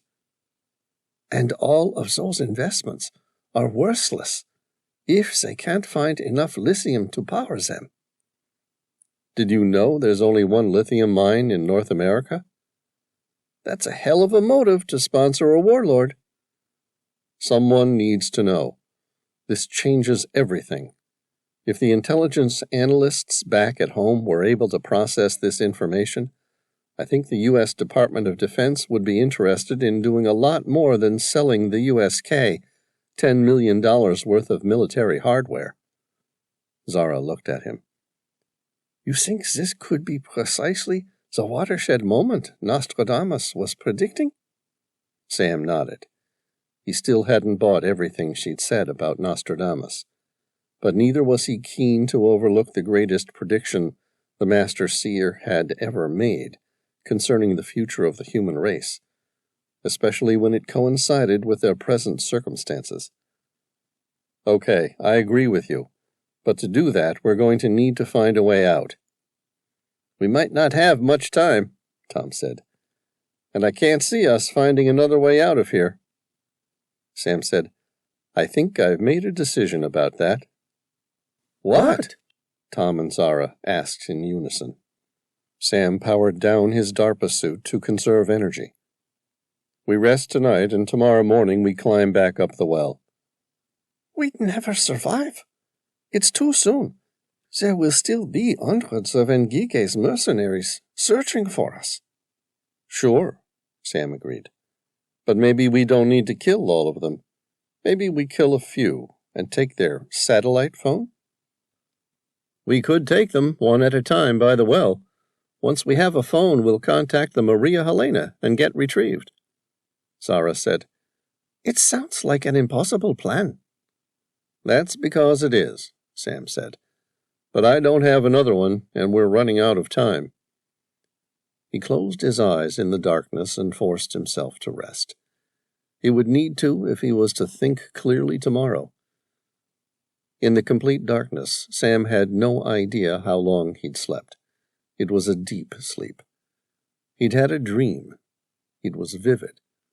One of those dreams in which you wake up and still wonder what was real and what was imagined. He was crossing a desert in the night, navigating by the stars, only he'd lost his way.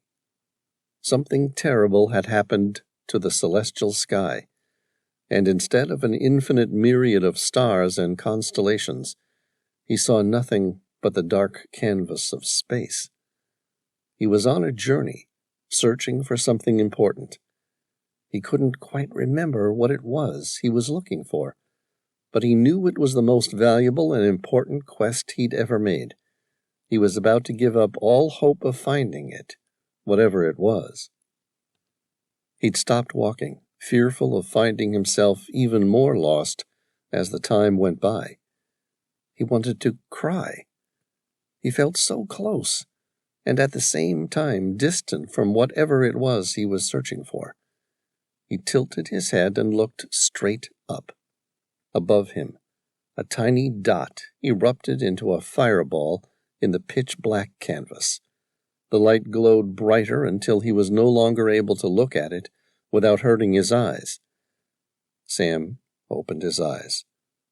The massive dome structure was so bright he could see the entire place. Startled, he glanced at Tom and Zara. Both were lying still on the island next to him. It took a moment for Sam to realize the significance. If everyone's asleep, who turned on the lights? Sam's eyes followed the arch of the dome to its crest.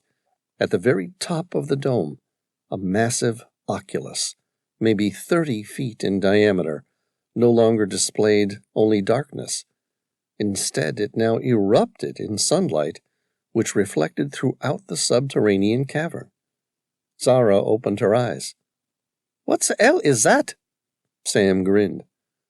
"I believe that's the way out you said would be impossible to find." Chapter 68. The light traveled down through the oculus and onto the island. From there, it ricocheted around the dome with increasing intensity before sending a return light back through the original opening. Sam stared at the oculus. The light penetrating downwards appeared to be rectangular, but by the time it reflected off the water surrounding the island, the light appeared in the shape of a triangle. It surprised him because the island clearly formed the shape of a perfect circle, positioned precisely below the oculus. The light lasted no more than 15 minutes and then disappeared, leaving them in total darkness. Sam increased the temperature on his DARPA thermal suit, and the darkness slowly turned to a stable blue glow. He looked at Zara and smiled. "See, I told you we'd find a way out." Zara returned his smile. "What way out? You haven't got us out of here yet." "The light. That was sunlight. Where it can get in, we can get out." She laughed. "That's the stupidest thing I've heard you say.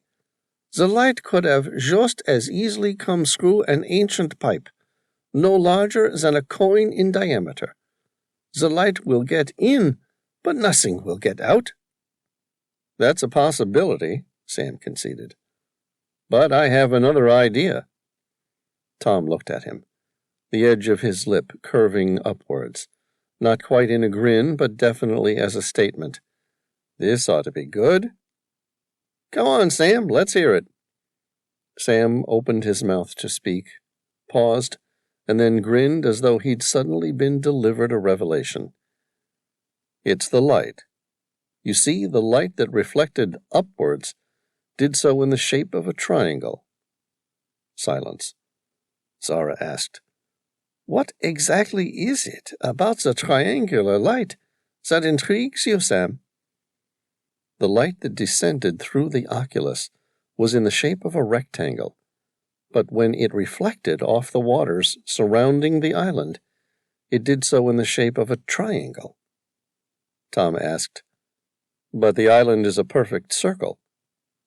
"Well spotted, Mr. Bauer," Sam said. "I have a theory the island is not an island at all.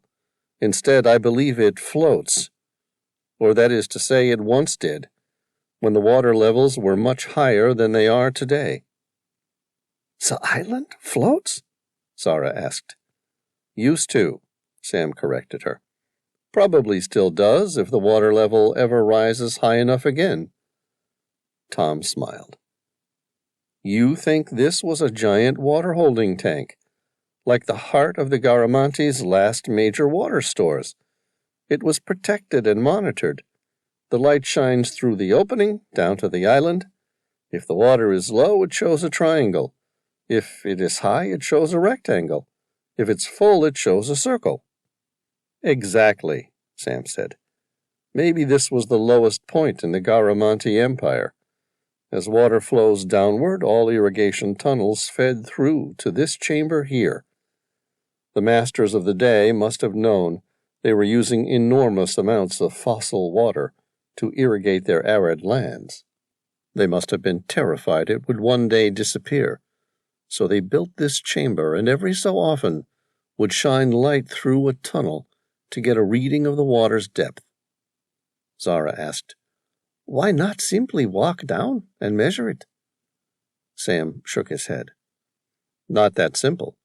This place could be hundreds of miles from the main city. It would take days or weeks to send someone to test the water levels. Instead, they were grand engineers and built a system of reflective stones to shine sunlight into their holding tank. No one made a comment. Sam smiled. So, what do you think? Zara smiled. I think you have a fantastic imagination, but even if you were right, it doesn't help us get out of here.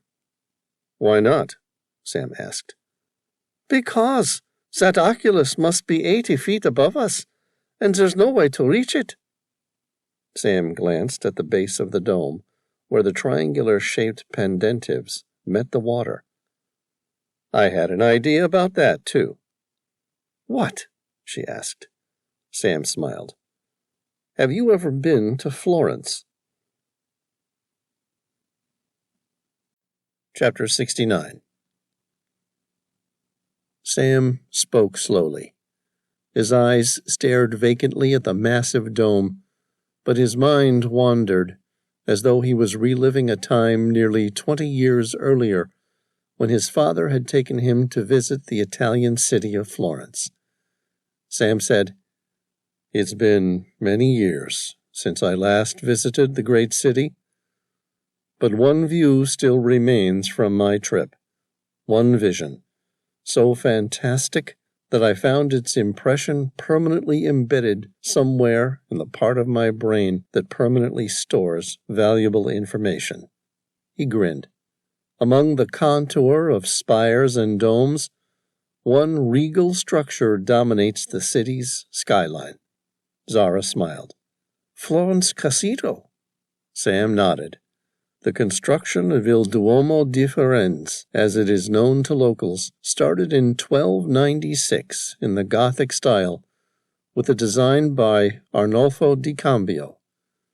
But it wasn't completed until 1436, because until that time, no one could decide how to build such an enormous masonry dome without its weight causing the structure to collapse during the building process.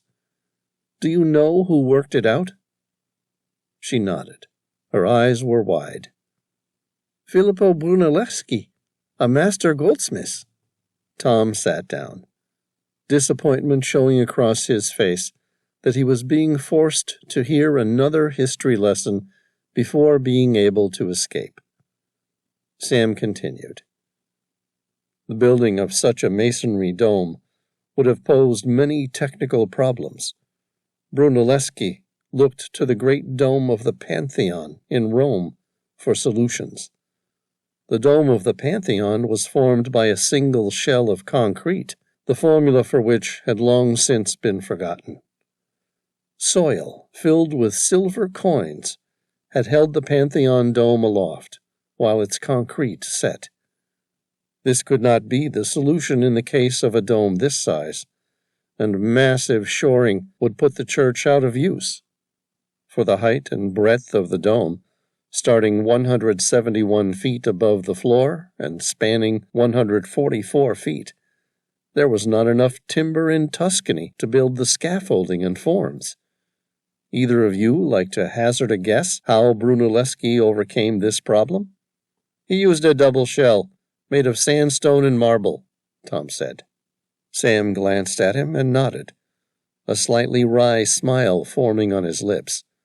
Sometimes his friend did listen to history.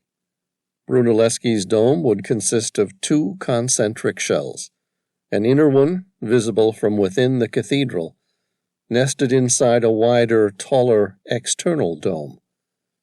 To counteract hoop stress, he would bind the walls with tension rings of stone, iron, and wood, like hoops on a barrel. He built the first 46 feet in stone, after which he continued with lighter materials, such as spugna and brick. He also managed to do so without the use of conventional ground-based scaffolding. Zara interrupted. This is a great history lesson, but I don't see how any of this is going to help us reach the top of the oculus. Sam smiled. Look at the size of this dome. It's not quite as big as Il Duomo di Firenze, but only by a dozen or so feet. That means the engineers and craftsmen who built this extraordinary structure must have overcome similar obstacles during construction. Zara asked, You think this is a Duomo? Sam smiled. I'm certain it is. Again, how will any of this help us? She asked. Sam smiled again. Because you have to picture this place without any water at all. What's on the other side of the interior dome of the Duomo? Her eyes hardened. The cloistered vault. Chapter 70. Zara watched Sam slip into the cool water. Her face was a mix of anticipation and someone preparing for disappointment. She saw Sam swim gently along the surface to the edge of the dome, where the pendentive met the water. The large muscles in his back formed sharp angles with each stroke. He moved along the surface in a counterclockwise direction. Tom dipped into the water on the opposite side of the island, dropping like a pin and then surfacing moments later. He turned to face Sam. I'll bet you a beer I'll find the entrance first. Sam smiled. You're on. Zara laughed. They were such typical boys. It was like watching children at the beach looking for hidden treasure. Only in this case, the treasure was real, the pirates were real, death was real, and the outcomes possibly resulting in the life and death of the human race. And still, they looked like they were having fun. Sam and Tom disappeared below the surface. The light in the dome faded quickly as the blue haze from their DARPA suits became buried in the water. Within a minute, the dome had turned to a deep gray, and eventually into total darkness. She stared at the water, or more accurately, where she believed the water should have been, waiting for the light to return. She didn't wear a wristwatch and had no means of measuring the time, but it seemed to stretch. When she was certain more than a few minutes had passed, she sat down. Zara felt the gallop of her heart as the claustrophobia snuck in. She breathed in deeply, trying to resist the terror that was struggling to overcome her. She forced herself to smile. Faking it is half the battle. She knew they hadn't drowned. Not yet, and not both of them. They had probably found something. An underwater ledge or another cavern. Anything to let them breathe for a while and continue to explore. She stood up again, finding she was becoming angry with both men. If they have found something, why not come up and let her know? Why make her wait and suffer in total darkness? Around what seemed like 10 minutes later, but might have been much less, Zara spotted the tiniest of blue dots in the water below. She smiled as she watched it slowly surface, bringing with it the familiar blue glow. A moment later, the island lit up with the strange blue light. Zara turned around. The island was just about glowing. What the hell? She glanced at the water where the blue light was still approaching. The second light was coming from somewhere entirely different. She looked up and smiled. Leaning on the edge of the oculus, 80+ feet above, she saw Sam Reilly's face. She squinted her eyes to make out the shape. Even at that distance, the man appeared to have an arrogant smirk of self-confidence. Morning, Zara. I told you I'd get to the top of the dome. How about you come join me? The view's fantastic. Looking forward to it, she shouted back. She smiled, and a moment later Tom surfaced, his face cheerful as he quickly boasted, I won. I found it first. I'm stuck in some subterranean hellhole with 2 children, Zara asked. "You found a way out?" "No, I found a way to the top of the dome. Of course, Sam couldn't stand to be beaten, so he asked for a double or nothing bet that he could reach the top of the dome before me. I don't know if I'd go quite that far yet, but I did find a way to the top of the dome." Tom smiled. "Have you been waiting long?" She shook her head and smiled at his concern. "Now what?" "Now, if you follow me, I'll take you to the top of the dome, and we hope like hell the ancient tunnel leads somewhere worth going."